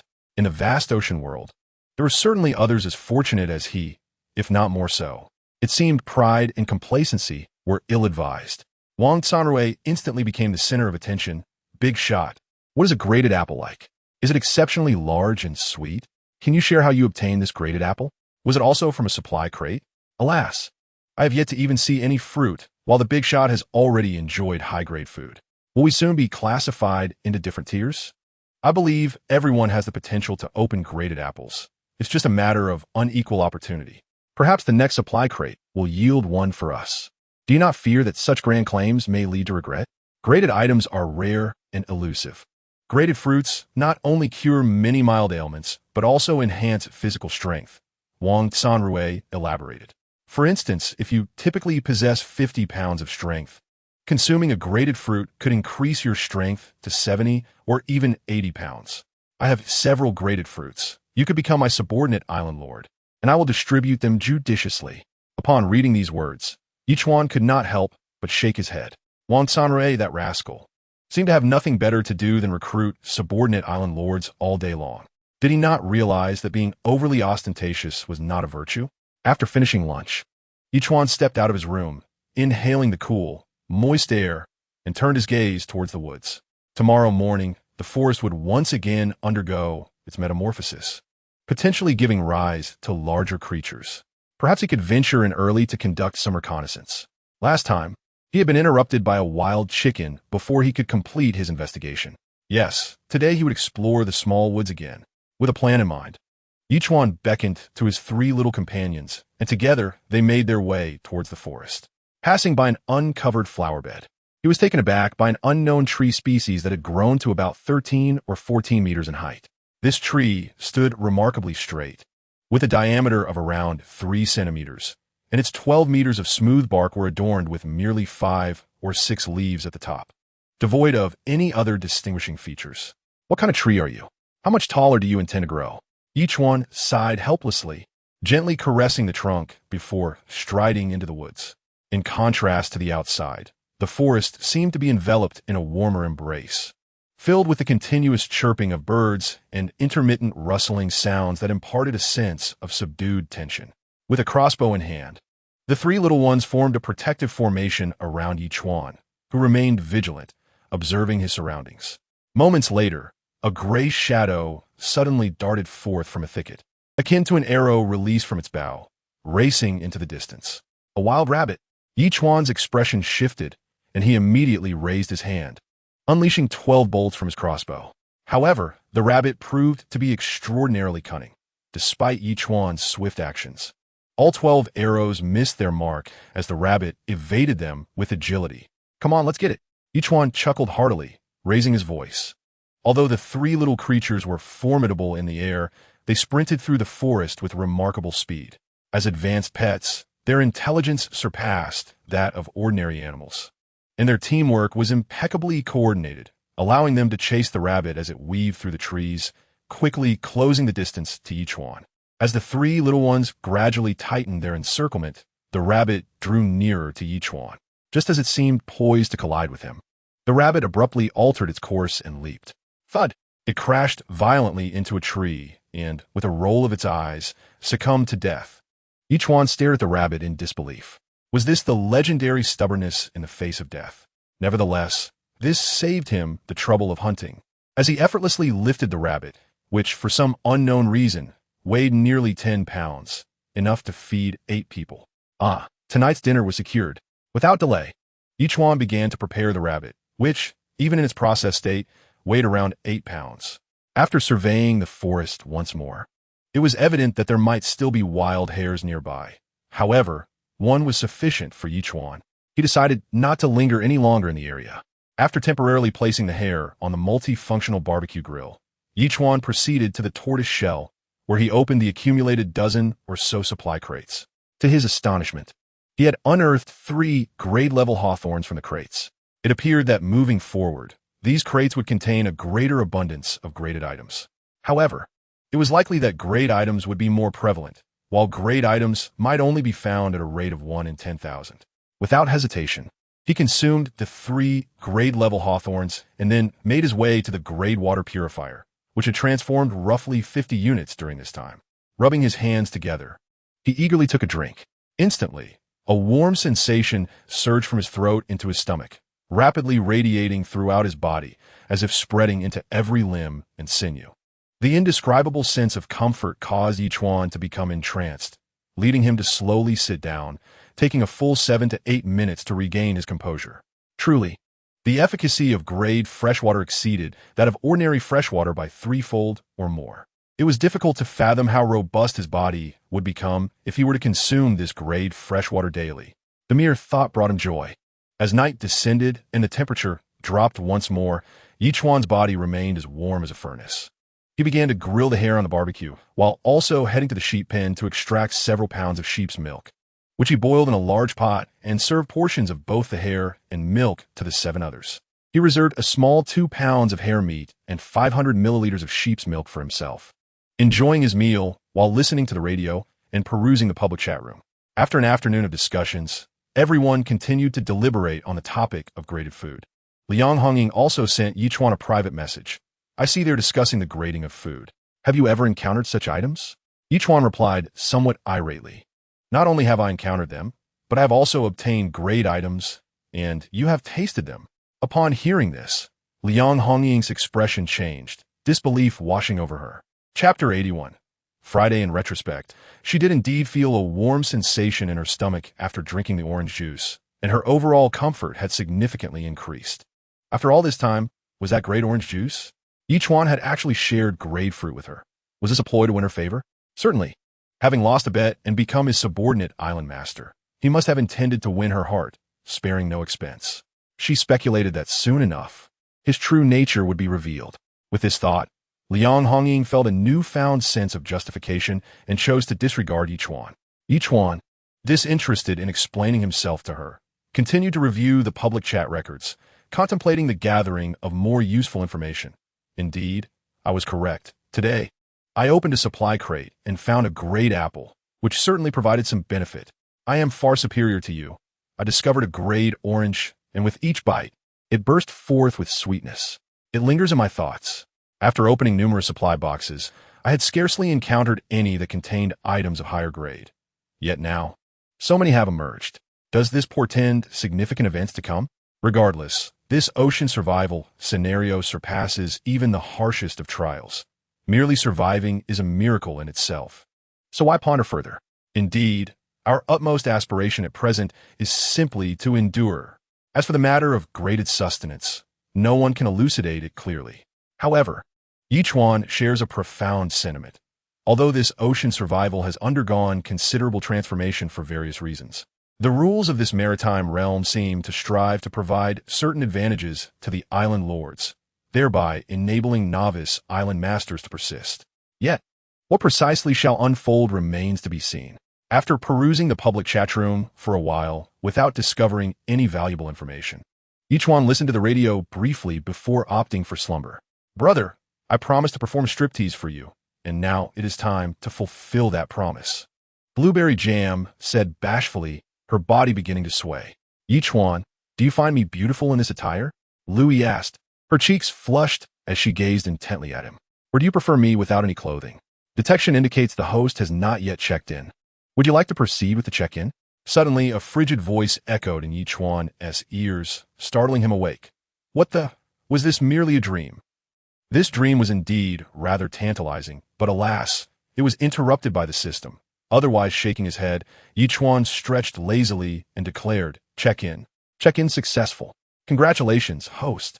You have received 1,000 evolution points, 1 tool person, and a fragment of a feather. Note, 3 feather fragments can be exchanged for an angel feather, which may yield unexpected occurrences upon use. A tool person? Ye Chuan was taken aback and immediately glanced at his inventory. Sure enough, there was an entity resembling a human, albeit entirely encased in metal, a robot. Ye Chuan promptly summoned the tool person, who at first glance appeared indistinguishable from human, complete with a variety of expressions. Were it not for the metallic components below the neck, one might mistake it for a charming gentleman. System. What is the function of this tool person? Ye Chuan inquired with curiosity. It is a robot designed to assist the host with various plant management tasks. The system replied directly, equipped with a super battery. Simply activating the tool person will yield unexpected surprises for the host. Oh, so it's a robot trained in agricultural management. Ye Chuan realized, searching thoroughly until he finally discovered the switch in a rather concealed location and opted to activate it. System initializing, please hold. A voice devoid of any emotional inflection emanated as the tool person's eyes blinked, its facial expressions shifting through a myriad of forms. After a brief period of rigid movement, it finally exhibited human-like expressions and actions. Greetings, master. What can you do? Ye Chuan asked, circling around the tool person. I can manage all your botanical needs. The tool immediately responded, stating that it would analyze various plants to devise a tailored care plan. You should know how to water them, right? Ye Chuan inquired promptly. Indeed, my master. I can autonomously locate freshwater sources and irrigate according to the hydration needs of each plant. The tool replied, please refrain from calling me master. It feels rather awkward. From now on, refer to me as boss. Ye Chuan declared. Furthermore, I shall bestow upon you a name. You shall be called Friday. Understood, boss. The tool responded instantly. How delightful. With your presence, I shall no longer need to tend to those plants myself. Ye Chuan chuckled joyfully, realizing that the system truly understood him by gifting him such a treasure. By the way, an idea struck Ye Chuan, and he approached an unknown plant with Friday beside him, asking, since you possess knowledge of all plants, do you know what this one is? I do not know. Aside from this particular specimen, I am familiar with all the flora on this island, Friday replied. I can accurately identify the names, living habits, and cultivation methods of all plants. Stop. Ye Chuan felt overwhelmed and quickly interjected, just take care of the plants in this flower bed. And remember to cut the miraculous pasture daily and place it in the feed trough. Understood, boss. Friday responded immediately. The feeling of liberation was exhilarating. Ye Chuan watched Friday busily at work and smiled to himself. Just as he was about to return to prepare breakfast, he heard the system's voice echo once more. Island upgrade complete. Congratulations, host. The island has been upgraded to level 7, and you have received an upgrade gift package. Would you like to open it? Island upgrade complete. Congratulations, host. The island has been upgraded to level 8, and you have received an upgrade gift package. Would you like to open it? What does this mean? Ye Chuan was taken aback. After the last upgrade of the sea turtle to level 7, he had been too preoccupied with exploring the evolved forest and hills to remember to open the upgrade package. Now, with the sea turtle reaching level 8, the system was reminding him again. I must be quite careless, losing myself in excitement and forgetting the important matters. If it weren't for the system's reminder, I would have missed the level 7 upgrade package. Ye Chuan tapped his forehead and then said, open it. Opening. Congratulations, host. You have received 2,000 growth points. For level apples, 5 small nutrient solutions, and 1 trendy clothing blueprint. Congratulations, host. You have received 2,000 growth points for level bananas, 5 small nutrient solutions, and 1 diving suit blueprint. Chapter 82. Fierce battle with wild boars. Trendy clothing? Diving suit? In such cold weather, the last item obtained was a super warm outfit. Yet this time, it was merely a trendy garment. However, Ye Chuan quickly realized that this was likely not intended for him, but for Friday. After all, this fellow had been in a state of undress and was even larger than himself. He couldn't possibly face a bear robot all day long. Thus, Ye Chuan promptly crafted the trendy outfit and dressed Friday in it. Although Friday was merely a robot, once adorned with clothing that covered its metallic surface, coupled with its remarkably expressive face, it appeared quite dashing. Having discarded all 10 small vials of nutrient solution to Friday, Ye Chuan momentarily disregarded the diving suit manufacturing blueprint and hastened towards the thicket. Only upon sighting the woods did he truly experience a sense of awe. What once spanned approximately 1,000 square meters had astonishingly expanded to about 2,000 square meters, coinciding with the island's growth to 8,000 square meters. Towering trees, some exceeding 30 meters in height, stood majestically, their girth so vast that it would require 4 individuals to encircle them completely. In the morning, the melodious chirping of birds filled the air, and even from 100 meters away, one could observe the carefree birds flitting about. Ye Chuan vistet, and his 3 small companions promptly dashed towards him. With a cheerful smile, he murmured, "Let us venture deeper into the woods and see how they have fared." The trio chirped excitedly, racing ahead into the forest. The ground beneath was partially carpeted with grass, interspersed with earthy patches and uneven stones, while vibrant green moss clung to the shaded bases of some grand trees. It was hard to fathom how this lush greenery thrived in an environment that hovered near -10 degrees. The woods remained relatively tranquil, with occasional glimpses of small creatures. However, as they ventured approximately 30 meters in, the 3 small companions suddenly grew agitated, retreating while forming a protective stance around Ye Chuan. A sense of apprehension tightened in his chest as he brandished his crossbow, his expression turning serious as he focused intently ahead. Moments later, a large, dark figure burst forth from the underbrush, causing Ye Chuan's brow to furrow. It was a wild boar, fully grown and formidable. Ye Chuan was taken aback. It was hard to believe that such a creature could inhabit a forest that had only recently evolved. This animal was notoriously aggressive, and the boar before him likely weighed between 600 and 700 pounds, its long tusks measuring over 10 centimeters. Its small eyes had already locked onto Ye Chuan, emitting a series of gruff grunts. "Well then, even if you don't seek trouble, it seems I must deal with you." Ye Chuan chuckled, beckoning the boar with a playful finger. In recent times, he had been cooking with fish oil, which lacked flavor and was not ideal for culinary endeavors. This hefty creature appeared to be quite fatty. Surely, it could yield at least 10 pounds of rich meat, right? The boar, perceiving Ye Chuan's taunt as an affront, let out a loud grunt and charged at him. "Engage." Ye Chuan beloved, releasing 12 crossbow bolts in rapid succession. However, upon striking the boar, the projectiles merely ricocheted off its tough hide. Indeed, it was as resilient as rumored. At that moment, his 3 small companions took to the air, their sharp claws attempting to grip the boar's bristly hide, hoping to subdue it. Yet, despite their combined efforts, the beast's weight proved overwhelming. Even together, they could only manage to lift a little over 300 pounds, which paled in comparison to the formidable creature before them. In the throes of the wild boar's rage, it disregarded the strength of the 3 diminutive creatures. Its charge slightly slowed. The distance between them was merely a dozen meters, and in the blink of an eye, it had already surged in front of Ye Chuan. "This is splendid," Ye Chuan exclaimed softly, the mountain-splitting knife firmly gripped in his hand. He leaped into action, delivering a fierce strike to the boar's head. With a resounding thud, the blade penetrated nearly 3 centimeters into the creature's skull. However, the tremendous force of the impact sent Ye Chuan staggering backward, causing him to retreat several steps before landing on the ground. He quickly regained his footing and retreated another 5 or 6 meters, bracing himself against a tree. The wounded boar's eyes turned a blood-red hue as it bellowed ferociously, charging at Ye Chuan once more, intent on tearing him to shreds. With a cold snort, Ye Chuan leapt high, evading the boar's savage onslaught. The unfortunate creature collided violently with the tree, felling a trunk with a diameter of over 20 centimeters. "Come!" Ye Chuan shouted, clenching his fist, and as he descended, he delivered a powerful punch to the boar's head. The boar emitted a muffled grunt, retreating several meters, its body swaying precariously before it collapsed to the ground with a thud, lifeless. "I can actually slay a wild boar with a single punch?" Ye Chuan gazed at his fist in astonishment. After all, he currently possessed half the strength of a sea turtle and had been consuming high-quality fresh water and goat's milk. resulting in a terrifying enhancement of his physical prowess. Perhaps he could even defeat a bison. What a remarkable bounty.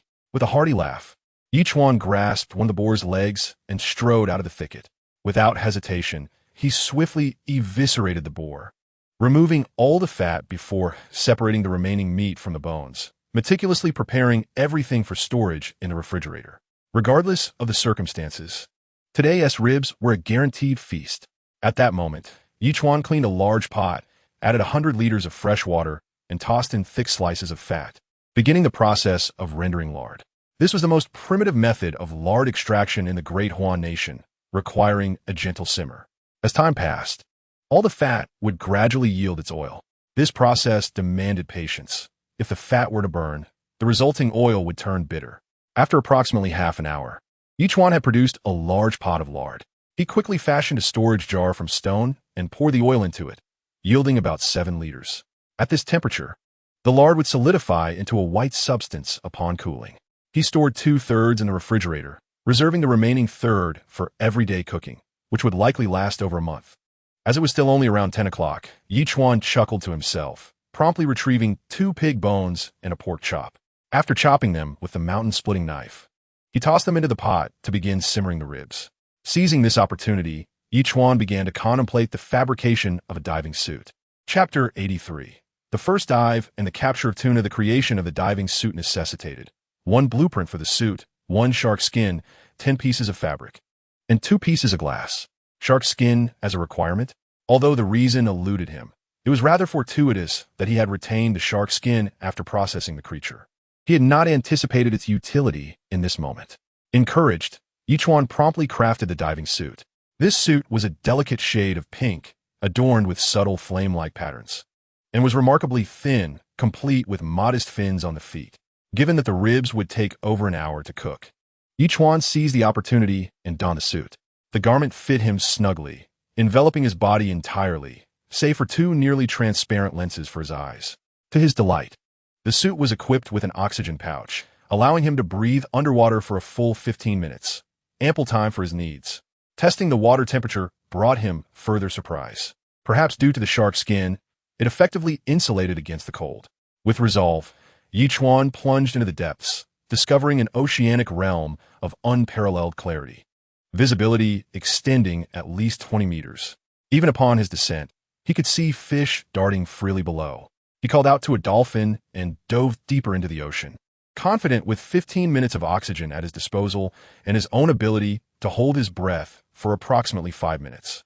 Thus, a 10-minute plunge posed no challenge, especially with a dolphin accompanying him as a guardian, ready to signal any potential danger. As he descended, Ye Chuan encountered a myriad of fish species, some of which approached him curiously, swimming around him in a charming display. After descending over 100 meters, he had yet to encounter any large fish. The largest was a bluefin tuna, approximately 1.8 meters long and weighing around 200 pounds, a substantial prize in the current world, perfect for a delectable meal. Without hesitation, Ye Chuan drew his crossbow and aimed at the bluefin tuna, releasing bolts that sliced through the water with remarkable speed and precision. 3 bolts struck the tuna's head. Remarkably, the fish attempted to struggle, only to be rendered unconscious by a swift collision with the dolphin. With the dolphin nudging the tuna, Ye Chuan kicked his legs energetically, and together they burst through the surface, returning to the shore. Truly, this was a splendid catch. In the future, he could savor fresh sashimi, an exquisite indulgence. As he removed the diving suit, he mused to himself, promptly preparing the bluefin tuna. Fortunately, he had previously seen a report on the handling of bluefin tuna, which proved beneficial, though he estimated some wastage occurred. Ultimately, he managed to harvest around 100 pounds of fish flesh, storing it directly in the system's inventory. This item was originally intended to be frozen, yet the current conditions on the island do not permit such preservation. Thus, it can only be kept in vacuum storage. Nevertheless, this diving experience is a rare opportunity for Ye Chuan. Even if he eventually departs from the island, he will have the ability to survive in the ocean for a while, as the oxygen in the diving suit does not require artificial replenishment. It automatically replenishes itself when exposed to air, truly a remarkable feat of diving technology. After a brief rest and a glance at Friday's work situation, noon approached. and the ribs had been simmering for an hour and a half. Although the seasonings were limited, a sprinkle of salt was enough to release a rich aroma of the ribs.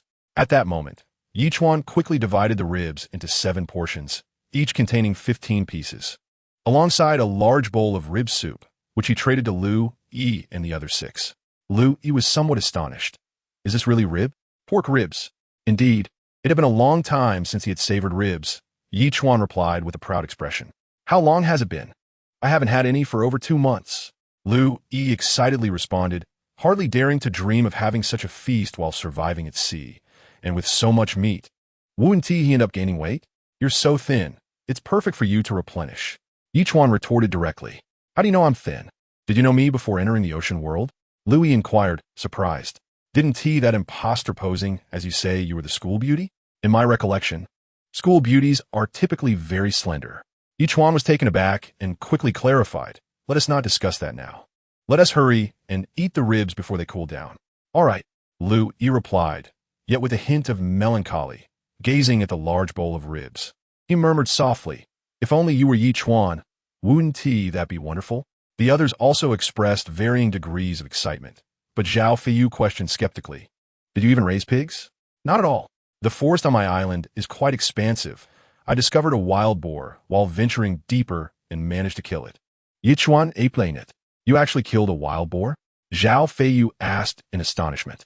It was well known that even an adult wild boar was formidable enough to deter most.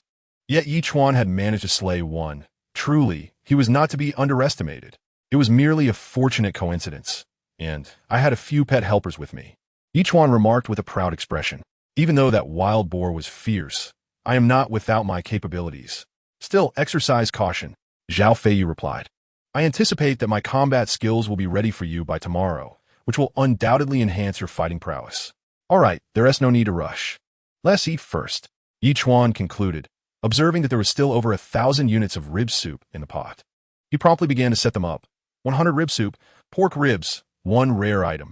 Subsequently, Ye Chuan munched on the bones while perusing the messages in the public chat room. At that moment, island owners were enviously discussing the items he had listed. Have you all seen the trading interface? A certain big shot is actually selling rib soup and ribs. How did he acquire them? It certainly wasn't from opening supply crates. Otherwise, after opening over 30 crates, I would have found some by now. Perhaps there are wild boars in his island's forest? You are indeed impressive, having opened over 30 supply boxes. Remarkable. The true marvel lies with those who have even indulged in ribs, while I am still fretting over my next meal. I possess a dish that I intend to exchange for a bowl of rib soup. The island masters were engaged in fervent discussions, and private messages began to chime in. Upon seeing one particular message, Ye Chuan's interest was piqued. Chapter 84. Hatching chicks, an abundance of weapons brother. I have a disc. Can be used for trade? Upon receiving this private message, Ye Chuan immediately thought of his old television set, which seemed to have an interface, though he was uncertain about the contents of the disc. Thus, he promptly replied, what is on the disc?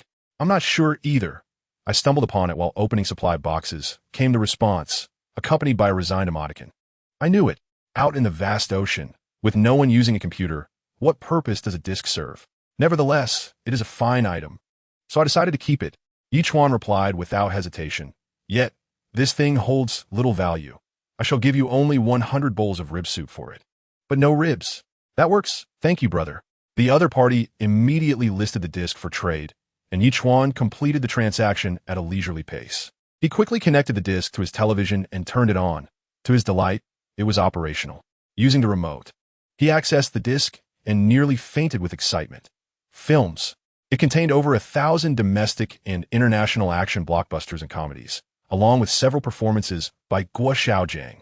Goodness, what a treasure! Ye Chuan marveled, genuinely surprised that someone had managed to procure such a thing. Although the television lacked a signal, watching these films would certainly alleviate his boredom. Thus, Ye Chuan started playing one of Guo Xiaojiang's comedic sketches, savoring the remaining ribs and soup while trading for items he deemed useful. After lunch, it suddenly occurred to him that he had not collected eggs from the henhouse in days. Surely, he had accumulated quite a few by now. He hurried to the henhouse, only to find a hen nestled in the nesting box, refusing to budge even as Ye Chuan approached. It even attempted to peck at him with its wings, causing him to furrow his brow. Oh, you cheeky hen. Now that you have a rooster, you dare to challenge your master? With that, he grabbed the hen and tossed it aside, revealing 6 eggs lying in the nesting box. Ye Chuan grinned, ready to collect them when the system suddenly chimed in. Fertilized eggs. The hen can hatch chicks. The host may choose to eat them directly or allow the hen to hatch the chicks. No wonder. Ye Chuan realized, understanding the hen's peculiar behavior. It was incubating chicks. He had mistakenly interrupted her. Apologies for disrupting your hatching. Carry on. Lay a few more eggs, and let's hope for more chicks. The hen simply stared at Ye Chuan before waddling back to her nest, leaving him to wonder if she had comprehended his words. Ye Chuan cast a cheerful glance at the hen before turning away, confident that within a few days he would witness the hatching of the chicks. At that point, he would revel in the complete freedom of both chicken meat and eggs. Surveying the island, he found nothing of immediate concern. He proceeded to milk the sheep, preparing a generous cup of fresh milk before retreating to his room to indulge in a grand cinematic experience. As night fell, Ye Chuan rose, stretching lazily, and set about crafting 8 exquisite sushi servings from the tuna, ensuring his portion was double that of the others. He then traded the remaining 7 servings. Sushi! Blueberry Jam exclaimed, her expression one of delightful surprise. This was bluefin tuna, the pinnacle of sushi. Ye Chuan wore a smug smile. Have you ever tasted it? I've had sushi once. It was sweet and tender, but I've yet to experience bluefin tuna, though I've heard much about it. Blueberry Jam replied eagerly, brother. You are truly wonderful. You are my subordinate island master, and I am essentially investing in you. Ye Chuan responded. When I begin searching for mining resources and am raking in profits, I will simply wait at home to collect my earnings. Absolutely. Blueberry Jam replied without hesitation. When the time comes, you shall receive at least half of my mining profits. This is my promise to you. Good. Ye Chuan replied, a smile unconsciously gracing his face. Yet, he remained puzzled by the woman's true identity. She could not merely be a multi-million follower internet celebrity. What secrets lay beneath her surface? However, Ye Chuan was not in a hurry, trusting that when the moment was right, Blueberry Jam would reveal all. He then divided each banana into thirds, distributing 1 to each of the 7 individuals. Remember to enjoy dessert after your meal, then have a restful sleep. Are you bribing me? Liang Hongying could not contain herself. She could hardly believe that this man's meals were always different, each one more sumptuous than the last. Truly astonishing. I am merely investing. Every subordinate island master receives a share. Ye Chuan replied promptly, though I may not be a good person, I am generous to my own. Let's hope so. Liang Hongying responded before falling silent. Ye Chuan paid her no mind, savoring the delectable, tender sushi while switching to the public chat room. Another day has passed. Another day of hunger. I've nearly finished the snowmelt from the past few days. Alas, the temperature is far too low. The seawater hovers around -6 or 7 degrees. Even the best swimmers would soon become frozen in such waters. However, has anyone noticed there are considerably more supply boxes these days, and the items being found are increasingly peculiar? For instance, I found a stick today. Are you foolish? That's not just a stick. It's a weapon meant for self-defense. Goodness, what am I defending against? I'm the only one on this island. There's not even a feathered creature around. This must be a case of giving the wrong person. Do not merely offer me a trade. I have yet to acquire any weapons, nor have I even unlocked the schematics for weapon crafting. However, I am in need of arms, and it seems our needs complement each other perfectly. Observing the chat logs of others, Ye Chuan furrowed his brow, astonished to find that a considerable number of individuals had indeed procured weapons. This does not bode well, does it? Could it signify that those from the sea will soon make landfall? System, who exactly are the inhabitants of the ocean, and when will they take action against the island? After a moment's contemplation, Ye Chuan promptly inquired. Silence ensued. Evidently, the system had no intention of divulging this information. Or perhaps the arrival of the ocean dwellers was still some time away. Brother, I have discovered someone. At that moment, a private message from Blueberry Jam left Ye Chuan momentarily stunned. Someone has ventured onto your island. Ye Chuan quickly replied. Not exactly. It is a corpse. Blueberry Jam responded. I can only refer to it as a person, yet it feels altogether unhuman. What do you mean? A person is a person. How can it not be human? Ye Chuan queried, perplexed. It could be called a merman, but it is male. Aren't mermaids typically female? Blueberry Jam explained. He must be over 6 feet tall, remarkably robust, His upper body is human, yet below the waist, he possesses a massive fishtail, with forked fins that are exceptionally pronounced. Is this truly a merman? Ye Chuan's brow knitted in concentration, suddenly realizing who the owner of the broken harpoon must be. The existence of merfolk in this oceanic realm was indeed the stuff of legends. Nevertheless, upon reflection, now that he had a system in an expansive ocean world, what manner of creature could be absent from these waters? It appeared that the island's masters had also encountered mermen emerging from the sea. Ye Chuan pondered before asking, "Can you trade this entity to me?" "That is unlikely." Blueberry Jam sent an awkward emoji. "This fellow is simply too heavy for me to move.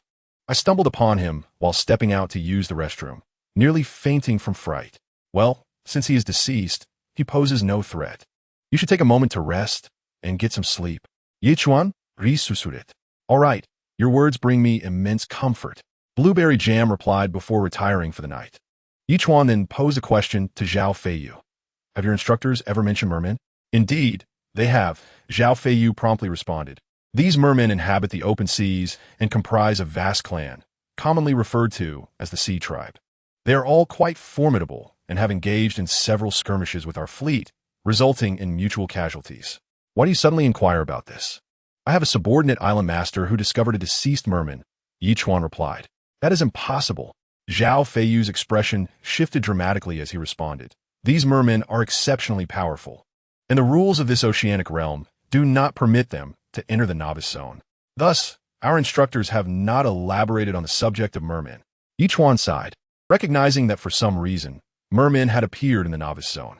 Presently, he was left to wonder about their numbers and whether they would choose to attack. Fortune may not be disaster, yet disaster is inescapable. Zhao Feiyu let out a cold snort, resolving to take each step as it comes. "Indeed," Ye Chuan responded with a single remark before reclining on the bed. The situation began to grow increasingly intricate, with everything shifting towards the unknown. Whether it was the colossal octopus from the beginning or the present mermaid, they both seemed to belong to the outer sea. If that were the case, did it imply that the novice zone would soon connect with the outer sea, rendering the so-called 6-month beginner period obsolete in this world? I'll let be. Since survival in the ocean has diverged so significantly from the norm, one must adapt to the unchanging amidst the changes. Ultimately, Ye Chuan ceased to ponder the matter further. After drinking a glass of plain water, he directly succumbed to slumber. Come dawn, Ye Chuan awoke naturally, glancing at the time on the super tablet, which was nearing 8 o'clock. Stretching lazily, he declared, Sign in successful. Congratulations, host, you have acquired 1,000 evolution points, 200 fertile black soil, and 1 feather fragment. Note, 3 feather fragments can be exchanged for an angel feather, which may lead to unexpected occurrences. To his surprise, he had received fertile black soil again, which had not appeared for quite some time. However, he need not concern himself with it. He would leave that to Friday.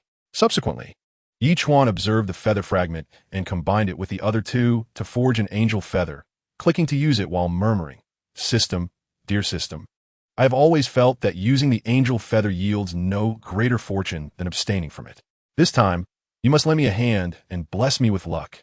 Thereafter, Ye Chuan retrieved a bucket of instant noodles, adding 2 marinated eggs, and while enjoying his meal, glanced at the public chat room, where Blueberry Jam had surprisingly sent a trade request.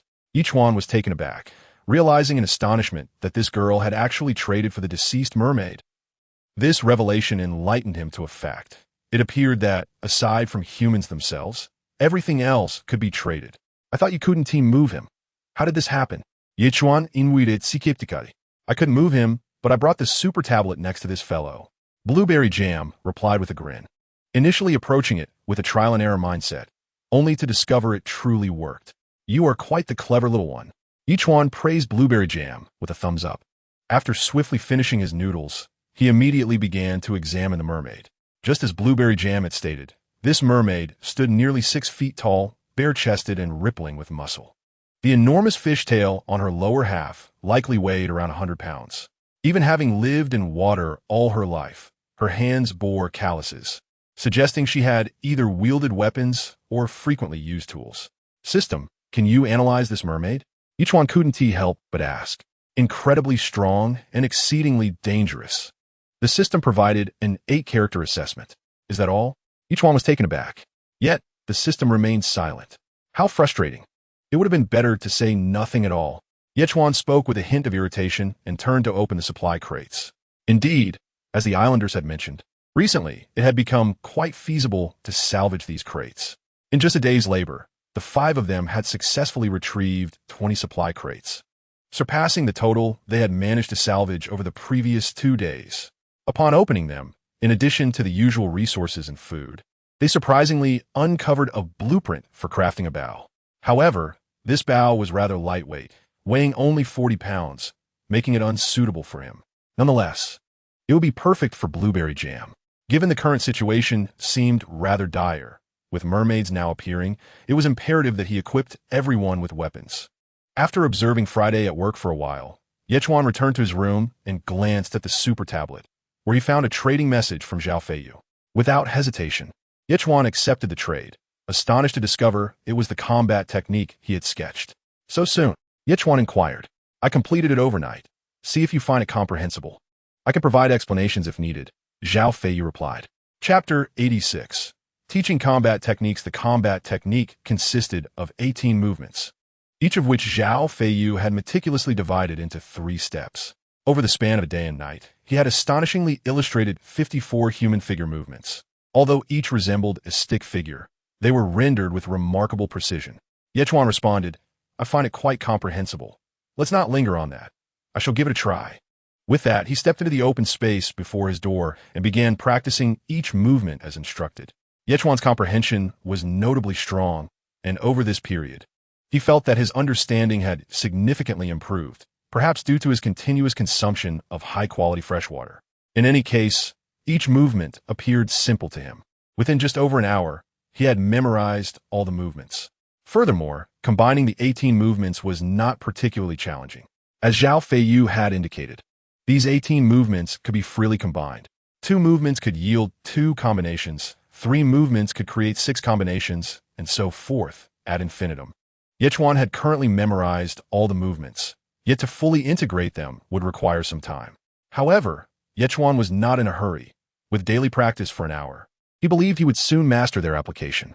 Once he had committed everything to memory, Ye Chuan turned to Zhao Feiyu and asked, Is this combat technique classified within the military? Not at all. It is merely a synthesis of several combat skills selected by an experienced veteran from the army, Zhao Feiyu replied. How is your practice going? I have memorized everything and can execute the movements proficiently, but to truly integrate them will take some time, Ye Chuan responded. You've memorized everything so quickly? Zhao Feiyu exclaimed in astonishment. It seemed that when he had initially learned this combat technique, it had taken him 3 full days to master all the movements, while Ye Chuan had managed to do so in just over an hour. Truly, the comparison between individuals is disheartening. Perhaps my comprehension ability is slightly superior. Ye Chuan replied with a laughing emoji, then added, I have several subordinate islanders. Assuming this isn't classified, I would like them to learn these techniques as well, for their own self-defense capability. That is perfectly fine, just give it to them. Zhao Feiyu replied decisively. With that, Ye Chuan felt a wave of reassurance wash over him. He recalled having received a blueprint for a photocopier some time ago, and now he was able to fabricate the machine alongside producing a batch of A4 paper. He proceeded to make 5 copies of the instructional material and distributed them to Liu Yi and the other 4 individuals. This is the combat technique that our elite special forces from the Juzhou military district practice. Whenever you find some free time, do practice it. It could serve as a means of self-defense in times of crisis. Boss, you managed to obtain the combat techniques of those elite forces?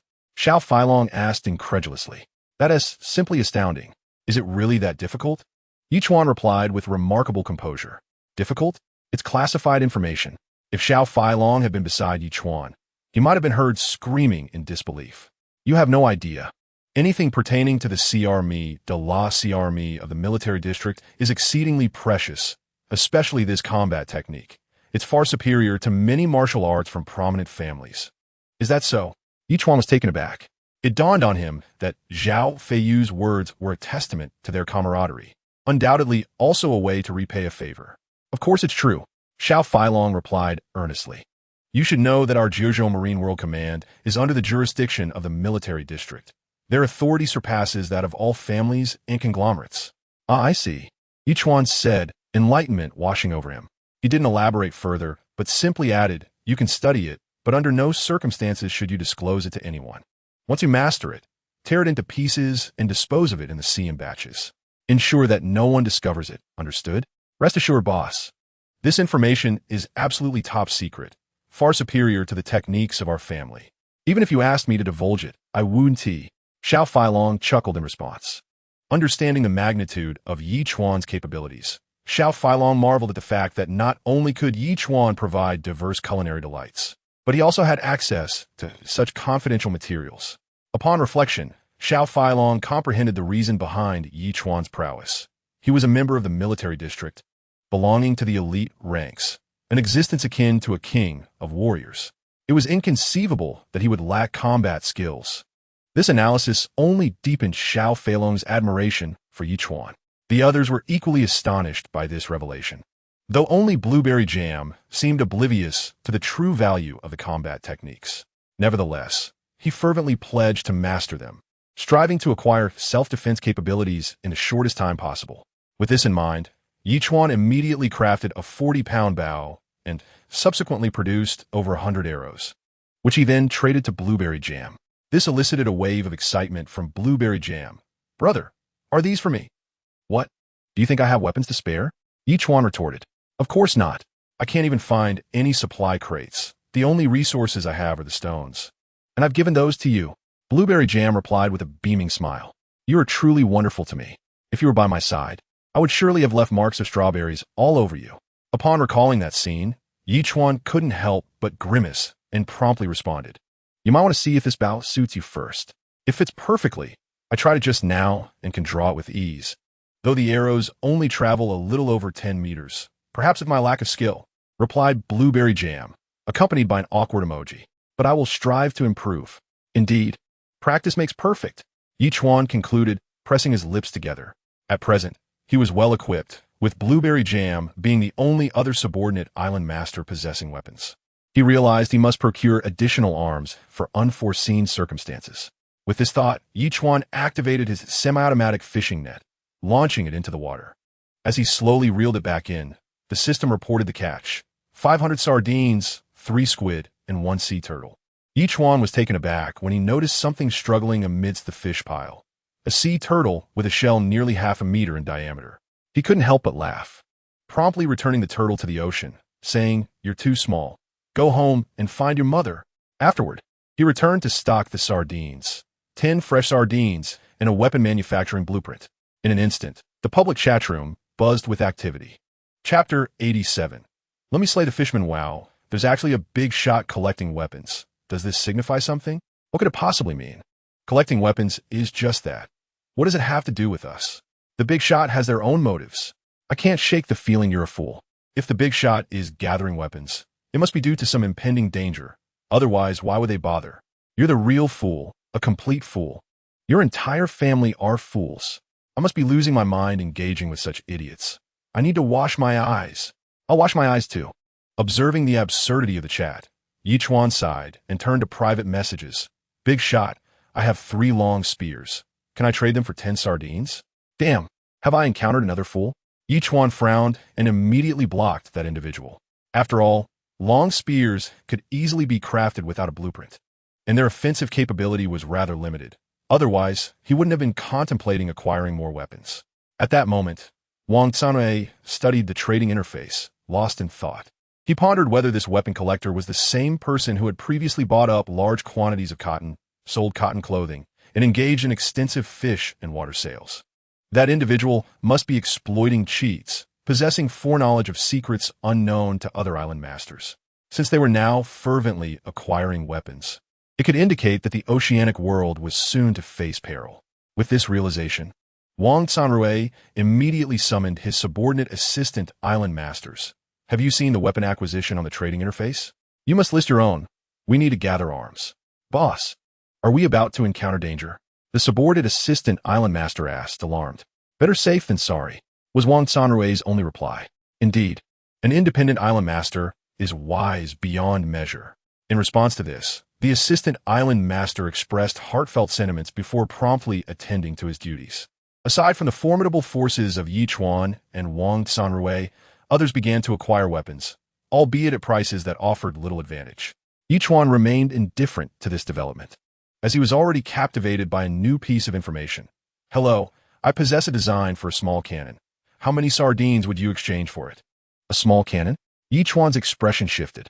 The other party placed the design for the small cannon in the trading section, allowing Ye Chuan to finally glimpse its form, which bore a resemblance to the ancient red cannons, though it was a size smaller. However, the specifics would only become clear upon completion of the transaction.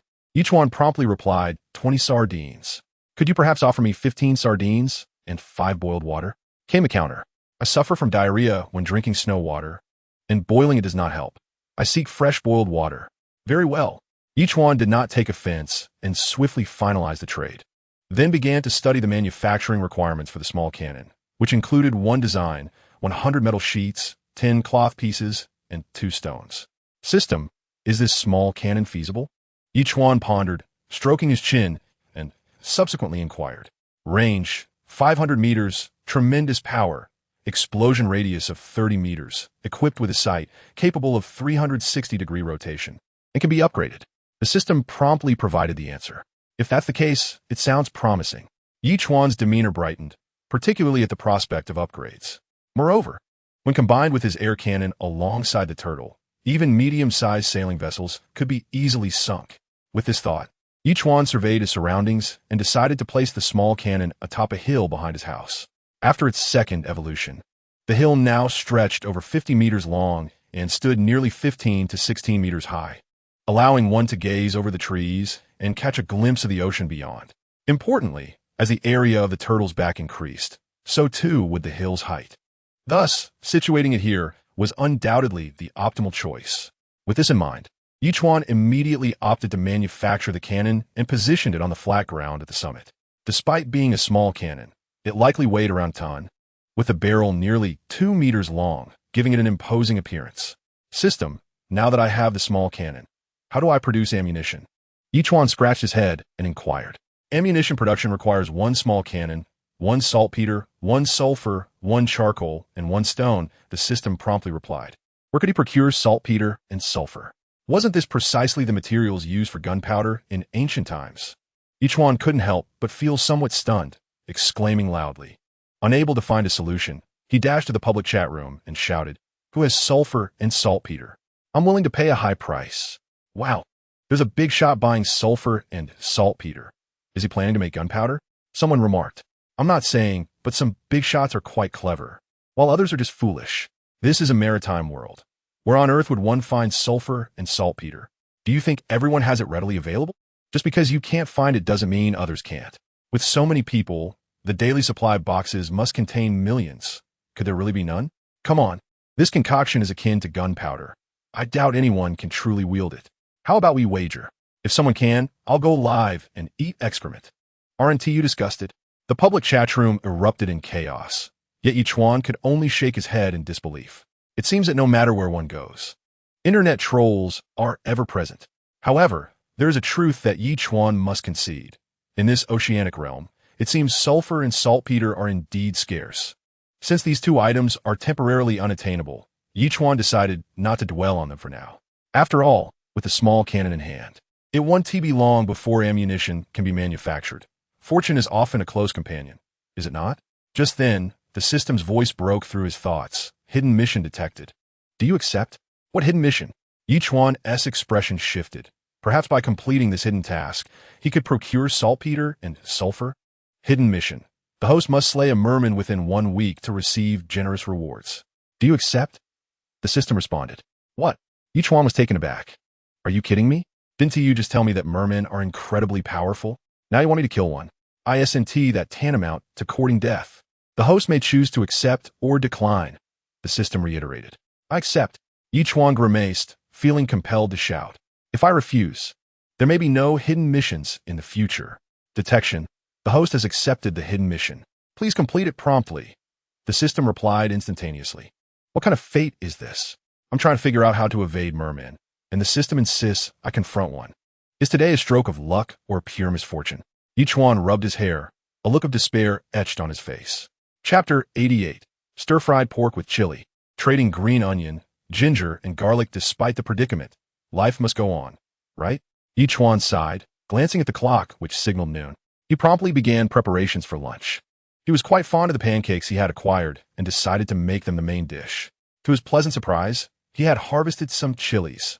After several days of growth, aside from leaving 4 or 5 to seed, the rest had ripened beautifully.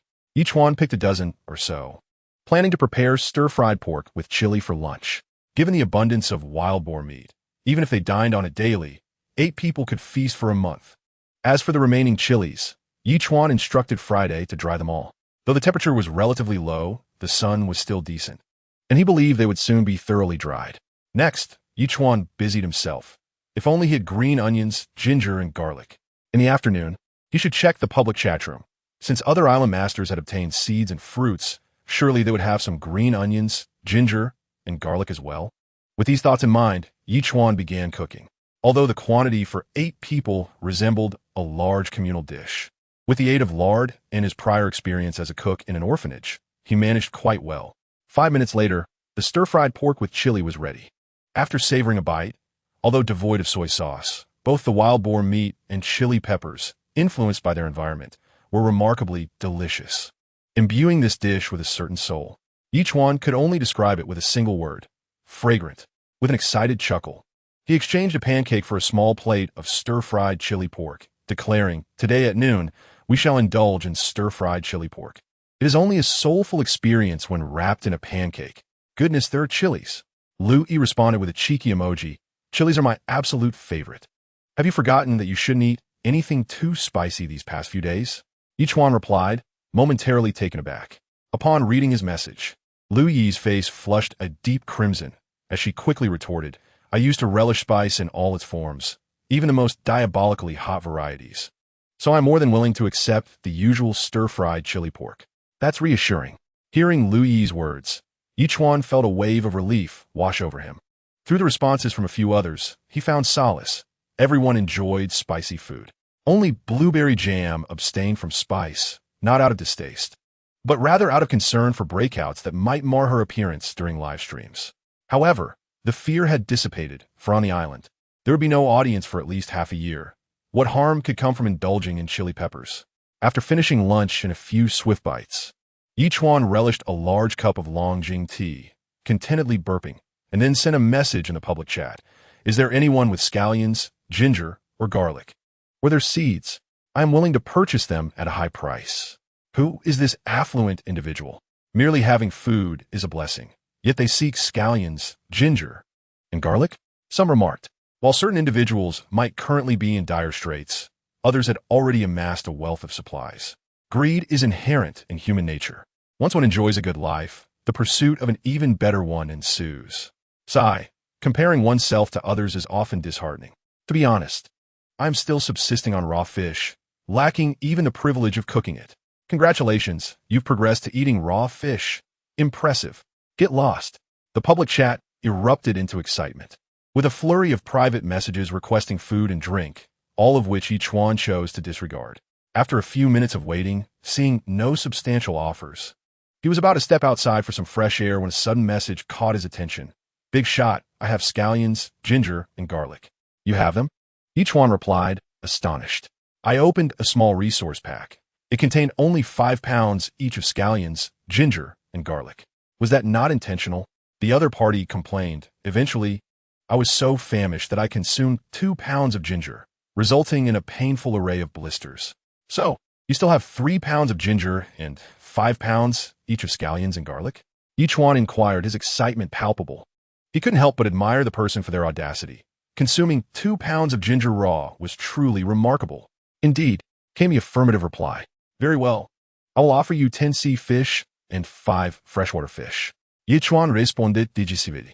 After all, these items were virtually inexhaustible for him, while they were treasures for others. "Big shot. If only you could spare me a bit more."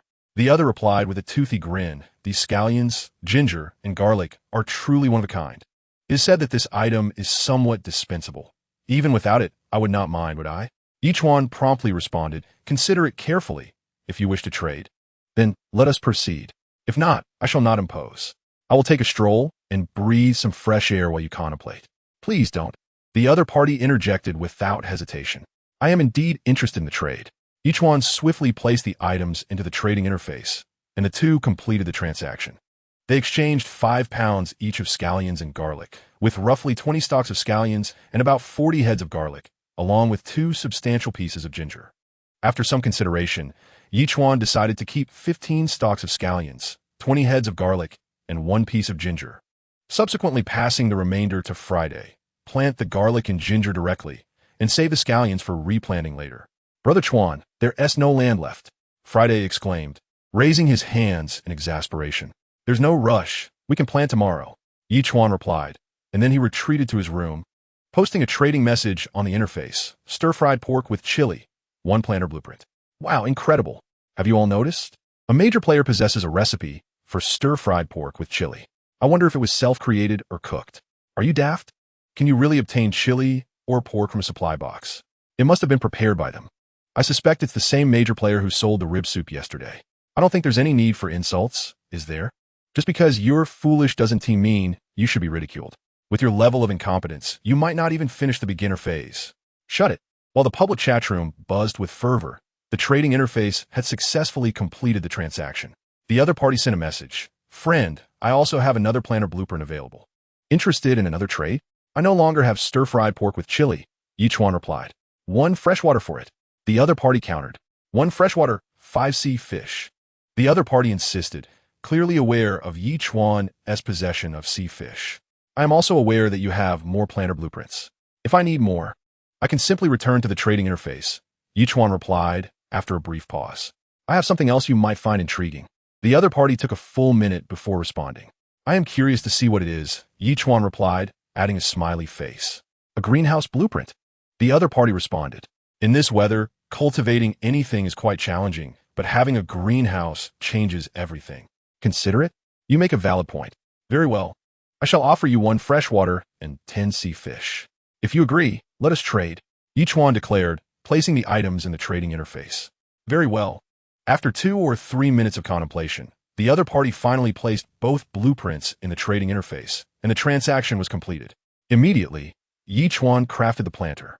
Fortunately, the 200 pounds of fertile black soil he had reserved for Friday remained unused, allowing him to scatter it into the planter. He then divided the greenhouse into 2 sections, covering both planters. 1 planter sufficed for scallions, ginger, and garlic, while the rest could wait for future endeavors. The freshly caught sea fish were depleting at an alarming rate, indicating yet another fishing expedition was on the horizon. Rubbing his hands together, Ye Chuan approached the semi-automatic fishing machine and promptly pressed the button, watching as the net descended into the sea. After a few minutes of waiting, he began to pull it back with haste. It seems heavier than before. Ye Chuan paused, quickening his pace slightly. Soon, he pulled up a large net filled with fish, and, as before, it was brimming with sardines.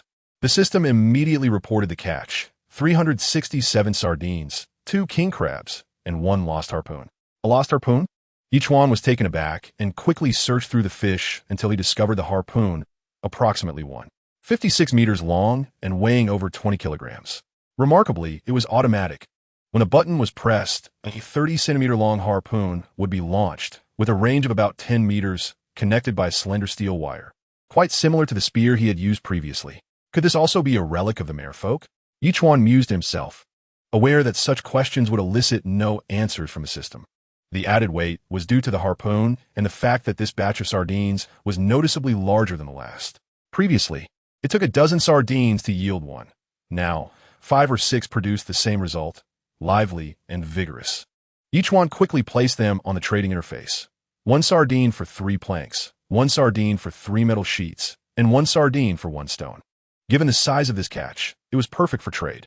After a busy afternoon, the sun began to set, prompting Ye Chuan to stretch and prepare for dinner. He had only feasted on the king crabs a few times and still had 11 or 12 left.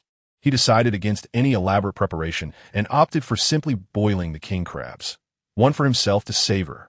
Bro, I think I put on some weight, Lu Shuai remarked, sending an awkward emoji upon receiving the boiled king crab. If you've gained weight, eat less. I want to prepare food for you tomorrow. Ye Chuan replied directly. Bro, I just feel embarrassed. Lu Shuai sent another awkward emoji. I've been fishing for supply boxes too, but all I've gotten are ordinary items like bread, ham, and instant noodles. I'm picky about what to eat, and I'm not keen on those. By the way, you don't have a weapon, do you? Ye Chuan quietly teased, then placed the lost harpoon into the trading section. Take this for self-defense. Wow, you're too generous, Lu Shuai exclaimed, sending a crying emoji. I even secretly cursed you to be swallowed by sea beast. I truly am a terrible person. In response, Ye Chuan merely sent a string of ellipses before taking a small knife to enjoy his king crab. As night fell, the island was enveloped in silence, interrupted only by the occasional rustle from the woods. After a hot shower, Ye Chuan reclined on his bed, sipping goat's milk while perusing the messages in the public chat room. Feeling utterly content. I haven't tea eaten in 3 days. Can anyone spare a bite?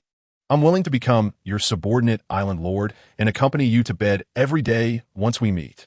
Is this woman perhaps a fool? With just a few planks or the like, one could surely trade for sardine. Did she not see that the trading interface has prominent figures listing hundreds of sardines? The problem is, I have nothing at all. Just a few days ago, a fierce wind swept through here and a wave washed everything away. Had I not held on tightly, I too might have perished. There is nothing I can do now but wish for better fortune. Brother, grant me a morsel to eat. I possess a multitude of skills. I assure you, I can make you last no more than 3 seconds. But what is the point of that? As the atmosphere in the public chat room grew increasingly bizarre, Ye Chuan found little amusement in it. He turned on the television, selecting a film, intending to watch it through before retiring for the night. Even in the midst of an exhilarating action movie, as it progressed past the halfway mark, he found it difficult to resist the overwhelming wave of drowsiness. His eyelids felt as though they were engaged in a fierce battle, and he eventually switched off the television, preparing for sleep. Almost simultaneously, outside, the 3 little ones suddenly erupted into a flurry of urgent calls. Their cries seemed to convey both warning and foreboding, as if they had encountered something unusual. The strange sounds jolted Ye Chuan awake. Crucially, it was not just one voice, but several. They resembled neither wolves nor dogs, leaving him to ponder what creatures roamed in packs at night. Suddenly, a possibility struck him. Grasping a crossbow in one hand and a machete in the other, he dashed out of the room. A mere 20 meters away, he found himself confronted by a pack of 13 or 14 dog-like creatures, their eyes glinting with a sinister green glow, generating an unsettling atmosphere. Ye Chuan's heart tightened. These were none other than the infamous African hyenas. How could such a pack appear in the woods? With gritted teeth, he muttered, "System, with my current strength combined with the combat prowess of the 3 little ones, can we possibly fend off this pack of hyenas?" Yet, the system offered no response, leaving Ye Chuan on the brink of fury. System, are you silent at night? Or have you simply lost your nerve? If I perish, your efforts will have been in vain. The system remained eerily quiet, seemingly malfunctioning, with fortune now dwindling. The only option left was to confront them head-on. Cursing inwardly, Ye Chuan took a deep breath, briefed the 3 little ones, and bent slightly, ready for action. The pack of hyenas, astutely aware, seemed to sense his movements. With a howl from one of their own, they sprang into action. Chapter 90.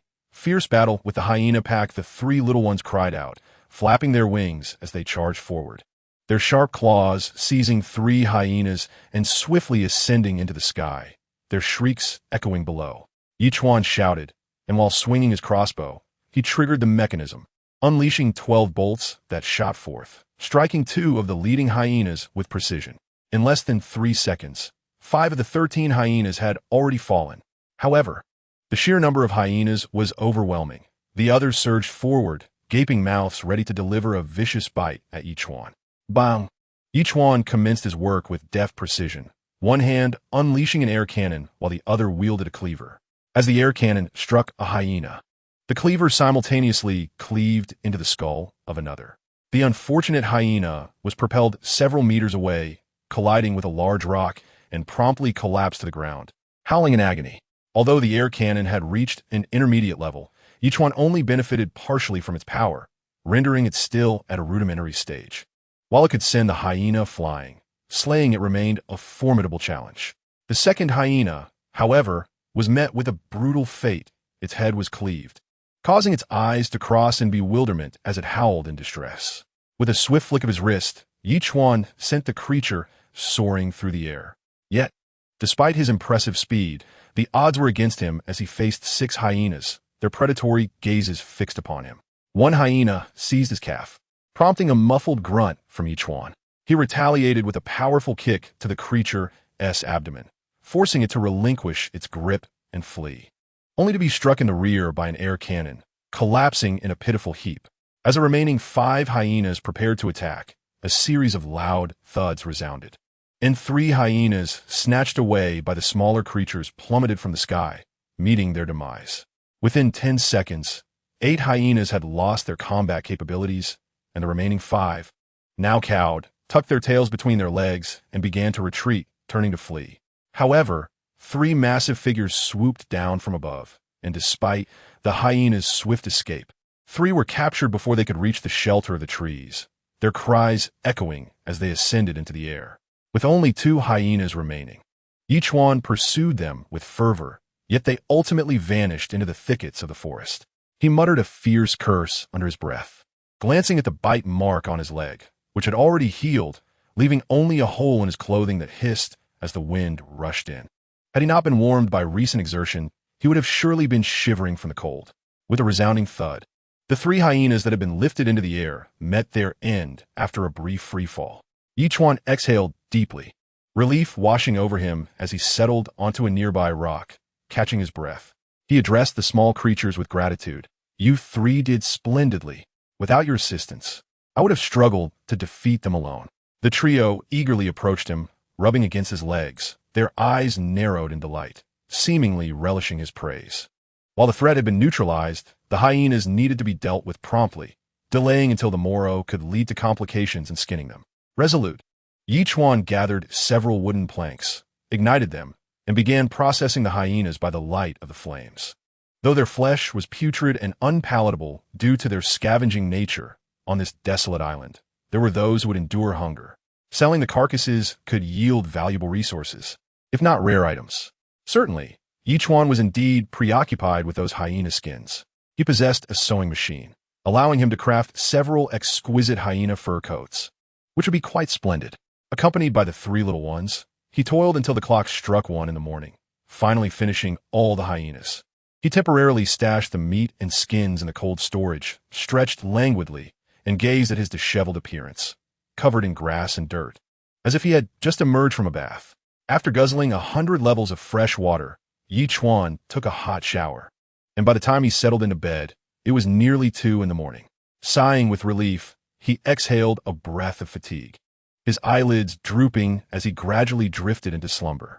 In his dreams, he found himself embroiled in a fierce battle with hyenas. This time, he faced not a mere dozen, but rather 40 or 50 of them. Despite the presence of the 3 little companions, he suffered grievous bites. Just as a scarred hyena lunged at his throat, he jolted awake. Goodness! Ye Chuan sat up abruptly, gasping for air, still somewhat dazed. After several moments, he managed a bitter smile. It was merely a dream. Glancing at the time, he was astonished to discover it was already past 10 in the morning. He had unknowingly slumbered for over 8 hours. Indeed, engaging in such intense combat was quite exhausting. Muttering to himself, Ye Chuan slowly rose, drinking nearly 500 milliliters of plain water before stretching his limbs and stepping outside, calling out, "Sign in. Sign in successful. Congratulations, host. You have received 1,000 evolution points. A choice of 1 from 6 super warm clothing options and a rabies super resistance upgrade." Huh. Ye Chuan was taken aback. "System, are you aware of my battle with the hyenas last night? You didn't assist me, and now you choose to feign ignorance?" As expected, the system remained silent. "Fine. One day I'll show you what happens when I'm gone." Ye Chuan scoffed, then turned his gaze towards the forest. 2 hyenas had escaped. He needed to locate them swiftly, for they posed a future threat. If they were both of the same gender, it might be manageable, but if one were male and the other female, they could soon breed a formidable pack, which would spell trouble. For the time being, he pushed those thoughts aside. This task was undoubtedly imperative. He proceeded to the sheep pen to milk the ewes, boiling the milk for later storage. He then portioned the hyena meat into 70 servings, placing all of it on the market. Hyena meat, 5 wooden planks 10, hyena meat, 5 metal pieces 10, hyena meat 5 stones 5. Given that the hyena meat had a particularly foul odor and was raw, the resources exchanged for 5 units were indeed a bargain. As Ye Chuan listed the hyena meat, the previously quiet public chat room erupted with lively chatter. Chapter 91. Trading Resources, Advancing to Level 6 Hyena Meat, and the audacity to trade it for resources at a rate of 5. Who is this benevolent benefactor, bestowing generosity upon the masses? You must be joking. Hyena meat is both pungent and unpalatable. How could one bear to consume it? Oh, it appears you possess little understanding of the situation at hand. In this dire moment, having something to eat is a blessing in itself. I cannot afford to be picky about the quality. Frankly, I could consume anything, even the most unpalatable morsel. Spare me your attempts at disgust. It is akin to a toad crawling upon one's foot, harmless yet utterly repulsive. What truly piques my interest now is how, while we are all situated on this novice island, he encountered a pack of hyenas and single-handedly vanquished them. One must remember that the infamous African number 2 dares to challenge even lions. As I perused these chat logs, I couldn't help but shake my head slightly. It seems there are indeed those who possess a measure of understanding. However, I remain indifferent. As time passes, the trade of hyena meat begins to slowly unfold. At this moment, I promptly retrieved the rabies super serum and injected myself as per the instructions. Subsequently, I donned a set of black super thermal clothing, replacing the damaged attire, which immediately provided a sense of warmth. Gazing at the discarded thermal wear, I took the thread and needle acquired from previous transactions to mend the tears. Soon after, I announced in the public chat room, super thermal clothing, slightly damaged, has been mended. We'll exchange for rare items. A friend expressed interest in my super thermal clothing and inquired about potential exchanges. Hardly had I sent the message when I received a private chat from Wang Sanrue. This fellow seems more fixated on the super tablet than on his own development. I responded, "What do you have to offer?" I explained this thermal suit is merely thicker than a standard garment, yet provides far greater warmth than cotton clothing. Extremely practical. Wang Sanrue promptly stated, "Island area expansion card. It seems I have traded with you before. You exchanged an island area expansion card with me." I quietly remarked, "I am curious about the source of your numerous island area expansion cards." Wang Sanrue retorted, "Aren't you the one who previously engaged in the large-scale acquisition of cotton and sold cotton clothing at exorbitant prices? I simply obtained these through exploration." I did not respond to that, but instead reiterated, "However, I have never acquired an island area expansion card. Whatever, if we trade, let us trade. If not, then so be it." Wang Sanrue said, placing the island area expansion card in the trade window. I wasted no time and promptly accepted the trade. Wang Sanrue then received the super thermal suit, observing the mended area on the calf. The stitching was passable, and while it might affect warmth, it was, as I had mentioned, far superior to cotton clothing. "This is a good deal," Wang Sanrue exclaimed joyfully, having acquired such a fine super thermal suit while gleaning valuable information. It seems that each area's supply crates yield distinct treasures. Henceforth, I shall seek to procure more valuable items from those who control the subsidiary islands. Before long, noon arrived, and I immediately prepared lunch, trading 300 units of hot sheep's milk to each participant. "I overslept this morning. Let us eat lunch now. Have you seen the trade interface for the hyena meat?" Zhao Feiyu replied, "This is astonishing. It must have taken at least 10 hyenas. I can't fathom who could be so formidable." "No need to guess. It's me," Ye Chuan responded with a grinning emoji.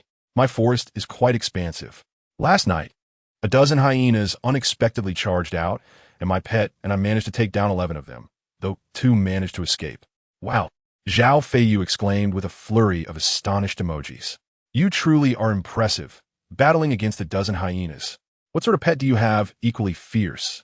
"Just 3 albatrosses." Ye Chuan chuckled it. The 3 of them accounted for 6 kills, while I dealt with 5. It was quite a thrill, and I was utterly exhausted, which is why I overslept today. "I see. You weren't injured, were you?" Zhao Feiyu inquired with renewed concern. "I'm fine. Just a minor issue that I've already resolved." Ye Chuan replied. "That's good to hear," Zhao Feiyu said before heading off to have a meal. It was half an hour later when Zhao Feiyu sent a trade request. 100 wooden planks, 30 stones, and 70 metal sheets. "What is this?" Ye Chuan asked, puzzled. "These are what I've gathered over the past month. After keeping the essentials for myself, I've set aside these for you," Zhao Feiyu explained. "Honestly, I have no use for them, The scattered items were becoming a hassle, so I've been accumulating them. All right. Ye Chuan accepted without hesitation, giving Zhao Feiyu an island area expansion card in return. Brother, this item is far too valuable. Zhao Feiyu remarked softly. Come on, there's no need for formality between us. Ye Chuan quickly responded with a laughing emoji. I don't need this, otherwise I would have used it long ago. If you agree to the trade, then I do too. Otherwise, return it. Fine then. Zhao Feiyu hesitated for a moment before finally agreeing to the transaction. As an elite dispatched by the military district, Zhao Feiyu was reluctant to accept favors from Ye Chuan. However, refusing such kindness would make his life quite difficult, so he felt compelled to reciprocate appropriately. Once the beginner phase was over and military support arrived, he could repay the favor. After completing the trade and transferring the items to his warehouse, Ye Chuan turned his attention to the 3 small creatures frolicking in the air. He now possessed 9,000 evolution points, and it was time to upgrade them.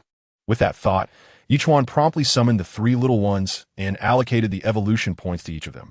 Their bodies grew slightly larger, and then Ye Chuan opened the information panel.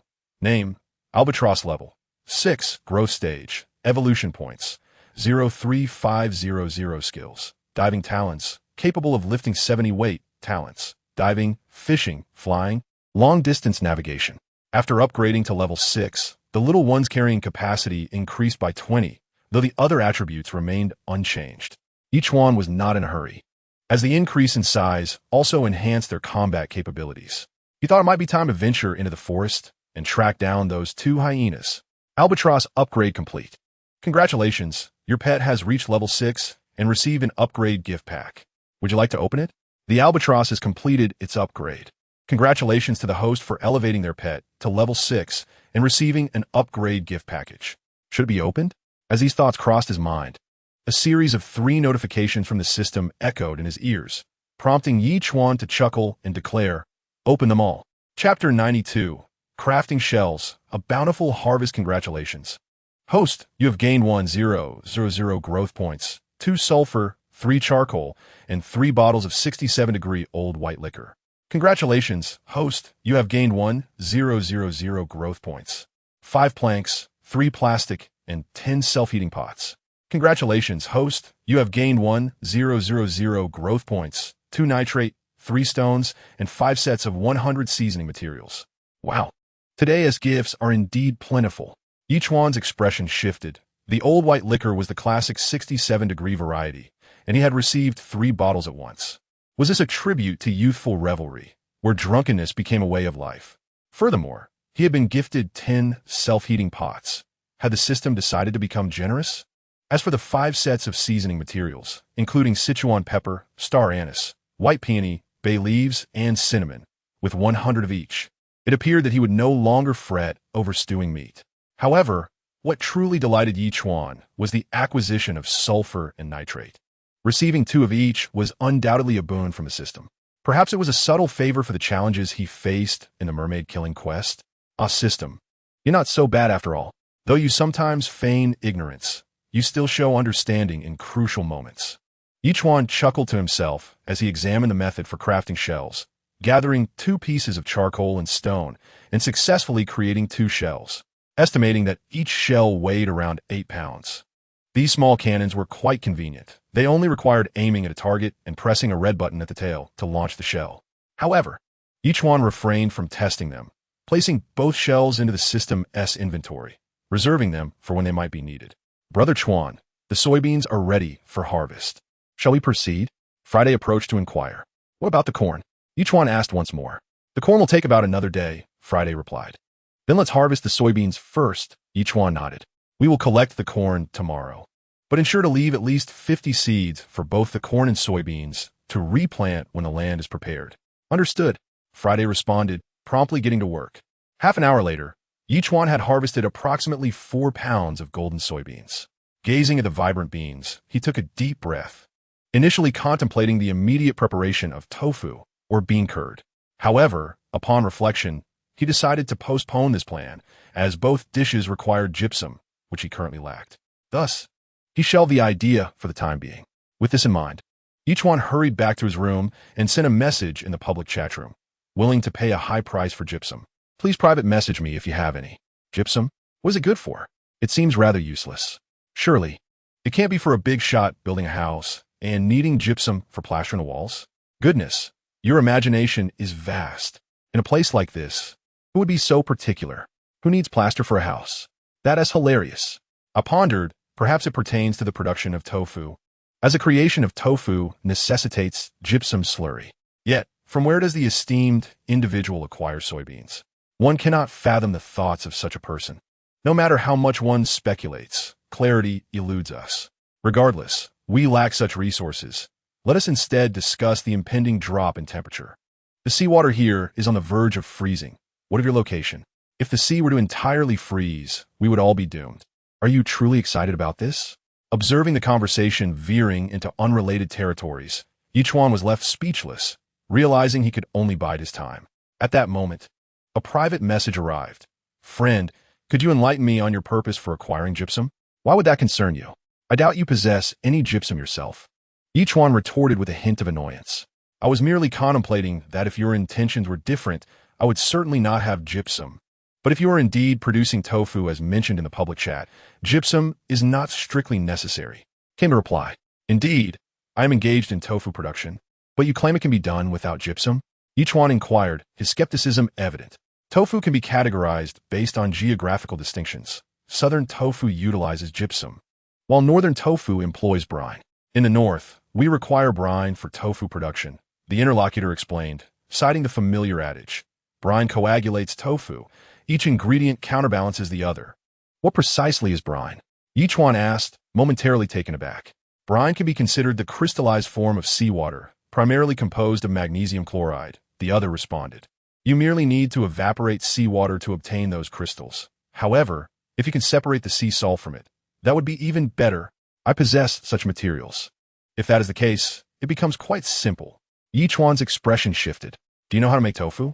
I can guide you through the process, the other continued. Truth be told, I am not very familiar with it. Ye Chuan admitted after a moment's thought. It is quite straightforward. First, wash the soybeans and soak them for a whole day. Then, grind the soaked beans into a slurry. Place it in a large pot over a wood fire until the soy milk boils. After cooling for half an hour, add a few drops of brine to a spoonful of soy milk, gently stirring it in the pot. After a few minutes, switch to another spoon until the mixture thickens to the point where the spoon can no longer be moved. Finally, prepare a sieve and a cloth. Pour the curds into the sieve, cover it with the cloth, and press it down with something slightly heavy to facilitate drainage. After about 20 minutes, the tofu will be ready. Moments later, the other party elaborated extensively. After reading the detailed instructions, Ye Chuan perceived that it was not overly complicated. However, it seemed he would need to wait until tomorrow to commence the process. He then inquired, by the way, how should I add water when grinding the beans? It is best to use well water or spring water, the other replied. The ratio of beans to water is approximately 1 to 4. For every pound of beans, you should use 4 pounds of water. Understood, Ye Chuan exclaimed, promptly placing 2 bottles of boiled water and 2 sea fish in the trading bar. What is this? The other inquired curiously. You have been immensely helpful, so I must express my gratitude. Consider this a consultation fee. Ye Chuan responded. I merely shared what I knew upon seeing your inquiry. I did not expect any compensation. The other replied. Goodness, I have encountered someone who does not seek remuneration. This individual is indeed kind-hearted. Ye Chuan murmured and promptly replied, feel free to accept it. I have never been one to owe favors. Thank you then. Since the other party had said so and did not insist further, Ye Chuan immediately accepted the items. He swiftly crafted a metal basin, soaking all 4 pounds of beans and placing them indoors. After stretching lazily, he suddenly remembered that the sea salt should have filled a mineral water bottle by now. Just as he was about to collect it, he noticed 3 little ones on the side of the small hill, bending down and looking up intermittently, seemingly engaged in some activity. Intrigued, he hurried over to investigate. Upon reaching the spot, Ye Chuan widened his eyes in disbelief. Chapter 93. The Spring and the Reunion Dinner. Before him lay a colossal stone weighing 1,000 pounds, with a fissure running through its center. At that moment, a slender stream of water flowed from the crevice, coalescing into a nearly imperceptible trickle that cascaded down the rock. Is this a spring? Ye Chuan mused aloud, approaching to catch some water in his hands. After tasting it, He was astounded by its crisp sweetness. Fresh water. Incredible, he exclaimed, utterly astonished. He had never anticipated the emergence of a small spring in this location, undoubtedly a result of the second evolution. This led him to speculate whether, after a few more evolutions, a freshwater river might materialize here. The thought of being able to drink sweet spring water without the aid of a seawater desalination device filled him with joy. Ye Chuan chose not to interfere, as the current stream was minuscule, scarcely worthy of the tidal flow, merely a line of water. Without further ado, he dashed to the seawater separator, where he discovered it was already filled with a mineral water bottle of sea salt. He promptly collected it, placed an empty bottle for future use, and connected another bottle to gather the remaining components leading to the sea. Thus, by the time he let the soybean milk water cool tomorrow, he could effortlessly pour in the harvested brine. With the sun nearing its descent, Ye Chuan opened nearly 20 supply boxes, acquiring various resources, including some ham and bread. He paid little mind to these finds, storing everything in the warehouse before returning to his room, preparing for a simple self-heating meal for everyone that evening. At that moment, Friday approached and inquired, "Brother Chuan, the spinach and lettuce are ripe. Shall we harvest them?" Ye Chuan was surprised that the spinach had matured 2 days later than the peppers, likely due to his neglect in providing it with nutrient solution later on. He mumbled, "Let us pick a dozen spinach and 2 lettuces." Understood. Friday promptly departed, and half an hour later, the clean spinach and lettuce were presented before Ye Chuan. He was quite satisfied with Friday's efficiency, especially since he had taken the liberty of washing them, saving Ye Chuan some time. Without delay, Ye Chuan sliced some pork to prepare a dish of stir-fried spinach with meat. He then traded the self-heating pot, the stir-fried spinach, and the lettuce, announcing, "Tonight, we shall have a self-heating pot, stir-fried spinach with meat, and 3 pieces of lettuce for each person." To his surprise, they actually had spinach and lettuce. Lu Wei asked in astonishment, "Is this what you cultivated?" No, this is what I planted. What bloomed were the seeds." Ye Chuan replied with a smile, "I added a chili while cooking, and to my surprise, it tasted rather delightful. Associating with you is undoubtedly the best choice." Lu Wei sincerely exclaimed, "In increasingly harsh conditions, you manage to enjoy your meals so splendidly. It is truly enviable. Then let us strive diligently and ensure my investment does not go to waste." Ye Chuan immediately burst into a series of hearty laughs. "Rest assured, I shall not disappoint you," Lu Wei replied with an array of determined emojis before heading off to eat. Ye Chuan then sent half a gene of old baijiu to Zhao Feiyu, Lu Shuai, and Xiao Feilong, stating, "Although we cannot meet at the moment, let's share a drink from afar. It counts as a reunion feast." "Boss, am I seeing things? Did I actually spot alcohol?" Xiao Feilong exclaimed, his eyes wide upon seeing the half gene of liquor. "Your vision is intact. This is old baijiu, and it's the classic 67-degree variety." Ye Chuan responded, "With such a high alcohol content, you won't get drunk after just 1 sip, will you?" "No way," Xiao Feilong immediately retorted. "I can drink 1,000 cups without getting tipsy." "Then all is well," Ye Chuan said, replying to Zhao Feiyu and Lu Shuai for a moment before opening his self-heating pot. He took out a pancake, rolled it with some lettuce, spread the sweet bean paste acquired earlier, poured a little liquor, and began to leisurely sip while listening to Guo Xiaojiang's comedic performance. Truly, this 67-degree spirit was remarkable. With the first sip, his tongue was instantly ignited with heat, which then traveled down his throat and into his stomach. Yet, after the initial spiciness, a sweetness emerged, accompanied by a soft, comforting sensation, leaving him feeling utterly invigorated. "This liquor is splendid," Ye Chuan joyfully remarked, and before he realized it, he had finished half a gene. Feeling pleasantly tipsy, he disposed of the remnants of his meal into the automatic recycling bin, washed his face, and plopped onto his bed.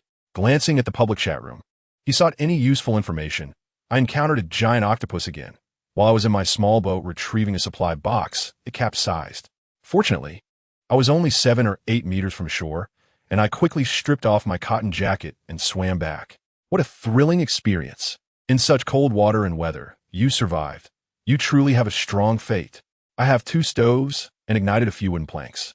Most crucially, I had a spare cotton jacket. Otherwise, even if I didn't perish, I'd surely have lost my skin. Indeed, having ample resources brings numerous benefits. I wish you prosperity after this calamity." So let us hope so. "Today, I encountered a shark. I was on the shore when it leaped up to attack me. But thankfully, I reacted swiftly. Reading the chat records, Ye Chuan's eyelids began to droop, and he could not resist lying down on the bed, not even having time to cover himself with a blanket before he fell into a deep slumber. Host has not yet checked in. Would you like to check in?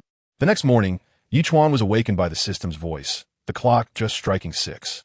Check in, he mumbled, rubbing his sleepy eyes. Successful sign-in. Congratulations. The host has received 1,000 evolution points, 10 charcoal, and 1 lucky blind box. Note, there's a chance to obtain crafting blueprints, seeds, or fruits. Oh, it has been quite a while since I last opened a lucky blind box, and here I am with one. Ye Chuan's expression shifted, and he immediately exclaimed, "Open a blind box." Opening blind box. Congratulations, the host has obtained a double amplification for 1 day. Pending use. Wow. Ye Chuan shouted in delight, utterly astonished that, after nearly 2 weeks, double amplification had reappeared. Without a moment's hesitation, he declared, "Use double amplification." Subsequently, Ye Chuan glanced at the super tablet, eager to open the trading interface to see what treasures awaited him, only to find that Liang Hongying had sent him 124 wooden planks and 211 stones. It appeared that this woman had relinquished all her possessions to him, which left Ye Chuan feeling uneasy. He couldn't help but inquire, "What is going on?" "None of your business. Just accept it," Liang Hongying replied defiantly. Chapter 94. Shock from Liang Hongying. "You are my subordinate island master. You have a situation now, and you want me to stay out of it?" Ye Chuan furrowed his brow and promptly retorted, "This is an order. Answer me immediately." A full minute elapsed without a response from Liang Hongying. Ye Chuan pressed on, "Currently, the only person you can trust is me. Otherwise, you wouldn't have entrusted all your resources to me." Finally, Liang Hongying replied, "I was attacked by a giant octopus. One of its tentacles broke my leg, and I have a wound on my lower abdomen about 2 centimeters deep. The bleeding hasn't stopped. I've lost about 500 milliliters of blood, and I fear I won't survive the night. If you don't tell me, you really won't make it through tonight. However, as your superior, I will not allow you to die, and thus, you shall not perish." Ye Chuan responded sternly. Upon reading this, Liang Hongying seemed somewhat irked. "Who do you think you are? Just because you say I won't die doesn't mean I won't. Are you a savior?" Ye Chuan remained silent, swiftly making his way to the seawater purifier. Noticing that it had produced 150 levels of fresh water, he promptly collected it all. He traded 1 cool boiled water and 1 roll of toilet paper to Liang Hongying. "Now, follow my instructions. First, wash the wound with the cool boiled water. Then use the toilet paper to dab it dry." Liang Hongying frowned, perceiving him as rather childish, and disdainfully retorted, "I've already said the bleeding won't stop. Are you blind? Do as I say." Ye Chuan insisted, his tone firm and commanding. Though Liang Hongying understood her time was running short, no one willingly embraces death. She was merely resigned to her fate. Seeing Ye Chuan's insistence, she reluctantly acquiesced and began to follow his instructions. A few minutes later, Liang Hongying replied, "I've finished, but it's still bleeding." Ye Chuan immediately traded her another batch of 150 levels of fresh water. Use 30 to cleanse the wound. Do not use the toilet paper to wipe it. Apply 20 to the fractured leg, and drink the remaining 100 entirely. "It's all water. What's the difference?" Liang Hongying muttered impatiently, pouring approximately 30 levels of fresh water over her wound. She felt a chilling sensation at the sight of the injury, and to her astonishment, the wound, which had been incessantly bleeding, ceased to ooze blood. Moreover, she could distinctly sense that the wound was healing at an incredibly slow pace. "What kind of water is this?" Liang Hongying gazed incredulously at the water, touched the fractured area, and felt a surge of strength. Without hesitation, she found a crevice in a rock and forcefully realigned the displaced bones. The indescribable pain caused cold sweat to trickle down her brow. After taking several deep breaths, she applied 20 levels of fresh water to the wound, and the icy sensation washed over her, rapidly diminishing the pain. This revelation left her even more astonished. She gulped down the remaining 100 levels of fresh water in one go. Following the initial chill, a wave of warmth spread through her limbs, causing nearly every pore to relax. At this point, she could clearly feel that the wound on her lower abdomen was indeed healing, albeit slowly, and she estimated it would be fully healed by the afternoon. As for the fracture in her leg, it would likely take longer, but at least she would survive. The feeling of having narrowly escaped death brought tears to the eyes of this stubborn and resilient woman. She never expected that the man she had quietly despised would save her life. Reflecting on it now, it was indeed her own loss in a bet that had made her a subordinate island master to him, and during this time, he had consistently provided her with food in various forms. Perhaps he wasn't so bad after all. Contemplating this, Liang Honging couldn't help but respond. The bleeding has stopped, and the wound is healing slowly. I estimate the fracture will heal in due time. Thank you. We are all on the same side. No need for formalities. Ye Chuan finally breathed a sigh of relief. What kind of water did you give me? It's almost akin to a miraculous elixir, Liang Honging inquired curiously. Fresh water of level. Ye Chuan replied, it significantly enhances physical constitution, prevents various ailments, and alleviates fatigue. I see. Liang Honging realized, no wonder it possesses such formidable effects. It is truly a treasure beyond price. She had already learned about it in the public chat room, and she herself had once produced an apple of level. If categorized by levels, level is above level, and above that is level, and so on. One can imagine how precious level fresh water is. Yet he had unhesitatingly given her 150, possibly all the level fresh water he had. In that moment, Liang Honging found herself a loss for words to describe her feelings toward Ye Chuan. By the way, please send me all the resources once more. Ye Chuan promptly replied. Without hesitation, Liang Honging placed all her items in the trading bar, and Ye Chuan accepted them all. A few seconds later, he traded them back. But everything had doubled. This left Liang Honging puzzled as she asked, why did you return it in double? I merely helped replenish your inventory. I still have ample resources on my end. If you need more, I can obtain it from you again. Ye Chuan replied, just accept it. Very well. Liang Honging decided not to be polite with Ye Chuan and immediately accepted the items. Ye Chuan pressed his lips together, his expression turning serious as he observed the chat room, filled with accounts of numerous individuals falling victim to attacks. To his astonishment, even his subordinate island master had been assaulted by a colossal octopus. This could hardly be a mere coincidence. Perhaps it was due to the impending freezing of the sea, prompting these large fish to feast before the waters solidified. If that were indeed the case, the task of slaying a mermaid, which was a hidden quest, needed to be prioritized. Otherwise, it would become exceedingly difficult once the ocean was encased in ice. With this thought in mind, Ye Chuan immediately inquired, System, please assist me in locating a mermaid. No response followed. The system appeared to be malfunctioning. Frowning, Ye Chuan quietly demanded, System, you initiated this hidden quest. I wish to undertake it now. You must at least provide me with the location of a mermaid. Otherwise, the vast ocean leaves me at a loss. Location pinpointing has been completed. At last, the system responded, stating that the information had been relayed to a turtle, which was currently traversing at a speed of 45 nautical miles per hour. How long until arrival? Ye Chuan pressed further. Barring unforeseen circumstances. Between 5 and 6 o'clock tomorrow morning, the system replied. Please prepare. This will be the most perilous experience since you entered the oceanic realm. Wow. Ye Chuan was taken aback. If even the system deemed it so, successfully completing the quest would undoubtedly be quite challenging. Chapter 95. The Dogskin Coat. Freshly made tofu, what is destined to be a blessing, cannot be avoided if it is a curse. Ye Chuan chose not to dwell on the matter further and privately messaged Lu, Yi, and the others, requesting their resources. After a doubling of the yield, he promptly returned the excess to them. The group was astonished by such a remarkable feat, yet Lu, Yi remained unfazed, having witnessed it before. This guy is truly impressive. Subsequently, Ye Chuan perused the trading interface, acquiring several valuable items in a short span of time that morning. At noon, the meal consisted once again of spinach stir-fried with meat, as the spinach had ripened and needed to be consumed swiftly before it spoiled.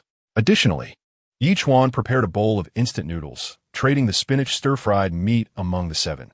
Let us enjoy instant noodles with the stir-fry today. It's been a while since we had it. A change of flavor. After lunch, Ye Chuan retrieved 11 hyena skins that he had previously stored in the refrigerator. It was a rare opportunity to benefit from a doubling effect.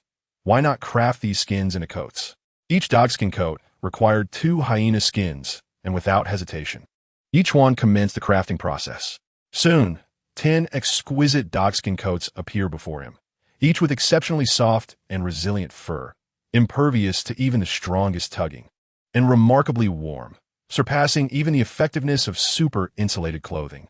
Furthermore, the unique odor of the hyena skins had been entirely eliminated. Indeed, coats fashioned from animal pelts are truly warm. With a chuckle, Ye Chuan stored all 10 dogskin coats into the system's storage compartment. Gazing at the remaining hyena skin, he promptly opted to craft sofa cushions, resulting in the acquisition of 2 exceptionally warm cushions. "Brother Chuan, is it now time to harvest the corn?" Friday inquired, approaching him. "Absolutely," Ye Chuan responded immediately. As he watched Friday dash into the flower bed, he retrieved the soaked beans and prepared 16 pounds of cool boiled water, promptly commencing the grinding of the beans. Following the steps explained by the individual from the previous day, Ye Chuan executed each task meticulously. However, when it came time to pour the soy milk into the large pot, he paused, noticing an abundance of bean dregs at the bottom. Logically, the dregs should be of no use, right? After some contemplation, Ye Chuan revisited the chat history and posed a question to the individual. The response was an awkward expression, followed by an immediate apology. "I'm sorry. Aside from being used when pressing tofu, the sieve is also necessary to filter the soy milk before cooking. The dregs must be removed." "Goodness," Ye Chuan exclaimed, feeling a wave of frustration. He had nearly ruined his pot of tofu. "Apologies. I've only seen my family make tofu a few times when I was younger and didn't remember everything," the individual replied. "However, you can stir-fry the dregs with scallions to make pancakes, which is particularly delicious if you have any pancakes." "All right, I understand now," Ye Chuan replied, adding the filtering step before continuing to cook. By the time the soy milk reached a boil and cooled, Friday returned.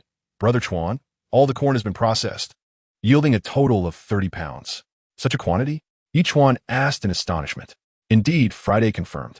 "Initially, there were only 15 pounds, but thanks to your double amplification effect, it doubled to 30 pounds. "Now I see," Ye Chuan realized, glancing at the neatly bagged corn kernels, which were adequately dried, and promptly placed them in the warehouse. At this point, the soy milk had cooled sufficiently, so Ye Chuan began pouring in the brine he had prepared, following the instructions from the previous day. Once it had set, he immediately transferred it into a fine mesh sieve, covered it with a makeshift cloth pouch, placed 2 wooden boards on top, and finally added a 50-pound stone, completing the process. As for the dregs, he temporarily stored them in the cold storage. Having accomplished all this, Ye Chuan let out a sigh of relief, eagerly awaiting the completion of the tofu. Seizing the opportunity presented by the double amplification, he set out to catch fish to sell. While waiting, Ye Chuan cast his net, catching over 500 sardines and several small octopuses, all of which were listed for sale. Observing that the previous batch of sardines had yet to sell out, he adjusted the price downward, which instantly excited the island owners in the public chat room. "Wow, someone is selling sardines at such a low price. 2 wooden boards for a sardine. It's practically a gift." I noticed too, the last seller had the sardines priced at 3 wooden boards. Comparatively, this seller is much more considerate. This is the type of merchant we should support. Recently, I have observed a significant number of prominent figures engaging in the mass liquidation of food and resource acquisitions. This phenomenon evokes a sense of impending crisis, leading me to ponder whether it would be prudent for us to stockpile resources as well. However, the foundation of resource accumulation lies in having sufficient food. Amidst a struggle for basic sustenance, the notion of hoarding resources seems rather fanciful. It is wise to be prepared for unforeseen circumstances, rather than carelessly relinquishing all available resources, lest we find ourselves at a disadvantage when the time comes. As I perused the public chat logs, I noticed a gradual decline in sardine availability. Contemplating this, I promptly adjusted my previous exchange of 3 planks for sardines to a singular exchange, creating the illusion of competition among 2 sellers of sardines. Under the auspices of double blessings, I was certain to emerge unscathed. Indeed, this minor adjustment sparked a flurry of activity in the chat room. Lo and behold, our earlier high-price seller has lowered their prices. Clearly, there are 2 rivals in the market. This prompted speculation. If we refrain from purchasing from the more expensive seller, might they reduce their prices further? However, how much lower could they go? All resources were already priced at 1. Any further reduction would mean giving them away for free. Do they think us foolish? What if, in a moment of insanity, they did give them away? I found myself at a loss for words, choosing not to engage further. My focus was on retrieving the resources I had earned by morning. After an estimated 20 minutes, I ventured outside to gather my stones, planks, and bundles, only to discover that the pristine tofu had been prepared. To my delight, it was perfect. I swiftly sliced a piece, holding it in my trembling hand, the rich aroma enveloping me. This was the kind of old-fashioned northern tofu, incredibly elastic and exquisitely tender, far superior to any tofu I had previously tasted. Under the effect of double blessings, what would have yielded only 20 pounds of tofu now produced a remarkable 40 pounds, ensuring a substantial supply for the foreseeable future. I was filled with excitement, murmuring to myself, "Excellent. Tonight's braised tofu with intestines is certainly in the cards." Just as I was about to attend to the intestines, the three little ones suddenly began to cry out from above. Startled, I turned my gaze skyward and, in the distance, spotted a small black dot. As time passed, this dot grew larger, ultimately revealing itself as a small island. What a rare encounter! My heart raced with intrigue, yet I furrowed my brow. As the island appeared increasingly familiar, was it not Cold Front's island? Moments later, the realization struck me.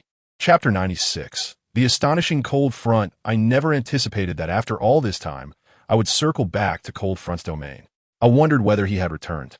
Having practiced my combat skills over the past few days, I was eager to ascertain my progress.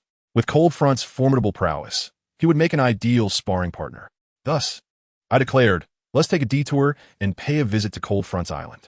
Receiving the directive from Ye Chuan, the turtle slightly adjusted its course, heading directly towards Cold Front Island. As it drew nearer, it became apparent that a large greenhouse had emerged on the island, likely filled with flora. Although the previous wooden cabin had been incinerated, a stone house constructed from rocks had appeared in its stead, indicating that Cold Front had indeed returned.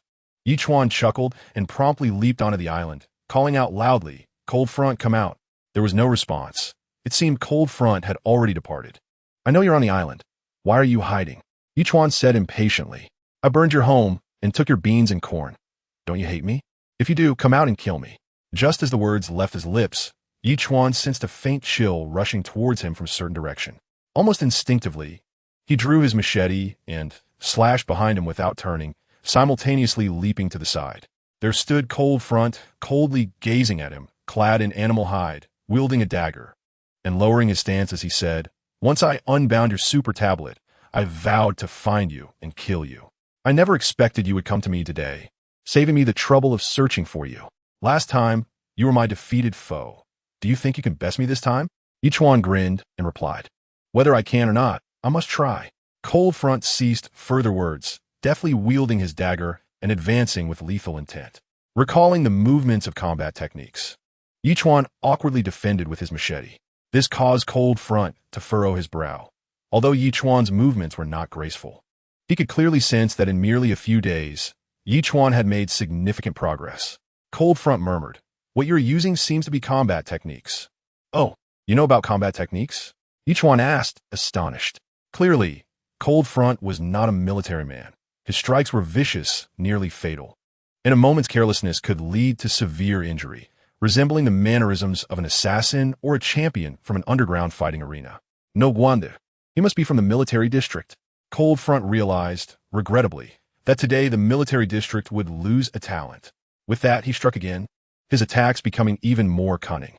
Drawing from prior experience, Ye Chuan had become somewhat more adept at employing combat techniques. Although he could not fully counter Cold Front, he was at least able to withstand his assaults with composure. Cold Front clearly understood this, leading him to conclude that Ye Chuan was not from the military district, as one would not be so unskilled in combat techniques otherwise. Regardless of who he was, Ye Chuan seemed to be treating himself as a sparring partner, progressively mastering the combat techniques. This notion sent a shiver down Cold Front's spine. He had indeed encountered special forces who utilized combat techniques and understood their formidable nature. Such power implied complexity and difficulty. Yet, this individual had managed to elevate his proficiency from utter clumsiness to a state of calm in such a brief period. Whether by talent or learning ability, it was indeed formidable. If he could not eliminate him today, he would undoubtedly become a formidable rival in the future.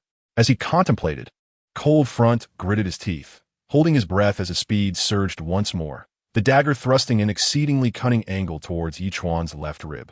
The angle and motion were unlike anything Ye Chuan had ever encountered, and combined with Cold Front's astonishing velocity and explosive power, he was momentarily caught off guard. However, At the instant the dagger pierced his left rib, Ye Chuan instinctively recalled a combat technique, delivering a knee strike to Cold Front's chest. Possessing half the strength of a sea turtle, Ye Chuan was equally formidable and swift. Just as Cold Front prepared to retreat, he was forcefully propelled backward, crashing several meters away before finally coming to a halt, feeling his chest ablaze with fury and blood rising in his throat, which he managed to swallow down. In that moment, Cold Front realized he could no longer kill Ye Chuan. How about that? My skills are not too shabby, are they?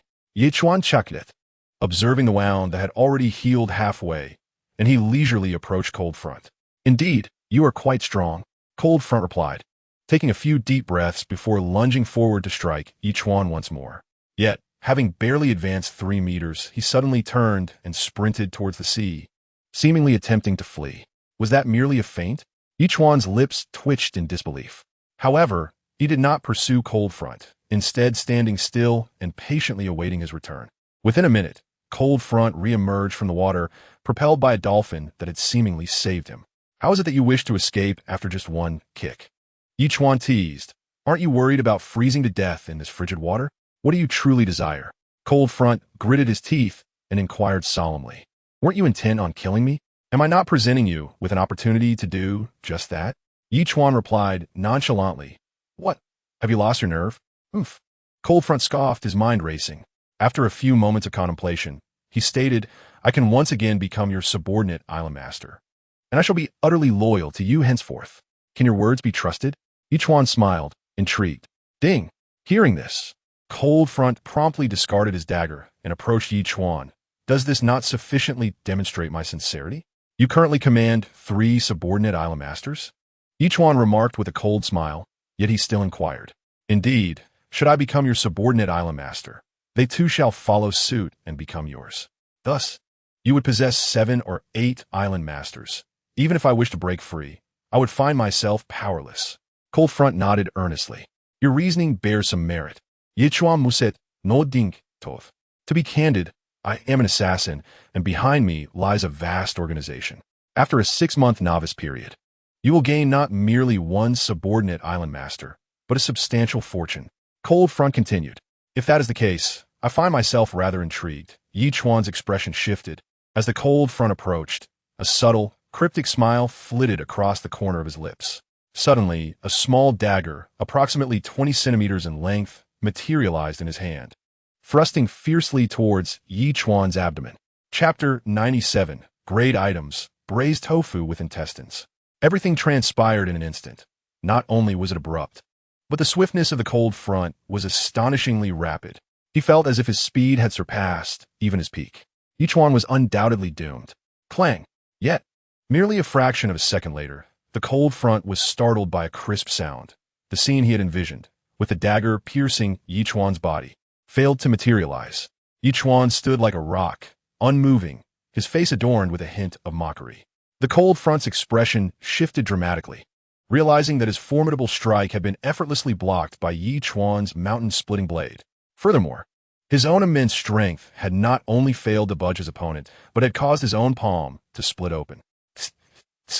Ye Chuan disdainfully shook his head, then delivered a punch to the Cold Front's chest. From a moment the Cold Front had approached, Ye Chuan had been on guard, and he had indeed anticipated treachery from this individual.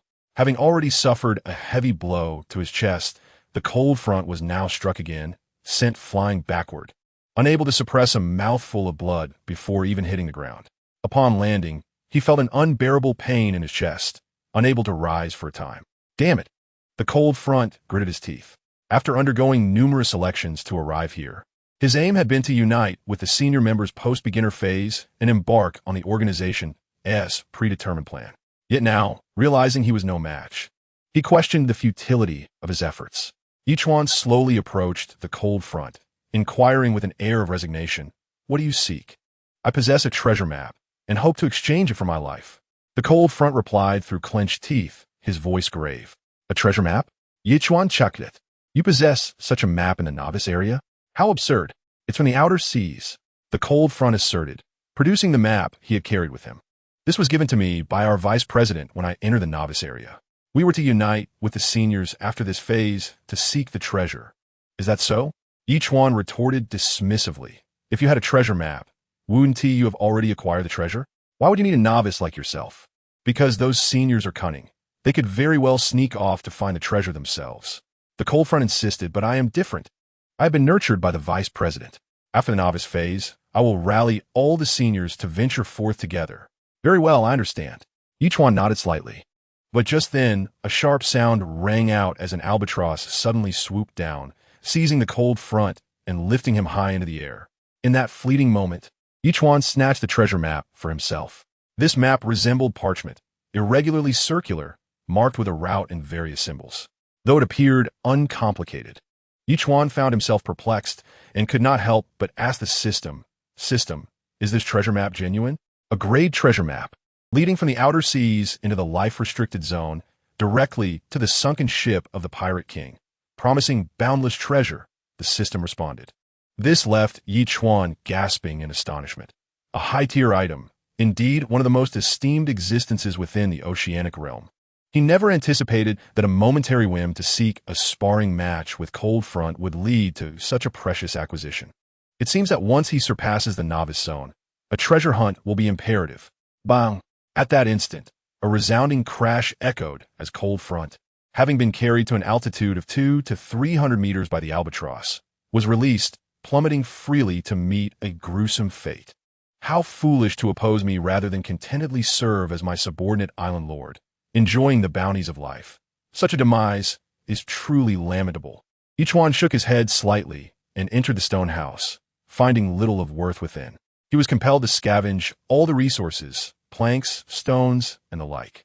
Remarkably, the young lad's greenhouse contained watermelon vines and baby bok choy, which delighted Ye Chuan immensely. He promptly summoned Friday to relocate these fruits and vegetables to a designated flower bed, taking the greenhouse along as well. After completing these tasks, Ye Chuan returned to Turtle Island and set off toward his intended destination once more. However, upon nearing a distance of nearly 100 meters, he was startled to observe that Cold Front's island was gradually descending, ultimately vanishing from his sight. Sunk! Ye Chuan was taken aback. When he encountered Li Bo earlier, he had not grasped this issue, as Li Bo remained aboard his vessel.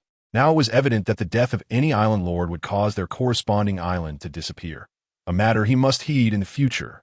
Indeed, after this battle, my combat skills have undergone a significant transformation, Ye Chuan mused with a smile. It appears that when he battles the merfolk tomorrow, his fighting prowess will prove invaluable. Now, Ye Chuan finally retrieved 5 pounds of pig intestines, meticulously washing them 7 or 8 times, then scrubbing them again with sandy soil from beside the woods. Next, he added Sichuan pepper, star anise, cinnamon, bay leaves, and white atractylodes into a large pot to boil the intestines. After 2 hours, as night fell, he diced 5 pounds of tofu and tossed it into the pot. After simmering for about 10 minutes, he distributed 2 pounds each, including broth and vegetables, to the 7 individuals. Today we have a delightful dish, intestine stewed with tofu, the flavor of home. Boss, you even have tofu? Little Flying Dragon exclaimed in astonishment. I'm at a loss for words to express my admiration for you. Just be grateful from the heart. No need for flattery, Ye Chuan replied. I planted some beans and just made the tofu today. Surprisingly delicious. Impressive. Little Flying Dragon immediately gave a thumbs up. All right, let us eat quickly. Ye Chuan rolled his eyes. You flatter me the loudest. Don't let me down after the novice phase. Rest assured, I will certainly deliver. Little Flying Dragon responded with a determined expression. Ye Chuan shook his head slightly, poured a glass of strong liquor, and savored the meal with great relish. An hour later, surveying the remaining few pounds of vegetables in the pot, Ye Chuan declared, 1 pound of intestines stewed with tofu in exchange for rare materials. Act swiftly to procure.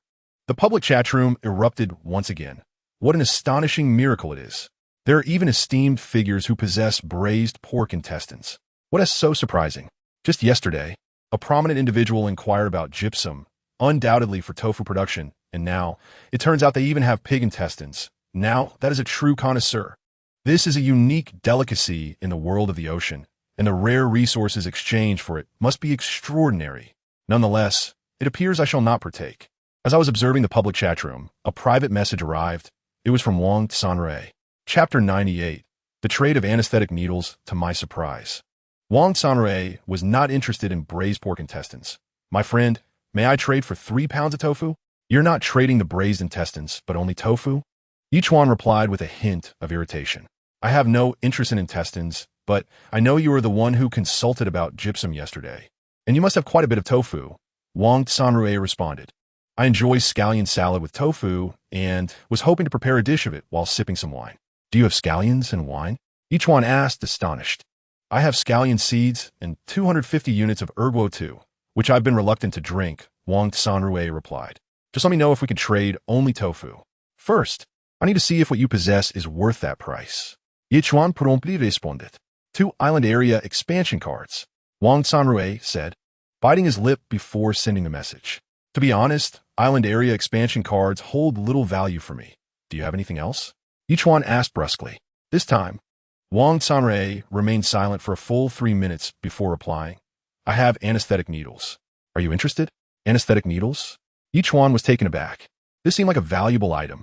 Indeed, it was obtained from a subordinate island lordess resource chest, and it is said to render a brown bear unconscious for 10 minutes. Wang Sanrui stated gravely, moreover, it takes effect in just 7 to 8 minutes. That could be worth a trade. Ye Chuan's expression shifted, and he replied immediately. This is indeed a remarkable item. I needed to deal with the mermaids, and I am still uncertain of their strength. However, if I can administer anesthetic to them, it would make things considerably easier. If you wish to exchange for the anesthetic needle, it will not suffice with merely 3 pounds of tofu, Wang Sanrui said coolly. At least 20 pounds of tofu will be required. Are you aware that the temperature will continue to drop? Ye Chuan pondered for a moment before inquiring. Of course. But what does that have to do with our current discussion? Wang Sanrui asked suspiciously. I'll offer you 3 pounds of tofu and a dogskin coat in exchange for your anesthetic needle and the 2 island area expansion cards. Ye Chuan replied decisively. I can assure you, it is crafted from 2 hyena skins, with warmth at least double that of cotton clothing. The hyena meat, is it yours? Wang Sanrui was taken aback. Did you kill those hyenas? He had previously noted the hyena meat listed for sale, astonished by the other's prowess. After all, hyenas are notoriously known as the infamous scavengers of Africa. Even solitary lions tend to avoid their ferocity. To slay over a dozen hyenas at once is certainly no feat for an ordinary individual. To his astonishment, he had indeed found the rightful owner. Without further ado, Ye Chuan inquired, shall we engage in a transaction? After weighing the pros and cons, Wang Sanrui ultimately acquiesced. Although he had no immediate use for the anesthetic needle, the dogskin coat was undeniably a necessity. As for the 2 island area expansion cards, he still possessed a few, and exchanging 2 for a single experience was quite advantageous. Before long, Ye Chuan and Wang Sanrui successfully completed their trade. Wang Sanrui had intended to befriend him, but was promptly rebuffed by Ye Chuan. He couldn't shake the feeling that this fellow was not of good character. Thus, it was prudent to minimize interaction. This item is indeed remarkable. Ye Chuan mused to himself with a smile as he examined the anesthetic needle. With it in his possession, his chances of success had significantly increased. How delightful. Moreover, the critical aspect was that the double enhancement had transformed the anesthetic needle into 2, while the island area expansion cards had multiplied to 4.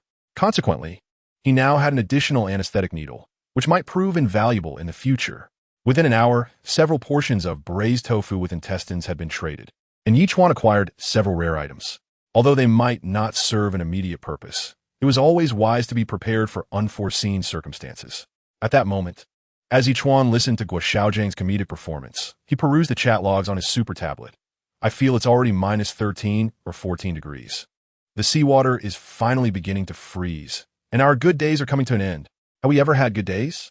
This hellish novice phase has nearly turned me into a shadow of my former self. Nevertheless, the salinity of the seawater in this novice zone is excessively high. It only starts to freeze after reaching minus 13 degrees.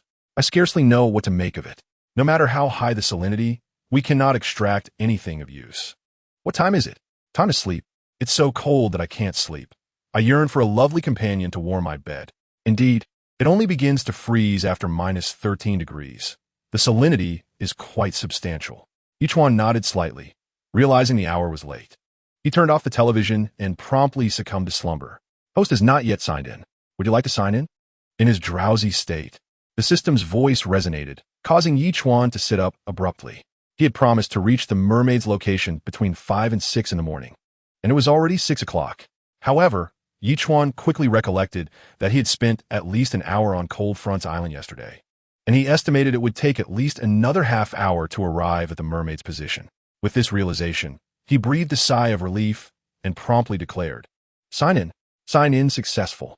Congratulations, host. You have received 1,000 evolution points, 50 charcoal, and a selection of 1 out of 6 super warm clothing." Under the double enhancement, everything had indeed doubled. At this moment, Ye Chuan felt that the system truly favored him. Yesterday, one side of the super warm clothing had been torn, and unexpectedly, today the system bestowed upon him another warm garment. This reminded Ye Chuan of a famous saying, "There exists a cold that even a grandmother perceives." Indeed, it was quite chilly. Ye Chuan immediately selected a black and a purple ultra-warm outfit, but chose not to change into them just yet. As the nature of the battle with the mermaid remained uncertain, it was best to wait until the conflict had concluded. "System, how much longer until we reach the mermaid's location?" Ye Chuan inquired while savoring his self-heating hot pot. "Approximately 10 minutes, 75 nautical miles," the system replied. "How precise? Is this mermaid not in the water?" Ye Chuan questioned, his curiosity piqued. After all, if she were in the ocean, she could not possibly remain stationary. "The opponent has seized an island belonging to a sea lord and seems to be executing a certain plan," the system elaborated. "Stop right now," Ye Chuan commanded after a moment's contemplation. The sea turtle promptly halted, its massive head emerging slowly from the water, regarding Ye Chuan with confusion. Chapter 99. The Pinnacle of Combat Power. "The mermaid, you stay right here. I will handle the rest on my own." Ye Chuan chuckled, contemplating for a moment before snapping his fingers. The 3 small companions, who had been soaring high above, immediately flew down to him. "Now, we need to advance 75 nautical miles. Wankai, I require your assistance to take me there." "Chirp, chirp, chirp," Wankai exclaimed joyfully. "Wang Yun, if I ask you to shoot a concealed weapon at someone, can you manage that?" Ye Chuan then turned his gaze to Wang Yun. After some thought, Ye Chuan concluded that this honorable yet arduous task should be entrusted to the albatross, who would directly drop the tranquilizer dart from the skies, ensuring an element of surprise. Chirp, chirp, chirp. Although Wang Yun could not speak, it nodded vigorously in agreement. "Good. The target is on an island 75 nautical miles ahead. A mermaid with the upper body of a human and the tail of a fish. You must accomplish this mission," Ye Chuan instructed, placing the tranquilizer dart into Wang Yun's beak. "I'll do it," he shouted again. The dolphin leapt into the air, soaring nearly 2 meters above the surface before diving back into the sea, revealing its head above the water once more. "The mermaid 75 nautical miles ahead is our adversary. Your task is to attract her attention and assist Wang Yun in delivering the tranquilizer dart." The dolphin nodded emphatically and then dove back into the ocean. "Let's proceed." Ye Chuan took a deep breath and declared. Wankai immediately emitted a series of chirps, then took off into the sky, making a swift turn to fly low. Ye Chuan grasped Wangsai's talon and soared rapidly upwards. Fortunately, weighing around 130 pounds, he was light enough for Wankai to carry him with ease. At this moment, Ye Chuan found himself over 100 meters in the air, with only the sound of the wind whistling by, an experience that left him somewhat disoriented. His eyes nearly squinted shut. "Ah, how careless of me. I should have brought a pair of goggles." On an island spanning over 1,000 square meters, a mermaid was preoccupied with some task when she suddenly heard a series of splashes and an enormous commotion in the water. This caused a flicker of emotion in him. Grasping the trident, he swiftly moved his tail fin towards the beach, where he soon spotted a dolphin repeatedly leaping from the water, a mere 30 meters from shore. A smile briefly illuminated the mermaid's face as he brandished the trident, preparing to aim at the dolphin. Just then, he bared his teeth, and with a powerful motion, a strong hand reached back and seized a small syringe, glancing up at the sky just as an albatross flew overhead. Enraged, the mermaid clenched his jaw and crushed the syringe with a single squeeze. He was certain that this syringe had been shot into his back by that very albatross. Yet he found himself utterly powerless. Simultaneously, another albatross called out as it flew low, delivering a figure named Ye Chuan to the beach before soaring back into the azure sky. "What?" The mermaid, eyeing Ye Chuan with suspicion, inquired. "What?" Ye Chuan, étoile du Bégil did it, scrutinized the mermaid and responded. This mermaid stood nearly 1.9 meters tall, with a muscular upper body and a fishtail measuring close to 2 meters. Gripping the trident, he exuded a fearsome presence. Shouldn't mermaids be beautiful? Why do the two I've encountered appear so grotesque? Ye Chuan muttered to himself, casting doubt on their beauty. What's that supposed to mean? Perhaps having understood Ye Chuan's words, the mermaid angrily uttered a few more phrases before charging at Ye Chuan. Calculating the moment, Ye Chuan unleashed 12 explosive arrows from his crossbow. Despite the mermaid's tail being merely 2 split fins, its speed was astonishing, allowing it to swiftly evade the arrows. The trident came crashing down towards Ye Chuan, aware of its weight. Ye Chuan did not engage head-on, but instead deftly dodged the attack, swinging his machete fiercely towards the mermaid's chest. The mermaid's reflexes were equally astonishing as the trident descended. It was instantly retracted, its spearhead now aimed at Ye Chuan's back. Alarmed, Ye Chuan quickly turned, positioning his machete defensively against the trident.